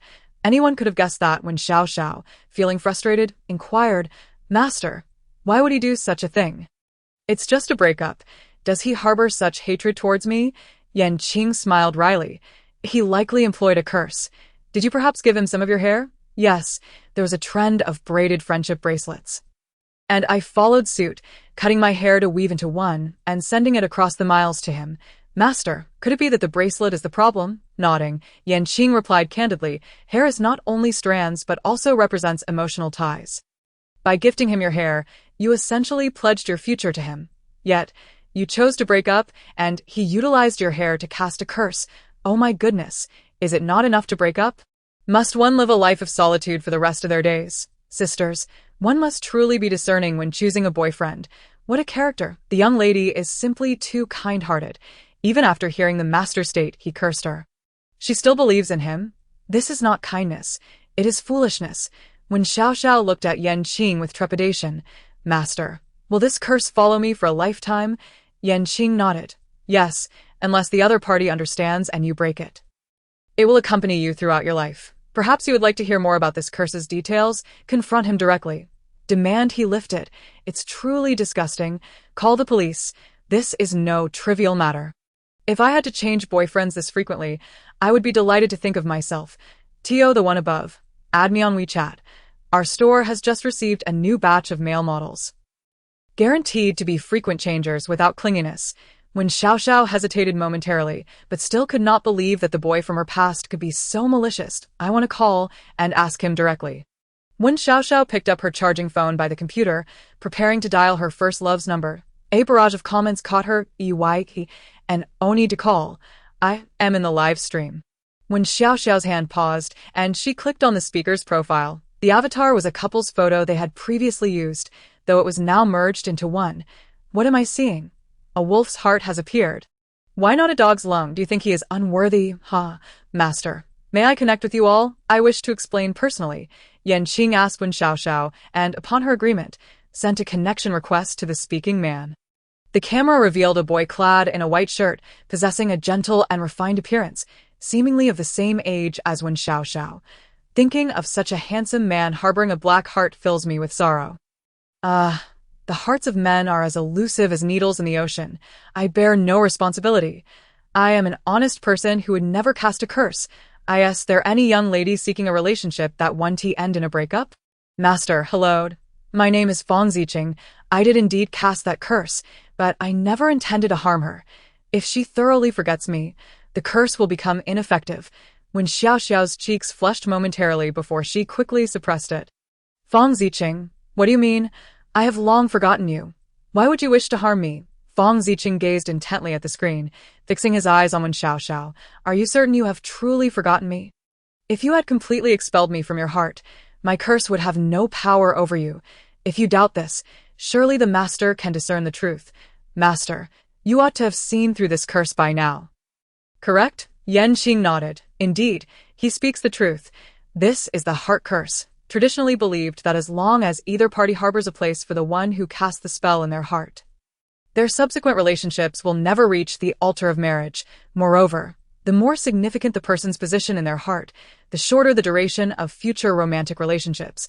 Can I interpret this to mean that as long as one thoroughly forgets the other, the curse will automatically dissolve? So, the reason I am unable to find someone to marry is that I have not forgotten my ex-girlfriend. Wait, even more tragically, I have no ex-girlfriend. Are you implying I have not forgotten you? Impossible. I have long forgotten you beyond the clouds. You think I am unaware. You cheated on me with the student council president during your sophomore year. Hurry up and lift this tiresome curse. When Xiao Xiao appeared flustered, her face betraying her agitation, Fang Ziqing's gentle voice echoed, I did not. I have never been unfaithful. During my sophomore year, there was a group activity at school, and I merely had frequent dealings with the student council. Moreover, I have not dated anyone since breaking up with you. Yan Qing interjected, fully agreeing. Yes, he should be correct. This young man's primordial yang still remains. Chapter 76. Working overtime might lead to sudden death. Ha. The primordial yang still remains. The master's serious demeanor is truly adorable. After all this, he is still a virgin at his age.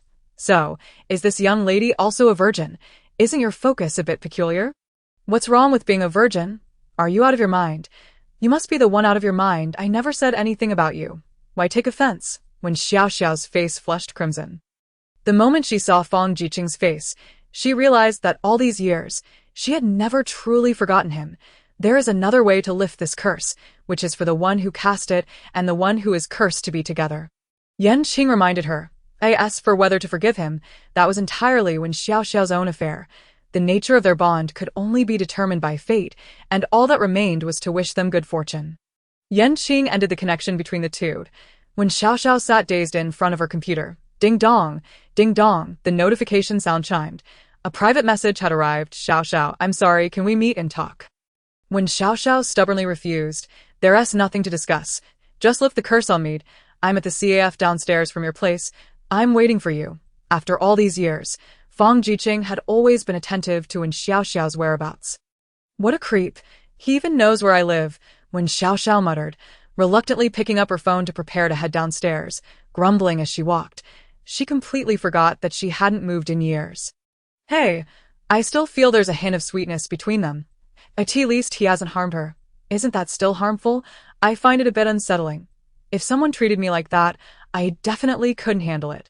Yan Qing observed the diverse opinions in the comments and thoughtfully spoke up. Hair, blood, birth dates, and even every inch of your skin and nails should not be easily entrusted to others, even if they are your beloved. You can never be sure what kind of devil lurks beneath that heart. All right. Thank you for the reminder, Master. You scared me, don't know. I have someone I dislike working at the hospital.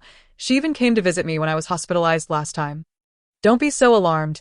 Not everyone understands the dark arts, in any case. Just be cautious. Now, let's distribute the second red packet of the night. I've already claimed mine at my boyfriend's place. Congratulations to Meat Sauce Eggplant for snatching the red packet. User Meat Sauce Eggplant sent a Dreamland star. Wonder when did this gift come out? I didn't receive anything here. I didn't either, so why is that? Yan Qing sent the link to the other side. Tang hesitated slightly at the link invitation, feeling elated from winning a red packet, yet apprehensive, because rumors say that those who win red packets often encounter misfortune. What could happen to her? Wow, there's someone hesitating over a link. If you're going to decline, you can let it go to me. The link invitation fluttered for half a minute before connecting. I'm sorry, Master. I don't know if I should accept. If you don't want to, just back out and send another red packet instead. Yan Qing observed the face on the other side, with dark circles under the eyes and pale lips. Don't be afraid. Not everyone will encounter misfortune. Hearing this, Tang sighed in relief.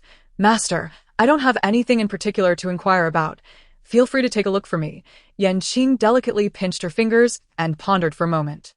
You are 25 years old, just entered society, and started at a tech company 3 months ago, correct? Tang, unsure of Yan Qing's intent, nodded.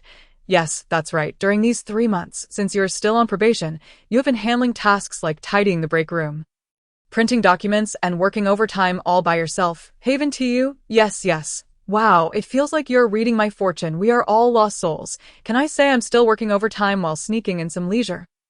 Would you rather we slack off than force you to work overtime? Yan Qing fell silent for a moment before continuing. Take a day off tomorrow and get a full health check. Your company has an imbalance of yang and yin, which can affect your personal energy field. Can someone tell me, is the concept of energy field scientific? A master of metaphysics discussing energy fields has truly broadened my horizons. Yan Qing emphasized with utmost seriousness. Everyone, do not blindly believe. Trust in science. The initially fearful Tang couldn't help but laugh at Yan Qing's words. Inheriting the family business? So you interns are out here just to experience life. Tang smiled shyly. After hanging up the call, the comments section erupted with complaints once more. Tomorrow, I'll take a leave to get a checkup too, working overtime every day. When will it end? But there's overtime pay. We earn $20 an hour for overtime. Sigh, it's all for survival. You actually have overtime pay. What company is this? I want in. Yan Qing sipped her tea, watching the barrage of complaints. Whenever you notice your exhaustion, do not push through. Take a leave to rest. If it gets serious, seek medical attention. Some may say that resting means losing money, but losing your life is the greatest tragedy. Just think, if I suddenly collapsed, my family would truly be heartbroken. Life, just born to survive. All right, let's distribute the final red packet of the night. Congratulations to Userfish Eating Cat for seizing the red packet. Userfish Eating Cat sent to see if Lily's won. The other side promptly sent a connection request to Yan Qing. The screen split in two, revealing a young boy. Master, save me. I'm your longtime fan. Perhaps fearing Yan Qing would not believe him. The boy continued, Master, on your first day streaming, I called you a fraud. Do you remember? Yan Qing certainly remembered this person, and was surprised to find he had become a longtime fan, noticing his fan level was already at 8. Wow, you're quite bold to admit that. Hello, Master. I'm your anti-fan. You crack me up. Yan Qing nodded. What do you wish to inquire about? The boy, Zhou Qian, appeared flustered, stepping away for a moment, and the live stream was filled with the sounds of a door opening and closing. Chapter 77. Ancient Beasts. Moments later, Zhou Qian reappeared on camera.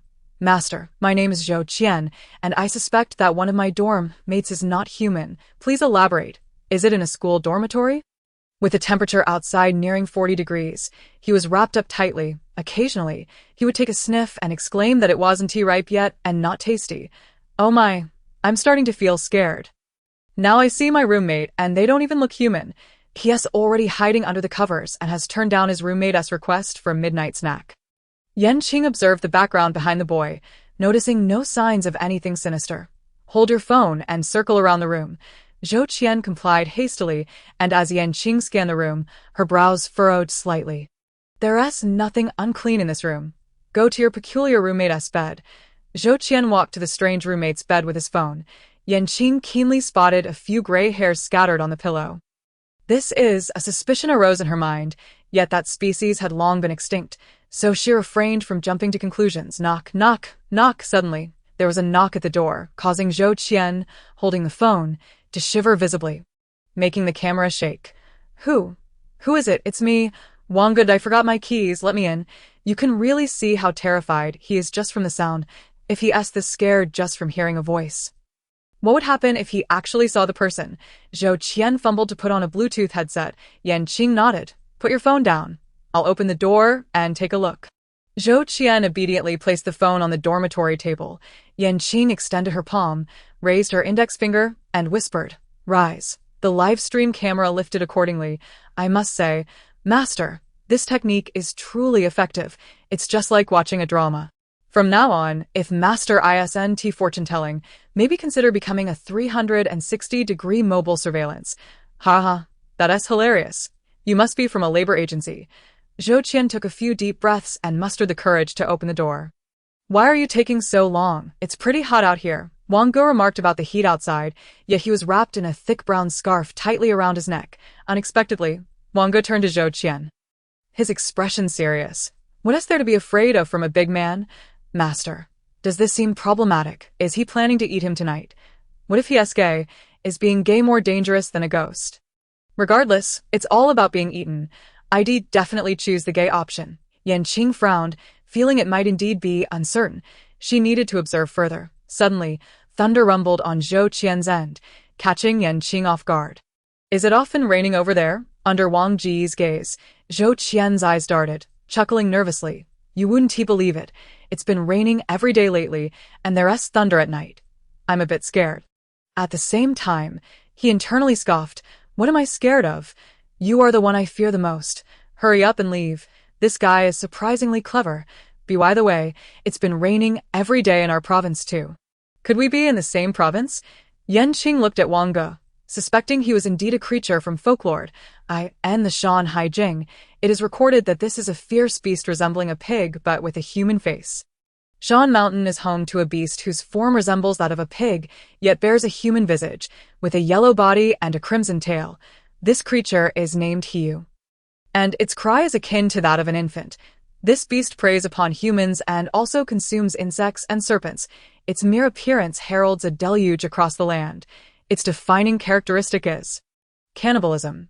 Goodness, its defining trait is to devour humans. The fearsome beasts from the classic of mountains and seas have emerged. What are we to do?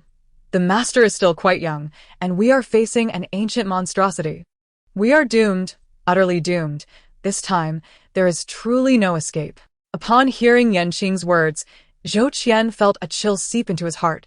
An ancient beast, and this time, even the master cannot save me. Dad, Mom, I have been an unfilial child. I haven't even finished my studies, and now, just as I begin to honor you, I am to be devoured, he lamented. However, it is likely that the opponent is merely a remnant soul. Otherwise, Li Province should have already been submerged. I wondered why it has been raining incessantly lately.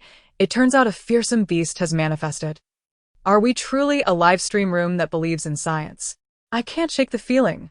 Haha, we do not engage in superstitions. We speak only of facts. He did not wish to meet his end. After all, he had never even had a girlfriend. What is wrong with you? Are you unwell? You mentioned being alone in the dormitory. Why are you wearing headphones? He chuckled nervously, searching for an excuse for wearing headphones. I was watching something inappropriate. Yes, indeed, that is it.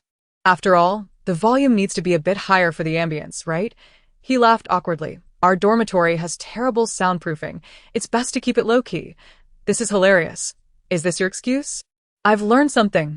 Someone once said I was showing off by wearing headphones. From now on, I'll say, I'm watching something inappropriate. Do you want to listen?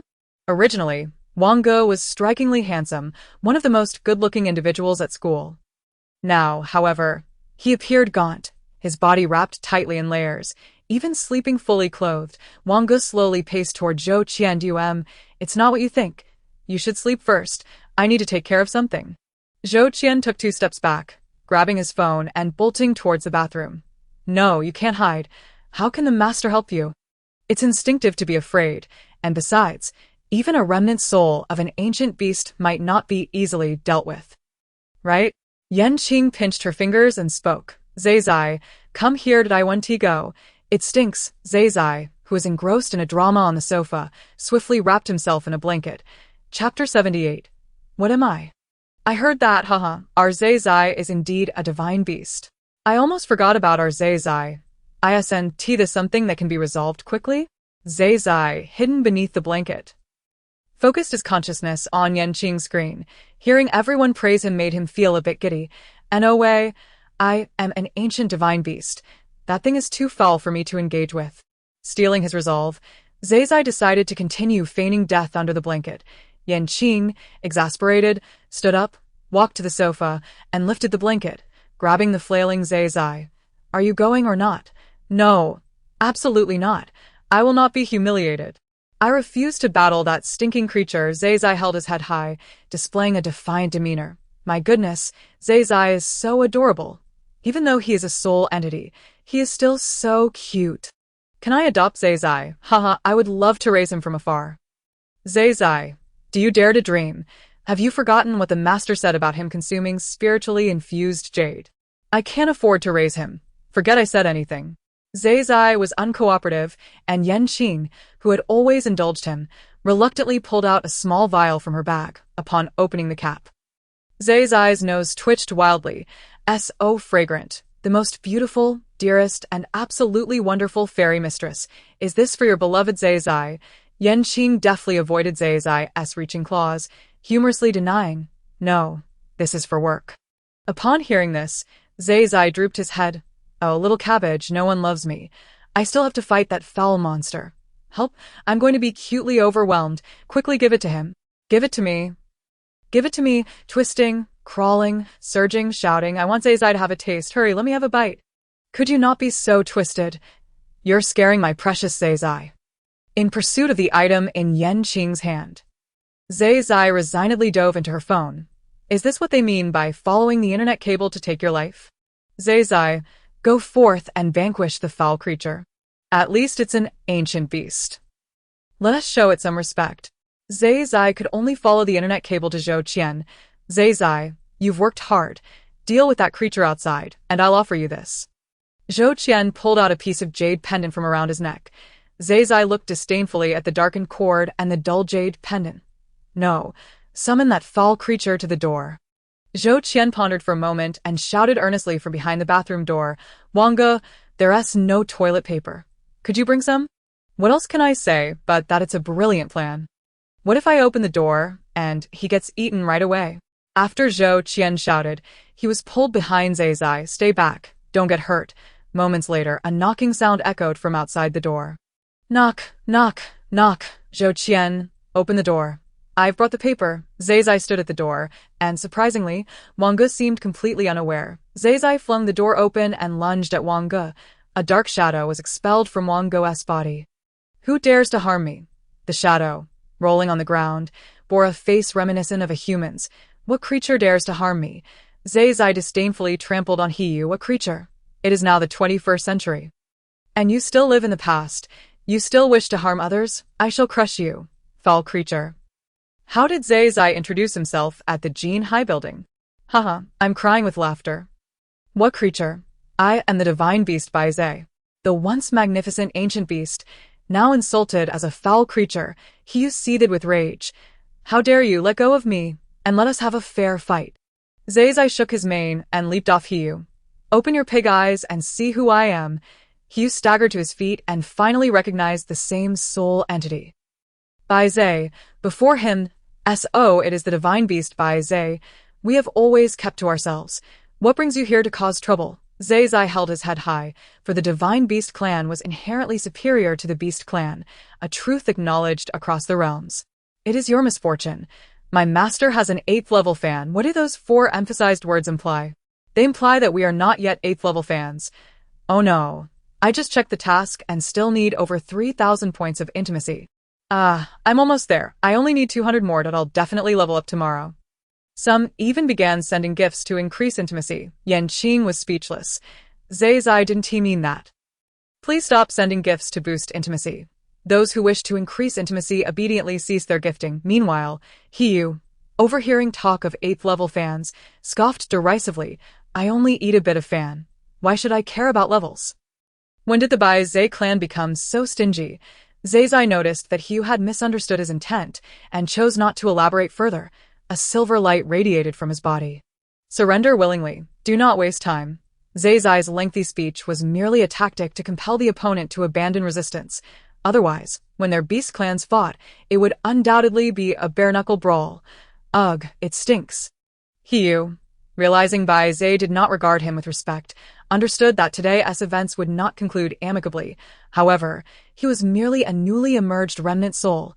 To engage in battle with Bai Zai would be akin to a mayfly attempting to shake a tree. His eyes darted around.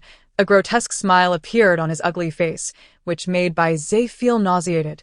Great Bai Zai, since I emerged, I have never harmed a soul. I merely wish to witness the changes in this world. I implore you to show mercy. Qing's icy voice resonated within the dormitory. The moment you emerged, you devoured the 3 individuals who released you. Upon realizing the world was different, you set your sights on Wangge. Intending to possess him, you are here to consume his 3 roommates because you lack the strength to target someone stronger. Hiyu's features twisted with anger. It seems you do not intend to let me go. Then let us settle this with strength. Hiyu dropped to all 4s and grew several times in size, his head nearly touching the ceiling. Bai Zai delivered a powerful blow, causing Hiyu to deflate. What strength do you possess? Hurry and purify yourself. Enter my belly. Shocking, faced with an ancient beast, Zai remains so audacious. Zai, the magnificent, must surely be delightful to pet. I want to pet him. A soul entity has no fur. How can one pet him? Hiyu felt an unprecedented sense of humiliation. How dare you? I am Hiyu of ancient times. You wish to consume me. Farewell. Hiyu expelled a cloud of black mist towards Zai. Ugh, it stinks. It's terrible. Zai hopped and dodged amidst the black mist. When the mist dissipated, Hiyu's figure had vanished from the scene. Has he fled? If he escapes, won't he endanger more lives? What is going on? Is it really that foul? Please be quiet. Look beneath Zai's feet. What is that? Chapter 79. The most inauspicious blessing. The audience scrutinized the miniature he-you beneath Zai Zai's feet. Humph, take that. Our Zai Zai has never been unreliable. Jumping to conclusions without clarity. Do you sell keyboards at home? I merely worry about others falling victim. What wrong have I done? All right, you are not at fault. The mistake lies with us. Our Zai Zai is so remarkable that it caused your misunderstanding. Humph. Thinking of escaping right under my nose. Zai Zai, what spirit, you rascal, we won't eat. Sister will buy you something delicious. To the one above, let me remind you once more, it consumes jade. Let it consume jade. There's plenty to go around. A surprise appearance by the wealthy sister. I beseech you to support me. Zhou Qian dragged Wang Go's unconscious body. Master, what should we do with this person? Should we send him to the hospital?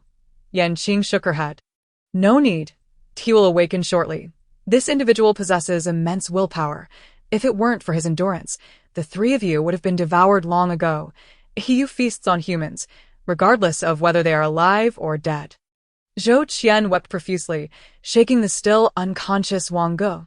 Good brother, from now on, if I have a morsel to eat, I shall certainly share half with you. Yan Qing further instructed, afterward, ensure you replenish your strength. Bask in the sun and consume nourishing foods. Zhou Qian earnestly took notes and, after putting his pen down, sincerely apologized. Master, I initially called you a fraud. Although it was intentional, it stemmed from my recent deception. You are not angry, are you? Yan Qing smiled faintly, yet she did not respond. Surely the master is not angry. Just look at your foul tongue. Master, I failed to recognize your greatness and should not have spoken ill of the celestial lord. Please forgive my transgressions. Is this the one who will have a foul tongue tonight? Huh. It seems the predictions have come true, and now you seek mercy. That person continued to lament. I went to brush my teeth and, not noticing the broken razor from this morning in my toothbrush, I ended up injuring my mouth. This is your own retribution, not my personal punishment, if you wish to recover quickly from your foul tongue. You might as well pray for your faith to protect you. Tonight's broadcast concludes here. We shall meet again at the same time tomorrow. Master, wait. Please help me find my brother. Master, wait. Please help me find my brother. Yan Qing observed the barrage of comments and paused her hand from ending the broadcast. Su sighed in relief upon noticing Yan Qing had not disconnected. What is happening? Is this the one who was arranged for a ghost marriage yesterday? Yes, I am Su. Yan Qing sent a connection request to Su Yu. Su appeared to be in the mountains, surrounded by numerous people holding torches, calling out for Su Jia. Su Yu's expression was anxious, sweat covering her face. They want to allow us to enter. If my brother Su Jia learns of this, he will be in danger. He secretly went to find the family of the betrothed. And when we arrived, they said he had already left. People in the village claimed to have seen him heading up the mountain, and we have yet to find him. My brother is only 12 years old. Alone in the mountains, I dread what may happen. Yan Qing grasped the situation, understanding the urgency. Send me your brother's birth information privately. Su trembled as she sent the information to Yan Qing. After some calculations, Yan Qing furrowed her brow. Your brother is no longer in this realm. Did he pass so quickly? Is it a life for a life, or must both siblings perish? Am I the only one curious? Does divination come with after-sales service? There's no helping it. The master is kind-hearted and will not neglect you. Su Yu collapsed to the ground. Little Jia, how could this happen? Master, who harmed him? Yan Qing pondered, her brow furrowed. Not being in this realm does not equate to being dead. He, having had his engagement annulled, brought incense to the grave of your betrothed and cursed the spirits. He became ensnared by a ghost. Did you just say he is 12 years old? Yet he thought of such a thing? With a brother like this, what more could one desire? Seeing my brother still engrossed in his phone, I kicked him. The man's grave. I have no idea where it is. Su Yu's sister glanced around and helped the collapsed Su Yu to her feet. Enough. Stop crying. Let us ask someone, and we will find out. The two, accompanied by hired bodyguards, set out to gather information. Yan Qing glanced at the grave of Su Yu's betrothed, a prime location, the most inauspicious blessing, if this spot was not discovered by a skilled person. It was merely a stroke of luck, perfectly situated in such an exceptional double blessing. A prime location implies it can protect descendants, while the most inauspicious blessing indicates it can nurture spirits. The combination suggests that this male ghost possesses considerable power. Suu stood before the grave, gazing at the 3 extinguished incense sticks neatly arranged before. I have raised my brother since he was young. Although my parents favored sons over daughters, they would call for me to hold him whenever he cried. After my mother finished her confinement and returned to work, she completely entrusted my brother to me. I was 15 when he was only 5. My parents considered selling me to send him to elementary school in the city. I asked my brother, what should I do if I don't want to marry? When I finally gathered the courage to leave, it was my brother who said, Sister, little Jia doesn't want you to be sold. Little Jia is studying in the village, that time. I thought it best for him to study in the village for a few years, and once I earned enough, I would take him out. I have broken my promise. I left for 7 years. We should hurry and save him. If this continues, I will cry. Me too. Being favored over daughters, I don't blame my brother. She is so kind-hearted. Indeed, nowadays, people who favor sons over daughters harbor resentment towards their newborn brothers. This is solely the fault of the parents. What use is it to blame an infant? Suyu wiped her tears. Master, how can I rescue my brother? I adjusted my view as I laid my phone flat. Qing, upon seeing Suyu's phone laid flat, raised the camera. The grave itself appeared modest in size, yet the surrounding graves, whether by design or coincidence, formed a subtle encircling pattern. The birth information inscribed on the tombstone was incorrect. I must touch it to ascertain the truth. Suu approached the tombstone and, following Qing's guidance, touched the area where the birth information was inscribed, the character for the 3rd month. Master, this last horizontal stroke seems to be movable. Chapter 80. If you do not speak, then perish. Let me try moving it. Suu twisted the last horizontal stroke twice, and finally, it seemed to come unstuck and fell away. The characters on the tombstone are all false. What is real? Tell me, what else is real? Master, where's my brother trapped? Suyu was exceedingly anxious for her brother's safety. Qing lowered her eyelids, her lips moving slightly, though no one could discern her words. In an instant, a golden thread enveloped Suyu. Qing raised her gaze toward Suyu. Now encircled by the golden thread, Suu followed the thread, spiraling around the grave 3 times before suddenly vanishing from sight. Meanwhile, the male ghost's family, having learned that Suyu sought out the grave of their son, hurriedly gathered their relatives. Hey, what are you doing? The newcomers, both men and women, wielded hoes or clubs. Suu's sister called out to them. Gu Qian, the villagers who had arrived were familiar with her. A burly woman, hands on her hips, pointed at Gu Qian. You wish to be his bride. I think you're too old. Gu Qian, armed with an electric baton, was well versed in her trade of selling meat, and was not one to shy away from trouble. Aunt's son, Suyu has lived with me for many years. I regard her as my own sister. If you want to give your deceased son a bride, I will be the first to object. Aunt's son spat and planted her shoulder pole firmly into the ground. What use is your objection? Her parents accepted the betrothal gifts. They have already given her the dowry, and you think you can back out. Speaking of dowries, it infuriates me. A life for a penny. This illustrates the importance of reporting even a penny found on the ground to the police.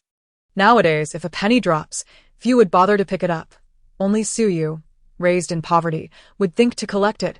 What terrible luck. Qing glanced at the time on her phone. It was nearly 11 o'clock. You all can actually go to sleep now. There is nothing much to see with Suyu's situation. That one do.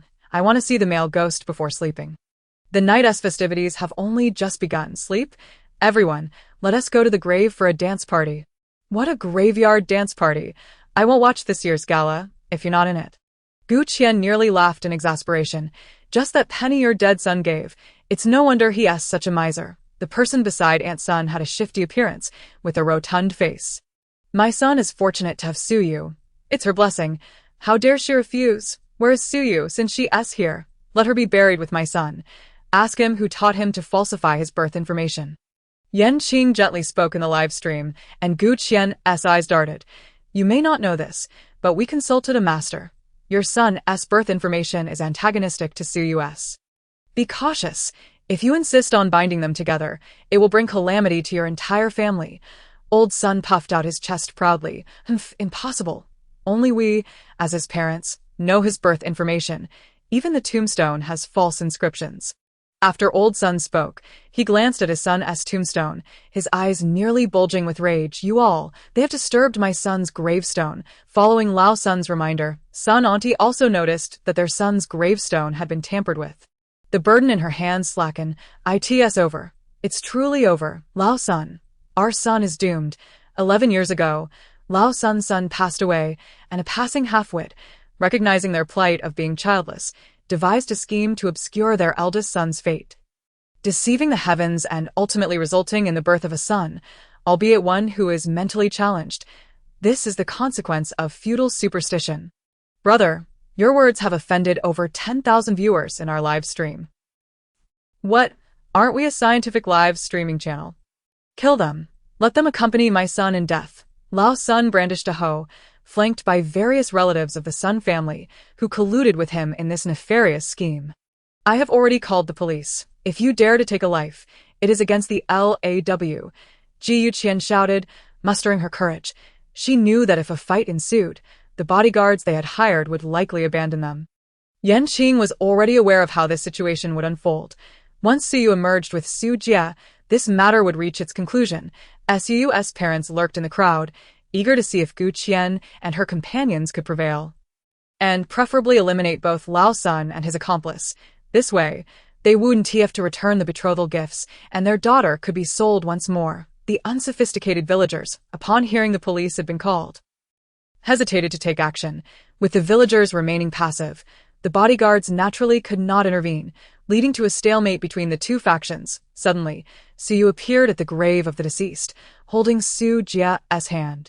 Beside them stood a 20-year-old male ghost. Dad, Mom, I'm going to be reborn. As soon as the male ghost appeared, he announced his intent to reincarnate, having initially felt lonely in the ghost realm and desiring a bride. When Suyu's parents burned her photo for him, he mistakenly thought she was another soul destined to die and had arranged for a dowry to be brought to her.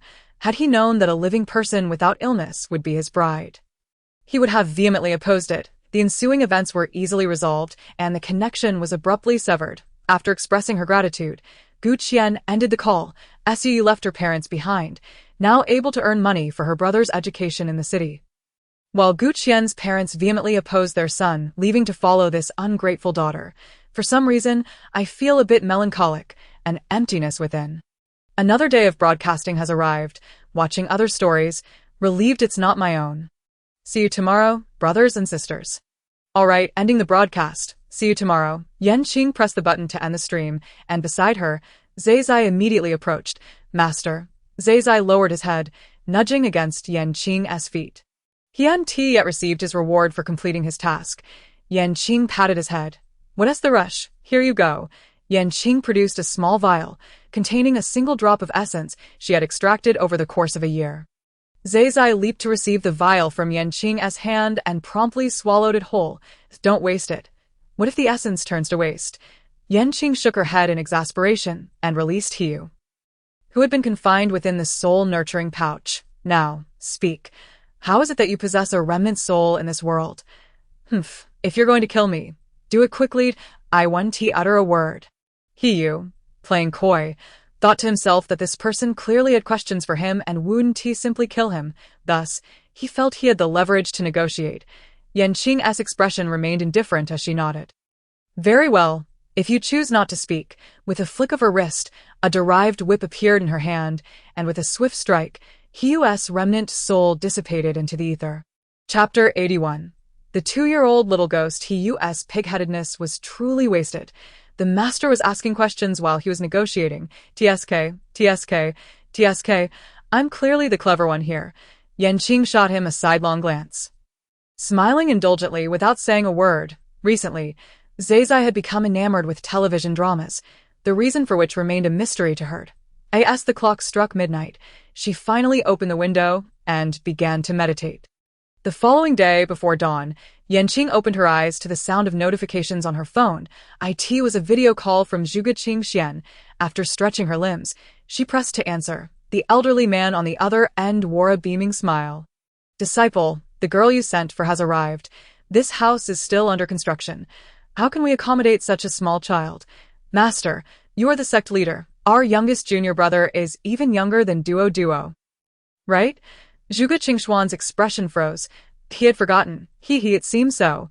The master is getting old and forgetful, thinking that since she is a girl, he overlooked that you two were raised as a boy, within the sect. Apart from the customary separation of genders, girls and boys trained and studied alike. Is there anything else? Zhuge Qingxian licked his lips, glancing at his disciple's serious face, and felt a bit intimidated. Nothing at all. Then I shall hang up. I need to keep an eye on those little rascals practicing. Zhuge Qingxian hastily ended the video call. Yanqing shook her head. It seemed the alcohol left behind before her departure had all been consumed.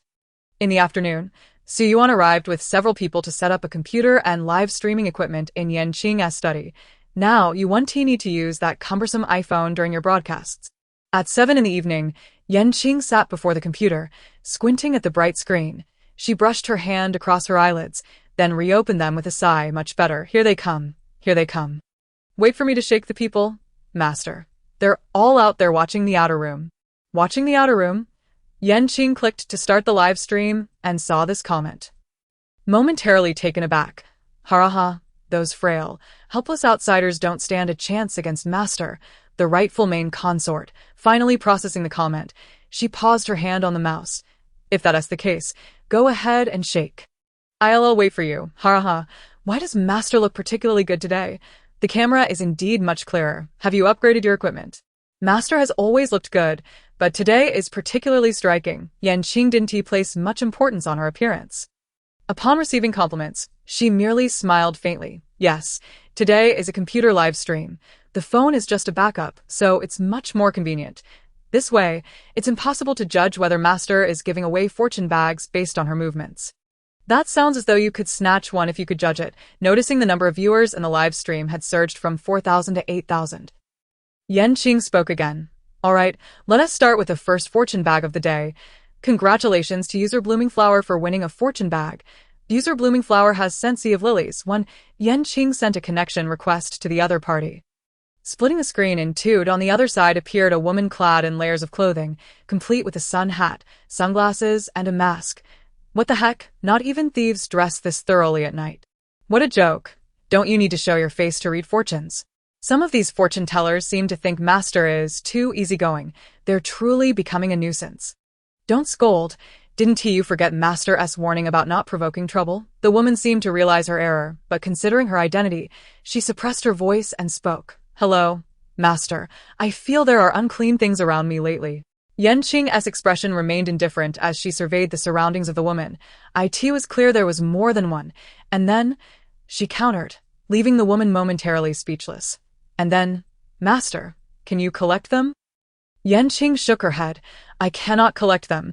These are the consequences of your own actions. This is the first time Master has so succinctly refused to collect a ghost. Consequences of your own actions. What can be done? Consequences of your own actions. The woman momentarily lost her composure. Master, can you see it, is it? Humph, you reap what you sow. Yanqing coldly reprimanded, having no intention of solving the woman's problems until a small ghost, no more than 2 years old, materialized beside her. The little ghost was dressed in tattered clothing, bearing bruises and marks indicative of past abuse. Master, please help my mother. She is suffering too. The woman's body stiffened, clearly hearing the voice of the little ghost. Where's that child's voice coming from? It's surely isn't from Master. It must be from this sneaky woman. Yanqing let out a gentle sigh. Innocent child, may the heavens bless you and grant you freedom. Yanqing formed a hand seal, her lips moving, and the little ghost's figure materialized beside the woman. You. Who are you? It's you. Following me around and playing tricks every day, isn't it? Upon seeing the diminutive ghost, the woman's courage swelled, and she angrily shouted. The little ghost, feeling wronged, took 2 steps back, its tiny face scrunched up in distress. Timidly, it called out, Mama. Hearing this, the woman was taken aback. You called me what? The little ghost mustered the courage to call out again, Mama. Regaining her composure, the woman shook her head. I am not your mother. You've mistaken me for someone else. Turning back to Yanqing, she said, Master, this little ghost must have mistaken me for its mother. Please help send it to be reborn. Can a ghost even mistake someone? I am amused. Actually, if such a cute little ghost could be raised, it wouldn't be so bad. Stop that dreadful thought. You don't even recognize your own child. Master truly has a sense of humor. I am unmarried and have no children. Humph. Even at this juncture, you still refuse to acknowledge it. Qing once again formed seals with her hands, her expression as inscrutable as ever. Guardian of the Tao. Assist me in my cultivation. Spirits and specters, swiftly reveal yourselves. Urgent as the law commands. Suddenly, 5 semi-human black orbs materialized beside the woman opposite her. Take a good look. The ones who daily engage in supernatural antics. Preventing you from resting, are they? These are all the fetuses you have discarded. Do you recognize them? I have had an abortion, but I truly do not know this little ghost. The woman pointed at the 2-year-old specter. The little ghost, upon being pointed at, took 2 steps back, looking aggrieved. Mama, why, don't you recognize me? Chapter 82. Frozen to death, the disdain in the woman's eyes was palpable as she impatiently replied, I beg you. I have told you, I am not your mother. Considering that she wore a mask and that no one could recognize her, she hastily explained further, I have a son, 6 years old this year. Living in the countryside, I send money there every month, so you cannot possibly be my child. The little ghost's eyes brightened. So, Mama did not deny him, but thought he was still alive. Alas, he had been dead for 4 years. Were it not for his spectral form, the little ghost's eyes would have shone with brilliance. I am but a wretched spawn. Mama, you sent me away for 1.5 years, and I perished. The woman felt a twinge of displeasure, unwilling to engage further with the little ghost. Master, you see, this little ghost must have mistaken the person. My son is living quite well. Those involved are often blind to the truth. While the observer sees clearly, I have confirmed that this little ghost is indeed her child. Is it possible that she has given birth to 2 and forgotten? If one can conceive. Perhaps she bore too many and lost track of how many she had. Moreover, he referred to himself as a wretched spawn, while her son was named Dodo, the names entirely different. The resolute glint in the woman's eyes made Qing acutely aware that this woman genuinely believed her child was still alive. Sighing softly, Qing said, This is the Dodo you sent to the countryside. After 1.5 years, this child perished under the abuse of that family, frozen to death in the frigid cold. The little ghost nodded repeatedly. Yes, yes, the master sister speaks the truth. So my name is Dodo. They called me wretched spawn, and I thought that was my name. No, you should cry a little. It pains my heart. What should I do? Why is he so composed? Does he not harbor any resentment towards his mother for his death? As Qing broadcasted live, it took her several days to accept this truth. Now, hearing her words, the woman turned her serious gaze towards the little ghost. It seemed there was indeed a resemblance. How could it be? She had clearly said Dodo was living well. The woman's voice involuntarily choked with emotion as she suddenly removed her hat, mask, and glasses, revealing a weary face and reddened eyes. The popular star Zheng Yuan? Oh my, what have I just seen? Oh my goodness, she's my boyfriend's goddess. In an instant, the live stream erupted with frenzied notifications. User XXX shared the live stream. Over 9,000 viewers, in just 30 seconds, surged to 30,000. Iran looks so haggard. What has happened? Is Iran introducing a new talent from her company? Who is that child beside her? Is there a child in her new drama? Fans rushed in, bewildered, as those in the live stream hastily explained. That child beside her is her son. Friendly reminder, this is a science-believing live stream. This is a fortune-telling broadcaster. The unmasked Zheng Iran gazed intently at Dodo. Great drops of tears fell from her eyes. Dodo, she murmured, as so many questions surged within her, but facing her 2-year-old child. Zheng Iran found her words caught in her throat, unable to be expressed. Qing raised her eyelids and spoke softly. You sent him to the countryside without investigating the family's background. This family already had 3 children of their own. How could they care for yours? Moreover, the male head of the household had a history of domestic violence. As he grew older, they would merely wrap him up and bind him. When Dodo was 2.5. They had just received your substantial remittance. The 3 sons, upon realizing that Dodo had such a wealthy mother, began to beat him. The male head of the household returned home drunk and joined in the beating.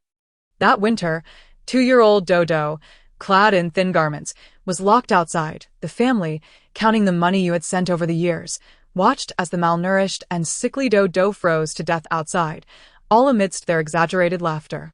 At this moment, Zheng Yiran was already inconsolable, having tried several times to reach for Dodo's hand, to embrace him, only to pass through his translucent form. I trusted them so much. How could they dare? Don't cry, Mama. It was their fault. Dodo is very obedient. A small hand floated in the air, mimicking the action of wiping away tears from Zheng Yiran's face. 6 years ago, after breaking up with my ex-boyfriend, I discovered I was pregnant. That time, I had just been cast in a movie, and no one would give me the time to terminate the pregnancy before filming began. I had no choice but to carry the child with me. Shooting while pregnant was truly arduous. Fortunately, the role I was playing was meant to be somewhat plump, so even with a growing belly, no one noticed. By the time I left the filming crew at 5 months. The child had been with me for so long. My agent urged me to terminate the pregnancy, but I simply couldn't bear to. I went into hiding for 10 months. When the child was born, I hired a nanny to care for him at home. However, those paparazzi were relentless. Rumors of Zheng Yiran having an illegitimate child circulated daily. I endured for another 5 months, but I could no longer withstand the invasive paparazzi. Ultimately, upon my agent's suggestion, I sent the child to the countryside, believing it was a relative of my agent who was very reliable, and with a heavy heart, I let him go. I never expected. I truly do not know why. In previous years, due to the impact of the news, during times when I was out of work, I even resorted to sleeping with investors if they didn't like using protection. Then they wouldn't. Sometimes, I would forget to take my pills in the rush of joining a new production, and if I became pregnant, I could only terminate it. Each time I received my pay, I would save enough for a house, and the rest I would send to the countryside. I genuinely loved Dodo. In these past 2 years, I began to gain popularity, and they called me a rising star. I had saved enough for a house in the suburbs of the city, and once I earned a bit more for living expenses, I planned to retire from the industry and bring Dodo back. I truly loved Dodo because he was my first child, the one who accompanied me through 5 months of filming.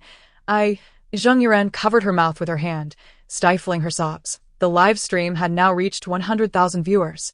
Aside from Qing's fans, most were Zheng Yiran's admirers, along with curious onlookers. As a fan of Iran for 6 years, witnessing her rise, I know how difficult it has been for her. I never imagined her journey was so arduous. It breaks my heart. Does being a star mean you can't support a child? Tossing your child to others is truly deserving of scorn. Chapter 83. A child who still wishes to be a mother. She initially started out with a pure and innocent image, only to find herself with a child and still resorting to sleeping around. How disgusting. The entertainment industry is all like this. No one is more noble than the other. Iran's courage to speak out makes me refuse to unfollow. Dodo, still young and illiterate, had spent these years by his mother's side and understood that her profession was quite glamorous. Upon hearing his mother's words, Dodo pointed at the computer screen. Mama, don't cry. There are so many fans. How embarrassing. Zheng Yiran sobbed even harder, believing she could cheer her mother up. Dodo scratched his head. Master sister, why does Mama cry? Qing raised her eyelids, contemplated for a moment, and replied, because your mother knows that you were harmed by bad people, and she feels very sad and guilty. Dodo, being an understanding child, immediately comforted Zheng Yiran. Mama, don't cry. Being a wretched spawn doesn't hurt at all. I'm so happy to be with you. No. Dodo, you are called Dodo. You are Mama's precious child. You are not a wretched spawn. Dodo, tell Mama, for these 4 years, have you always been by my side? Dodo nodded and shook his head. I only remember being very cold, exceptionally cold. As I grew colder and colder, I found my way to you, but you couldn't see me. Later, I saw on the television at home that people who died became ghosts, and they couldn't be seen by others. That's when I realized I was dead. Then, during the day, I would secretly hide in your bag and follow you outside. Was it her agent? Haiyan, with such a significant matter. Haiyan was naturally in the live stream, preparing to flee while tidying up her belongings. Please don't use emotional daggers to kill me. I'm truly crying. How could he be so obedient? He wants to punish his father and protect his mother. He is only 6 years old. And he is so busy. I have reasonable suspicions that her agent and that family are in cahoots. It infuriates me that child abuse led to death. Can't we call the police? Your own child is neglected, sent to someone else's home, and you only find out after so many years that he has died. It's truly unbelievable. To the person above. Just say it.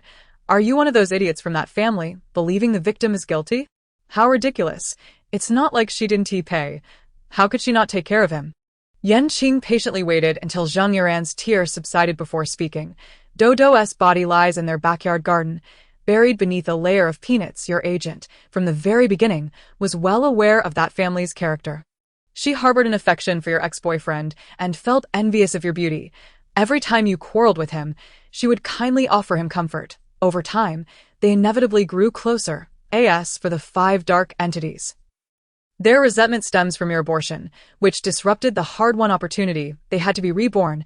It is only natural for them to feel aggrieved. I will take them in first, and once I have purified their grievances, I shall grant them another chance at reincarnation. Regarding Dodo, your bond as mother and child is not yet severed. In his next life, he will still be born to you. I hope you will treat him well. Upon hearing that Dodo could be reborn to her, Zheng Yiran's pupils widened in astonishment. Really? Then when will I conceive? Is it with a designated person, or can I simply find anyone to conceive Dodo? If I opt for IVF, will I still be able to conceive Dodo? Do I really have to step back from the limelight to have a child? Iran? Sigh. This matter will soon become public. And my career in the entertainment industry will undoubtedly come to an end. But I am not ready to lose my fans. How many in the industry have not climbed onto a rich man's bed? Indeed, those who are secretly married and have children still thrive on screen. After all, Dodo's demise also makes Iran a victim. Zheng Yiran gazed affectionately at Dodo, unwilling to divert her gaze. I can still be Dodo's mother. Dodo, do you still want me to be your mother? In this lifetime, will you blame me? Your mother? Dodo nodded happily. Yes, I won't blame you. Mother, I still want to be your child. But next time, can you not send Dodo away? Zheng Yiran nearly broke into tears at his words. All right, Mother promises you. Next time I want to send you away, I will take you with me. Okay, Dodo nodded in agreement, beaming with joy. Master, I must trouble you. It is I who have wronged them. Is there any way to make amends? Zheng Yiran inquired, looking at the 5 dark entities surrounding her. Yan Qing raised her hand and summoned the 5 dark entities. Since you wish to make amends, pray for them daily, that they may find a good family in their next life. Zheng Yiran nodded in affirmation. This was her duty. She turned her gaze to Dodo. Then Dodo. Yan Qing noticed the reluctance in Zheng Yiran's eyes. Mirrored by Dodo's own reluctance, she slowly retrieved a jade pendant from her cosmic bag. This is a rare treasure that has not been consumed by Zai. Keep this jade pendant close to you, and Dodo will be able to remain with you for a while longer without affecting your health. Once you are a month pregnant, come find me to send him for rebirth. Master, when will Iran be able to conceive? Master, could you also calculate Iran's romantic destiny? We will pay for the fortune-telling. I hope Iran encounters a good man. Fans in the live stream, wealthy and not, young and old, suddenly began showering gifts. Is this the power of diehard fans? Seeing such enthusiasm from her fans, Yan Qing requested Zheng Yiran's birth date and time to carefully calculate her romantic fate. Your love is distant yet near. Your benefactor likely has no wife, and he remains unaware of the 5 children you aborted. Zheng Yiran, in a daze, nodded. In these past few years, I have only had one benefactor. His status is one I know I am unworthy of. Thus I have never considered making it official. Master, do you mean? Zheng Yiran asked hesitantly. Before Yan Qing could respond, a grand golden dragon effect appeared in the live stream system. The Emperor Lingju has descended into the live stream, and the audience erupts in cheers. Wow, it's my first time witnessing a tycoon appear in person. Lingju, the #1 on the wealth list, he is the top supporter of many streamers. User Lingju sent a treasure map 52. What a generous gesture. He just snatched a flower C. Lingju is impressive. User Lingju sent a treasure map 88. The influx of viewers arriving with the treasure maps instantly brought the live stream's audience to 300,000. Yan Qing felt pain that the treasure map broadcasters received no commission. Zheng Yiran awaited the tycoon to finish showering gifts before inquiring about her romantic fate, while the audience was left in confusion. So, is Lingju a fan of any of them? Chapter 84. Charging for Apprenticeship. Ling Ju remained silent, continuing to send treasure maps until the audience reached 500,000 before ceasing his generous act. Is that all? How about sending a few more red packets? Don't be greedy, okay? Send larger red packets, please. Host, can we connect with you for a chat? Golden bold text appeared in the comments. My matters are still unresolved, sir. Would you mind waiting until I am finished? Zheng Yiran was naturally unwilling, as she was still hoping to conceive Dodo. Unexpectedly, Qing directly accepted Ling Ju's invitation to connect. The screen split into 3 sections, Qing at the top and Zheng Yiran and Ling Ju below. For a moment, both the audience and Zheng Yiran fell silent. Hello, everyone, do you not recognize me? I am utterly stunned. Is that who I think it is? The 3-time best actor Ling Yifeng. I can hardly speak. Why is he here? What is he doing here? Honey, do you want to calculate our romantic fate? A new wave of sharing began in the live stream. Zheng Yiran stared blankly at the man beside her on the screen. That is, her benefactor. God bless, he must have been possessed to come up here. Oh, great Lord Laozi, Jade Emperor, and Queen Mother, please bless Ling Yifeng with possession. I apologize, I am Zheng Yiran's boyfriend, the benefactor she mentioned. Indeed, he must have been possessed. I want to ask everyone, what does it feel like to witness your idol's downfall firsthand? Don't even mention it. I've already called 120. I can't breathe. Seeing the fans' overwhelming reactions, Zheng Yiran hurriedly denied it. She had already ruined herself. She could not let her benefactor be ruined as well, even though she was uncertain of his reasons for coming forward.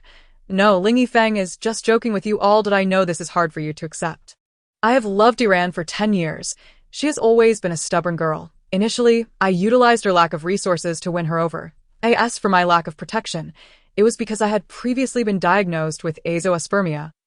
I truly did not expect her to conceive, especially while I was unaware of her struggles. Yiran, I am sorry. Would you be willing to re-sign the contract with me? A marriage contract. Are you out of your mind? You still want her after she had a child with her ex. Can you not have some self-respect? Are there no decent women left?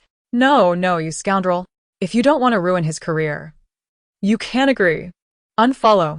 Yiran, I truly want to vomit. You wasted my feelings. Due to the scandal involving the 3-time best actor and the rising star, Qing's live stream audience soared to 1 million. The comments were filled with curses. Qing, if it weren't for the spectacle, I would have ended the stream long ago. Proposing so casually a marriage contract. That's laughable. Do not get married. No, if you marry, what will happen to us? As the comments intensified, with both sides being lambasted, Qing directly enabled the chat ban. You all handle your own matters. The only advice I can give is to cherish the person before you. After uttering these words, she ended the connection, and Ling Ju sent a few gifts that Qing could profit from before leaving. Following the departure of the main characters, the audience in the live stream rapidly dwindled to 100,000. Qing lifted the ban. Well, that was quite a spectacle. The tech team for tonight's event will definitely have to pull an all-nighter. I truly did not expect him to step forward. Ling Yifeng's acting career is still long ahead. Have you all forgotten what family he comes from? He is merely experiencing life and dabbling in acting. Now, let's proceed to distribute the second fortune bag of the night. Qing maneuvered her mouse to send out the fortune bag. Is the master's computer frozen? Where is the fortune bag? Perhaps the master is not accustomed to using a new computer? Just wait a moment. Qing, the fortune bag has already been sent. Is there none? She looked at the countdown for the fortune bag on her screen. These fortune bags, once sent, can be claimed. If no one claims them, they will automatically disappear after a minute, and only 10 seconds remained. Damn it, I will try re-entering. If you cannot see the fortune bag, try exiting and re-entering. Alright, you all exit and re-enter. Let me try sending another one. Qing operated her computer to send out another fortune bag. Is it there? No. What the heck? What's going on? The master is all pixelated. The system must have crashed, right? Looks like the fans of the best actor have started a battle. The onlookers are joining the fun. Qing realized this meant tonight's fortune-telling would not be happening. Would you like to just chat instead? What is there to chat about with the master, who is entirely pixelated? For instance, can we ask the master if the sect is recruiting disciples? Is the master's sect solely focused on fortune-telling? Qing, now looking at her pixelated self on the computer, replied, You must learn all. Medicine. Fate, divination, and physiognomy. What is 3? It must refer to mountain that I am well aware of this.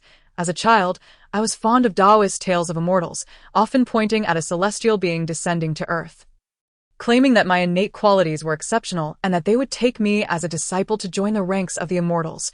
How amusing, whose childhood memories are being recounted here. I shall refrain from mentioning mine. Mountain pertains specifically to the Chilean Mountains, a domain primarily dedicated to cultivating the mind and nourishing the spirit, an esoteric practice of physical refinement. Engaging in meditation amidst tranquil, deep mountains aids in nurturing both life and spirit, which is the origin of the character for mountain. Healer, referring to the art of healing, embodies methods that diverge from contemporary medical practices. Most techniques focus on the cycles of birth, aging, illness, and death, seeking liberation through secretive arts. Fate, the character for life, encompasses a profound comprehension of species and the transformation of their destinies, enabling them to discern their heavenly mandate while exerting human effort. AS for divination and physiognomy.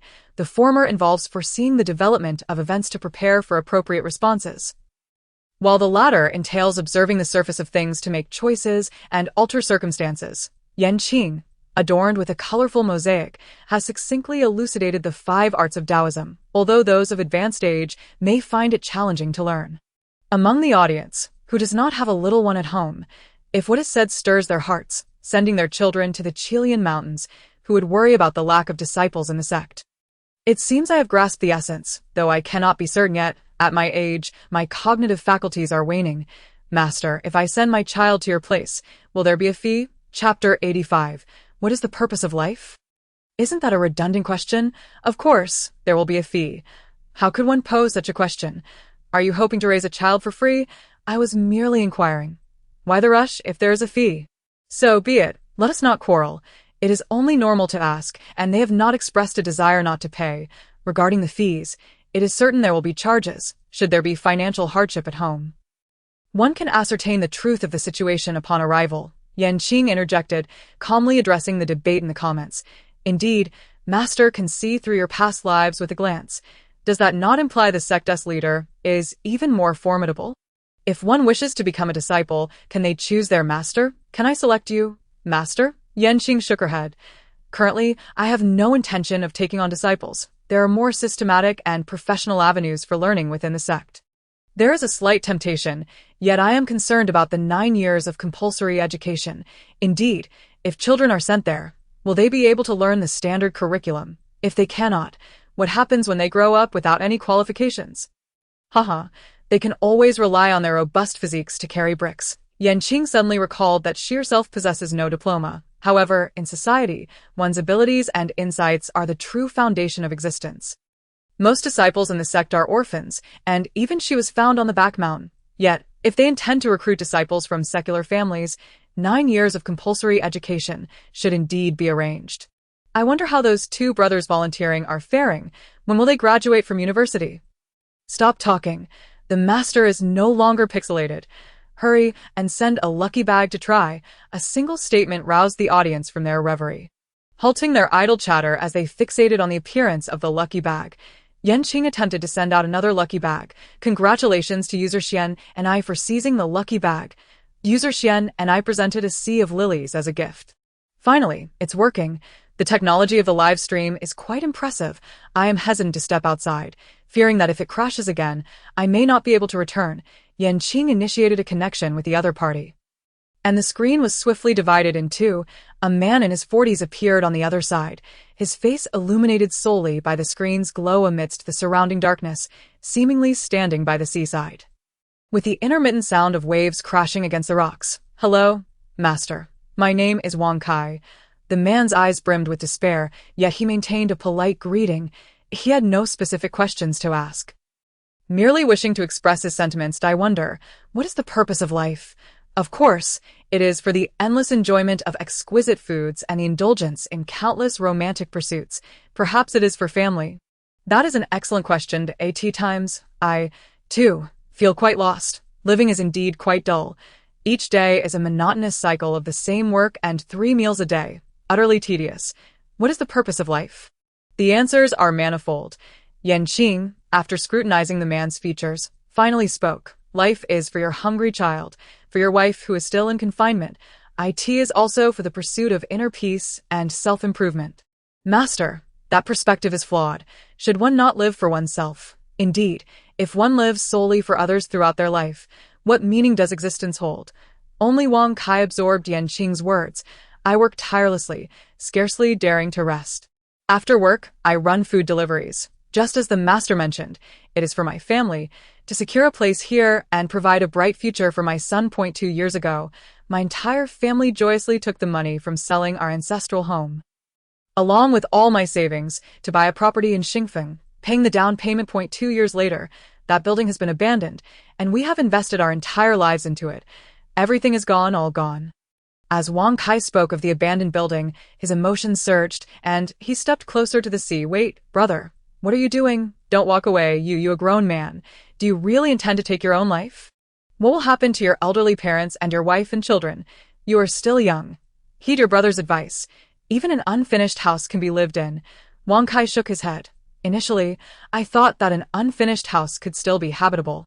But when I went to inspect it, the building I purchased didn't even have the cement for the stairs. It's inaccessible. What can be done? Perhaps we could initiate a social fundraising effort.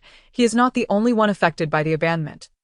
Should everyone initiate fundraising? Stay strong, brother. Money can still be earned. Are those who bought into the project merely destined to suffer misfortune? I have no idea what to do. Living is exhausting. When I purchased this development, it was touted as being backed by a reputable conglomerate, but a few months ago, they suddenly declared bankruptcy.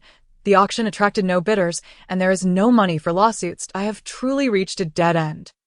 Perhaps death would be preferable. Death would leave your wife to remarry, only for your child to be looked down upon by a stepfather's family, or would you prefer your parents to beg on the streets with your child? Without a biological father, the child would be quite unfortunate. Brother, please reconsider. Those above should speak sensibly. Why are they still discussing this? Yan Qing frowned, scrolling through news articles about the development Wang Kai mentioned. This project appears to have been a victim of embezzlement. Those on the outside are merely scapegoats. Yan Qing raised her head to address Wang Kai. Wang Kai, who had been inching toward the sea, halted. Is it true? Do I really still have hope of residing in that building? Wang Kai asked incredulously, fearing that the master was merely attempting to dissuade him from thoughts of self-harm. Can one not trust the words of the master? Should I seize the opportunity to acquire it at a low price? Is it still feasible? Upon seeing this comment, Yan Qing's expression turned cold. In light of the abandonment incident, one individual had already jumped to their death. If one were to pursue ill-gotten gains now, would they truly find peace living in that property? Yan Qing's words failed to dissuade the individual. Instead, they seemed emboldened. If I don't live there myself, I can just rent it out. I'll buy an entire building at a low price. The speaker appeared to have some connections, promptly setting out to find people, examining the building plans, and selecting one of the structures. Seeing that the individual refused to heed her counsel and left the live stream, a sardonic smile crept across Yan Qing's lips. Chapter 86. A potion in the juice. The master smiled. Though this smile felt rather chilling. Brother, you should hasten to shore. The master has declared that the building will be fine. Hurry. Under the encouragement of the comments flooding in, Wang Kai finally made his way back to solid ground. As Yan Qing concluded her words, a beam of green light surged toward the abandoned building. The color drained visibly from Yan Qing's face. A fan, keenly observing Yan Qing's expression, immediately noted the change. What happened? Why did the master's face suddenly turn pale? No way. The master has always looked this pale. Oh, you don't understand. We beauty aficionados can discern even the slightest change in the master's complexion.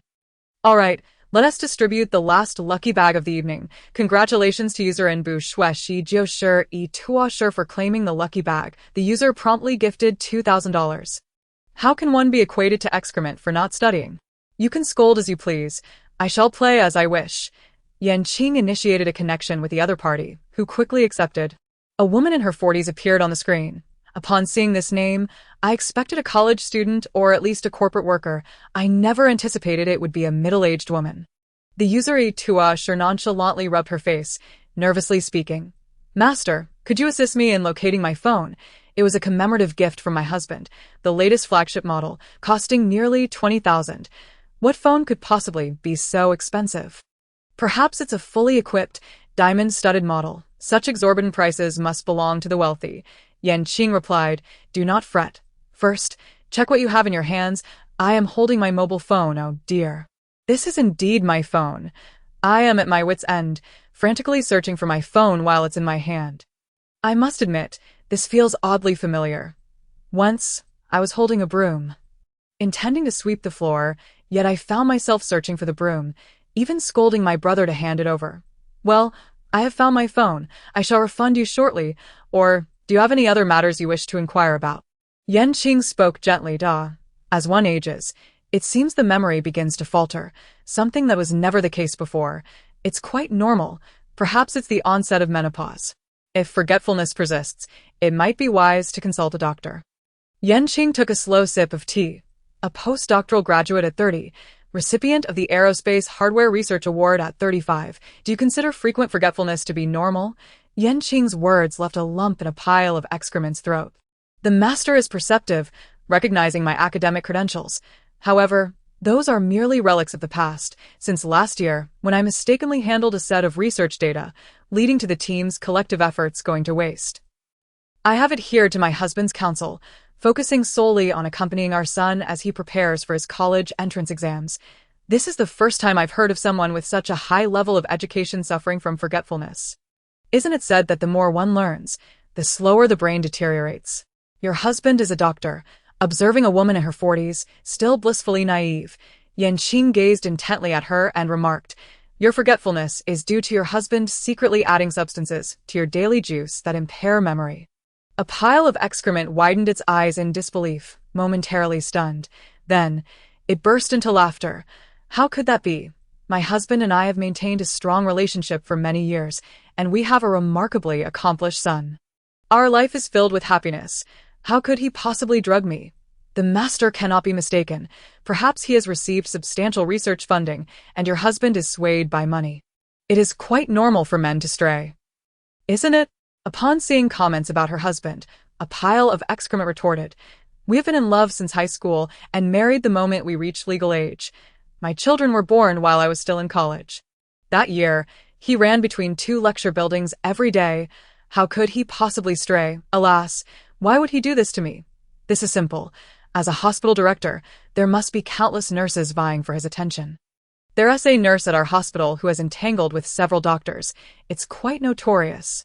Yan Qing inquired once more. A pile of excrement nodded vigorously. "You should head to No. 24 Yongfeng Street. The answers await you there." A pile of excrement grabbed the coat from the sofa and strode out, for Yongfeng Street was merely 300 meters from their neighborhood. "Master, is her husband unfaithful? I think it's best not to jump to conclusions. This lady is on the verge of tears." "Master, we are all friends here. It's fine to discuss." Yan Qing shook her head. "If she doesn't hang up the call, you shall witness whether he is unfaithful." Yan Qing's words trailed off, for this matter was rather delicate. 300 meters is a short distance. Upon exiting the community gate, the woman arrived at number 24 in just 3 minutes. It was a self-built house on an old street. A small courtyard gate enclosed the property, and upon glancing towards the entrance, she spotted her husband's car parked by the roadside. "Master, is my husband really inside?" A pile of excrement couldn't believe her husband would drug her, yet she found it even harder to accept the possibility of infidelity. Yan Qing nodded. "The courtyard gate is unlocked. Stand beneath the first-floor window, and you shall hear what you wish to know." A pile of excrement adjusted her phone as volume and brightness to the lowest setting and stealthily approached the window. "Shanjun, how much longer must we endure this life?" An aged voice resonated from within the room. Chapter 87. The Mosaic of Outsider's Mother. Bear with it a little longer. Once she becomes utterly foolish, we shall be free. Another male voice chimed in. It was the voices of her mother-in-law and husband. Her mother-in-law continued, "Once Juner finishes the college entrance exams, that woman should be sent packing. My son calling someone else mother is simply unbearable." Crash! At this moment, a pile of excrement lost her grip on her phone, and it fell to the ground. The mother and son rushed to the window to investigate. The darkness obscured their view outside.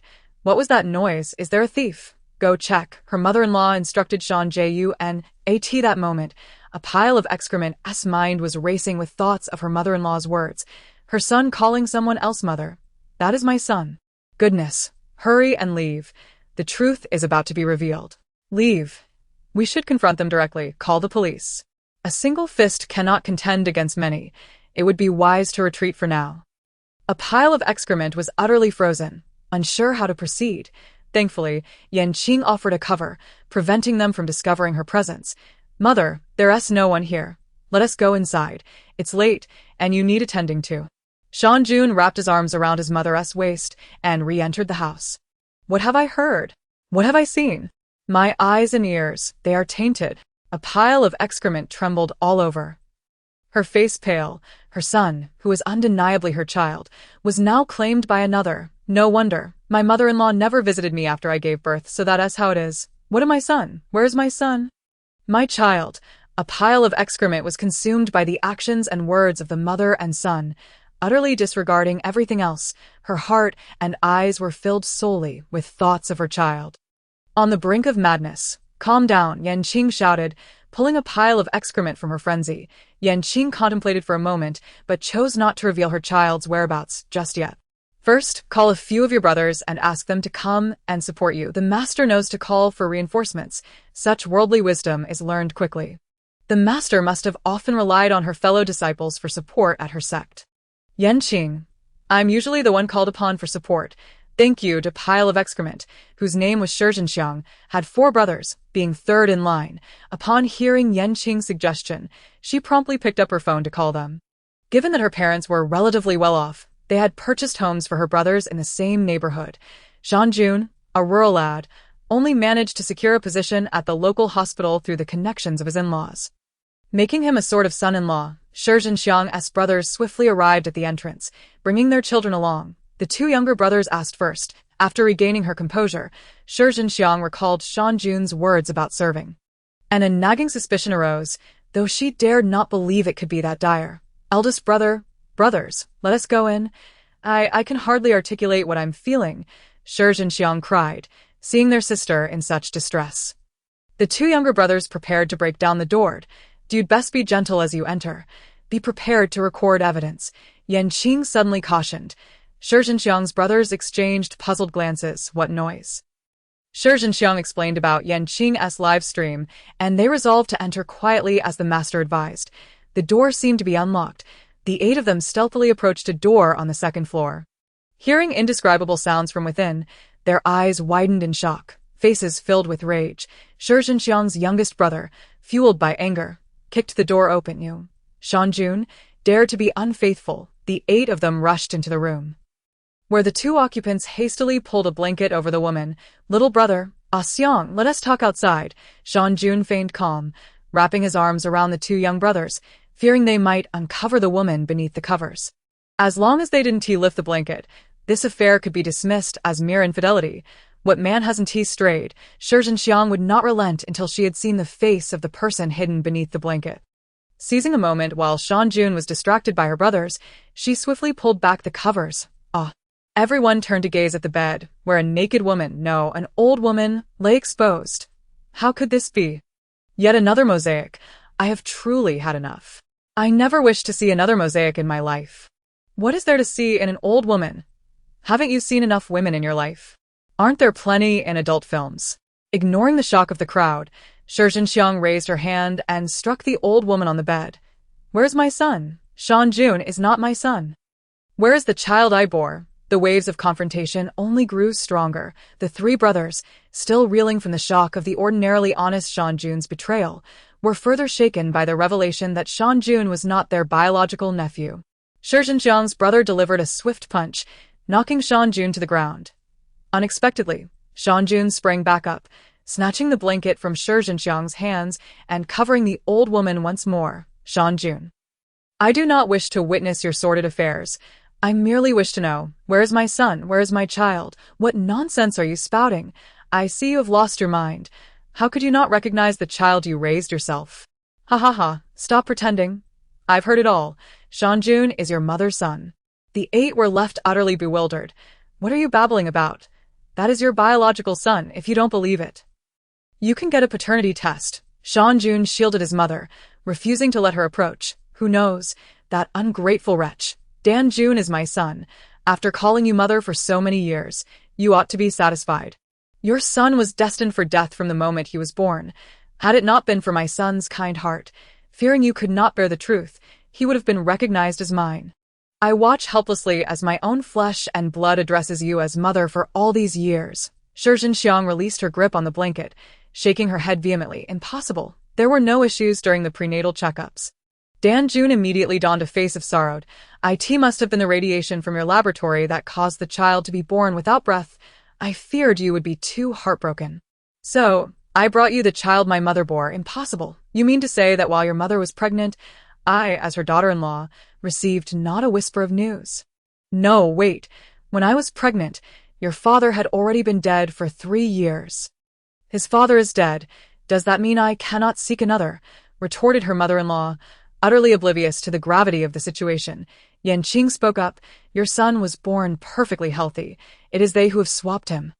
And moreover, Chapter 88, A Life Unscathed, yet rendered foolish. Qing paused before revealing a cruel truth. Your son has also been rendered foolish and now roams as a vagrant in their hometown.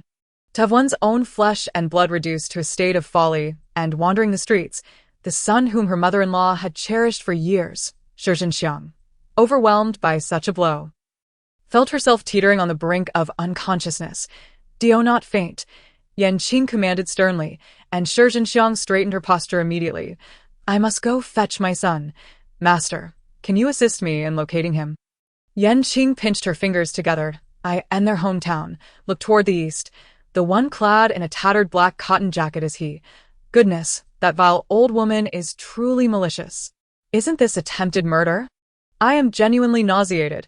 How can such a person exist? After all, this is her own son's child.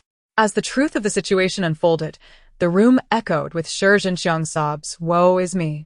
My child, Dan Jun, Lu Mei, I shall not let you escape. Shi Zhenxiang forced herself to stand upright, rejecting the assistance of her nephew and niece. Little brother, call the police. Have them incarcerated this very moment.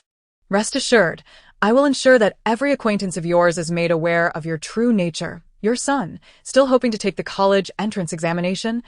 At such a tender age, he knows he is not my biological child and yet acts so convincingly. He has truly inherited your exemplary genes. I will let his classmates know that his biological parents are heartless beasts. Heavens, did the master just imply that he realized his mother was his grandmother at the age of 5? He could act at 5. I don't know what to say. I can only use ellipses to express my existence. How terrifying. His classmates will certainly be horrified to have been classmates with such hypocrites for so many years. Upon hearing her intention to confront her son, Shi Zhenxiang's mother-in-law took on the role of the protective matriarch, pointing at Shi Zhenxiang and scolding her. You wretched creature, do you dare if you bully my son? I will have Dan Jun divorce you. Enough, you know I would never divorce her. Where does this man work as a director? I need to avoid that hospital. Clearly, it is their brains that are not functioning properly. No, this old hag's arms are wrinkled and have age spots. What more is there to hide? This is utterly maddening, to witness such things. Others share a good relationship, and you are all just envious. Aren't you? How I envy those who can maintain such bonds with their sons. I swear, if you are speaking ironically, I hope you are. At that moment, a young boy entered the room, upon seeing the 3 uncles and his cousins standing there. He asked, Uncle, what brings you here? Shi Zhenxiang looked towards the door, where her son, Dan Jun, whom she had raised as her own for 20 years, unexpectedly appeared. Having been at boarding school, it turned out he had been hiding here, blissfully living a life of a family of 3. By the way, does this child call his father brother or father? Does he call his mother mother or grandmother?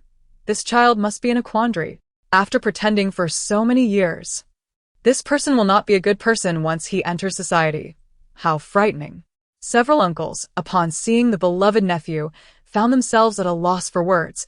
The cousins rolled their eyes. Who is your cousin? Do not address me so. You are but a bastard, unworthy of such titles. Dan Jun's face paled, forcing a calm smile. Cousin, what are you saying? My mother is here too, as he navigated through the crowd. He saw his father embracing his mother. while his adoptive mother glared at him menacingly. His heart sank, and he called out to Shi Zhenxiang, "Mom, you have come," in contrast to the disgust emanating from her husband and mother-in-law. This son, raised for 20 years and concealed for 15, filled her with revulsion. "Do not call me mother. I have no son like you. Your biological parents are sitting in bed." Danjun looked at them in confusion. "Mom, what is wrong? You are my mother. They are my biological parents, yet you are also a mother to me. After father passes, I will care for you just as he does." Smack. Shi Zhenxiang rushed forward and slapped Danjun across the face, nearly causing him to topple over. The words of Danjun shocked the Shi family. While he and his mother regarded the situation as normal, her mother-in-law, with a smug expression, remarked, "Did you hear that? If you wish to be cared for in your old age, then let go of this matter.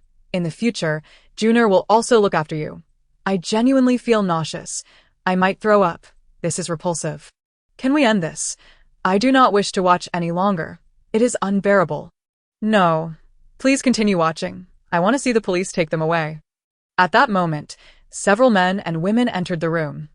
Approaching Shi Zhenxiang's younger brother, exchanging glances, they immediately began to assault Danjun and Lu Mei. Danjun took a few steps back in fear of being struck himself. "Let us go, sister. The police will arrive shortly. I will handle the rest. You must hurry to find your son." Shi Zhenxiang's two brothers insisted on accompanying her. She nodded, picking up her phone to express her gratitude to Qing. "Master, thank you. Were it not for you, I fear my life would have passed in vain, with my biological son wandering the streets forever." Qing's stern expression softened, remembering the scenes she had witnessed in her mind. She felt a pang of sorrow for the child who had suffered so greatly, even resorting to eating. As she spoke, the ancestral tablet behind her swayed slightly. Chapter 89. The 15th of July. Shi Zhenxiang expressed her thanks repeatedly, promising to return to show her gratitude once she found her son. After ending the call, Qing pinched her fingers, contemplating the impending 15th of July, feeling a slight headache. "You all stay indoors. Try to avoid going out at night. It is best for the elderly, children, and those with lighter destinies to remain inside. The master specifically advised, so I shall not go out. I will hide at home after work. Woe is me, my cursed company requires overtime tomorrow. Such a wonderful boss.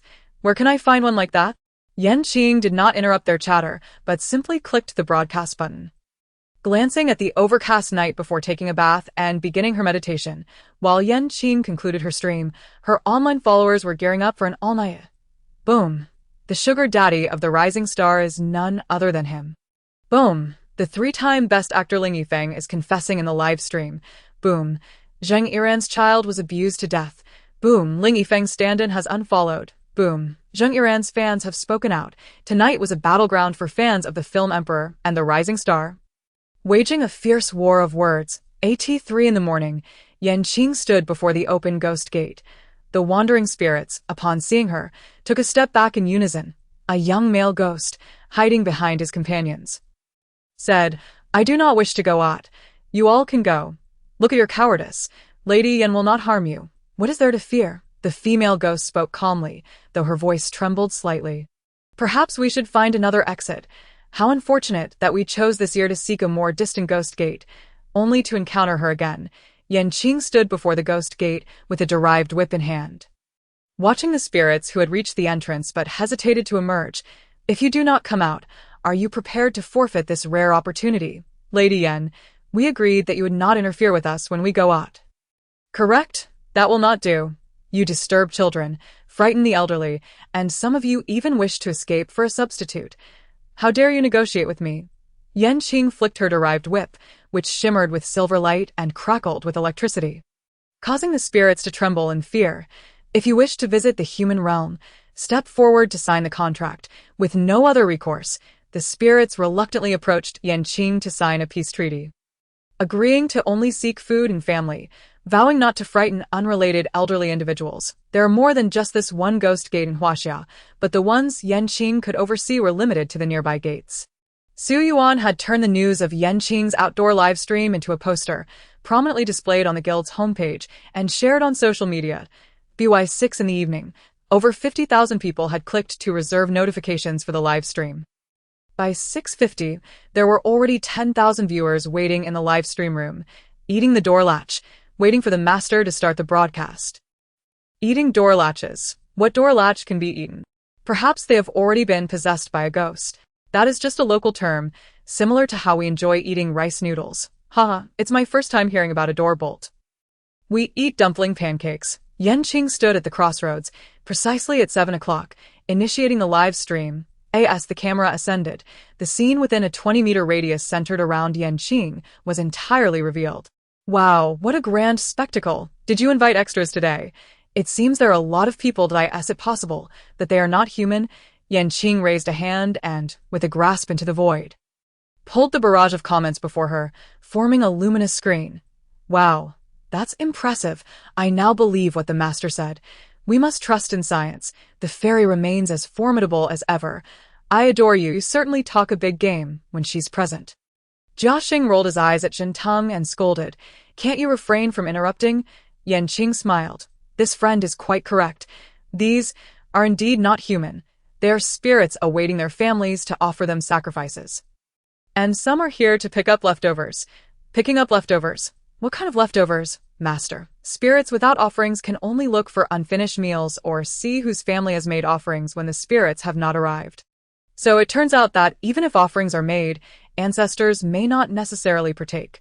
How do we ascertain that the offerings are for our own ancestors? Those spirits stood obediently in place, not daring to move, while a few huddled together, whispering, "What do you think? Who is Lord Yin speaking to? You don't know. This is a live broadcast. The youth nowadays love this. I used to watch it before I died." Though the content varies, hee. The male spirit chimed in with a lewd laugh, but as Qing shot a glance his way, he immediately wilted. That's hilarious. It seems these spirits fear Master Yen. They are already pitiful in death. Why does the streamer have to stand there watching them? Shouldn't they be allowed to move freely? Perhaps they fear they might fight over food. Before long, a couple of individuals arrived, carrying bamboo baskets filled with yellow paper and incense. The famished spirits fixated their eyes on the basket, and when the family ignited the incense, they couldn't help but drool. Did I hope this is a family that no one is eating from? That way, I might get a share. Don't rush. There are 2 families. Surely some leftovers will remain. Unfortunately, as soon as the families ignited the incense, they called out the names of those they intended to honor. And immediately, 2 old men approached the family, grinning widely as they picked up bowls and began to help themselves to the food. The viewers in the live stream were astonished. This is akin to a television drama. Could it be? I'm starting to doubt it. This really isn't a drama, is it? Chapter 90. The woman in red fearful. Just treat it like a drama and don't take it to heart. This is a scientific live stream. Thank you, Master, for allowing me to see how spirits eat. I naively thought they merely absorbed. So they actually eat from bowls. Qing stood at the crossroads, observing the increasing number of attendees. Longtime fans soon felt a lack of novelty. How could this possibly compare to the daily divination? Master, will there be 3 divinations today? Yes. Watching spirits eat is rather dull, mainly because none of them are appealing spirits. Wait, it's truly not a drama. I just spotted my neighbor. It was never a drama. Today, there will indeed be 3 divinations, but not through drawing lots. Qing produced an incense burner and inserted 3 sticks of incense in these 3 positions. Whichever stick ignites spontaneously without a flame indicates the presence of malevolent spirits. Today's divination will proceed in this manner. Spontaneously igniting without a flame seems intriguing. How about this? I'll leave my words here. Malevolent spirits, remember to seek me out. Seek me out. My yang energy is abundant and attractive. The master will personally come to rescue me. Aren't you afraid that too many malevolent spirits might just take you out? If that happens, it merely proves the inadequacy of this streamer. What else can be done? I would just sue for compensation. Just as the viewers were getting muddled in the live stream, one of the incense sticks on the northern side suddenly sparked into flames. Wow, it's happening. The master is incredible. I'll just quietly watch you perform. Outdoor live streaming truly encompasses everything. I'm dying of laughter for those who don't believe. Just wait and see. Your disbelief matters not. The master will be taken away. Qing picked up the incense burner. Zai, time to work. The spirit form of Zai appeared before the camera, tossing its head and shaking off its non-existent fur. Zai, stop shaking. You don't have any fur. Please don't hurt our Zai. At least it used to have fur. Yanqing lightly tapped her toes as she sat on Zai's back and patted it. Let us go. Zai sped away. Following the smoke from the burning incense to the location of the malevolent spirits, that speed nearly made me nauseous. I should have known better than to watch without a screen. It's not that exaggerated. Just a bit dizzy. Have we set up a tent? Have we arrived at another location so quickly? Yanqing stood beneath a residential building, gazing at the woman standing by the 13th floor window. She stepped towards the elevator. This community looks oddly familiar. Someone really contemplating jumping? My goodness, at this moment, she still has the time to take the elevator. Why not just fly up? Is it possible that the master has her own plans?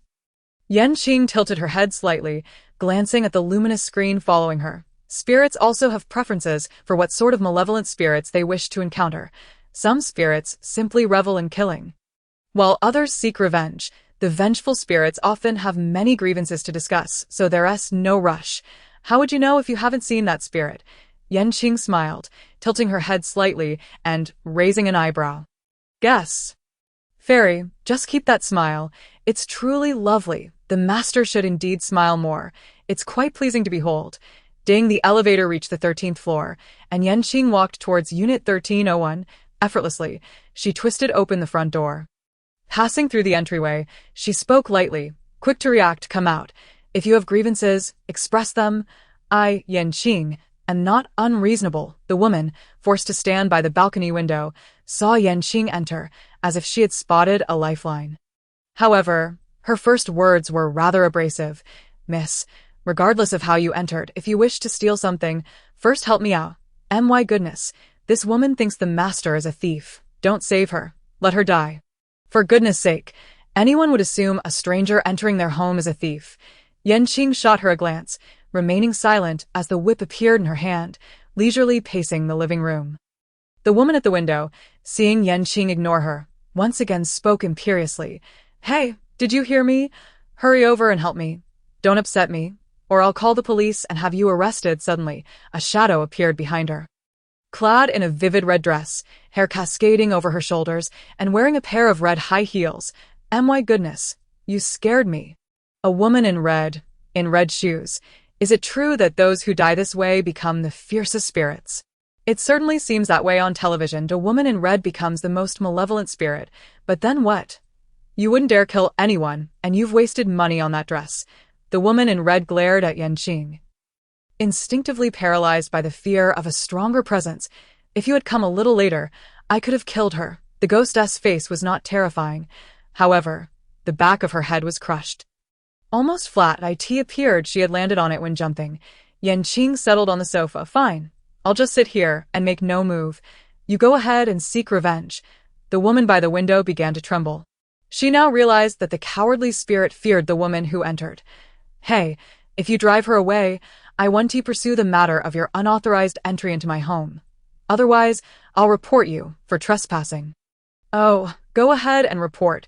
And while you're at it, help her report too, saying that you've caused her family to be ruined. Yanqing spoke nonchalantly.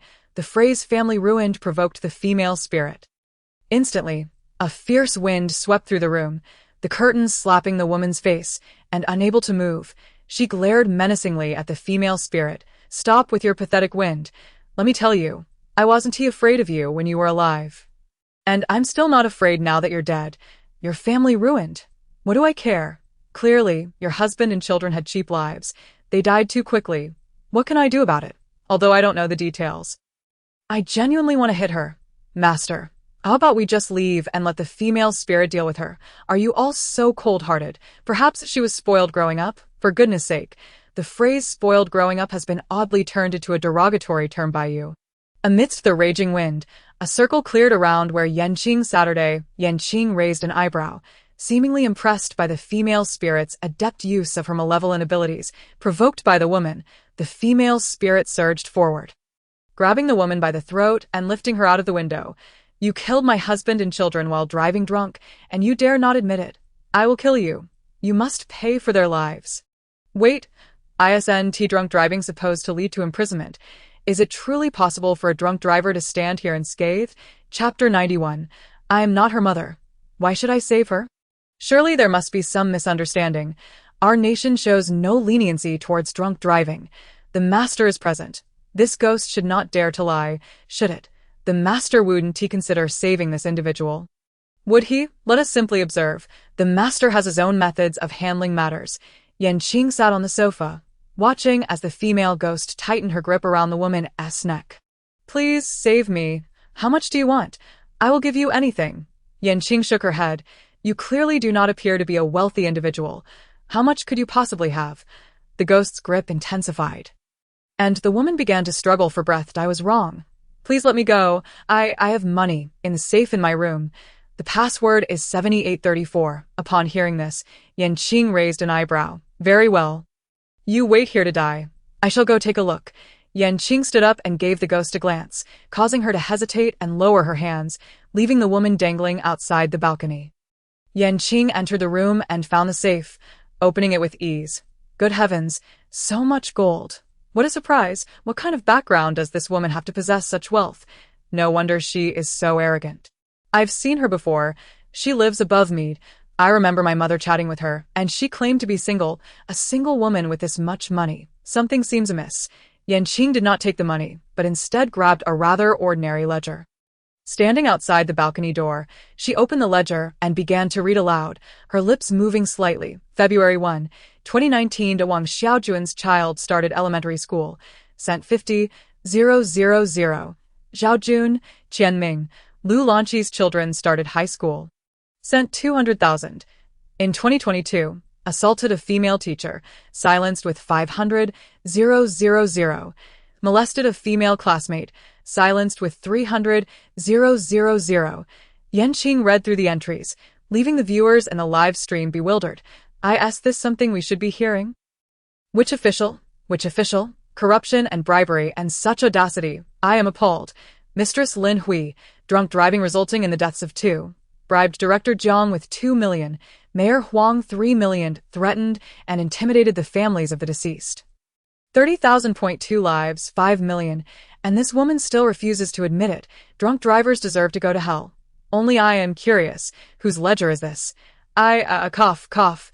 I asked you to take money, not this. The female ghost tightly gripped Lin Hui's neck upon hearing that she had bribed 5 million. I will not prevent you from taking action, but consider this. If she dies, you will not be able to reunite with your husband and child after your own death. Qing suddenly addressed the ghost. They have been dead for nearly half a year.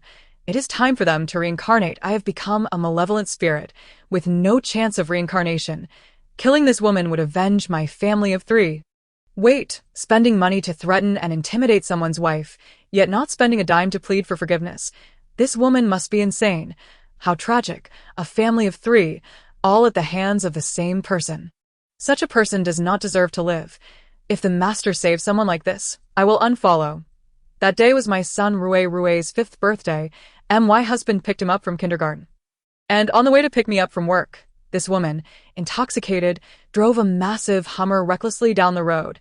My husband had just slowed down to turn when she crashed into him, sending him flying out of the window. The seatbelt broke. My son. Even though he had a safety seat, shards of glass pierced his chest and head. My son could have been saved. It was her. She got out of the car, unfastened my son's seatbelt, then she got back in and ran over him multiple times. We had planned to take our son to the amusement park that evening, to ride the Ferris wheel and see the night view, to stay at his favorite underwater hotel. He was so young. He had never touched his favorite beluga, had never tasted a birthday cake for a 5-year-old, had never seen what the elementary school next door looked like, and now he's dead, all because of you. The ghost tightened her grip on Lin Hui's neck, who was now rolling her eyes. Unable to utter a word, I am truly about to cry. She mentions nothing of how she died. Sob. She loves her husband and child so much. Quick, save her, although the drunk driver is in the wrong. She is still a living person, fool. If you want to save her, go ahead. The master will not save her. Let her die. Qing, holding the ledger, stood at the doorway of the balcony, quietly observing as the female ghost released her grip. And Lin Hui fell from the 13th floor. Bang! A resounding crash echoed as Lin Hui's body landed squarely on a stainless steel trash bin. It seemed unexpected that the revenge would unfold so smoothly. Why didn't you stop me? Qing countered. Why would I stop you? I am neither a police officer nor her mother. Thank you. Ever since my husband and child left, those around me have regarded me as a madwoman. All the evidence has been destroyed, my appeals dismissed as insanity. She sent people to threaten and intimidate me, even to insult my appeals. That day, even my in-laws brought me 50,000 and urged me to let it go. They are wealthy and powerful, and my son is dead, so what if he died? Take this 50,000 and find someone new to marry alone. I could not seek revenge. I could only die and become a malevolent spirit. Yet, I never expected that before your arrival, I would be unable to act. The broadcaster is helping evil spirits kill murderers. If she is dead, then she is dead. The living can clearly be saved. Why not save her? This is aiding and abetting evil. I have already recorded this and called the police. Prepare to face legal consequences. What on earth has infiltrated here? Are they waiting for the master to prepare for punishment? Damn. What a peculiar situation. I have never seen anything like it. Call the police if you must. Let's see who is guilty. Indeed, let us also see who the owner of that ledger is. Which influential figure has been exposed? The police had long been alerted. Now, the area below was filled with officers, some even observing the situation on the 13th floor through their phones. Should we go up now? One officer inquired, peering in. The lead officer, holding a phone, shot him a glance. That one in red, the evil spirit. Do you want to go? The questioning officer shook his head vigorously. Then let's wait a moment before going up. After the ghost avenged herself, she approached Qing. I can sense your strength. Though I know what you said about family reunion is impossible, I still thank you for your reminder. Now, take me away. Whether it be to be turned to dust or something else, I am prepared for it. I am a person of integrity, not one to engage in such dust-to-dust affairs. Your husband and child are waiting for you at the Naiha Bridge. Do you wish to join them? Well, then say it 3 times. Lord Zizai is universally handsome and invincible. Qing gritted her teeth, clutching the soul-rearing pouch as she stated her terms. Lord Zizai is universally handsome and invincible. Ha ha ha, Lord Zizai is indeed universally handsome. Who are you all talking about, a celebrity? The female ghost blinked in confusion, repeating Qing's words foolishly. Lord Zizai is universally handsome and invincible, after reciting it 3 times. The soul-rearing pouch at Qing's waist began to visibly stir. Qing pressed her lips into a straight line, slowly nodding as she spoke. That will suffice. Take this, when the ghost gate opens again. Present this to the ghost emissaries, and they will arrange for your passage. After handing her a yellow triangular talisman, Qing turned to leave. I asked that it. You are just leaving? The ghost, holding the talisman, stood there in a daze when suddenly, a familiar scent wafted to her nose, accompanied by voices calling her name. It was her parents. Qing's camera did not follow her departure, but instead trailed the female ghost. What is going on? Is there more to this? I want to see the master. I am not particularly interested in this follow-up. The camera shifted to a desolate intersection where an elderly couple stood. Liang Lu, come eat. You just left us 2 old ones behind. Living without you has no meaning. Why are we watching 2 old folks walking? Stop wasting time. Where's the broadcaster? Is she absent? Regardless of how the audience called out. Qing did not shift the camera away. They don't seem that old. They look only in their 50s or 60s. Have they really prepared their coffins so early? Perhaps they're planning ahead since their daughter has passed. They must think of their own arrangements. Just then, Liang Lu's father emerged from the house holding a bottle. The 2 elders sat in a side room. Did you agree with the Wang family? They will come tomorrow to call us for the market? Yes, don't worry. I will close all the doors, leaving just one. The elderly woman went to shut the door, while the old man raised the item in his hand. Examining it closely, he turned the bottle over to reveal the words paraquat written on it. They intend to commit suicide. Quick, save them. I knew the master wouldn't just leave the camera on them. Sob. The master. I am truly heartbroken. She saves evil spirits and even cares for their families. I too wish to have the master save me. Liang Lu's eyes widened in horror, wanting to knock the bottle away. Fortunately, as a malevolent spirit, she possessed a power that ordinary ghosts lacked. Crack! The bottle fell to the ground, and due to the cap being secured tightly, not a drop spilled. An elderly man bent down to pick up a bottle. Grumbling. Why has the wind picked up? He continued. All right. The door is shut tight. Why haven't you laid down yet? I hear that once you drink it, the reaction is swift. Let us not trouble others to carry us into our coffins. What a strong wind. Perhaps we should brace the door, lest it be blown open. Liang Lu's father took 2 wooden sticks to prop the door shut. Well, old man, did you hear that? What is that sound? Why is someone crying? I'll go out and take a look. Perhaps another girl has run out after being beaten at Ian, the mountain village where they lived. It was common for children to be punished. And many would run to hide with the elderly couple after being struck, who would protect them. Liang Lu's mother stepped outside but saw no one. How strange. Who could be crying? I see no one. Oh well, let us disregard it this time. The old man had already twisted open the bottle cap, showing some refinement as he poured into a bowl, each taking a serving. But aren't evil spirits supposed to reveal themselves? Why don't they stop them? Regardless, we must die eventually. We might as well die together. Surely they would wish for their parents to live well. Initially fearing to frighten the elderly couple, Liang Lu reluctantly revealed herself and knocked the bowls from their hands. Dad, Mom, you mustn't drink. The elderly couple, trembling, set down the bowls filled with herbicide upon seeing their daughter. Liang Lu's mother hastily stood, grasping her hand. The icy touch brought tears to her eyes. What brings you here? Didn't your father and I prepare food for you? Liang Lu, understanding her parents' nature, knowing they cherished her dearly, shook her head, sobbing. I didn't get to eat. After you left, other spirits took it all. I have no money left down there, and no money. That simply cannot be. The money we burned for you, you haven tea received. Liang Lu's father, trembling, approached her, concerned. Since her death, they had worried about her finances and had burned quite a bit. How could she be without money? Liang Lu hadn't even gone to the underworld. Naturally, she hadn't received what they had burned. Dad, you don't understand. There are so many spirits below. The money you burned was just enough to pay off a minor spirit. It has gone that I wanted to buy a little land and hire some spirits to serve me, but what you burned was far too little. If you come down with me, wouldn't I end up as a poor spirit?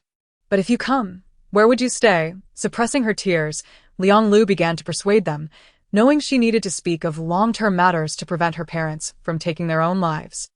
Otherwise, once the gates of the underworld opened again and she departed, they would still succumb to despair. Indeed, her words were not in vain. What? What should we do?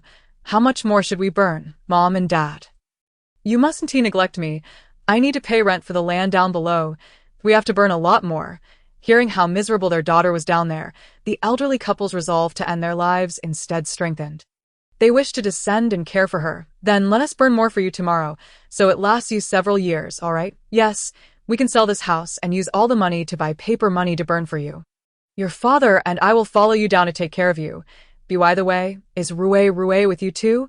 Not persuading them only makes them more eager to descend, with their only daughter dead.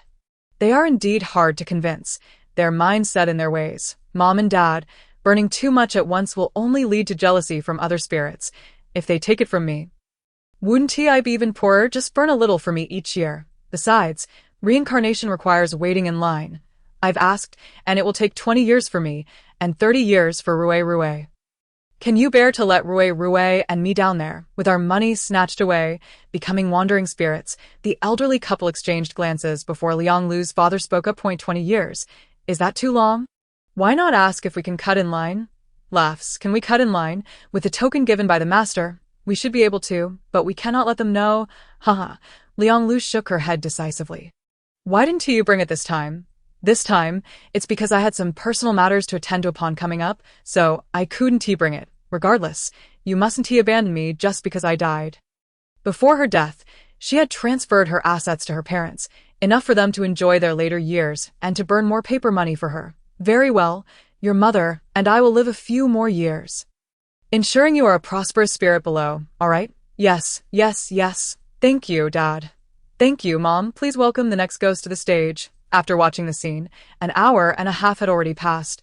Qing was, of course, negotiating with the police present regarding information the audience should not know. In the live broadcast room, Wang Qi, on duty at the hospital, was also watching Qing's stream.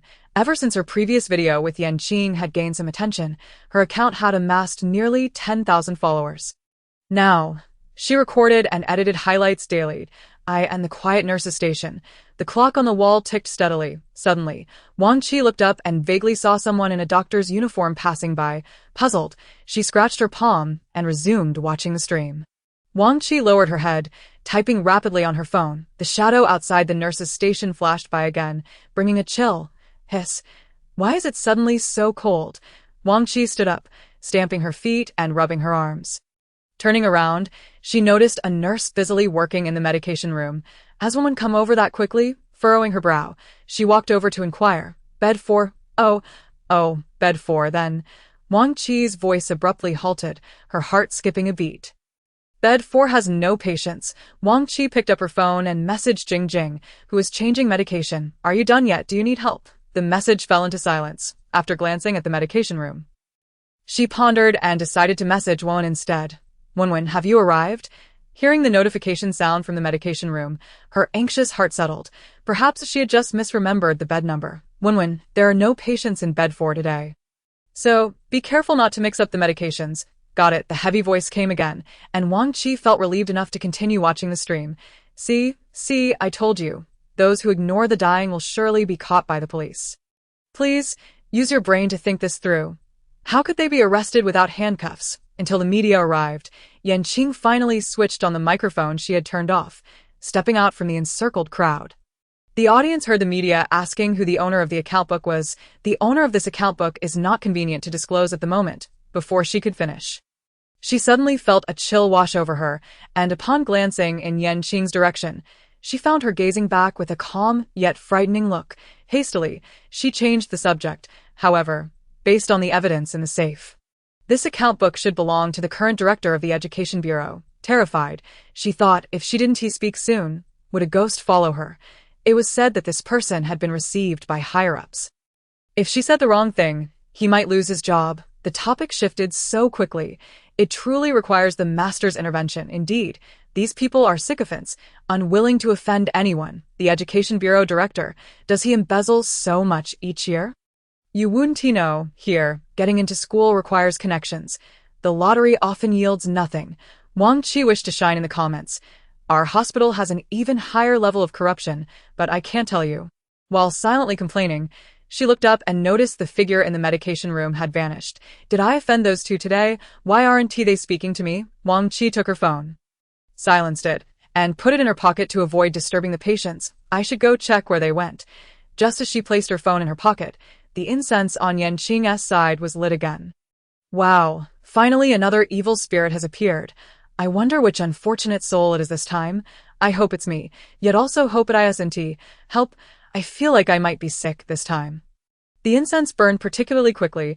Qing held the incense burner and called forth Zai, and the incense had already burned 3 centimeters. Chapter 94. Martyrs of the Anti-Japanese War, do you even deserve it? Do not harm others. Upon Qing's arrival, she witnessed an evil spirit gripping a female nurse by the throat, preparing to devour her soul. With a whip crack, the evil spirit was sent scattering. Why is the master taking such decisive action this time? Aren't we going to hear how they became evil spirits? I enjoy listening to stories. I thought every evil spirit would share their tales. Qing wrapped the derivative whip around her palm a couple of times. This room was filled with faintly visible evil spirits within the walls. The rescued nurse, leaning against the bed, rubbed her neck and gasped for breath. Looking at Qing wielding the derivative whip, utterly captivated. Thank you, master. I recognize you. Wang Qi watches your live streams every day. My name is Li Jing. You can just call me Jing. I asked this really someone who just escaped the clutches of an evil spirit. Yuri killing me. How can she be so calm right after being choked? Qing tilted her head slightly. Aren't you afraid? Li Jing delicately brushed aside her bangs, revealing a scar of approximately 5 centimeters. Grotesquely etched across her forehead. At that moment, I was genuinely in agony, feeling as though I might perish. Just a moment ago, it wasn't too painful, she recounted. The medical disputes are truly abhorrent. They treat nurses as mere cannon fodder. How could a decent family engage in such disputes? Surely, the hospital must be at fault. Perhaps they allowed someone to I end this live stream. I've learned a valuable lesson. Do not hastily draw conclusions. Qing listened attentively to Li Jing's words, refraining from expressing any opinion, her brow furrowed as she surveyed the malevolent apparitions adorning the walls. Hold on to this. The malevolent spirits will not dare approach you. Seek a safe place to hide. Li Jing accepted the triangular talisman from Qing's hand, her earlier bravado dissipating, fear dawning upon her as she contemplated venturing out alone. I'm too afraid to go outside. What if Wang Qi is still at the nurse's station? She won't run into trouble, will she? She shouldn't, right? Didn't she say she watches the live stream daily? She must be watching now. Wang Qi, please say something. Let us know you're safe. At that moment, Wang Qi, having searched fruitlessly for Li Jing, unexpectedly spotted Wenwen's figure and, mustering her courage, followed her into a patient room. Upon entering, Wenwen vanished, leaving behind yet another desolate corridor. Wenwen, is that you? Wang Qi's trepidation began to mount. The layout of the hospital seemed slightly off. Although she had recently transferred to the cardiology department, she knew that behind that door were supposed to be 2 patients. A voice echoed from the end of the corridor, "Come here and help me." Steeling herself, Wang Qi approached, her hand instinctively reaching for her phone, only to discover the live stream had abruptly ceased, her device displaying no signal. She had never heard of a hospital losing connectivity.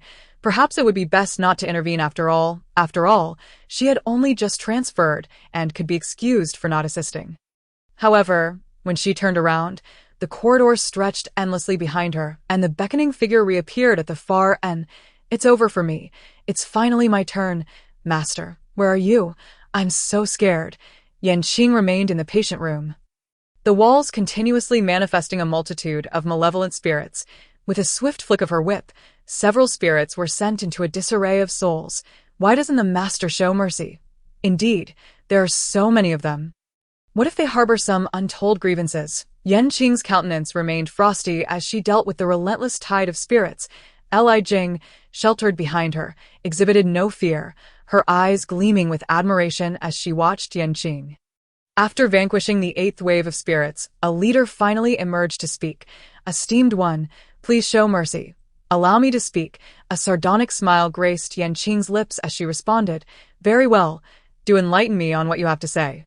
"Oh, it sounds rather tragic. Do you wish to be reincarnated?" The male spirit's expression shifted dramatically upon hearing this. "Why not assist them? They must be martyrs of the war. Indeed, they often portray themselves as noble and selfless. Yet now they insult the martyrs. This live stream should be shut down. You are all quite verbose. If you do not wish to watch, feel free to leave." Qing shot a glance at the barrage of comments, commanding the moderators to expel those who spoke of the martyrs. Ning Ko promptly executed her orders, removing the 2 individuals. The male spirit, oblivious to the comments, looked perplexed by Qing's words. "That's right. We are martyrs of the war. Esteemed one, please assist us." Dozens of spirits surged forth from the walls. "This all there is. If we are sending you down, let us do so together. Do not be shy. I would hate for others to think I am stingy." Qing turned in a circle, with Li Jing mirroring her movements, her eyes darting around. "Indeed, the master is formidable. Come forth together, and the master will ensure your needs are fully met." Li Jing held skepticism regarding the claim that these spirits were martyrs. Surely, a martyr would not harm a humble nurse from Huaxia, right? Even a child would know that was impossible. The male spirit surveyed his companions, nodding in agreement. "Yes, this is all there is. Thank you, esteemed one. I am feeling somewhat fatigued. Zai, come forth and assist." With a pat on the soul-raising pouch, Zai emerged. The imposing spirit emanated a pressure that left the malevolent spirits immobilized. Zai cast a disdainful gaze around. "To crush them. All it takes is a single foot from Zai." Upon uttering this, Zai stomped down, obliterating the spirits in a single blow. "Martyrs of the war? You dare to claim such a title?" Qing's cold gaze lingered on the dissipating souls. "I ask this how you send them for reincarnation. Look closely. This is clearly a disbandment of souls. They are certainly no virtuous beings. Since you have all deduced the truth, I shall refrain from further elaboration." Li Jing is still laughing. Has she completely forgotten about Wang Qi? What Wang Qi? I have long since forgotten her. Huh, what Wang Qi? Li Jing was momentarily dazed by Qing's stunning beauty, her mind going blank before she quickly regained her composure. "Oh right, Wang Qi is still at the nurse's station. She won't run into trouble. Will she? I don't know, let's go check." Qing took the lead and exited the patient room, with Li Jing closely following. "Master, you are so impressive. Wang Qi talks about you every day. I mean, she praises you." Li Jing covered her mouth, thinking, that was close. I almost slipped up. If the master were to abandon me here, my life would be at stake. Yan Qing and Li Jing arrived at the nurse's station, only to find it deserted. Where's Wang Qi? Tonight, there are only 2 patients requiring a change of 4 fluids. I finished one, and the other isn't due yet. Yan Qing glanced at the empty station and walked directly toward the medication room. Her nose twitching, she has been taken by a spirit. The name Wang Qi sounds somewhat familiar, doesn't it? Isn't she the devoted fan of the master, the one who edits your videos daily? Yan Qing recalled the small influencer who had assisted her during the first live stream. Without further ado, she proceeded, while Li Jing hesitated, her words unspoken. Following the traces of the spirit that had lured Wang Qi, Yan Qing halted at the door of the room Wang Qi had entered. Master, there is a barrier here. Zai Zai trailed behind Yan Qing, eager for another chance to obliterate malevolent spirits, relishing the thought of crushing them underfoot. I see it. Time to kick it open. To assault the air like that diminishes my esteemed presence. Yan Qing shot Zai Zai a sidelong glance, prompting the latter to raise his front hooves and deliver a kick. The barrier splintered, allowing Yan Qing to step into the corridor, where a heavy, mournful atmosphere weighed heavily upon her. She could sense the despair of the trapped spirits. Wang Qi was currently seated in a room, holding a deck of cards and playing a game of poker. Hurry up and play. With 3 of a kind, you can't even form a set. After all these years as a spirit, you've accomplished nothing. Wang Qi pointed at a male spirit, who looked abashed under her scrutiny. I have no cards left, Wang Qi sighed. You dragged me here under false pretenses and paired me with such inept teammates. I refuse to play any longer. The other 2 spirits hastily interjected. Please, just a couple more rounds. Once the ghost gate closes, the spirit energy will dwindle, and we will be trapped in this dark void. The onlooking spirits chimed in, their expressions pitiful. Yes, nurse, just a couple more rounds. Once we learn, we promise not to bother you again. Wang Qi surveyed the faces, both young and old, and reluctantly acquiesced. Fine, but make it quick. You better pay attention. I still have a shift to cover. Meanwhile, Yan Qing stood outside the room, Zai Zai regarding her with curiosity. Master, why aren't we moving? Shouldn't we go in and capture them all? Unexpectedly, Yan Qing raised her hand and delivered a sharp rap to his head. Quiet, let them finish a few rounds. Why is the streamer not moving? I think I hear voices inside. Are they gambling during work hours? Yan Qing glanced toward the camera with a slight smile. Don't rush. Let's wait a moment. They're playing cards. It has been a while since they last played. They deserve a good match. But why? Aren't we here to rescue Wang Qi? The master has his own plans. I have grown weary of saying this. As an elder of this live stream, I understand that at times like this, it's best to simply observe. If you're feeling bored, consider sending some gifts for the future of our sect.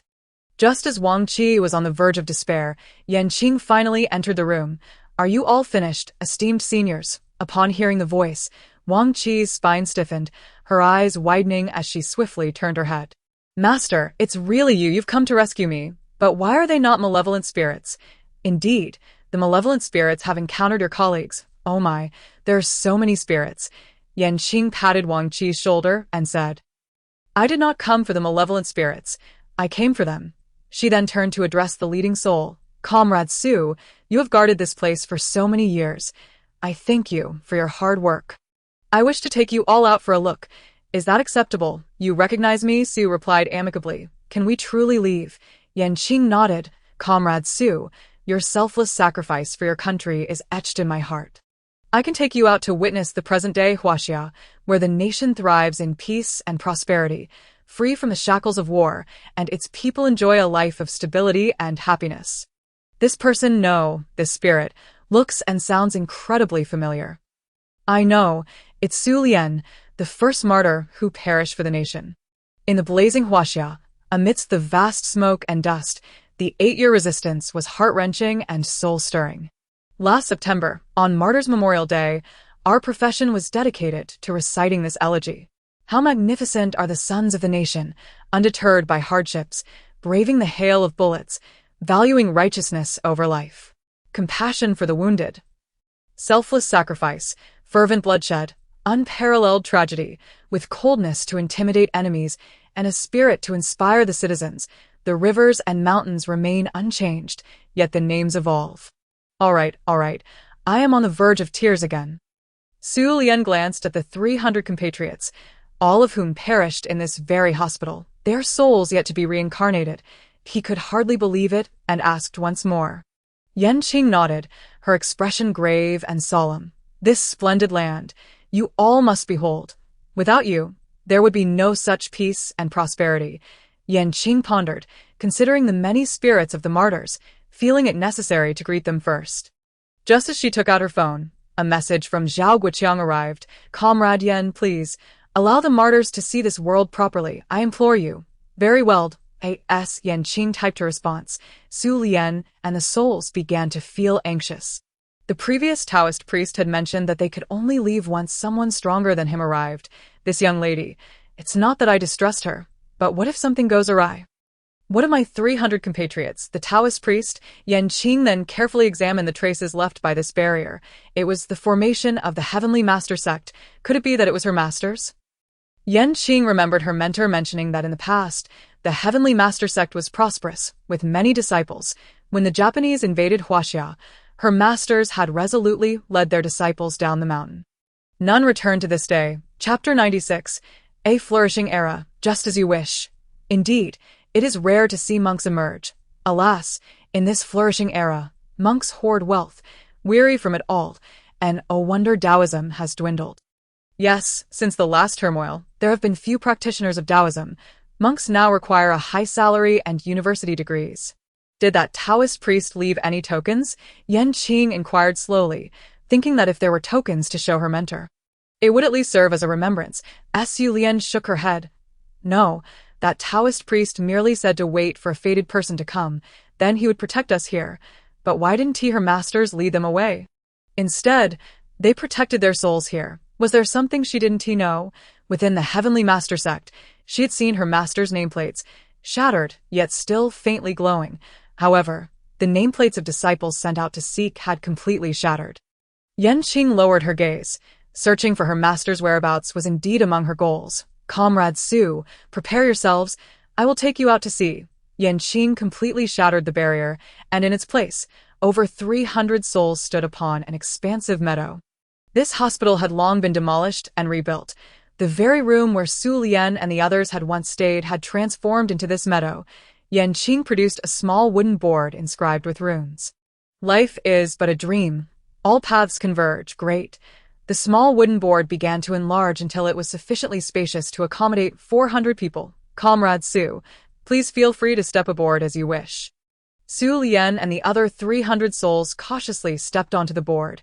The board began to rise, emerging above the city of Magic Capital. What is that? How is it built so high? It's rather bright as well. That is the central building of Magic Capital, standing at a height of 632 meters, where many of Huaxia's elite work within. Oh, there are 2 spheres. Those are our Oriental Pearl. Originally a television tower for transmission, now a tourist attraction to a television tower. What is that? Well, it's an evolved version of a camera. I hope this explanation is easier to comprehend. Evolved version, that is amusing. Haha, so adorable. Indeed, Magic Capital has transformed greatly. Overall, Huaxia has seen remarkable changes. This prosperity was forged by the blood of our ancestors. Salute to the martyrs. Salute. Qing led them in a flight above the sky. While avoiding planes in the distance, that is a passenger plane, nowadays, traveling far is quite convenient by air. Oh, there are passenger planes now. In the past, we only had fighter jets. Alas, we didn't possess as many back then. We at least died swiftly. Comrade Su Lian's death was particularly... Su Lian was the deputy captain of the first rescue team of the Huaxia Red Cross in Magic Capital, and at the time, she was slaughtered by the Japanese on the front lines of the Songhu resistance. It's all in the past. Huaxia is free from war now. We are grateful to the martyrs. Remember history. Honor the martyrs. Never forget national humiliation. We must strive for self-improvement. They are the true heroes of Huaxia. This flourishing era is just as you wished, prosperous and thriving. All right, young comrades, we have seen enough. Do not delay your matters. Qing took them to an open space in a park outside the city. Will we be able to protect our country in our next lives? Su Lian was the first to voice the thoughts of the veterans. There's no need. You should enjoy the fruits of your labor in your next lives. Indeed, there's no need. The future is in our hands. Observing the expressions of these veterans, Yan Qing nodded. Naturally, in your next lives, whatever you wish to do, you'll be able to do it. Tick-tock. Yan Qing's phone buzzed with a message. Comrade Yan, thank you very much. As she formed a gesture with her hands. She inquired, would you like to see your descendants? The martyrs present all shook their heads. Those whom Comrade Yan showed us earlier are already considered our descendants. Let us depart. Hearing this, Yan Qing continued with her gesture, summoning the wheel-turning Yama to appear. Oh my, I never expected to see the king of hell in my lifetime. Master, you are truly remarkable. I'm in tears. This shows how much the master values them. A massive vortex gate appeared in midair. Who calls upon me? Though unseen, the voice resonated, pressing the spirits present to near transparency. Yan Qing extended her hand, grasping the hem of Yama's robe. I couldn't find anyone else. Reincarnation must lead to you. Yama wore a pained expression, stepping out from the vortex gate. Upon glancing at the number of souls present, he was taken aback, his exaggerated beard nearly standing on end. My Lord Yan, this many seeking me. You should follow proper procedures.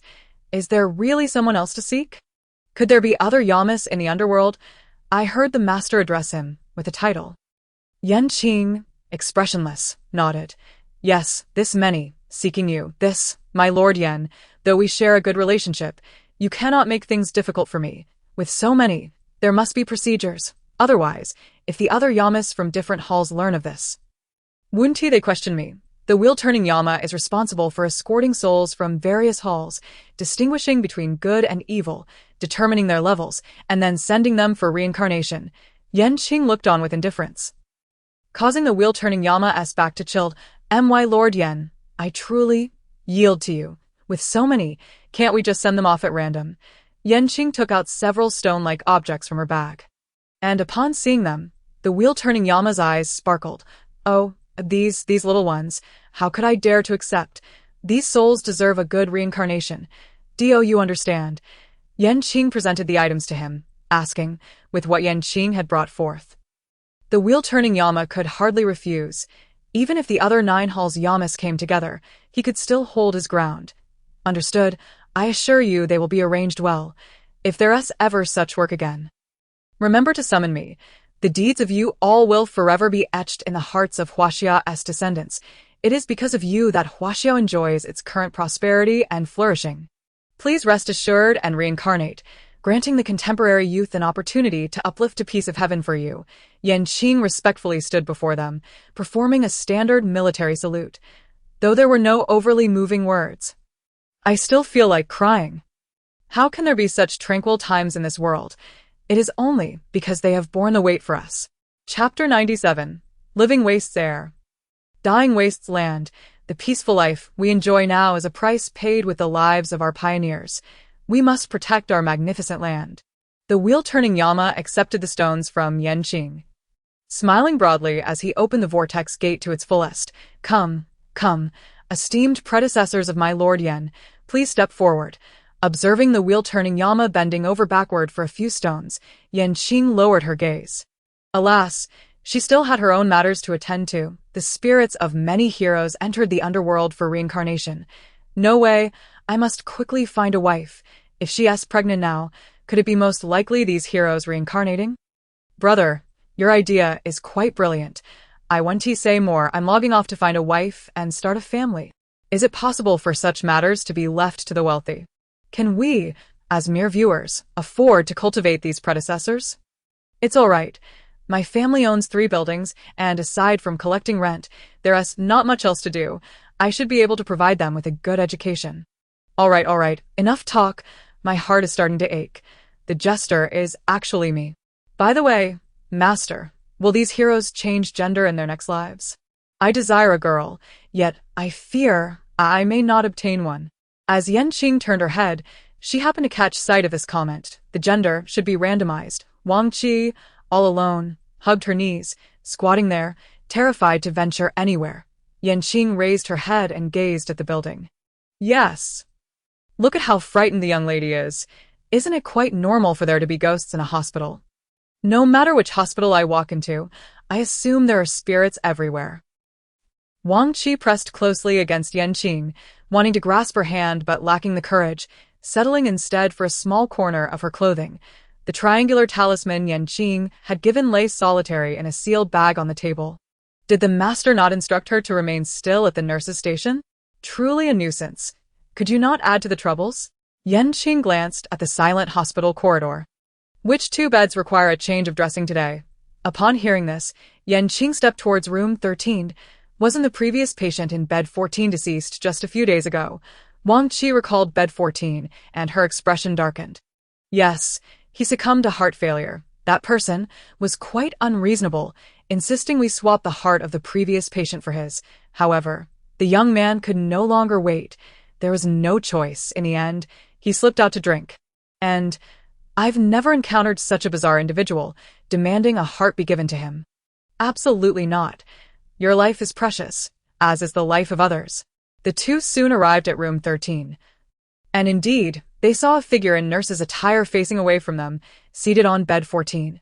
Doesn't the patient in bed 13 feel frightened? This is quite eerie. It's alarming. This is internal medicine. Typically, patients with similar heart issues are placed in the same room. So, it's so quiet in room 13. Surely, they haven't been scared to death? Yan Qing led Wang Qi into the ward. And the patient in bed 13 was not quiet at all. At that moment, they were trembling under the covers. I seem to see myself. Whenever I am scared, I use the blanket method to protect myself. With such trembling, even the dullest ghost should know someone is hiding under the covers, right? After entering, Yan Qing did not immediately address the still figure on bed 14. Instead, she approached bed 13 and placed her palm on the blanket. Gradually, the person inside ceased trembling, returning to calm. Yan Qing pulled back the covers, and the audience in the live stream beheld a young man in his 20s, fast asleep, snoring. What a remarkable skill, in the realm of maternal and child care. This would be extraordinarily effective. I'm dying of laughter. You truly understand occupational attributes. To be honest, if I could do this with a clap of my hand, my rebellious child would fall asleep. I'd be laughing awake in the middle of the night. Wang Qi observed Yan Qing's actions, secretly astonished. The master truly was a good person, likely fearing he would scare the patient to death. Under normal circumstances, Wang Qi would have praised her aloud, but now, she was faced with a figure that might be controlled by a ghost. Haha, heavy breathing emanated from the figure, who had their back to them. Just as Yan Qing was about to cover the patient properly, the talisman in her hand manifested a whip. With an expressionless demeanor, she spoke, "Life and death are predetermined. If the king of hell decrees your death at midnight, he will not allow you to linger until dawn. You should have no suffering at the time of your death, so you ought to lie quietly and await your reincarnation. Yet you insist on seeking this clandestine method." Wishing to possess a body for rebirth, Wang Qi could no longer contain herself, hiding behind Yan Qing as she exclaimed, the previous patient in bed 14 was male, yet Jing is a female. Is it truly possible for her to be reborn this way? I truly envy her for standing behind the master, alas. Why haven't any malevolent spirits come to find me? Only a single incense remains. Why hasn't he arrived yet? I'm already weary of the word jealousy. The possessed Jing slowly turned her head, her face aglow with a green light. Master, is this not a special effect of yours? So, the green light truly is something a ghost can emit. Due to his recent death and low spiritual cultivation, he could not control the leakage of ghostly energy. His target was not Jing, but rather, the patient in bed 13. It was precisely bed 13 that had refused to exchange hearts with him, and he harbored resentment from his life. When the ghostly emissary came to collect his soul, he cunningly escaped. Upon seeing himself transformed into a spirit, he recalled reading somewhere that in order to scare the 13th patient to death before the body had grown cold, he must possess someone. However, having only died a few days prior, his abilities were insufficient to allow the 13th patient to see him, so he could only possess Jing, who was currently in a weakened state, hoping to scare her to death while facing away, thereby evading capture by the ghostly emissary. Insufficient cultivation and lack of power deeply pierced the heart of the male ghost possessing Jing. Shut up, you vile wretch. You ruin my good deeds. Wang Qi, With her fiery temper, who usually retaliated against any comments questioning Yan Qing with numerous replies, could not tolerate Yan Qing being called a vile wretch. She immediately leaped out, standing in front of Yan Qing and pointing at the male ghost. Scolding, "You are the vile wretch, a dead vile wretch, wasting air while alive, and now wasting land in death. If I were you, I'd dive headfirst into a pot of oil and fry myself." Chapter 98. The Ninth Circle of Hell. Well done. She can't be killed by words. If only the comments could voice their insults. I'd love to verbally obliterate those haters. Our live stream needs someone like her, haha. Usually, the master doesn't pay those haters any mind, which frustrates me. Didn't the master say that those who speak ill will face retribution? Why rush? Remember that last foul-mouthed one? I laughed to death. The male ghost, accustomed to being high and mighty, could not endure being scolded. I'm enraged. I'm furious. You dead harlot. It's you who refused to let him give me his heart. You are the one who caused my death. Oh, you shameless creature. Do you think you can say whatever you please? Hurry up and leave Jingjing's body, or I'll summon the master to obliterate you. The male ghost, having always been domineering, had never been scolded even by his mother. Now, he was being yelled at by a mere nurse. Jingjing's head was emitting green light. Yan Qing. Will you come out on your own, or shall I force you out? The male ghost, with a disdainful expression, raised his beautiful face, regarding them with disdain. And oh need, I'll emerge on my own. I'm dying of laughter. I'll kill you, I'll come out myself. After speaking, the male ghost manipulated Jingjing, lying on the hospital bed, to exit. You said he's good, yet he wants to scare someone to death to possess them. You say he's bad, yet he knows to let the nurse lie comfortably. Wang Qi's expression was also hard to describe. Don't think that just because of this, the master will let you off. After the male ghost emerged from Jingjing's body, he stood by the bed. My mother said, although I am the most esteemed boy in the family, girls are treasures too. Girls are treasures. Yet you possess one? Yan Qing retorted. Speechless, you put yourself in a victim's position. The master wouldn't let such a ghost go, would he? He must not be let off. Yan Qing glanced at the comments and spoke. Since you are so sensible, go to the Ninth Circle of Hell. This punishment is rather lenient. No, I haven't killed anyone. Why should I be punished? Yan Qing's expression turned cold. If I had not come today, would this person's life not have been scared away by you? Moreover, this method of possession for rebirth is not accurate. Then what is accurate? Someone in the comments asked this question. And Yan Qing replied, such sinister and bizarre methods cannot possibly be accurate. To be reborn, reincarnation is the correct choice. Indeed, there are forbidden techniques for possession and rebirth, but Yan Qing would not disclose them. Lest someone harbor ill intent, the male ghost, with a sullen face, lamented. If I had known that was false, I wouldn't have attempted it. The Ninth Circle. What kind of hell is that? The Ninth Circle should be the oil pot hell. Wang Qi immediately began to revel in the misfortune. Ha ha ha, serves you right for your loose tongue. You're truly going into the oil pot. Well done. I suspect the master is pampering fans, which is why he sent him to the oil pot. What an odd way to pamper fans. Yan Qing opened her soul-nurturing bag and captured the male ghost within. Once the ghost gate opens again, you will be sent down. Just as the male ghost entered the soul-nurturing bag, the third incense stick quickly ignited. Let her bask in the sun. Zitsai, let us go. Yan Qing instructed Wang Qi and swiftly departed the hospital, heading towards the location indicated by the third incense. Did I just see incorrectly? That incense? How did it burn halfway just after lighting? I saw it too. You're not seeing things. I hope we arrive in time to save someone. It feels like the master is quite busy. On the boundless sea, a luxurious cruise ship hosted an extravagant banquet. Lights flickered as men and women embraced closely, yet in a corner, a girl sat on a small stool. Tears on her face and various injuries across her body, Wang Zi frequently cast glances at her, inciting displeasure from the female companion beside him. The companion playfully leaned her head on his shoulder. Wang Xiao, ISN, she less attractive than a mere fisherwoman, she's not as beautiful as you. Look at your slender waist. The companion leaned her entire body against him, the little fisherwoman. The girl squatting in the corner looked down in disdain at Wang Zi and his companion's antics. Wait a moment. I'll eliminate all of you. When Yanqing arrived, half of the people on the boat had already collapsed. Xiao Yu was perched atop Wang Ziyi, fiercely slapping him left and right. You scoundrel, just because you have wealth.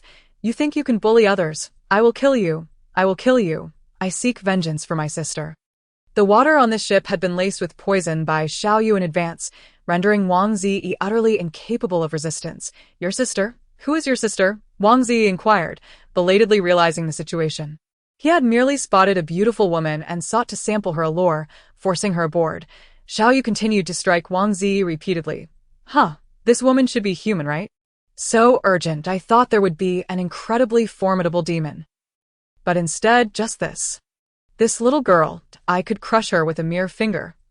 Yanqing stood at the entrance of the banquet hall on the ship, quietly observing the hysterical girl. Master, is she a demon? Zai twitched its nose and shook its head. Whatever it could not discern was certainly not a good thing. Yanqing shook his head. Perhaps it is. Shaking your head, is it? How amusing. Does even the master fail to recognize what this creature is? The master is not a deity. It is quite normal not to discern, isn't it? Let us place bets to see if she is a ghost or a demon. What happens to the loser? What benefit is there for the winner? The barrage of comments fervently debated whether Xiao Yu was a ghost or a demon. Yanqing did not interrupt Xiao Yu's one-sided assault. After all, her sister had been killed, so a few slaps seemed reasonable. The sprawled bodies on the ground were all individuals who appeared glamorous in the outside world. Upon seeing the pile of white powder on the table, Yanqing retrieved his phone once more. Matters like this were best left to professionals. These people were quite something. After sending a message, Yanqing tucked his phone back into his pocket. What poison did you administer to these people?